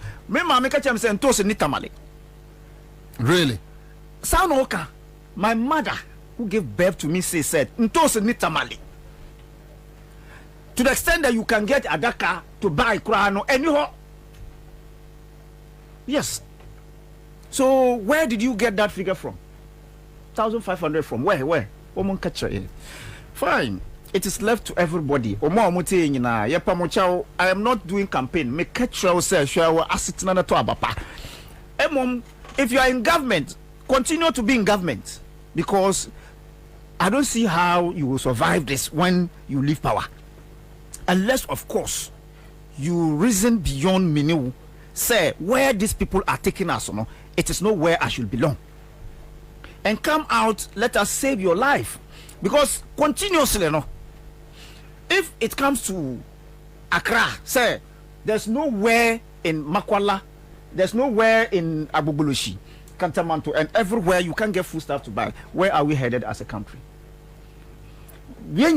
Say the basic food items that you must involve them, you must add them. Those are the petty things that the prices are unbearable. So I want to mean talk. Jenny Ekosro, ntos ekosoro eyi kakadro eniho eyi I mean those things, where are we headed? Last I can't imagine in a rainy season unya kuntumre. This is Saturday. Saturday, the only thing now I can say I bought and did not fail was kuntumre. And you be na call me call agbogboloshi me me yiri na call ye. I drove ahead there. Me koto nema je you can say Amasa my markets. Okay. Yes, I say free Amasa my market. Odi we brem, you know. I got angry. Now let's go. Okro. They counted okro. Yeah. 1, 2, 3, 4, 5, 20 6, 7, 20 cities, 10 pieces. 20 cities, yeah. Odo, now we see 20 cities again. Me ana me no me ana. Me ne me ba boy ne ofi. Me ne me ba boy ne ofi. Just imagine. Me ne ne come market. Even Enra. Me ne come market. Ya to turn your money we no busa say daddy. So what is happening? Enra. Anopay me ba adwuma na mesi me ye aduane ama no no so be ko gym. Ena o say ne menye abunabunu ema no. Yes. Ena me suma no say onkoto kontom ne wo junction ne so mra. I was shocked. Yes. I think sir, the only thing that I bought and did not feel it, na ye kontombre 5 cities. Abra na turn 3 cities, 2 cities, 1 city 50 pesos. Yeah. She say 5 cities per roll. And a roll, 1 roll no kura no en soon ni pa. No kura no to na ma samantia be wo 1 roll no say 10 cities. Me say won't ent me soon me ni 1 roll 5 cities. Okay, now I see even pepper is has become expensive. 1 cup is 20 Ghana cedis. Yes. I have to substitute a chicken with a wole, so that at least a bit more balance. So that is how far as a country we have come. Sir, you cannot be satisfied. Your own motherland, you have become a slave under the regime of this useless president, the so-called human rights activist. Commander, and I mean, say, utie court and some echo. Yeah. Utie. Yeah. Who tape no, and I utie tape no. Okay, man, tape. Mewura ho enra.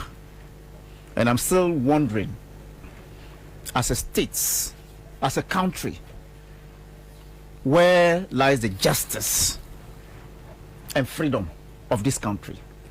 That coat of arm now for freedom and justice. And come here first round near San Coma, so that we don't mix it up. Why? Okay, all right. So quick comment here. Berma Kwasi says because most inflation drive in Ghana is because of speculation.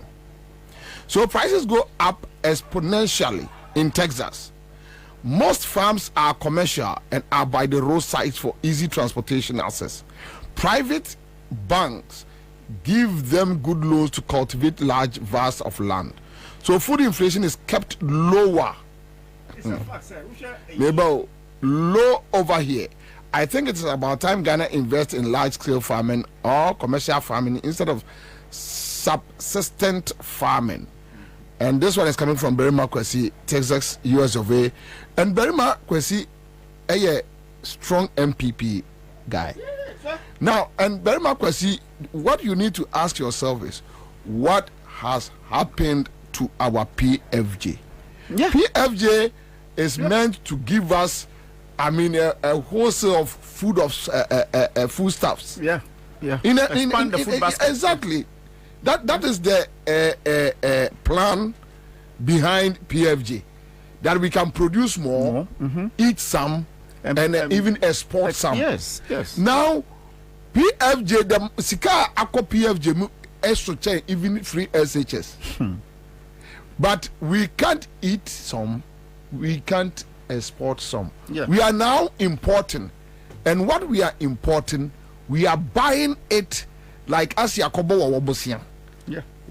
That is the reality. So, media, Obekasa, Kasaye. All right, and of matter says if contemporary costs, cost will say, Yawadu can get in Tosu when he buys 10 rolls to make parasols. Okay. It's sad. All right. If you look at US, 5% of the population, just 5%, is feeding over 200 million people, 5% of the population in the US, the entire US, 5% population. What happens to Ghanaians? Bobie, can you tell me the percentage of Ghanaians that are deeply involved in commercial farming? We don't have them. So, as a graduate student from the University of Ghana or the Development Studies and agric economists, what would be my future as a student or as a graduate agric student? The agric schools now you in this country, Bobie, your baby are free. Mampong. Go there and see the number of agric students they chain out every year. Yes. They turn out to be either bankers or engineers.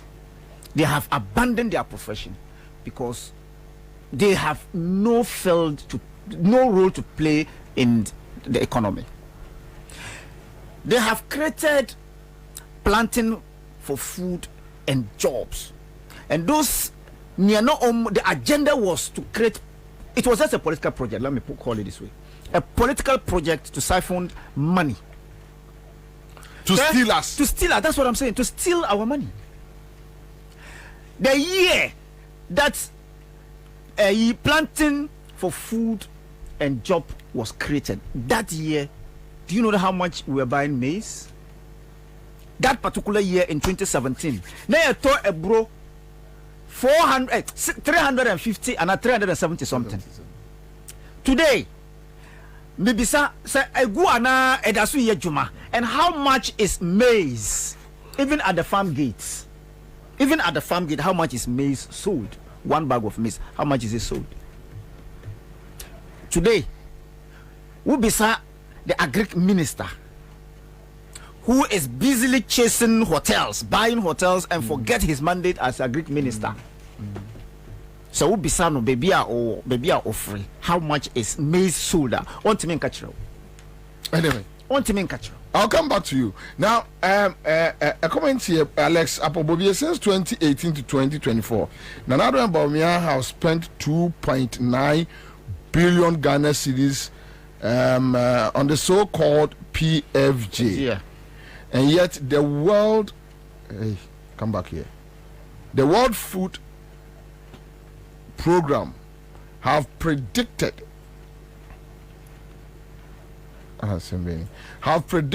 for insecurity, food insecurity for Ghana from June to August. So you spend 2.9 billion Ghana cedis, then you have food shortage staring at you. Advertisers, they are dugouts, not even concretized. Okay, so let me leave this one. Berima Kwesi in response says PFJ was badly implemented because the then minister was focusing it on the individual small farmers for his political agenda to become the flag bearer of NPP. So he refused advice to invest in commercial farms instead. So PFJ implementation was a joke. So Berima Kwesi, these are some of the issues, and you keep on telling us Bawumia Beba. Meanwhile, you are in America. You know what is going on. Anyway, Charles, who be to add up, or you want to just move from baby? Fanam inside Comra. But I sit there once and one kabia. See, that is why me person can move here. Mamin kabi. Na person ko second round mbra. Wa me ke twa so otini ni Facebook no say aso ni radio. Wa she. Was what you watch Kwabena as usual abrewa no so radio mienu ne te ho. Say we yanka say ya we be ka say ye. Na Kora winim seria me no seri nyina no. O kai emra ni bi me sere kwa. Ya pretend you. Na obane ye nyina ya pretend you. You pretending as if say we are happy, but you are not. Gabere. Sabi ojo so kura ya ojo so ahwe. But them be o mampon. O Babisia no hwe anu say nka so ka be dey. Oh, Syria yes nyina ye borrowed and to please ourselves say as if say okay. Yenye okay. Asetena mo ye tene. Ama kwamna nipa a omo nsra de kura sha say sra de. It's but abai ne pese chinchina wuji tum say. What for example, maybe free bono ba a year 2017 even abai se sign kura no 2016 me free bono ba nkraya me ko VIP and me tua 50 Ghana cedis. Yeah. Na ma ba be do akra. And then me here 120 Ghana cedi de aka 50 na me tua no. Yeah, 170. 170. Munye nsuo num ya. Debi over tax in car ho. Enti me no over calculations bi kire me na one calculating year. Na asebi ye besere mbese nka makati ba inside na mi say tomato business na say ye baby. O ye nya consultant bi amana tuyefo. As you say no, ye have profit na ebam na. Kwamra ye beto bi abeton. Unse minister na ne mrantie na omo kasa say ni eto no tamale na o de ba abeton ni say no. O de omo nkyere na madam bi otachima ya. Ono de ubonu bosia na se o de be bada obehye ne de a o de be mawo. Enti se de omusika se omofa no tamale beton ni de makati o de ye nko. Na me amesa Africa ni nya daka be 100 beduru ahwe afi ye nya adwuma bio. Penkunta no mo bu no. Go come na 1005 na se de na nini e kai. Unya case ka 400 Ghana kura de onye wadaka ba ko 400. Say 5000 Ghana wa kra de a. Makanke ahitio. Jackpot. Kobra, who dear my some American ye pa? 80,500 plus 500 per a near a ton of 5,000. 18 Kadaka be a minimum or 3,000 or the end ton of 5,006, the end ton of 5,000 per pepe. Kadaka could be a minimum 3,000. 80 times 100 years saying 3,000 times 10 cry 30,000. Think a minimum you share profit of 3 billion. Now, Sabi, and for Sujuma way or ka ministers no kra mo ya mane enko mo abepe bo se mo ma me no papa akodi sa adwa no ko mo amu bebo ma me no mo papa no ma ne mo akodi sa adwa no enti no Ghana Statistical Service under this government nyambese me kan nyina ne say wa ankasa no bu nkonta na wode wo mu data ekodwomu a ema no bebo wa bu nkonta simple as that. Namakata adwene adwene nsuo mu na mo adwene a o kondo anu akoto bi awe no yetimi tam adwene kitwa bi hye wonsam say 100 Ghana say ni yakwe adwene pala on friend say pitre adwene madfish and a friend say no ma modify ni say catfish 100 Ghana cedis. Na the fish ba kwatu jaso atoto years 200 Ghana cedis. And I know I was shocked. Na minim say yen kan ni Kumase. Banda ensuo na no. Ensuo na no. And the obeka se fisherman de buy no. O na snail back 50 cedis. Now premain for call man payem.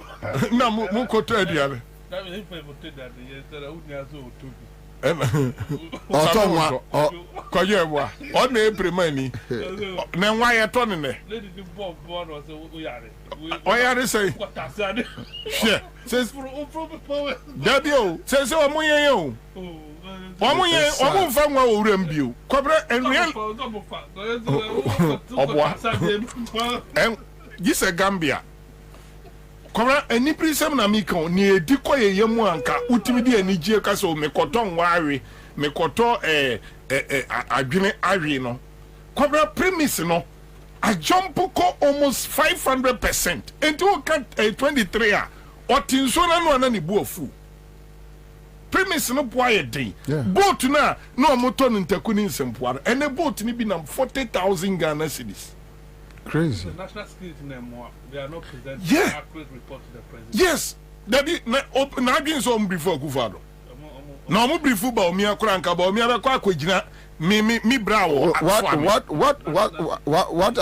What I know is that the national security guy there right now, called the coordinator, you know, or a Gabi boy. No, Dankwa Institute, and a Gabi no de ne Kosheo. Almost a report, even with a year Kandapa, they give all the report to Gabi. Oh, now Gabi are sonne so the Ese Kufuadote. Any the any quite or no crab put that one aside. Hey, any didn't call. Ain't you put that one aside. Ain't discussions are air coffee. And yet, about when I'm more, your director of communications, any your deputy director, any your advisor on communication in there, directors in Kwakunsia, any go on. And the at least near Kosovo Bontino, as and come here privy to. No mote. But sad story ni say, me am yet me munimno, me na mi kojum.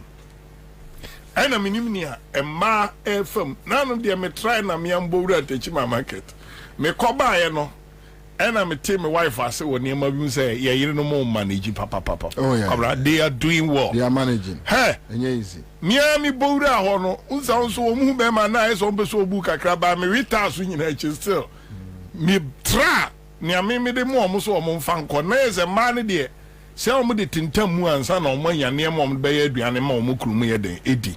The point we are making is say Kwabena asetenam ni nipa be die me say medi ba ko ne o strategically so me mane pa 12 months so me body heavy man so oba no you any for the day but one nipadua no kra nyini ene na hoto ana pa me ne kwaku yeah be 10 11:30 na o medium ma 12 no power because me sure for enyumre ntino eza me botra na eza odi so manage a ena eze nso no strategically udi agi so odi na etu unya banku aja no ngu so kakra na de watwa me breakfast no say ni I mean heavy so these are things are me kini ho an na me TV ho na we na tomatoes debate abetwam minim wo mu anu o masetena mu yemakate no mo kasa mu obi ka bia ene omo pe 500 Ghana survival the week.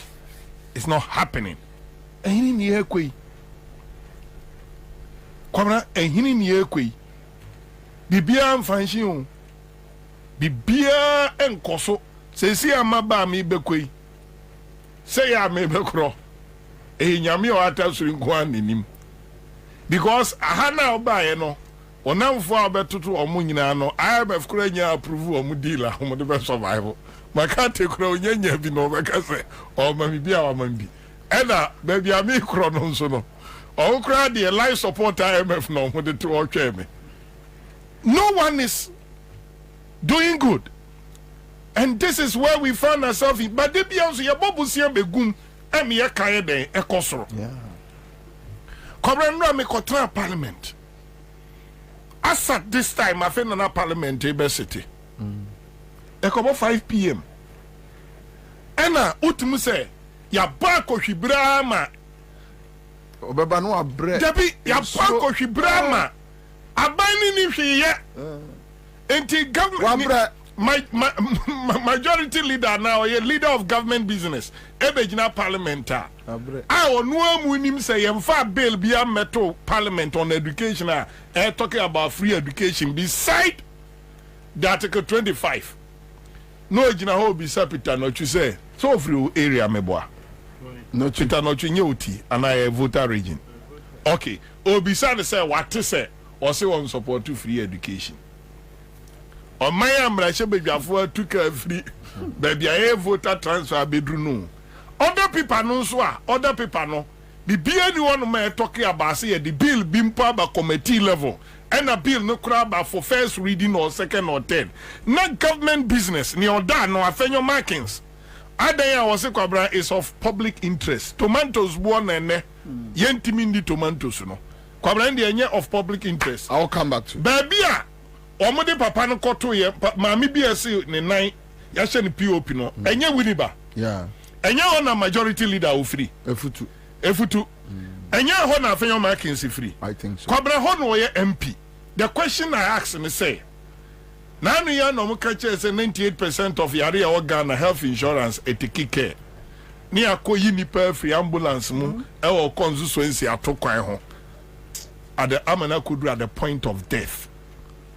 Tinkwa kona ebisa say Mr. Speaker ka say any statement no na the statement na tuga na bina mu unu say enye woni MPs o mu parliament nra majority nipa 12 omo ka the campaign out of 137 no omo aka ni nyina di ba omi achi nipa 12 ne bae and omo mum minority for no by nipa 30 because omo hu say munye serious omo ba brother mama omo ba ukuada mama omo consensus here transfer. I'll come back. Afena mum there was time. We have time, so let's do the need for them. We come back so that you make me as separate issues. No, live on a Crown 100.5 Citizen Show. Mame Moson Kai was a Greenfield Scientific Back Clinic Friday. Almost say bright soja capsules, bright garlic plus capsules. Bemu Nyaji, your friend. I was one night in Timpacho Jodie. Tango Prime Washing Powder. Ubesi Enyema Ameniat na Ontari Mayusham. I kama and yet wine yeast things if you are tarima a Tango Prime Washing Powder, you know, Nagana for Ajiatum, ya, she said, dear baby, would see the man searching water, Akasha him, or say, quay. Na ekwajo die or Delta paper mail 0243 033033 onsa betumi aka omo ewo Tango Prime Washing Powder na Royal Chapter Property Group Limited almost say yanko teacher mante ni yanko je Ansah papa bi almost say AC adan de Ansah no plot size is 70 by 100 80 half plot 3500 70 50 ni nyina cool price bema bi teacher mante wo 2 and 3 expandable bedroom houses airton ne bono da form ni tua no flexible Ansah no wo ensuo ho dada electricity omo market rules nso wo ho yanko Royal Chapter Property Group Limited ne no monko kasai from 025 651 5862 me boso 025 651 5862 onsa ebetumi aka omo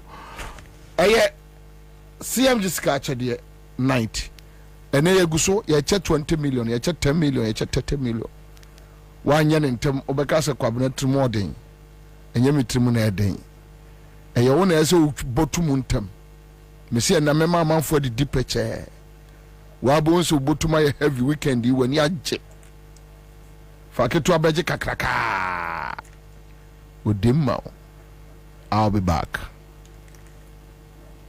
You can either go out to watch one game at your local and pay for the bumpy, stuffy ride there. Then the food. Then the drinks with a 12,000% markup. And a new team jersey because some drunk spilled red wine all over you. Or you can pay once right on your phone and watch 42 live Premier League games over a whole month. For unbeatable value for money entertainment, there's only one way to go. Go TV. Love it.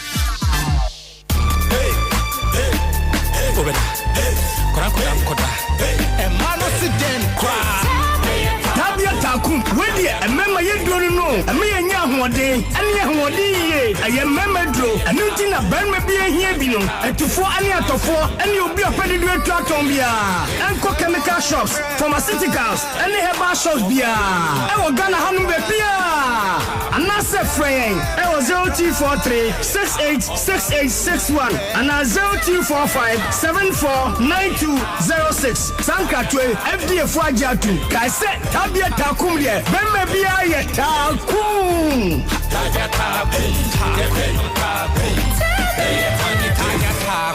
Not recommended for lactating mothers, pregnant women, and children under 15.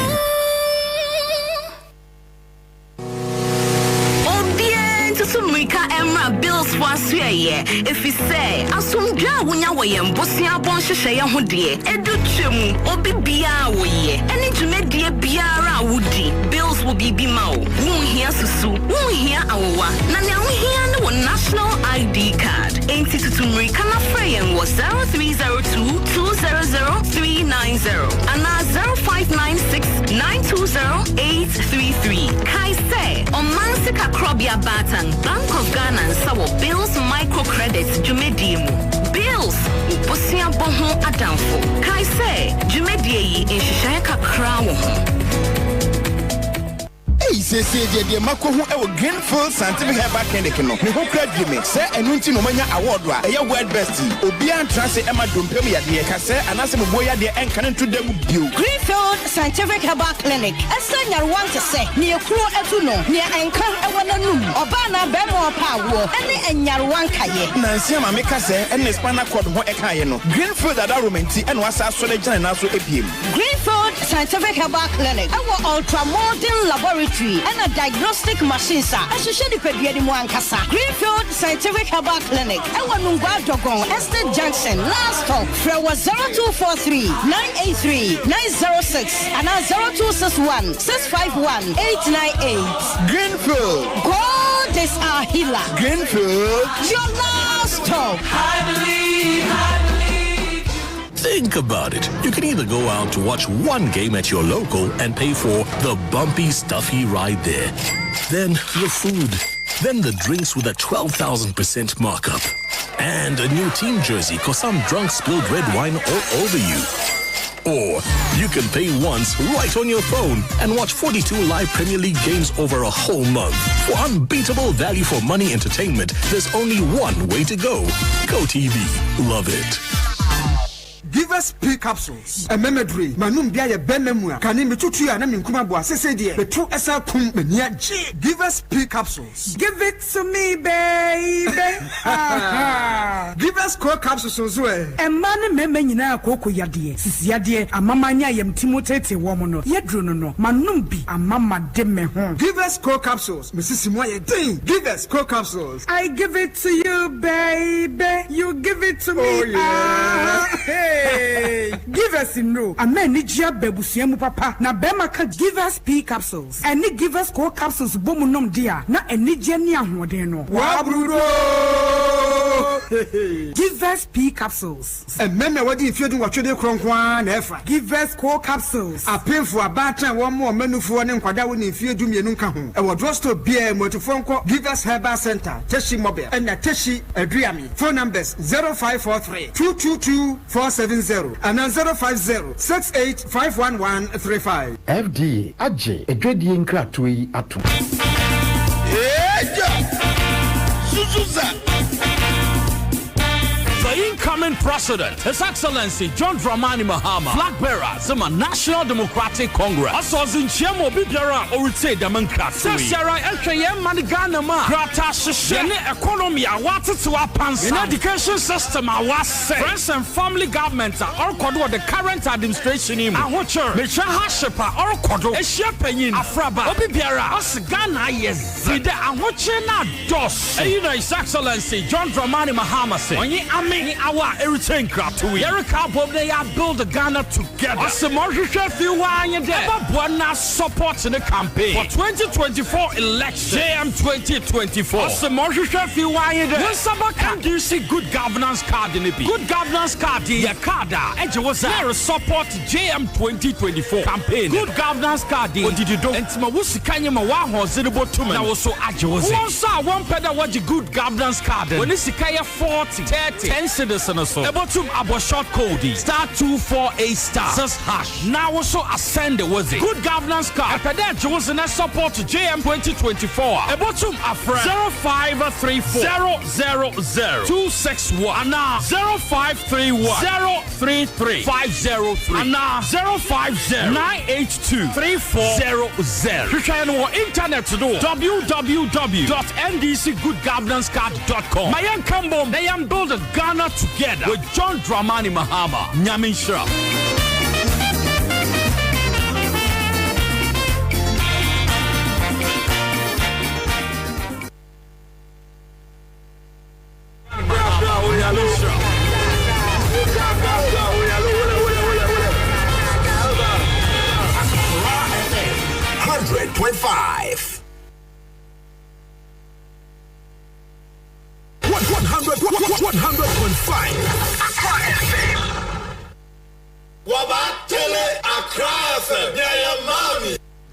All right, so that's it live on Accra 100.5. Yasia baby. Mamunyina ha mamu akwaba. Ye best titru adroba fo amonam ye motorway no so enso no egugu. Enti eye boko. Ena mesre emayo no ayesoma mu a mosu obisi an enso ba na memra mese ne de wasi bejira me store no. Era be se me store ye akakra na enso bebo. Eya moso eye efutuo. A free good citizen.